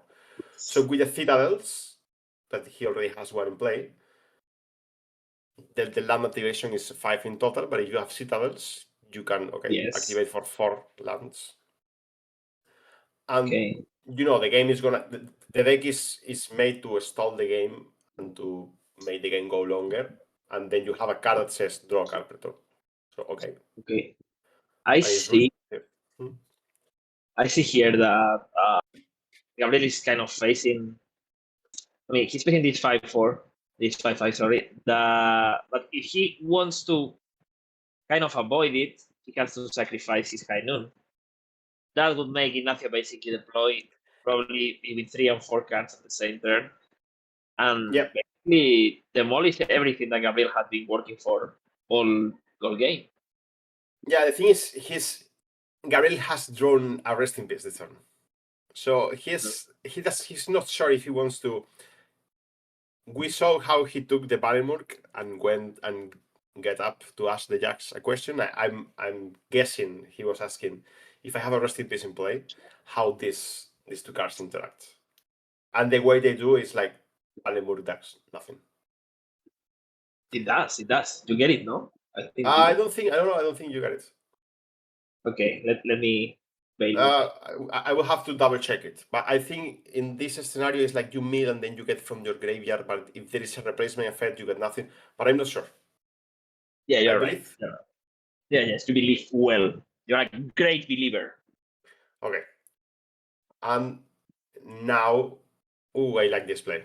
Hit 25 plus, and he's gonna Thoxis on the draw phase. And he played one of the blue surveillance. We know there is no island anymore. He's holding one fetch, and look how he took the destroy land effect, because he knows that if he loses the blue one, he's not casting the Riddler anytime soon. Okay. He plays a land, casts the Rest in Peace, probably the High Noon, and say, okay, this is all I have. Yes. Very important to do it in this. Correct. And now I can expect Ignacio here to cast a creature. I mean, look, it's turn. Which turn are we? Turn 7, turn 8, and he's still on 20 lives. So he's still on 20, but Ignacio has 6 cards in hand. He doesn't want to play anything. I guess this is because we are gonna see a Solitude. Because this is the best way to start turning the table around. And if you want to trade it with your High Noon, I'm fine with that. And another thing to point out, Ignacio had a Marshflats in hand that didn't play. Yes. So I guess there are no more fetchable lands in the deck. So there is no more blue. Now that it is destroying the Mystic Archive, there are no more blue fetchables in the deck. You think there is nothing else in the deck? Yeah, that's it. So there is no more blue spells for Ignacio, which is really nice. There are no more basics. I don't know, blue spells. True. But he already destroyed the Watery Grave and the Hallowed Fountain. He's been focusing on the blue since the beginning of the game. So let's see. So now we are basically having a race.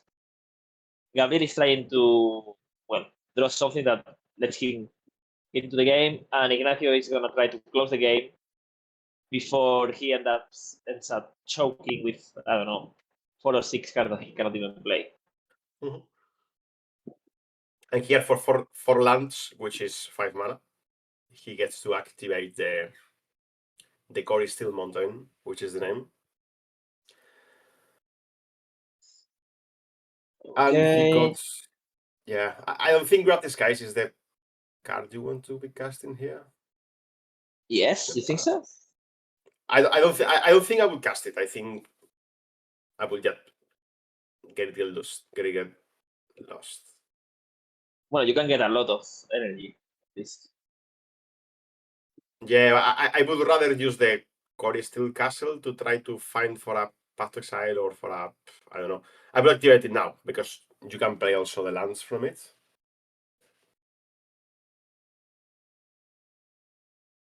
You would activate it now, you say? Yeah, because I believe it's not until the end of turn, it's like until the end of the next turn as well. Let me double check. All right. So he's doing it, activating. He's finding a Solitude. Yeah, exactly. He's going to be able to play the Solitude the next turn. Yes, Ignacio is asking exactly that. He was... I mean, he could also pitch the white card in his hand and cast it now. Yeah, he could pitch something in his head. But does he actually want to do that? I mean, having the High Noon in the table, you might as well cast your spell for the turn. Otherwise, the next turn you are not going to cast any, just the Solitude. But okay, Solitude is one of your win conditions. I understand that you want to fully cast it. Okay, so I'm kind of confused for what Ignacio may have in hand. Like, we are really not seeing anything happening in his hand. I He's see. just keeping it. I think he has 1 Solitude and 3 Quantum Riddlers. And he may want to play any of those. I mean, he can't. The Riddlers he can't because there is no blue mana. I mean, he had the chance, that's for sure. He never had 2 blue mana at any point. He wasn't able to cast it. But he was able to warp it at least, no? Yeah, there was a point, but Yeah, he didn't do anything. I know. Yeah.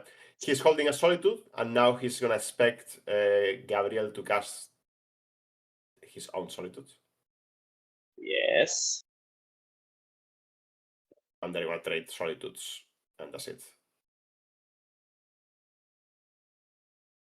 I would say this is good for Ignacio. But the game is much closer than it may look. Like, Ignacio is just drawing 1 card per turn. He also has the Ferry that can, work. But Gabriel is, at some point, he's going to be effectively drawing 2 cards per turn. And I don't think Ignacio has any answer for this land. No. And you can see in Gabriel's hand, he has 1 land destruction effect. He's going to bounce the High Noon. I don't think that the country is too much. No, I don't think he has to get desperate for drawing the cards now.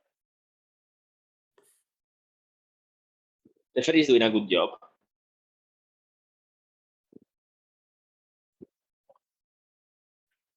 Okay. Yeah. He could also bounce his Solitude to protect it from a removal. And also if you want to cast it again. Okay, well, he has another one. Okay, 1 less land. Here we can see Gabriel is destroying. Okay, he knows their opponent doesn't have any more basic lands. So every spell you cast, every Cleansing Wildfire is gonna effectively destroy lands. But the thing is, since your opponent has, so the Cleansing Wildfire is able to destroy basics, and your Field of Ruin they don't. So you usually would like to prioritize using the Cleansing Wildfire effects into the basic lands, so you can I'm surprised later on here. Wait, because I think Ignacio knows that there is a Breath of the Skies in Gabriel's hand, right? Yeah. Now he's popping the High Noon. Yeah, and now he can go like grab these guys for literally everything. Okay. So, what is this card that we are seeing on the bottom of the screen? It's a Kahira. Gabriel said. Kahira on the companions and the companion area. It's not. Okay, he's bouncing the Solitude because he knows what it is on the other side. What there is on the other side, and I think he's just gonna pass.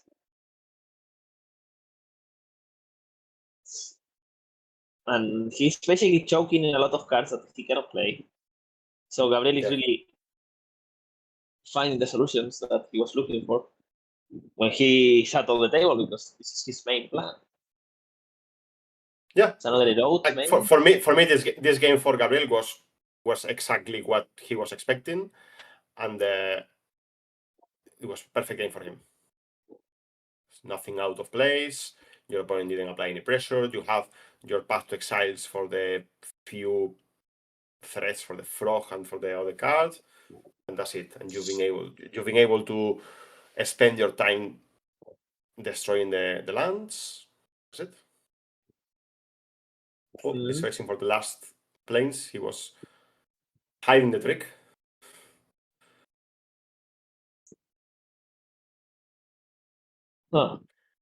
It's kind of interesting. He's now checking what is left in the deck. Not much. Now, you know you have only 4 lands for the rest of the game. Maximum. They're gonna be tripping off. This is per deck.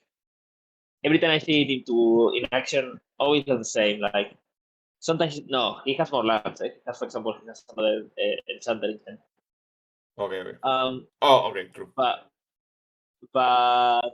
it basically doesn't do much during most of the round, and you just have to pray that it's good enough. Literally.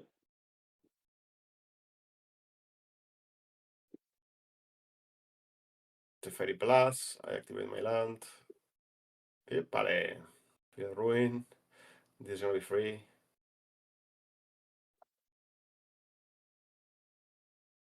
And it's a very good answer for the Wrath of the Skies. I mean, a very good complement. Yeah, because your opponent has one Shuriken in hand, and he's not going to have any more chances to being able to have 5 mana. So he wants to play now. And he's gonna play it into the Wrath of the Skies. Teferi, you're on 2/2, but sounds like a suspicious plan. Okay. I'll give you that. And now I think he's floating 1 mana. So you have to change faces. He probably did already. Yeah. This no. No, he didn't. He didn't. Oh, this is very bad for him. Yeah, so this is a mistake from Gabriel's side. I mean, to be fair, he didn't represent physically the Vale, floating mana. You have to. Anyway, Gabriel now can answer.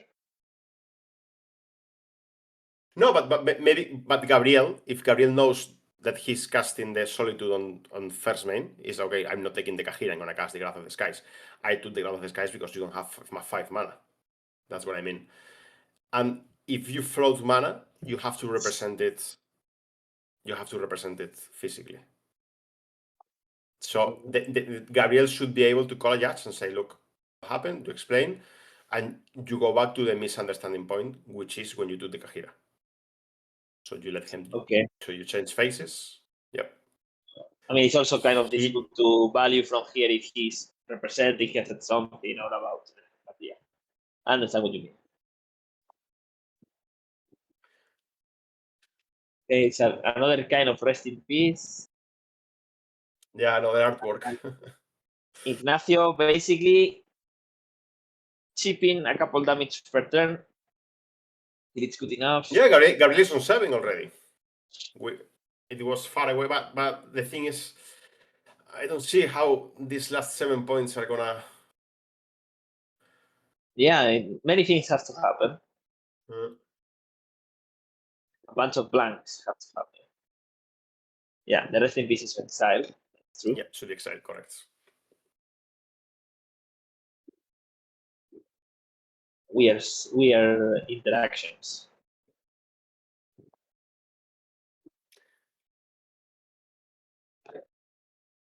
And now, same as we said before in the day, like Gabriel, at this point, Gabriel knows that the game is extremely controlled, and you only have to worry about not giving away any more lives and just playing extremely defensive and trying to cover every angle. He's opting for playing the Kahira, and now he's gonna kill he has this charge in hand. Killing the Teferi. And suddenly, ridiculous 3/2, it's making a lot of attack. Yeah, just trade it. And he has a Bogart. Exile your Valemurk. Oh, look at this. This Valemurk is gonna get back the land. Oh, he's getting the Feria back. Okay. The game looked over, but he has some extra tricks in the chamber. And I believe Gabriel has nothing left. Erode. But this Belmurk protects well from Erode.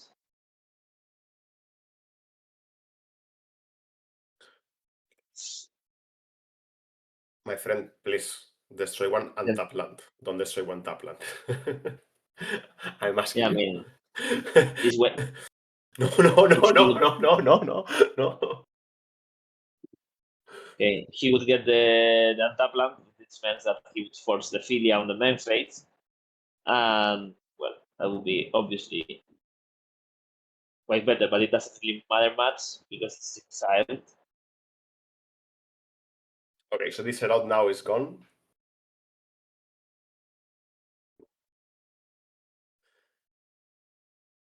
And I mean, he's drawing at this point of the game where he had like, look how many lands he has in play. He's drawing almost 3 cards per turn. Okay, we see this saga here. Ignacio, it's probably in this uncomfortable moment where he wants to play Magic, he has 8 cards, everything he wanted to do, more or less he did. And suddenly he's not doing anything, and he cannot do anything, and he won't be doing anything. Yeah, the thing is, the game looks so over during the mid game, and then he started pushing some damages, and Gabriel went to 7, and he felt like maybe he could have a chance. He had no cards in hand, and it's like ripping off the top. I mean, ripping off the top. He's drawing 3 per turn. I mean, of course, he's gonna draw something, and he's at some point he had the glance that he could maybe like steal this game. But no, he didn't. I mean, at the moment, Gabriel is in this sweet point where you draw spells. Great. You draw lands. Great. At this point, Gabriel is just having fun. So your last white source, draw a card, and then pass the turn. I think he flooded 1 white mana. I don't know if like he made the movement. Yes, but there is a note there anyway.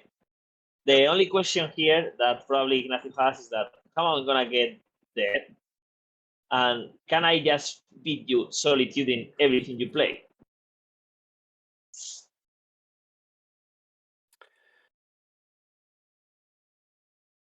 Nah, I don't think so. Because as soon as the Roku Saga turns back, he can like pay 8 mana, make a dragon. And the Solitudes are gone. We saw most of the Solitudes die in the previous turns. Well, I mean, as we saw before, there are moments that you have to crawl back into the game, and Ignacio is just thinking how to do that. Yeah. You know what? In these scenarios, 9 no mana, PM, if I'm Ignacio's friends, I'm there watching, saying, let's go to the next game, try to finish the game. If you lose, you lose. Okay, there's nothing you can do, but don't make us wait here. We're going to go for dinner. You would do that. I am the kind of person who is just with a notebook, writing everything that my friend did badly. So as soon as he loses, I go there. You can do this. I don't have to type it down. I remember. I can do both things, but I don't like to waste the time. That's my point. Hombre, especially if you're in Narón and you have all the way to Málaga. Okay, so Gabriel basically closing the game, thinking the Roku Saga, it becomes it goes for mana, right? So these fatal pushes that Ignacio has in him, at least will. Well, I mean, yeah, it can kill them. Yeah, true. With just you only have to fetch. So the question is, will Gabriel be able to finish the game with the cards remaining in the deck? I think that yes. The normal thing would be that yes. But I guess Ignacio is not going to concede in a top 8, and he's hopefully thinking that maybe it won't happen. Mm-hmm. Do we have the high noon on the table? Yes.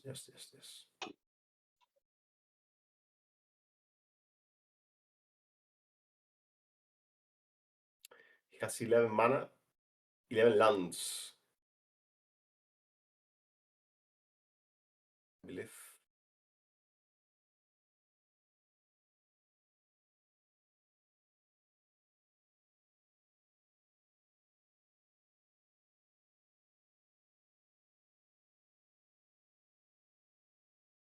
But there's a high noon. Oh my god.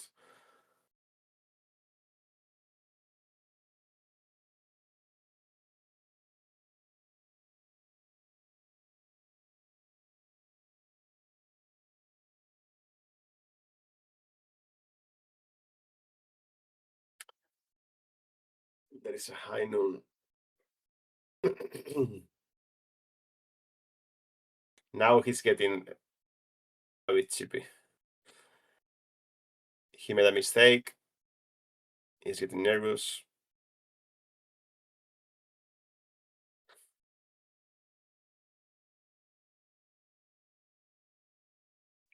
But the game is so under control. I'm double checking the list of Gabriel to see how many like real win conditions, and he also has one Castle of Armendale, which make tokens that at some points the game goes long. You can just start like making one extra token per turn. Like that's gonna reach the point where Ignacio has no lands on the table and no threats, and you are just.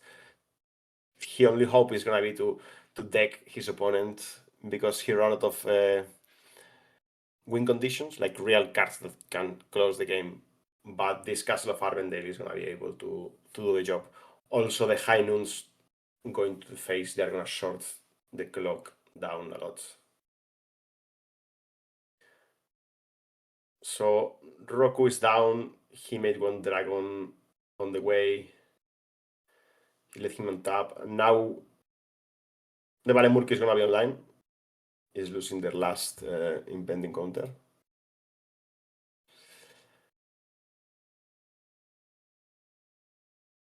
But I believe but Gabriel has a few past exiles in hand. Also the High Noon.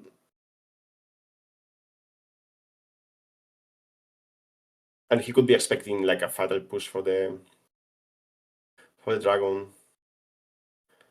Okay, this is dead. And now you see at this point you're checking, okay, what I have left in my deck. Who has more cards? Like Ignacio is thinking, okay, who has more cards, like maybe I'm decking you, but we know this is not happening.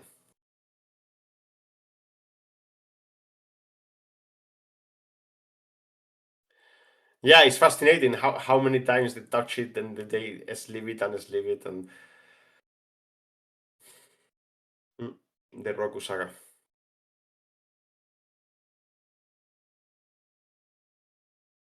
Yeah, I'm agree with.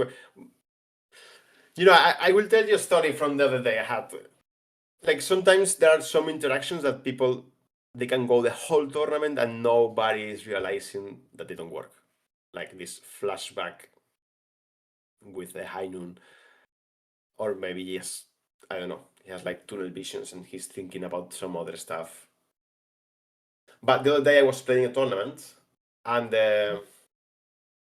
my opponent was playing a Kahira deck, a blue-white control with Kahira. And at some point, he played a Washington, the old from the Avatar set. And he said he'd made some changes the day before and he didn't realize it wasn't one of the specific creature types. So he wasn't able to play it in the deck. And yeah. Okay, so 1-0 for Gabriel Lopez. Let's jump into game 2. And I don't expect the game to be any difference from what we saw on the first game. It's going to be a very long game. Can we see the deck list? They put them at the beginning of the game. I don't think I can put them like in between, but it's okay. Okay. So you see Gabriel here. I mean, again, Ignacio doesn't have that much pressure early on. It's kind of normal. He just has Filia and he can play it. And okay, we're going fast here. No blue. I don't like blue. He didn't even wait to see what's gonna. I don't really like this play from Gabriel that fast, right? Like he can surveil and later you can. No. You know what happened? What happened? I won the giveaway. What? I won the giveaway on the chat. Yeah. Oh God. Always very always good. blessed. Nah, reroll.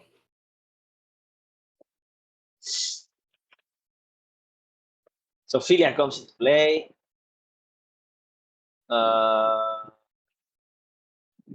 Okay. We'll do another giveaway. I'll give away my code. Gabriel basically. Sorry, back in the game. Gabriel basically allowed him to go for the Filia on the second turn, and let's see if he will there is nothing to blink. There's nothing to blink yet. He might kill it in response to Gianni. Gianni, Ferry, no? Sorry, pardon, the Ferry. You're right. Yeah, I mean, on the second turn he did the Field of Ruin. That's what I was meaning. Like, he went a bit too fast there. Didn't even wait to see what's going to affect the other person. But well, an extra card here for Ignacio and a free counter on Filia. That's pretty nice. Yeah, and a free card. Yeah. I mean, it's a small advantage, and in this game you win by piling up a small advantage. So it's good.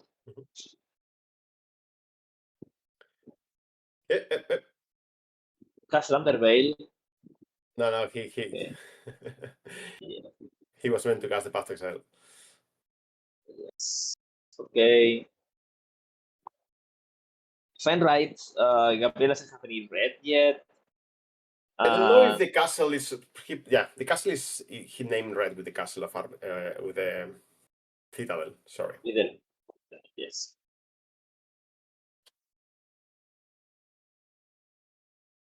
Yes, we're giving away some codes for Magic Online. Some play points code for Magic Online. So you can waste them playing Red White Bonza on a league. That's my everyday life. Which is a very nice experience, a 3 hours league on Magic Online. Okay, so we are basically in kind of the same spot as before. We are already seeing some basic lands on the side of Ignacio, thanks to Gabriel destroying something else. And I see that now this Spellbook may take over, but Gabriel has pretty good amount of responses.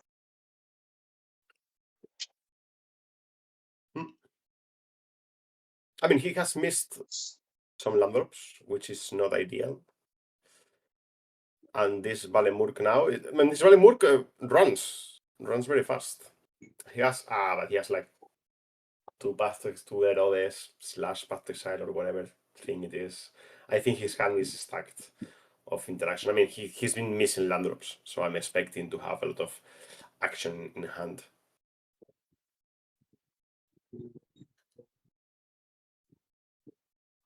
Okay. You can see how the right player is very calm. He's taking his time, playing his cards, checking what he has in hand.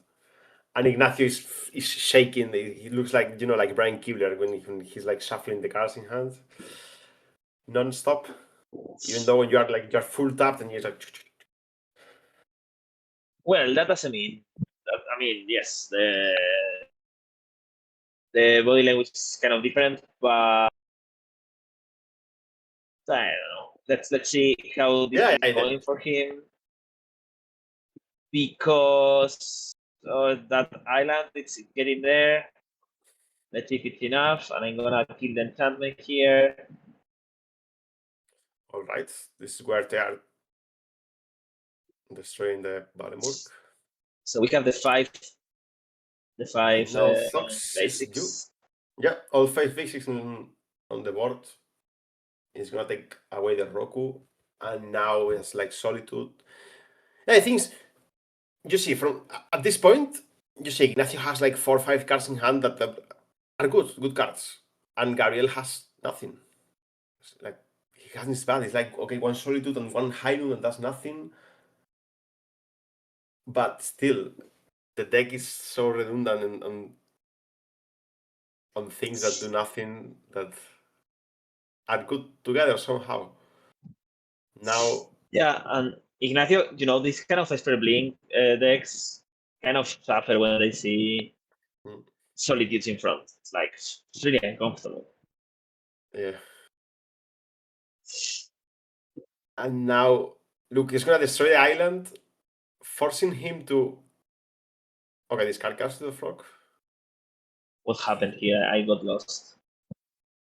Okay, so he discarded 2 white cards. He played one of the new cards from the new set, which is Avengers Disassemble. And it's a 3-mana spell that it has 2 abilities, and you can choose both if you want. And one is destroy target land, and its controller may fetch for a basic land. And the other one is 3 damage to the whole table. So he chose to do both. Destroy your island, and then 3 damage to the frog. So the problem now is that we discarded that ephemerate, and we know that there is a Solitude in front. So I guess Gabriel may be thinking that there is something there, but I think Ignacio wouldn't have any card. No, he knows. Yeah, he knows about the Solitude. Yeah, I mean Ignacio. He knows about the Solitude, but he needs to find an answer. I mean, I'm kind of surprised that this frog is still alive. It's a matter of time. Now he took the Kahira, and I believe he's gonna Solitude it somewhere, or maybe he's not. He just okay. I'll take the damage. I don't care. Oh.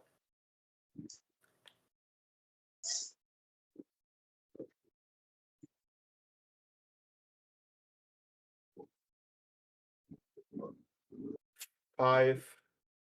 He is gonna get back Solitude.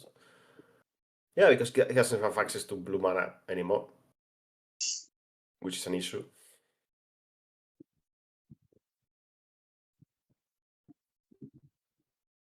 Yeah, this Pomfa plays very well on this, and all of this like not very high pressure index. Yes, and also in the high pressuring, because we saw Boros and he was. Against Boros is a different story, because they truly pressure, and then they have the bombardment, and you can't like if you draw all these destroy land effects, you don't have time to play them. That's the issue. You need to be drawing we are seeing here the next part. But this Belmont didn't lose 1 counter, I think. Well, Ignacio is on his way to not to be able to play any more cards in the game. Gabriel already had enough mana to activate the land. And the castle here, the difference is gonna castle is online, yep. Castle. It's gonna cast the Kahira. This is what you said, no? At the moment, the friends of Ignacio are like, come on, let's go. We're hungry, wanna go home. The restaurants are closing down. The way home is long. I don't think you're going from this spot. I have to drive. Tomorrow we have to work. Okay. Yeah.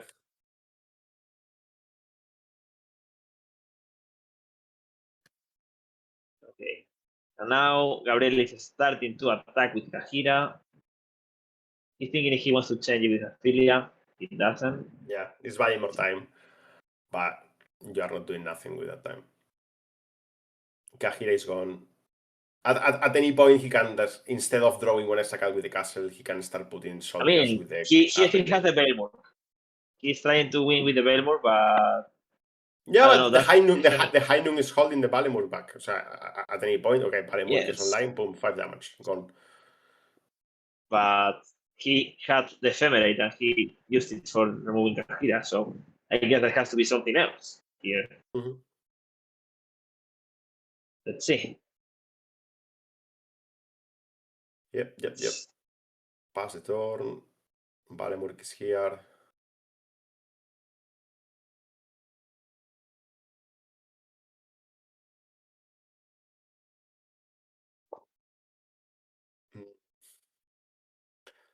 Three, 5, 9 lands in total. Activation, another Citadel. Yeah, I think you go for the upkeep, kill the Valemurk, right? Yeah. And he had enough.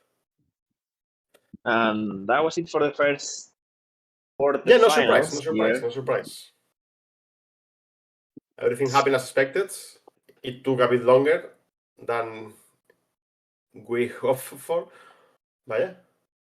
So the Harbinger of the Sea is quite optimistic to make his own land silence.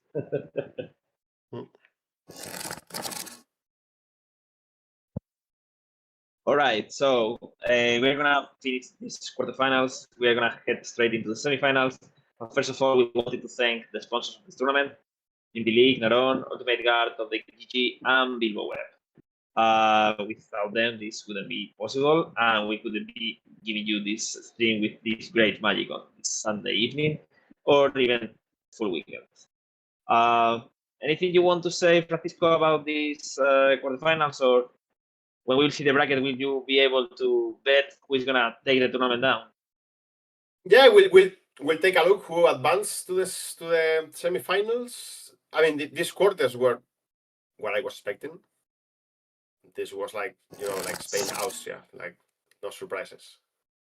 It was dominating from the beginning to the end, and that's it. We have on the top side the Amulet Titan, who came first, died to the 8th player. I guess it's the curse of coming first to the top 8. He died to the Aspergorios. The Affinity player lost to Prowess. And then on the bottom side, we had the Gabi lost with Prowess to Affinity. So one Affinity is advancing, and then Ignacio, which is the matchup we saw, lost to Ponza. Okay, so in the top side, we have Gorios against Prowess, which I think is going to play favorably to the Aspergorios, because the Prowess doesn't have enough interaction. But I mean, we'll see. And Gorios plays very well on the creator on the small aggro decks. And in the bottom side, the Ponza against Affinity is going to be a very tricky match, because Affinity is capable of. I mean, if someone is capable of beating the Ponza here, is the Affinity. I mean, you go to 1 Kappa or to 2 Kappa, that's it, game over. There is nothing. There is no tools on the deck to deal with that. Okay, so I have good news for you. Lots of Wrath of the Skies, but okay, sorry. No, I have good news for you, because this is the game we're gonna watch, so you don't have to speculate that much. We're gonna focus on Gabriel Lopez and Aritz Chavarria. I think it's a pretty interesting matchup, and kind of interesting because if it's short, it means that Affinity is having a good time. If it's long, it means that Gabriel is having a good time. But Gabriel is gonna have to find plenty of answers to these emissaries, tokens, and Kappa in a different way. Okay, so cards to have in mind. I didn't take a look who is on the play. Can we? Let me double check if I can get that information. I didn't. Well, so he's going to be important. Of course, as I said, Gabriel is going to have to find answers to the main threats that Aritz is going to put into play.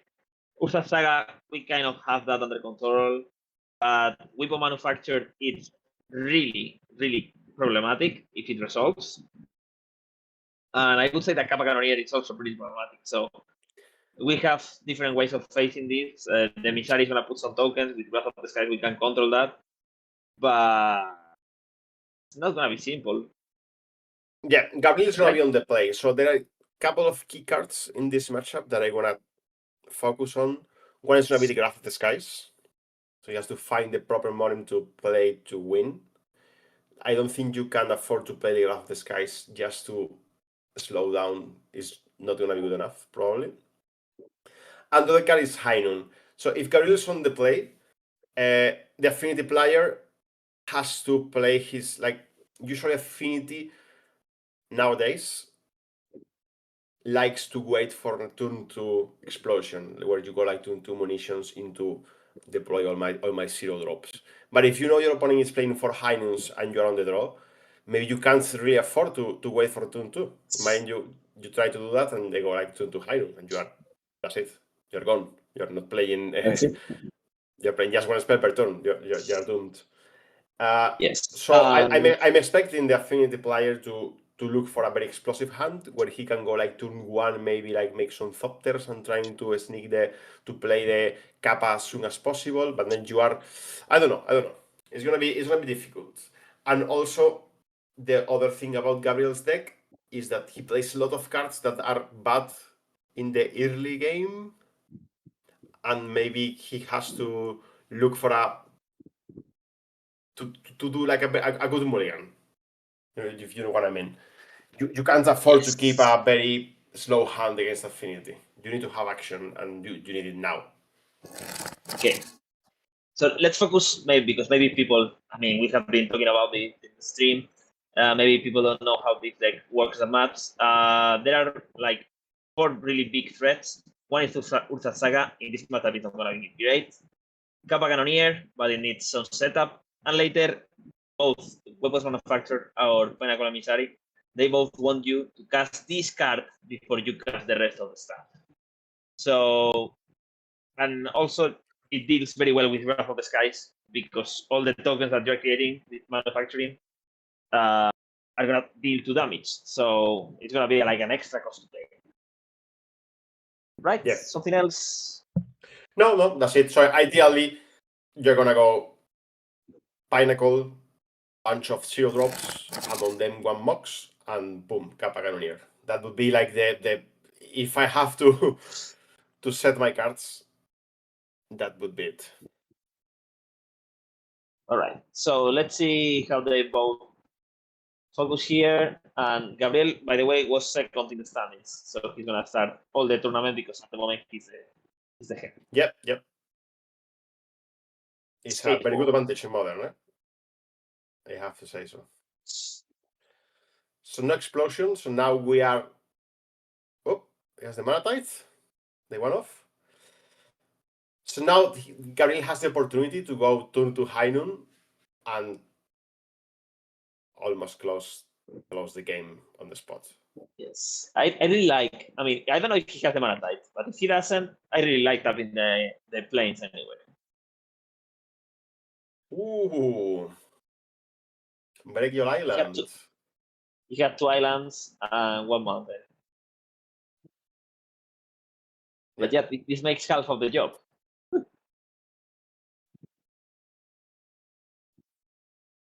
But there is no High Noon. So Gabriel, what I'm seeing, he probably had a hand with Wrath of the Skies, something like that. I'm expecting him to have at least 1 Wrath of the Skies. Yeah, again, that's pretty good, but it's very bad against the enchantment. So let's see. Now, he fetched for the mountain, so it means only one thing, that he has the Meridians.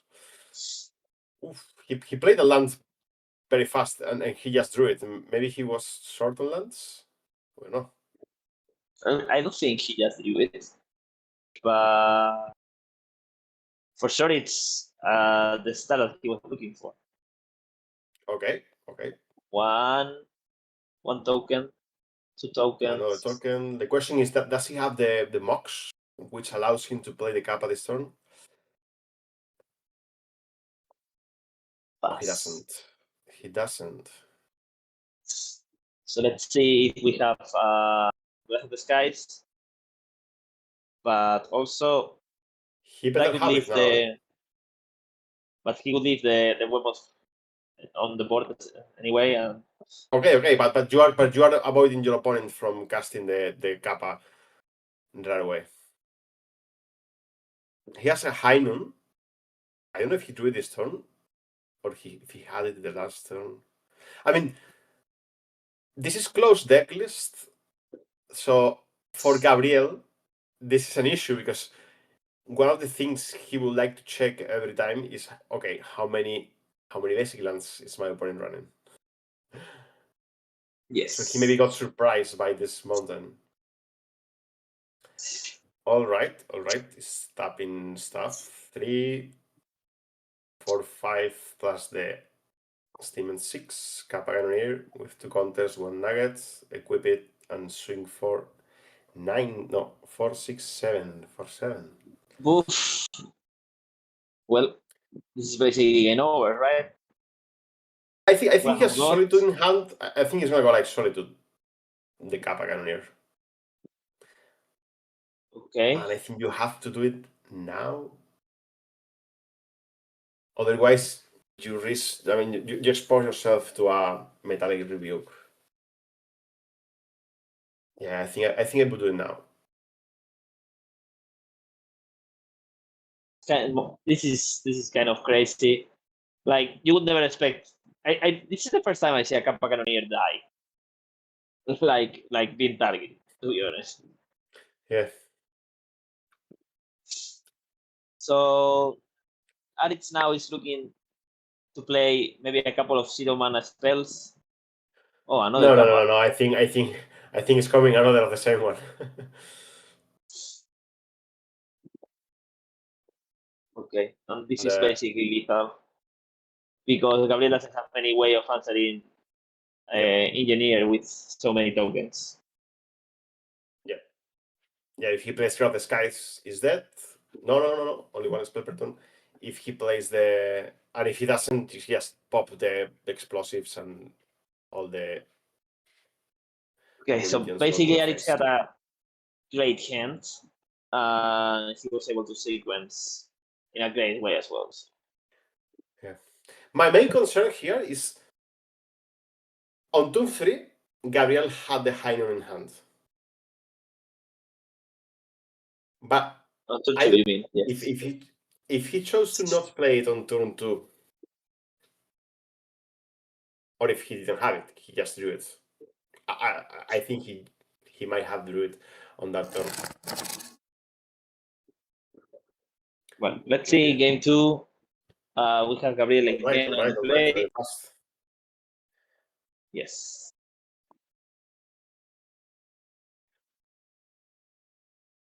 Okay, so Gabriel on the sideboard had 2 Katakis that I'm expecting. I think he brought them in, and a couple of Werther, and that's about it. Well, And Kataki can be very good, and Kiba can be just medium. I mean, against the munitions, that's nothing. Just sacrifice one of the munitions things to the Kataki, and that's it. And No, Aritz on the with Kataki sideboard, you have to pay. You have to pay all the time. For all the other things. I don't pay. I sacrifice the munition, kill the Kataki. But you can. Yes. Sorry. That's what I meant. It's not, but I thought it was only to the player. Sorry, my fault. No. It's any target. And Aritz on his sideboard, he has some mystical dispute that he could bring in against those Wrath of the Skies cards and stuff like this. Okay, so now we see a Pinnacle. And with the Pinnacle, when the Pinnacle comes into play, it's going to trigger the munition, so you have a window there to destroy it. Exactly, he's going to do it. So he doesn't get to trigger the Pinnacle, like never. Even once. Yeah, exactly, because he hasn't the priority to cast another artifact. The thing, Gabriel here was, now he's against the sword on the wall. He cannot make any missteps because if he does, he won't be. He would be eliminated of the tournament. He doesn't have any more room to wiggle. Mm-hmm.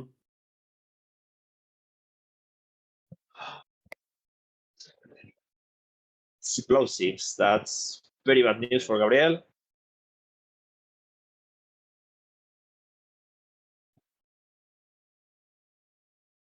Okay, it's maximizing on damage here. South Sphere, another token. So we are four artifacts away from winning. Yeah. From winning without going through the the combat phase. Oh.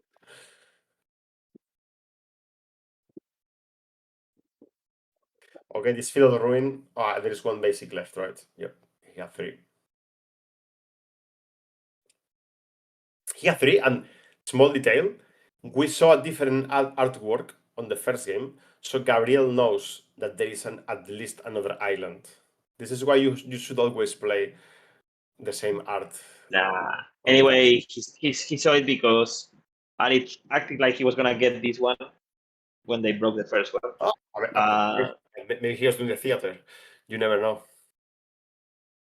What? Maybe he's doing like, oh, maybe I take this one or that one. And he only He had saw one. it. He saw. Okay. No. But still, you have to play the same artwork in the cards.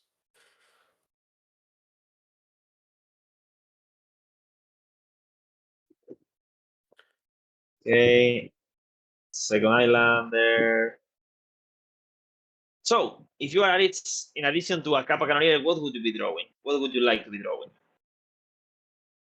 Okay, so there is one copy on his list of the Crank, which now I think is like the best card he can draw off the top of his deck. That put your hand up to 4 cards. And yeah, of course, a Kappa Canonier would be very nice. Henry wouldn't be bad neither, I would say. Yeah. I see he kept the Shadow Spear, which I don't like too much. I think I don't know what he did bring in for the sideboard, but the Shadow Spear doesn't do much in this matchup. Okay, so now you're Gabriel, you have a Werther in hand. Would you destroy these weapons manufacturing? Yeah, of course. Before it goes up to 10 artifacts. Now it's 16 damage. I think it's a Wrath of the Sky is coming. Yeah, and So you have to cast it. You know, yeah. He will take 16 damage. And you win from there. I take 16 and you stay with 2 islands and literally nothing else. Yes. He has Urza Saga, he just drew from the turn. But I don't think it's going to be enough against the Paunfa deck. What Okay, so he goes to 4. Yes. Okay. I mean, I would be surprised if I don't see the Saga. I know it's probably gonna die, but my hand's gonna do nothing. I mean, it better dies. Yeah, he has Field of Ruin in hand, I can see. Yeah, so from now, it's gonna be easy game. It should draw. He let him put them. Oh yeah. Now I'm surprised. Solitude, so he has a target, but it's a free target anyway. Now I'm surprised. Because he wants to do Solitude earlier, but I honestly don't see the point.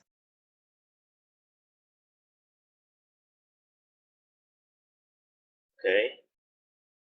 Yeah, he probably. I'm very surprised. Yeah, he wants to start recovering damages. Yes, but I mean, he's gonna. But you don't have good attacks now, right? Two. No. The other way. Yep. Make a construct and shuffle the deck. You have to.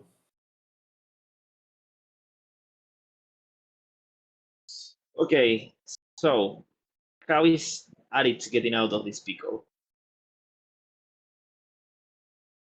No, I don't think just can't. I mean, there's nothing. There is no way to come back from this point. Like he had the chance to win the game when he had the weapons and all the artifacts and stuff, and he drew air. Like he got kind of mana flood. He drew like 4 lands and drew nothing at some point.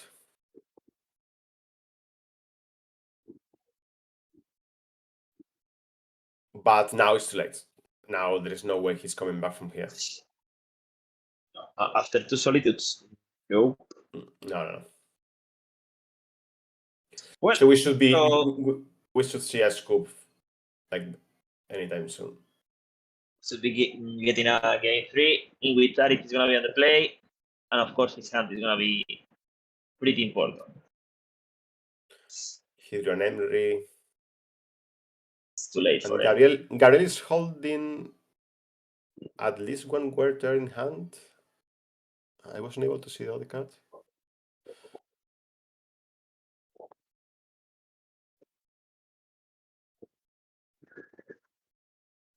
So attack for 6, get some life back, but decide your thing, you have nothing. I believe he has 2 Werthers in hand. Okay, that's good enough for game 2, and we will jump into game 3.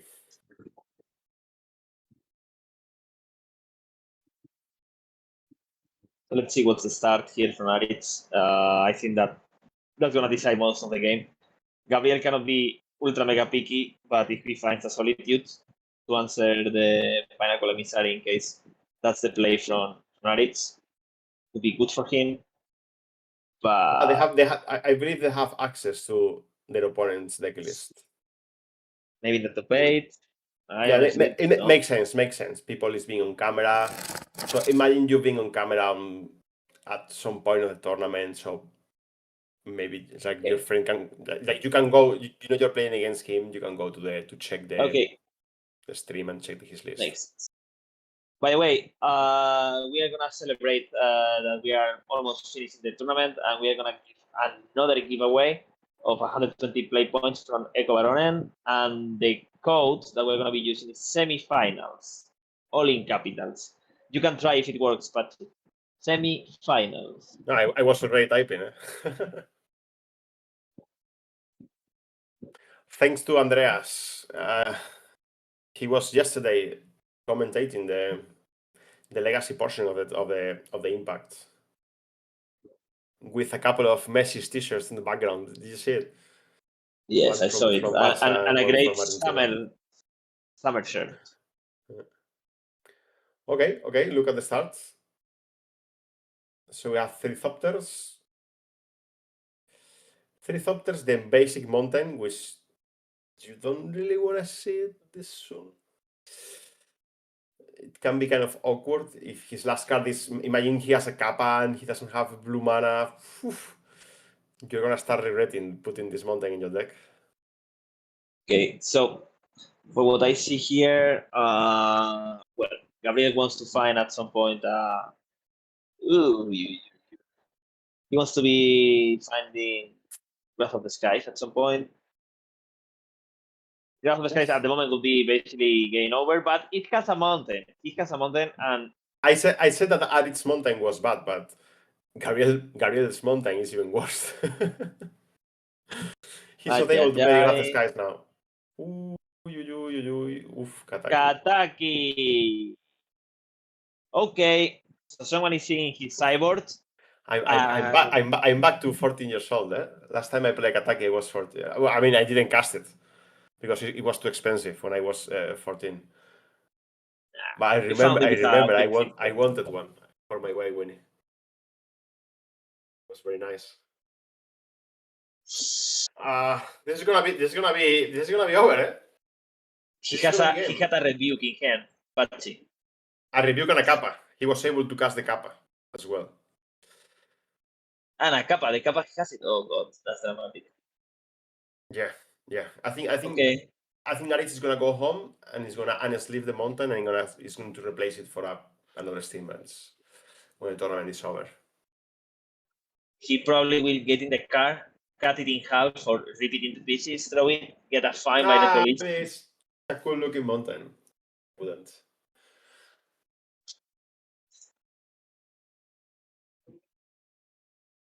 Attack for 2. But yeah, this is not looking very nice for Aritz.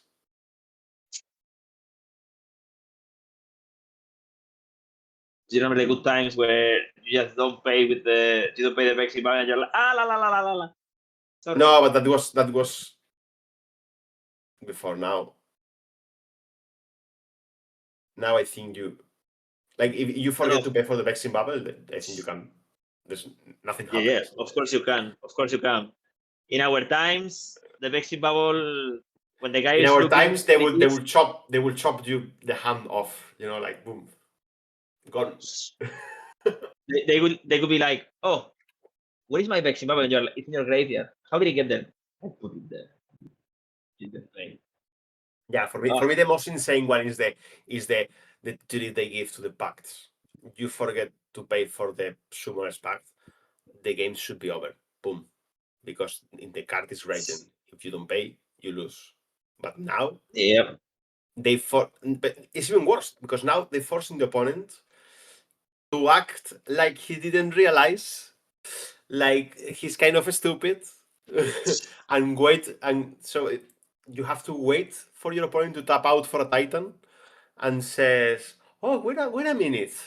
Now that I'm making, like, my memory is getting better, didn't you have to pay for a pact? Now that your mana is fully tapped, okay, now we put it on the stack. Because if you remind him on the spot, he has mana available, he's like, okay, just pay for it. So they are allowing in the rules to do this, which I believe is extremely wrong. But yeah. But yeah, let's go back to the game, and I see here how the game Kataki. is over. The game is over. Francisco, let the people be happy, not having game overs and things like that. Kataki is here, turning sideways into the red zone. And Arit is gonna start thinking if he wants to keep paying. Yes, he does. Yeah, we saw before when in the second game, Aritz brought in some galvanic blasts to deal. So he has some tools in the deck to deal with the Kataki. He didn't draw them yet, so maybe he's waiting for that. Okay, he's just okay. I'm swinging for 2. If at some point I draw the galvanic, I can try to get back in the game.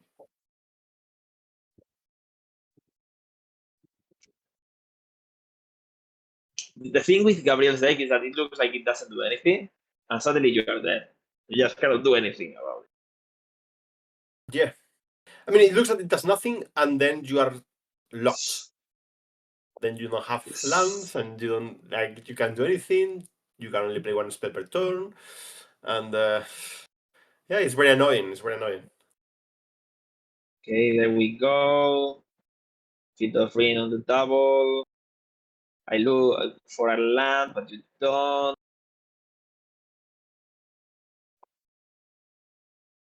Okay, so if Gabriel passes to the final, which it looks like he's going to, do you think we're gonna see an actual perfect?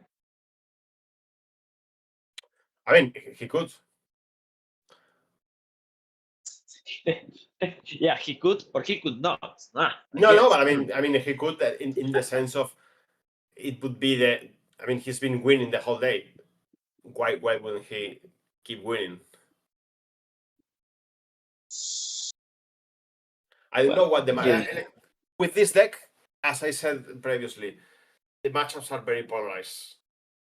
They are more polarized than they are with other decks. So we can see since the beginning. We can see what he's playing against, and we can figure out how favored he is to be taking the trophy home undefeated.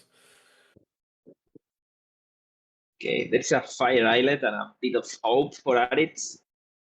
He maybe wanted to cut something, but again, his mana would be totally choked next turn. And Gabriel is basically looking for a couple more land destruction spells. Yeah, he's hitting his land drops. He's breaking 1 land here and there, so it's yeah. Aritz is extremely taxed at this point. Destroying lands and drawing cards for 2 mana. Yeah. Do you remember when people were excited about Sinkhole? And now we have Sinkhole draw.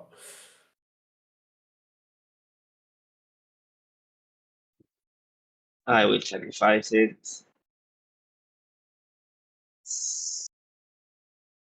Half of the deck Aritz cannot play half of the deck as well. So now it would be like this turn was nice to cast something like a weapons manufacturer or something like that, and try to. I mean, with a weapons manufacturing and dumping his hand. But No, but if there is a Vexing Bubble into play, you don't get the nuggets, the golden things. Yeah. Yeah, of course. So, my fault. It's obvious that Gabriel has this much more work than me.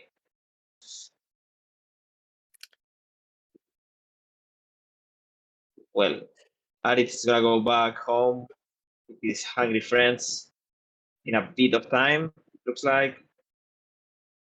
But anyway, if he's, I mean, I'm gonna talk like it's gonna happen, but of course, great tournament for him. He won 7 wins and only 1 loss in this round. Taking home great experience. One less. Well, no, Gabriel is not gonna be his friend probably after this. No. It's a good result. I mean, when you go to this is something that people don't really understand when they don't play Magic. You know, when someone from your family asks you, "How did the tournament well?" and you are like, "Oh, I lost in quarterfinals, for example," and they are like, "Oh, I'm sorry." You are like, "Oh, you never do well." How do you explain them that doing quarterfinals is good enough? It's a good result. It's not about coming first.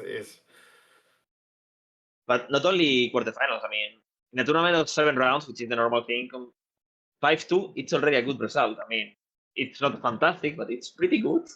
Sometimes you just have to go home and say, next time I need to do better because 75% of winning basically is not good enough. Yeah, you mean, for me, this is, I always say the same. A good tournament is a tournament where you've been the whole day competing. If you lose for the top 8 or you lose the previous one for the top 8, but you spend a good day playing good Magic, tense games. The issue is when you go to a tournament and you are like 0-2 drop and 12 p.m. and you are out of the tournament, and that's a bad tournament for me. That's a bad tournament experience, I would say. If I'm able to be having like, for me, fun is competing, is having good matches and being able to do well in the tournament, even though if I'm not top 18 but I'm losing for top 8, but it means like every round the tournament was meaningful. You know, even the last one when you lose was meaningful, because if I win the last one, I was inside the top 8, so it was an important match that I lost.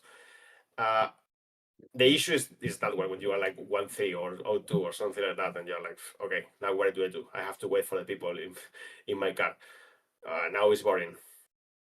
Anyway. Yeah. Anyway, exactly. Reaching semifinals, it's amazing result. Yes, it's fantastic. And well, we are gonna have our last break of the day. We're gonna get into the final. Just 5 more minutes. Don't go. You don't want to miss the final. We will wait for you here. So hang on and see you in 5. Yep.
Well, after 8 rounds of Swiss, 2 rounds of top 8, we get to the finals. We're gonna have Ponza against Gorios against Gorios.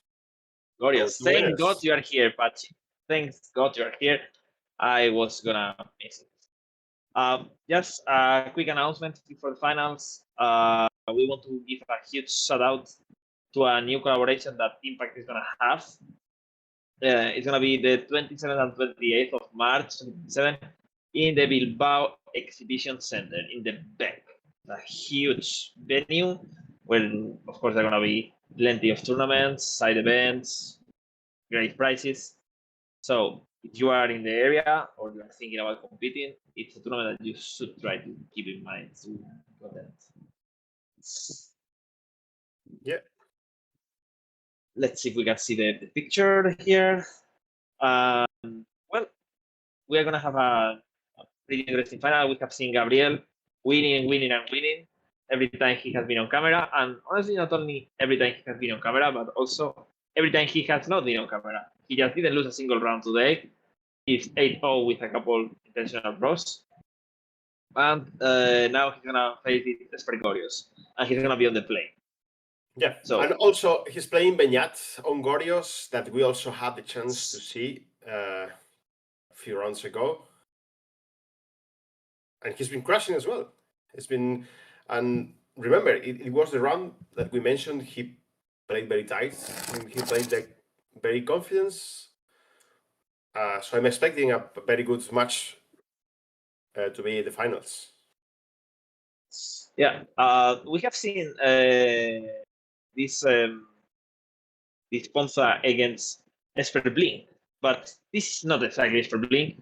We are having a more linear plan.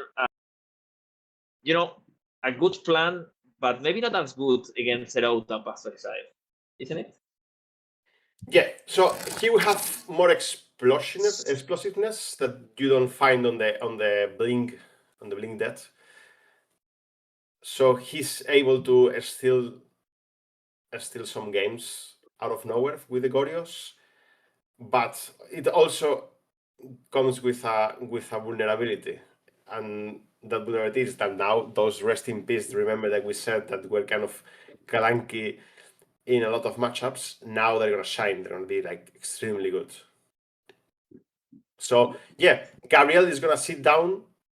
He's gonna put the seatbelt, and he's gonna know that his opponent is gonna draw lots of cards, and he has to hope that his path to exiles hold those Atraxas in time so he doesn't die to them.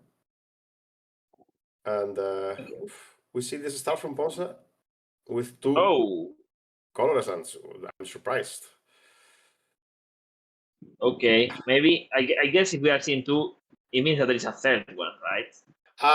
Do you know what I think it means? It means that there is a rest in peace in hand.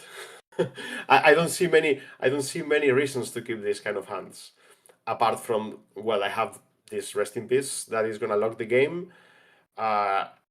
It's worth the risk to keep the hand without a color land. Okay. Well, I mean, it's closed the game in a way, but the Fairy also, always can help up bouncing. Yeah, but you have to now. Okay, you have to bounce it, and then you have to work through it.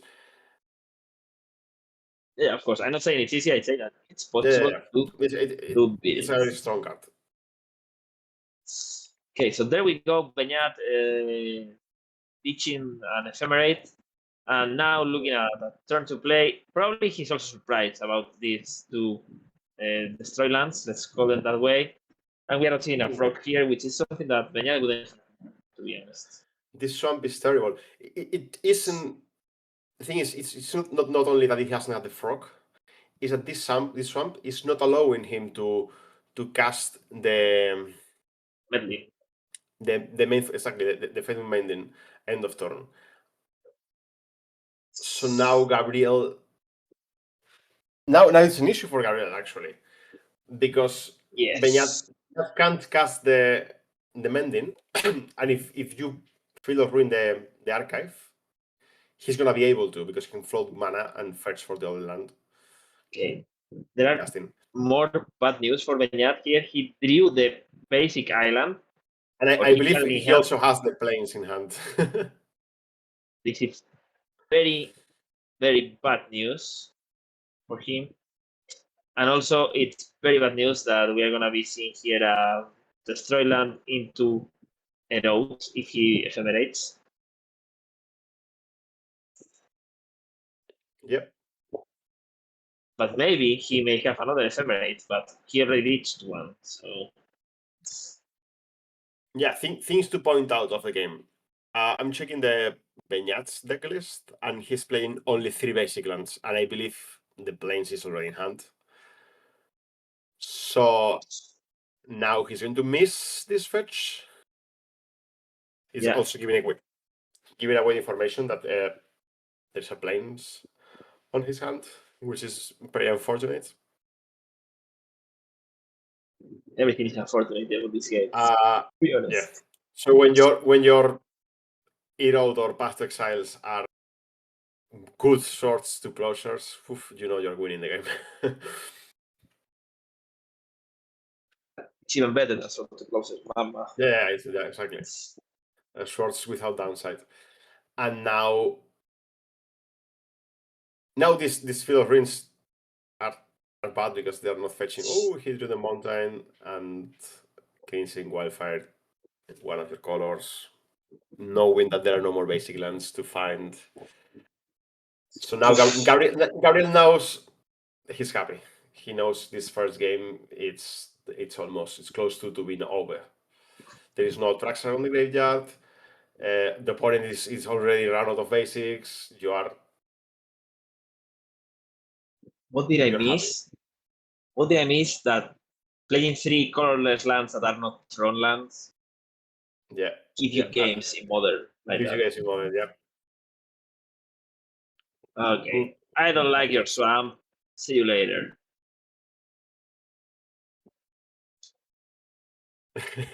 Everything is unfortunate. Yeah, do you remember before I told you how to identify a good blue-red prowess player and how often they go Cory plus Babel? So there is another way to identify when a player is a good Esper Glorious player. And it's how often they go fetch, surveil, put a trash under graveyard. Yes. Ay, Beñat. Things are looking bad. He can't even fetch for surveils because there are three field of ruins waiting for the survey line to hit to get destroyed. So the survey lands are useless at this point. So that fetch land is gonna be just waiting to fetch for a shockland at some point to cast a spell.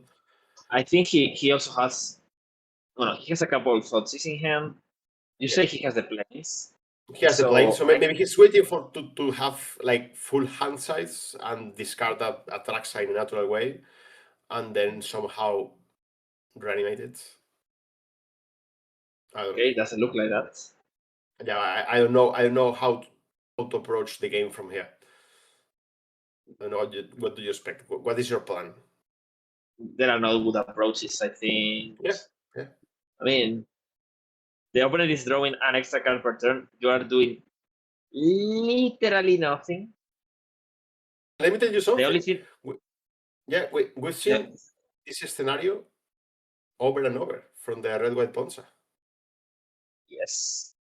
I just see that there was a Glorious in there, but honestly, I don't know how to put something big in the graveyard.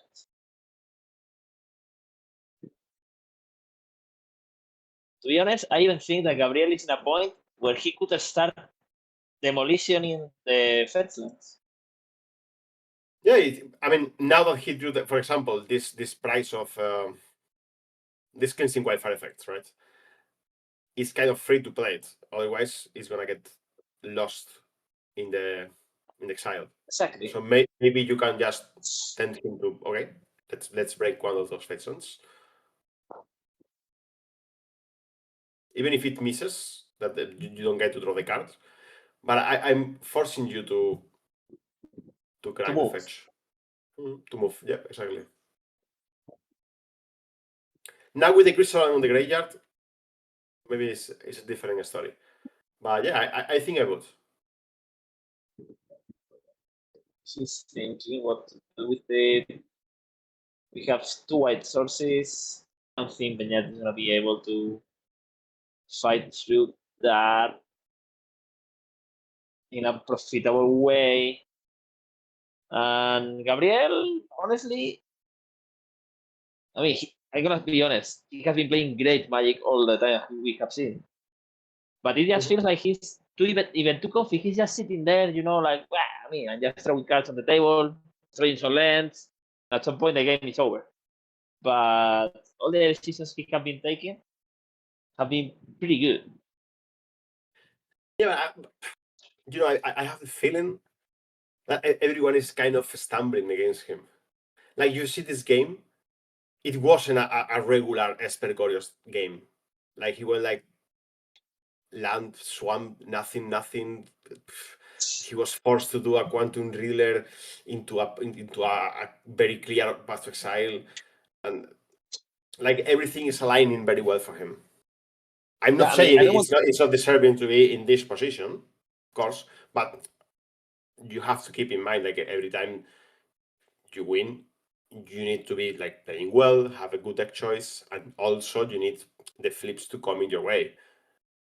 Like it's like an altogether thing. It's not only, but yeah. I mean, I don't want to guess on what Beñat was doing or not doing. Oh my God, what are we seeing? But it's kind of surprising because, I mean, you say he was forced to. Yeah, he was forced to.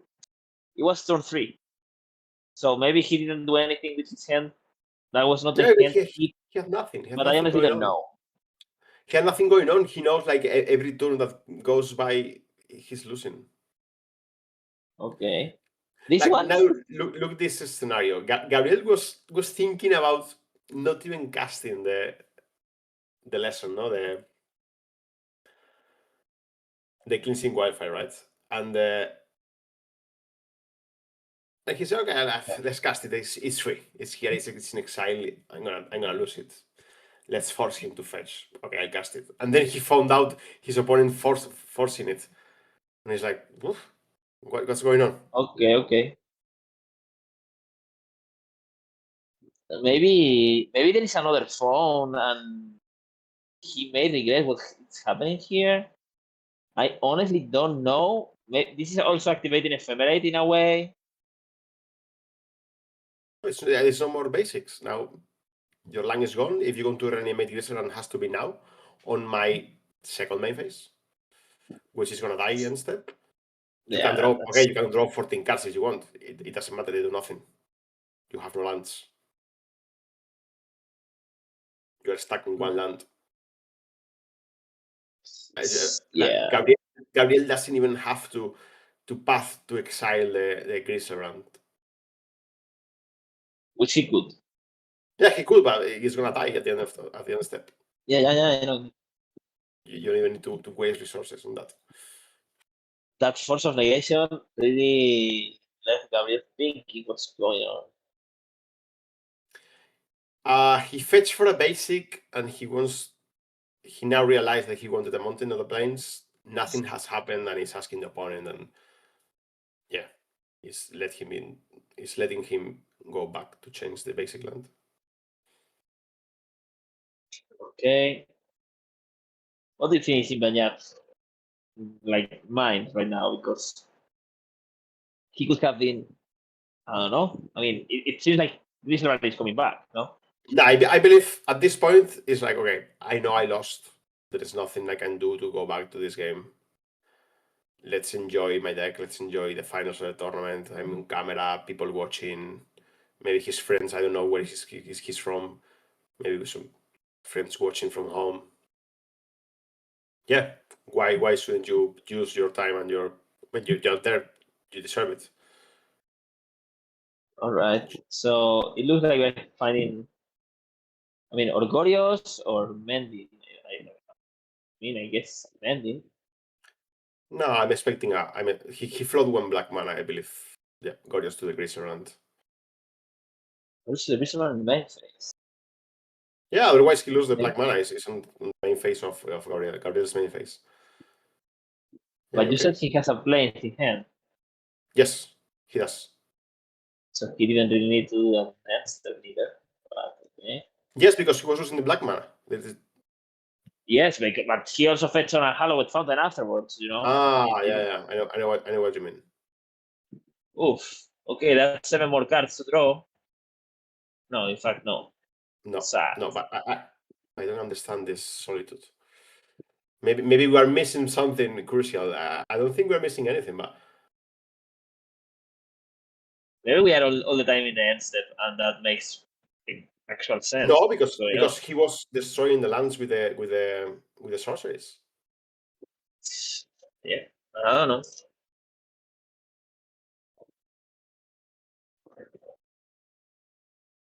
He's on 13. He's gonna pay 7. He's going to go to 6. He's gonna draw 7 cards, and then he's gonna get exiled, and he's going back to 13. 1, 2, 3, 4, 5, 6, 7.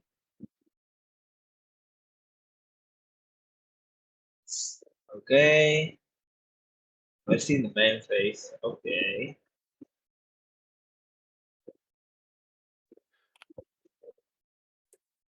Okay, so now I don't believe Gabriel has any other removal spells like land destruction spells. He has 2 Solitudes, Wrath of the Sky, and I think an Note. Yeah. No, I can't. I don't really understand the Solitude. I think it was a misstep. Maybe they are tired. Maybe they are infinite reasons. I think it was a misstep. Yeah. So the question here is there any way that Beñat can assemble 2 or 3 lands together before? No, I don't think so. I said it before. Like, as soon as Gabriel has many Field of Ruins hanging around, and there is no more basic lands, all the surveils are dead. So this surveil land he played is dead. It's gonna die as soon as Gabriel taps. And so you have to count only on the planes he has in hand and a future fetch lands for the remaining shocklands. Well, what I think here is that we're gonna see a removal for the land, and afterwards Solitudes are gonna start coming in. Closing the game, because the truth is that Beñat is only at 13. And if he wants to play lands, take 2 damage, he can, but Gabriel is not gonna make them 3. Yeah. And you know what? The Kahira is gonna close down the game very fast. Surprisingly fast. But he doesn't even have to move on. He can just keep moving the deck around, drawing cards, making land drops, destroying lands. I mean, you are in no rush. You're in no rush. He's opting to Sinkhole and I draw a card. Yeah, he prefers to draw the card instead of using the Field of Ruin. Maybe he doesn't have any more lands, so he wants to find them. Another Force Negation into this, which does nothing. Okay, just whatever. I'll use one of my Field of Ruins.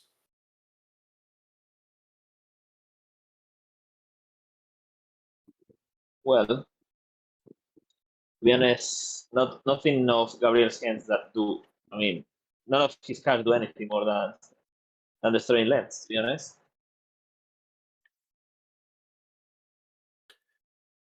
Yes. Okay, so here we are. Yeah, cutting his opponent's deck. I'm probably taking turn. Another surveillance. Another demolition field.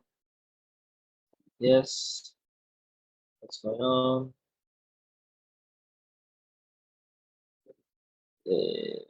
Yeah, they're pointing out that Field of Ruin is mandatory to shuffle. search, yes. That's correct. Okay. I don't think it mattered, but like he didn't do any of the. That's my bad. let's keep doing things the way they should be. Yeah, I mean, that's true. That's true. There are plenty of scenarios where things don't matter, and I agree. Like, for example, the shuffle or the run before where they were killing the rest in peace and we're supposed to be in exile instead of in the graveyard. I agree. It's true. It's true. It's true. It doesn't matter. It's not affecting the game in any way, and it doesn't have any. But it could have.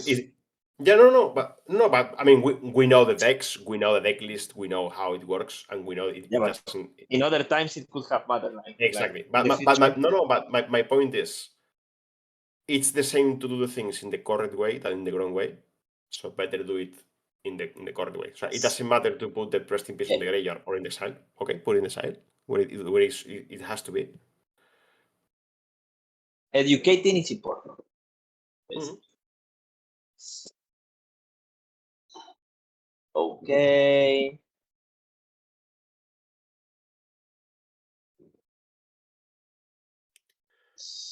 So Gabriel here, Skies, not gonna play that. But basically, Gabriel is just dominating the board. No permanence or nothing. This kind of makes our job hard, right? Like commentate a game. Yeah, what do you expect me to comment? Very important. I can tell you a story from other times. But it's nothing to comment on here. It cannot be that we are in our 30s and it sounds like we are in our 60s. No, it cannot be. Yeah. All right. So, well, Gabriel untapping, taking the lead. Next turn, he's gonna cast the second Solitude, and with that, he's gonna close the game is over. The remaining points of life from Beñat, and he will be just one game away from going home with the trophy. Yeah, from lifting the trophy. Very nice.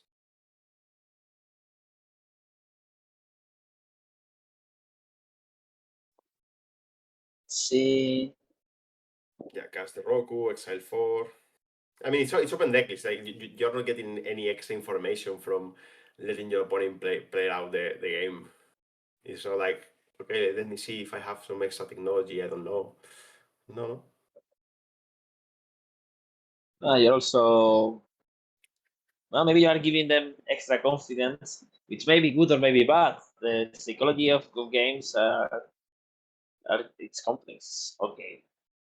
Beñat decides that this is enough, and Gabriel picks close again.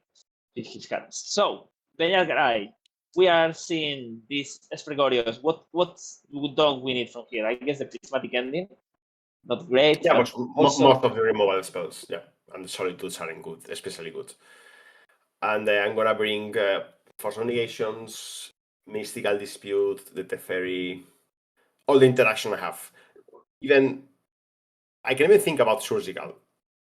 Like, I can Surgical your first Solitude, your first Kings in Wildfire, or your first whatever. Like, if I have 5 basics and I Surgical your Cleansing Wildfire or the other one, the Price of Freedom, okay, I know you are not dealing with all of them. Okay, and Gabriel is gonna probably put the Rest in Peace in. He's gonna, I guess, the Reprieve is gonna go in as well. I don't know if the Different Silence is decent or no, I don't think so. I mean, you play 4 Hainuns. Why do you want to play more Hainuns on the sideboard? It's crazy. Come on, more Hainuns. Let's go.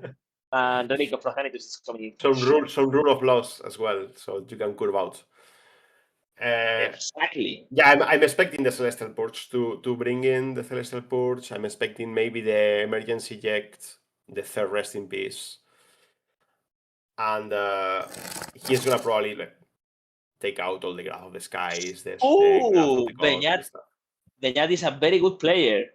Beñat, he learned some stuff during sideboard.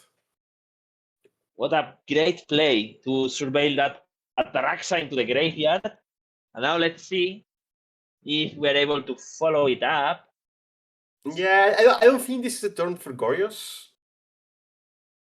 Or at least in your turn. I would like go like fetch pass. And if your opponent goes like something like rest in peace and you are forced to get the Traxa back, okay, you'll do it. Otherwise, I will wait for his end step and try to ephemerate in my turn or something. There is going to be a follow-up, but it's going to be a frog, probably. I think from would be good here. Oh, it's a Foxes. Oh, let's see. Taking Okay. 5, put all taps. He's trying to look for a rest in peace, I guess. What is this? The Graph of God, Celestial Purge, one of the Price of Freedom, Solitude, and 3 lands. So it's nothing exciting in the hand. So we might actually being able to see a win from Banya's side if he has like a Gorios the next turn. There's nothing to stop the Gorios at this point.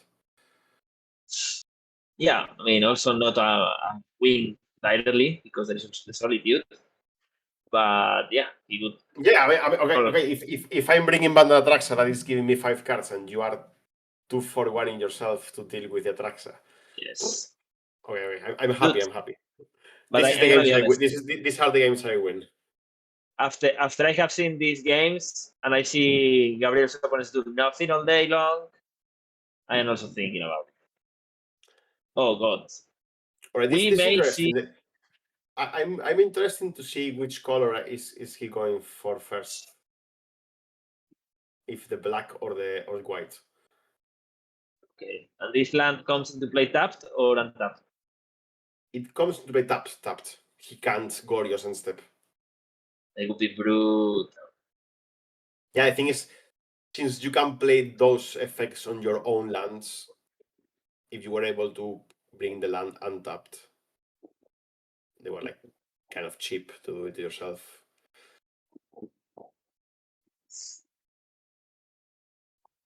Okay, we're gonna see a swamp, probably.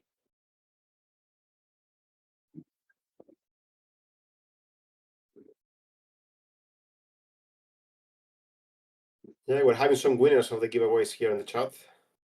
Thanks to Andreas, to Cobertura for the Magic Online codes.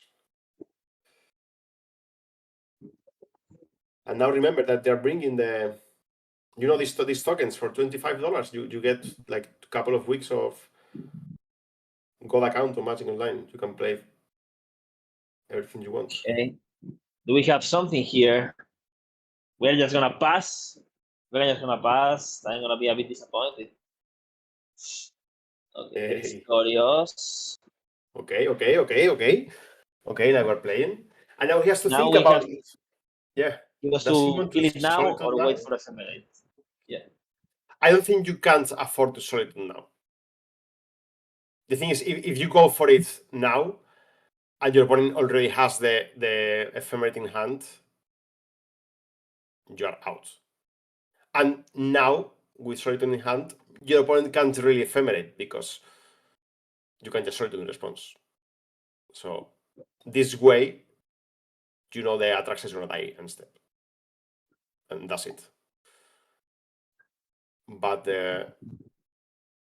he's gonna try to get enough advantage. Cards are pretty good. Yeah. So the thing here is Beñat is gonna this Atraxa is gonna be I draw 5 cards, attack for 7. That's gonna be it.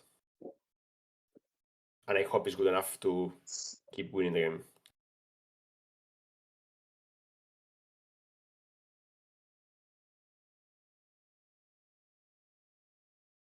So let's see. He already had a force of negation in hand. All right, he's choosing the Gorios instead.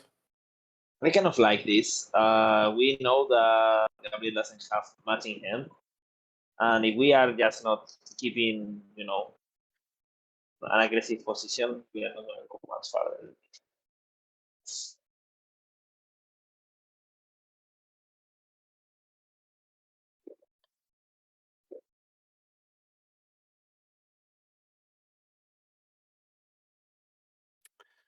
So everything goes back to the bottom. Swing for 7. There we go. Atraxa is gonna swing. Ding. Okay, 13 to 22. Back in business, and I think Atraxa is gonna get into exile.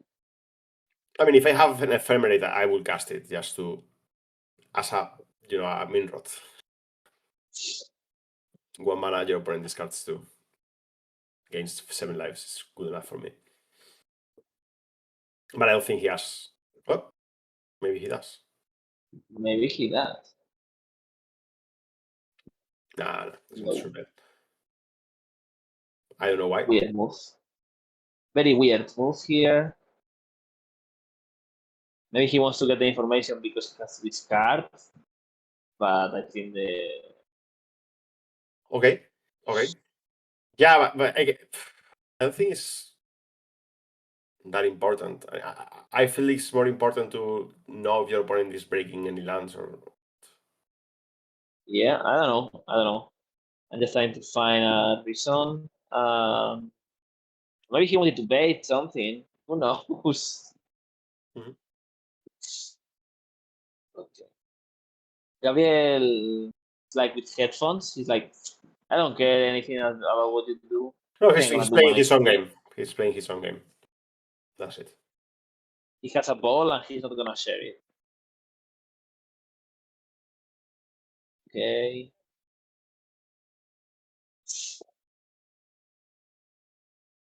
Some people are suggesting that he was trying to bait the Solitude. Like, I fetch just in case you answer my fetch with a Solitude. But Doesn't make any sense. But that doesn't make any sense. I it's can like, just I would wait answer for you to the cast separate. Ephemerate. Yes. Okay, so Gabriel passes with 6 cards in hand. Beñat has some pressure in the way of Frog, but Gabriel also has answers for it. Yeah, like the strength of this Ponza deck is that people is coming to play with very few like real threats, and your deck is full of very cheap answers to those threats. So you have like for every threat your opponent has, you have like maybe 3 answers in your deck. So if you count how many like real creatures Beñat has, like frogs, riddlers, they're 8 plus the big monsters 12. And Gabriel is playing 8 Path to Exiles, 4 Solitudes, it's a lot of answers. Galvanic Discharge, Wrath of God. Ooh. Galvanic Discharge here, it's interesting at least.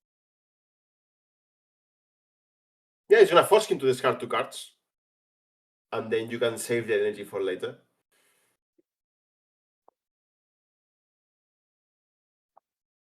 And I can see he has an Erode and the Wrath of God that we knew, and the Solitude. They are still there.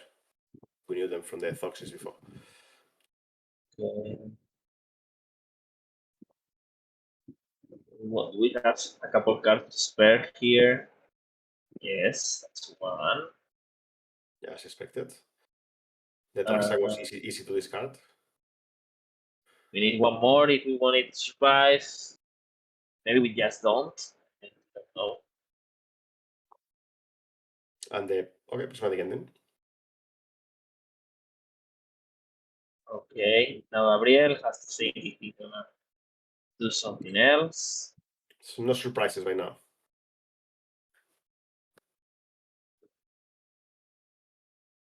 He saves the energy for later.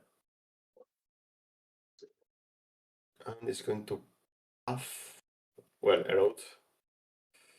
He has a force of negation. But I don't think he has a blue card because he had a Traxa, but he discarded. Well, I think he ran out of blue cards.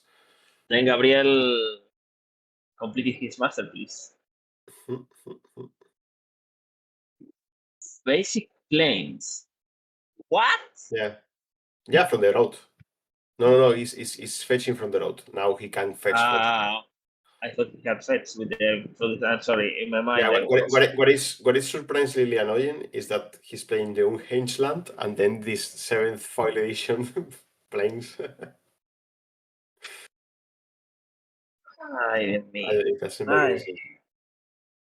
So, how does Beñat win this game?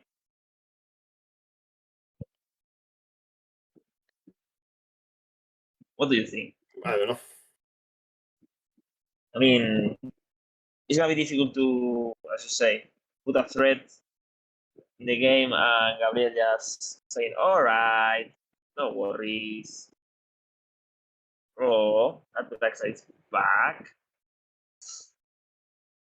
So instead of Atraxa, and okay, so that makes sense that he discarded this Atraxa because he was gonna bring it back. Yeah, and he probably wants to. We knew about the Gorios. He took it with the first Atraxa. Now you might. I mean, he has. I know he took the Force of Negation. I know he had it. Beñat is like, come on, man, stop killing my creatures. Now you want to respond, okay. You can fetch for a basic if you don't have any more.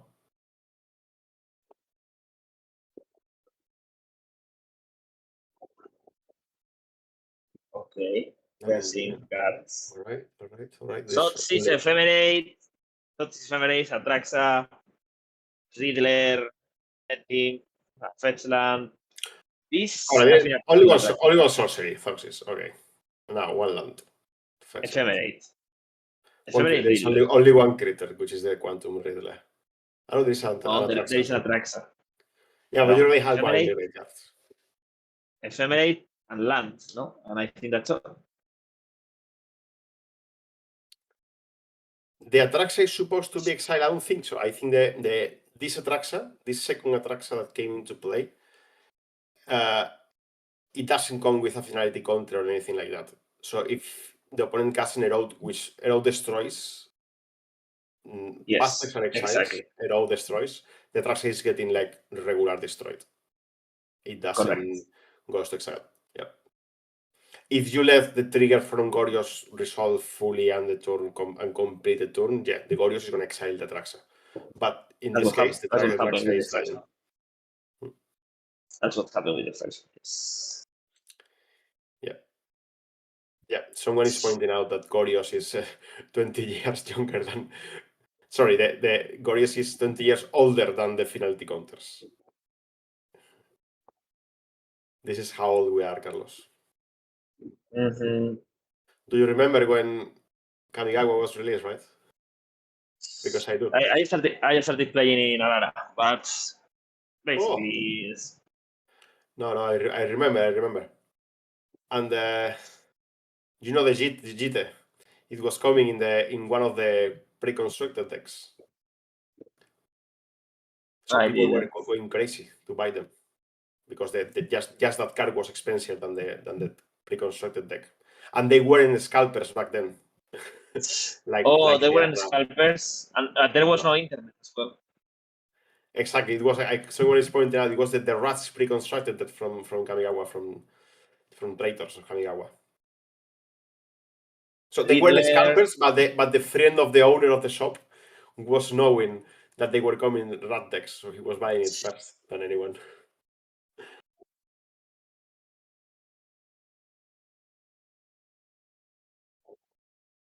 Yeah, they were good times. I'm sorry for the people who is starting now to play Magic that they didn't have the chance to experience the old Magic that I remember with a lot of nostalgic, and I think they were like different times where the information were different. Like we have these magazines that were coming like once a month. Like you could invent some decks, you could like enjoy the Magic in a very, very different way. Now, like every format is sold very fast. Like everyone is playing the top tier deck. Everyone has access through internet to all the cards. Now you had to, if you wanted a card, you had to like go to the local game store or to the, I don't know, to the square of your town, trying to trade for it. It wasn't that easy to complete a deck. Now you can buy everything. Making up decks, inventing decks was the best part.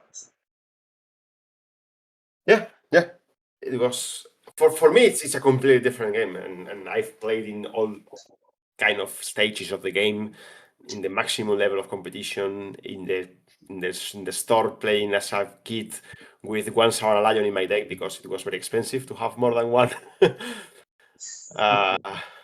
Yeah, and I truly say that those times were really nice for me. I have very good memories.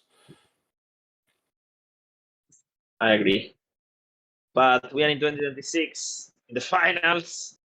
Yeah, here the game have shifted a lot. Now we are here commentating about the finals of the Impact Return, and someone casting Wastelands that draw a card and crazy power creep cards. Yeah. Cards that come into play and they draw a card, and sometimes they draw 2 cards and they come back into play and you draw again. Yeah, unthinkable. Imagine you show this John Carlos, no? These new cards, these Ragavan cards. Vamos, in our times, Benchbank was like, my God, it comes into play free if you cast 2 spells. Wow. Yeah. Well, so this Quantum Riddler is facing Gabriel Daily, and Beñat has this, let's call it combo, but it's not really combo, of Psychic Proc with Riddler. So in this game, Gabriel has not been able to deal with all the lands from Beñat, and now this coming back in a way that Frog with Riddler will allow him to drop many more cards if he combines the things properly. Yeah, he's gonna be able to get rid of all these useless cards that are not affecting the game in some way, and in exchange you get your Frog to get stronger, and also you dig in your deck faster to find like useful cards. Let's say. But I also believe that the only card in Gabriel's hand is Wrath of God, and Beñat knows about it. Yeah, he knows about it, and he doesn't want to like overextend to it. I think the Riddler is good enough for Gabriel to cast the Wrath. Yep, it's enough pressure by itself. Gabriel can't really afford to be taking hits from that Riddler. And now, let's see. I don't know how many lands, like real lands, are left in the in Beñat's deck. I expect that. Yeah, I expect to be like. This game, he's not having troubles with the lands, so he's happy. No. He has like a good amount. He has like 6 lands in play. He's playing everything he wants. He's comfortable, let's say. I kind of like how pure Gabriel is, like here playing Wrath of God in 2026. I appreciate it. Yeah. He's counting to cast Atraxa somehow. Maybe not. No, I think it's maybe like 7 mana for Riddler plus Frog. I don't know. 5 mana. Ephemerate was the drawn for the turn, so It's pretty decent. I think he's gonna have to cast a Riddler. I think he had a Relay in hand. A what? Another Quantum Riddler in hand, but no, it's a Force of Negation. Yes, Force of Negation, Ephemerate, Frog, Teferi. Okay. So Gabriel has a way of getting rid of the Riddler, but it's gonna take a turn. No. Riddler is 6 toughness. It's 5/6. Oh, my bad. 4/6. 4/6. 4/6. Yeah, right. Yeah. When you thought it was good, it's even better. Okay. High Noon is gone. Now it's time to play the Frog. And this Frog is representing lethal the next turn. And Beñat has a Fawn in hand that. Alright. Gabriel is paying the last card, so he can play the Fawn and go for lethal. But you don't really need to to risk that much.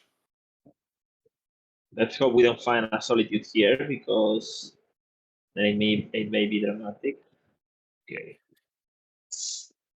No graveyard for any player now. I guess we're gonna see a fetch here. Nope.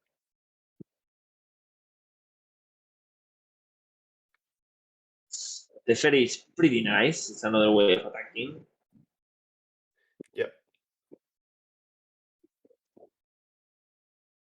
Yeah, it's another way of closing the game.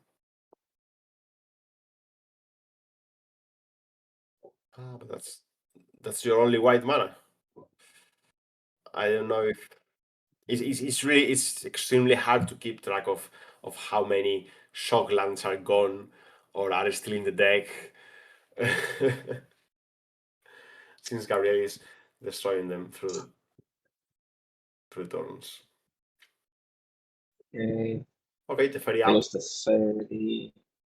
The ferry that doesn't do much, but gives you confidence, and you don't have to be worried about random shenanigans with erode. Yeah, it gives you safety. But here we will see the Force of Negation protecting that Quantum Reeler that is going to finish the game into turns. Excited.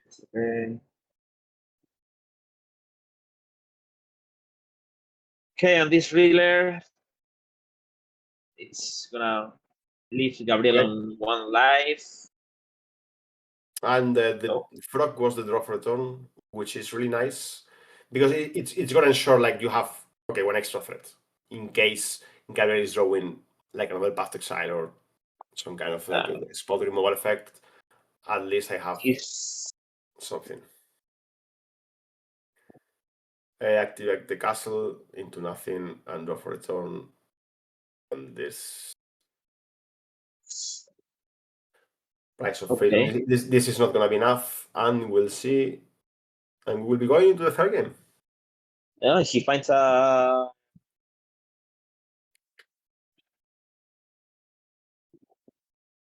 graph. Let's see.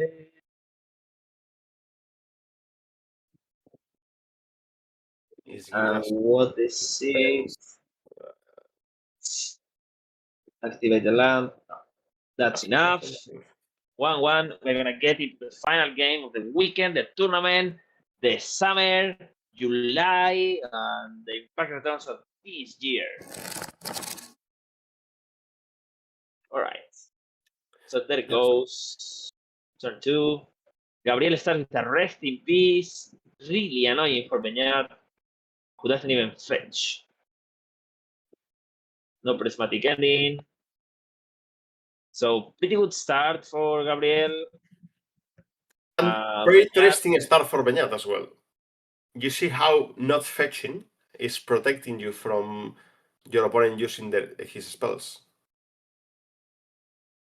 Yeah, okay.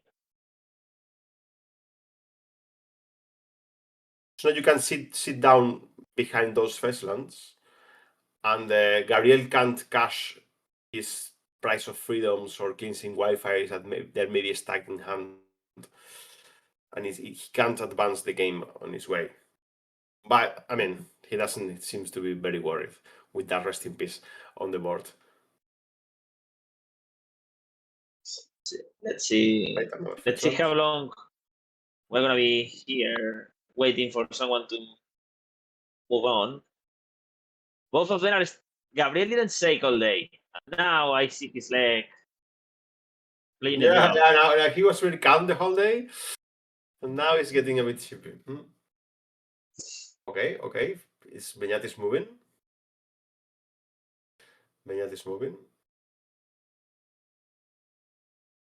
Ay. Yeah, he has to fetch aggressively for the Shocklands because you're gonna take half of his life. He's gonna take half of his life now.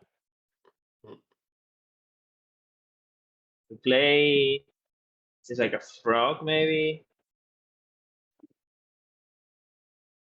This might again, like that. Yeah, I like it as well.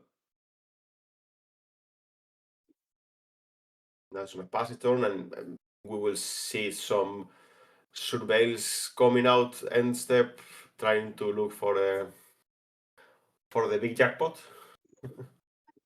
Gabriel doesn't waste a second, and here he is, destroying the Halloween fountain.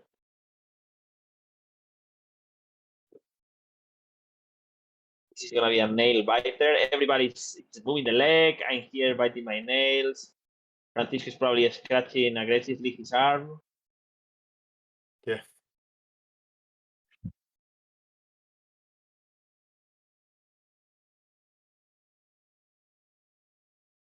Okay, another Patxi Sánchez.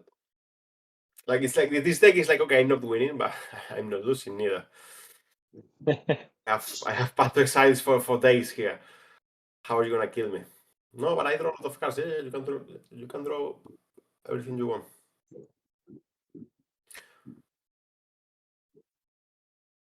Right? 2 shocklands go. Gone out of 3. There are 1 Halloween Fountain, 2 Watery Graves. There is no Golden Shrine. Vale. So, are we gonna see some fetch lands here? Yes. Sorry. There is 1 Golden Shrine. I'm double checking the deck list. So we have 4 shocklands and 2 surveillance, maybe? Surveillance? No, I think there are more like 4 surveillance as well. Yeah. Okay, because he also has the blue green edition. 4 shocks, 4 surveils, 3 basics. Okay, I kind of really like going here for the blue and green. Like, makes sense. I don't like double fetching at the same time. Yeah, but... They are pointing out that Gabriel forgot to fetch for a basic. I think he did. No. It's turn 4 and he has 4 lands. Both of them, they have both 4 lands and they haven't missed a land drop. Well, but it's true that Gabriel is on it's true. It's turn 5. He missed to fetch for it. Whoa, I don't know if we are live. I don't think we are live. No, but and still, Demolition Field is a May. So if it was Field of Ruin, he has to fetch for sure. But Demolition is a May.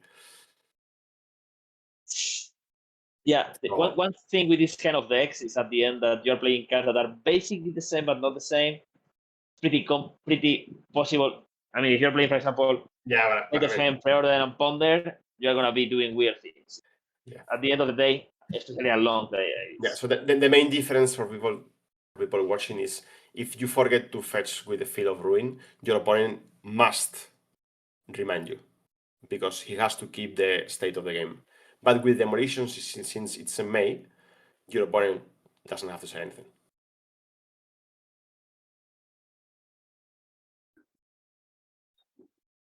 That's a Path to Exile, I believe, from OTJ. So breaking news.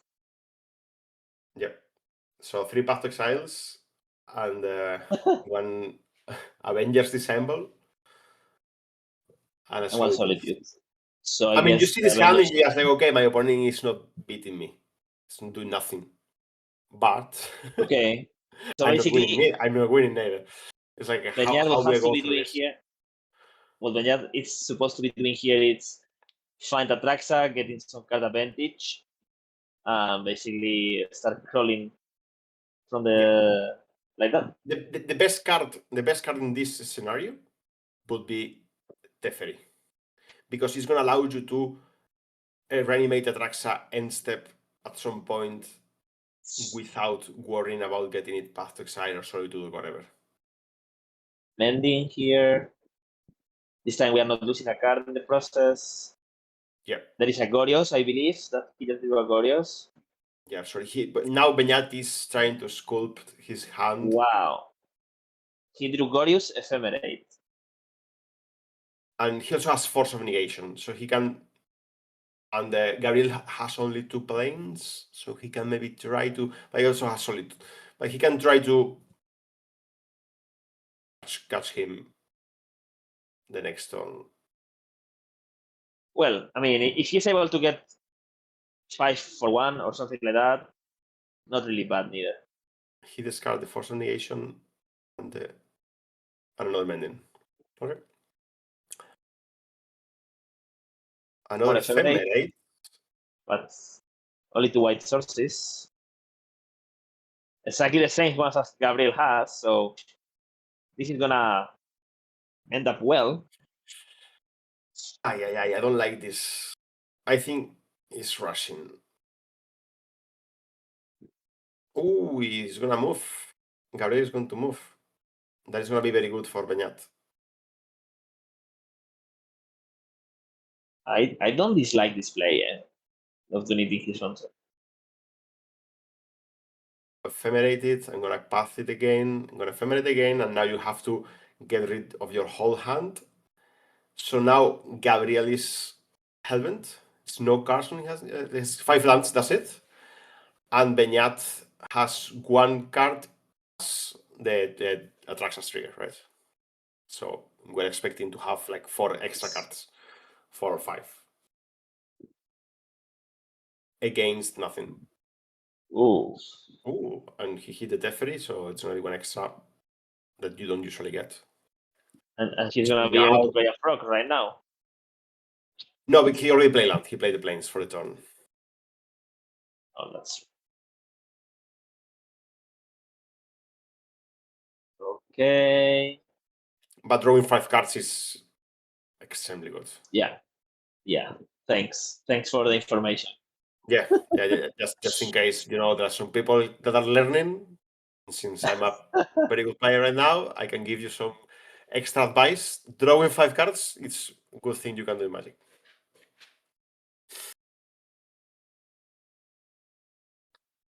Yeah, so 5 cards, but 4 spells. Even better. We have 5 lands on every side of the table. I think this is as good as it gets. Like, I don't think you can get any better draw than this. I would destroy. I would keep the green land. You don't care about it because he's not casting Atraxas anytime soon, and I will try to get rid of like real mana. I would take the basics probably. Yeah, or the basics, or maybe the Golden Shrine. So, but yeah, I like the basic lands as well.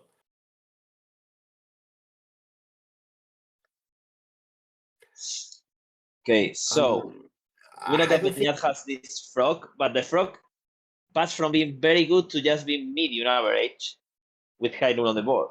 No, but he also has the prismatic ending. He can go like prismatic ending your high noon frog and chill. With 2 ephemerates. No, ephemerates are gone. He has the. I know, yeah, true. Ephemerates are gone, and the other one. He has the fairy force of negation. Okay. Just let's do some recap of the hand. The fairy force of negation frog. Then you said prismatic ending, but I like the fairy here. The fairy bounce frog. Okay, it's fine sometime. Yeah, the fairy already online. It's good. It's good. The fairy is drawing 1/3 of a card per turn, so you're getting this small advantage, and also is giving you this. Okay, this protection of. Let's play like your opponent has to play like sorcery speed, so you're. Gabriel drawing this cleansing wildfire. They're starting to be kind of annoying. Like every turn.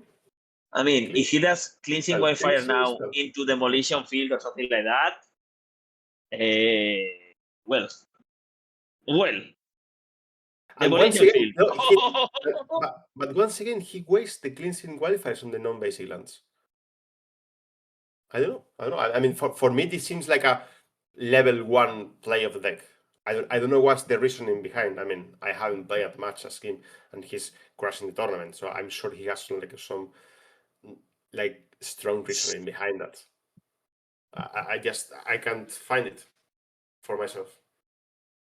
Yeah, I mean, as we already said, he has been playing 10 rounds already. It's long. He's in the camera. He's in the finals. 300 people are watching him. And I'm sure he's tired. He's hungry. It's 30, 35 degrees. Yeah, so much going on. So but let's see how. Let me tell you something. 2 turns ago, the game was looking over.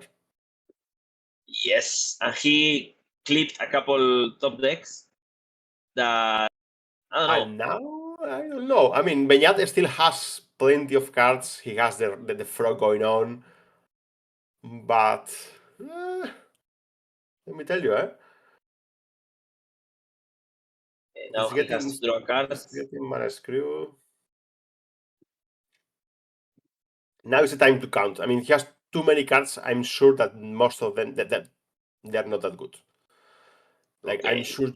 I'm sure here you can like push a couple of cards to the frog to short the clock. Solitude, the best top deck that he could get, and we don't have a white mana at the moment to save our frog. The Coldest Shrine is gone for sure. And I believe the Hallowed Fountain is also gone. Yes. Oh God, what's going on? It's just discarding a card to have a Patxi on the grave. Yep. Oof. 3 good top decks from Gabriel may put him back into the game, and I'm getting stressed.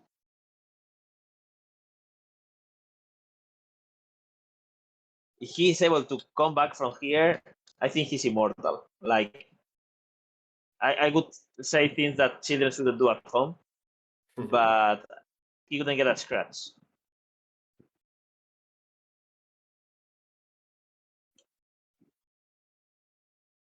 Okay, now it's time to get some surveils. Another blue-black instead of the second white source. The white.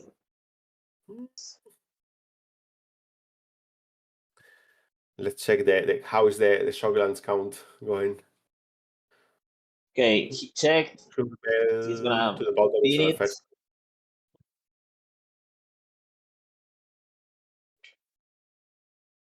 Another font that's very bad. The ferry. Yeah, this Solitude was insane. He was holding back the force negation for a removal spell, and he drew the only removal that doesn't hit the font. Okay, I think Beñat is gonna think about mending at the end of the turn, but we already looked at the ferry. Oh, another demolition field. Mama. Yeah, imagine if he if he destroyed the basic lands before, and now these demolition fields were like doing like painful damage. Okay, here he has to go for the ferry before. No? Okay. I don't think it matters. I don't have to look for it. Yes, I do.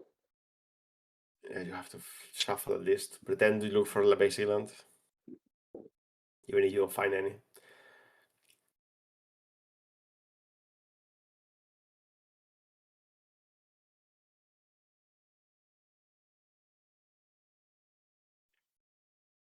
So we're expecting the ferry to be gone.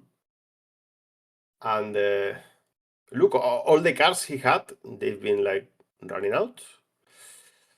And they were useless. He had cards that they were doing nothing. Is it me or he really mispaid for this? No. He's using the floating mana from the land that got destroyed. What? No, I mean Gabriel. Like he has 4 planes and the castle, and he taps to mountain. True. You're right. Yep. Now he cannot activate the castle. Like Yeah, it was hard to tap in this badly. he's very He tired. probably had it on the left and just tap it without thinking. He's going to. I'm sure he's going to realize now, and he shouldn't be able to change the way he tapped.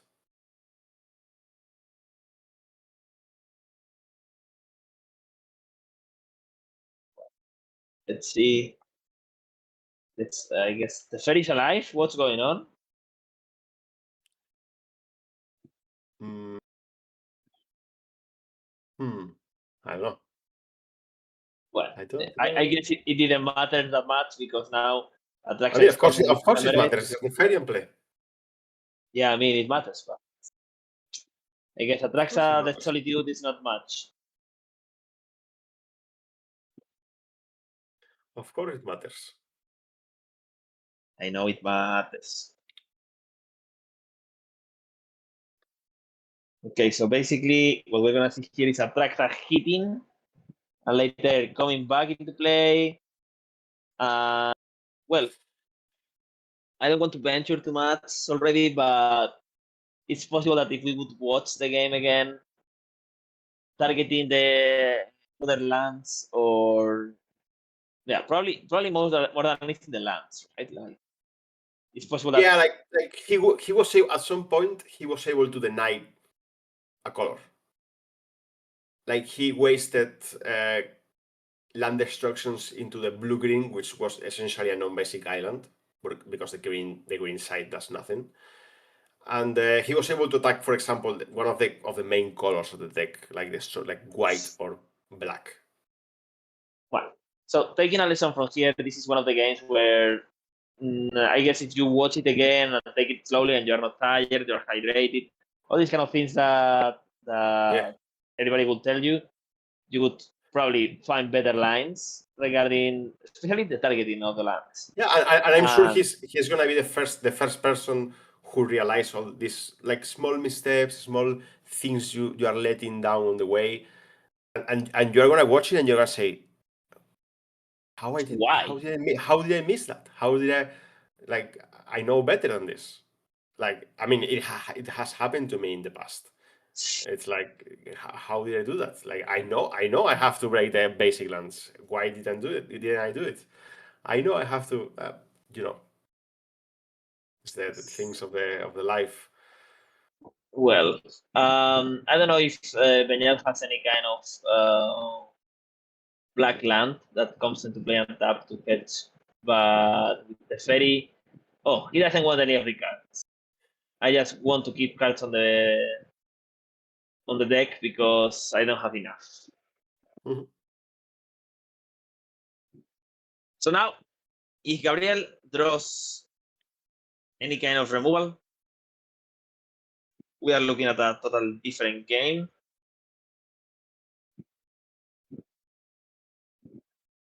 What? Okay. He's realizing that he missed the attack, I think, for some reason. Well, so if he realizes it right now, I think it's even worse than before because now he is gonna. He activated the castle without red. Yeah, I see. As I said, probably very tired. They're both tired. They're like, yeah, whatever. So it's pretty good.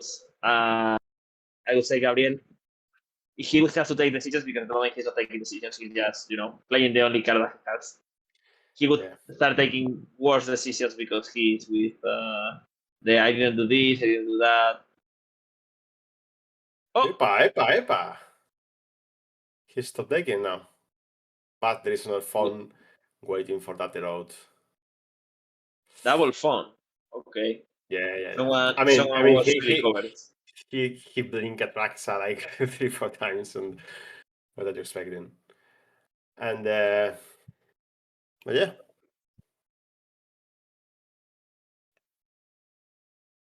Well, I think we had a pretty interesting game. It's kind of a pity that despite it has been so late, they have been so many hours at the end, they are tired, hot, all this kind of stuff that affect the decision making.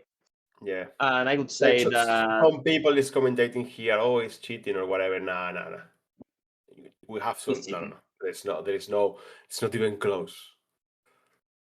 He made a small misstep in the lands that didn't realize, like, okay, I have 5 for this, 2 for this, whatever. And mistakes that don't make even any sense, to be honest. Yeah.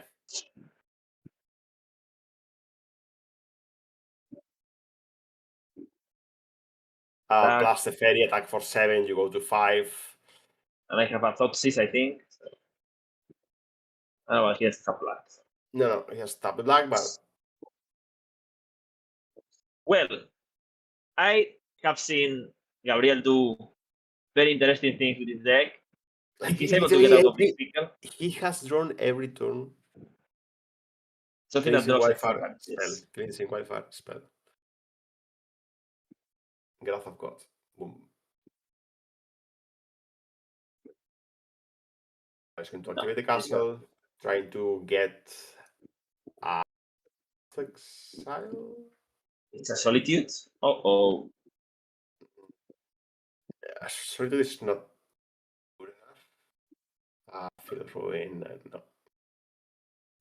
3, 5. You have to activate the castle, trying to get a Celestial Purge or a path to exile. Nothing, and that's it. Benyat is the winner of the 2026 edition of the Impact Return Modern Main Event. As you can see, the place is already empty, like logically. Well, congratulations to him. And well, Francisco, I honestly don't have much more to say. I want to thank Impact Returns to give us this chance to be competitive for them. I want to remind that we're going to have the North Car Show in Bilbao in the last weekend of March of next year.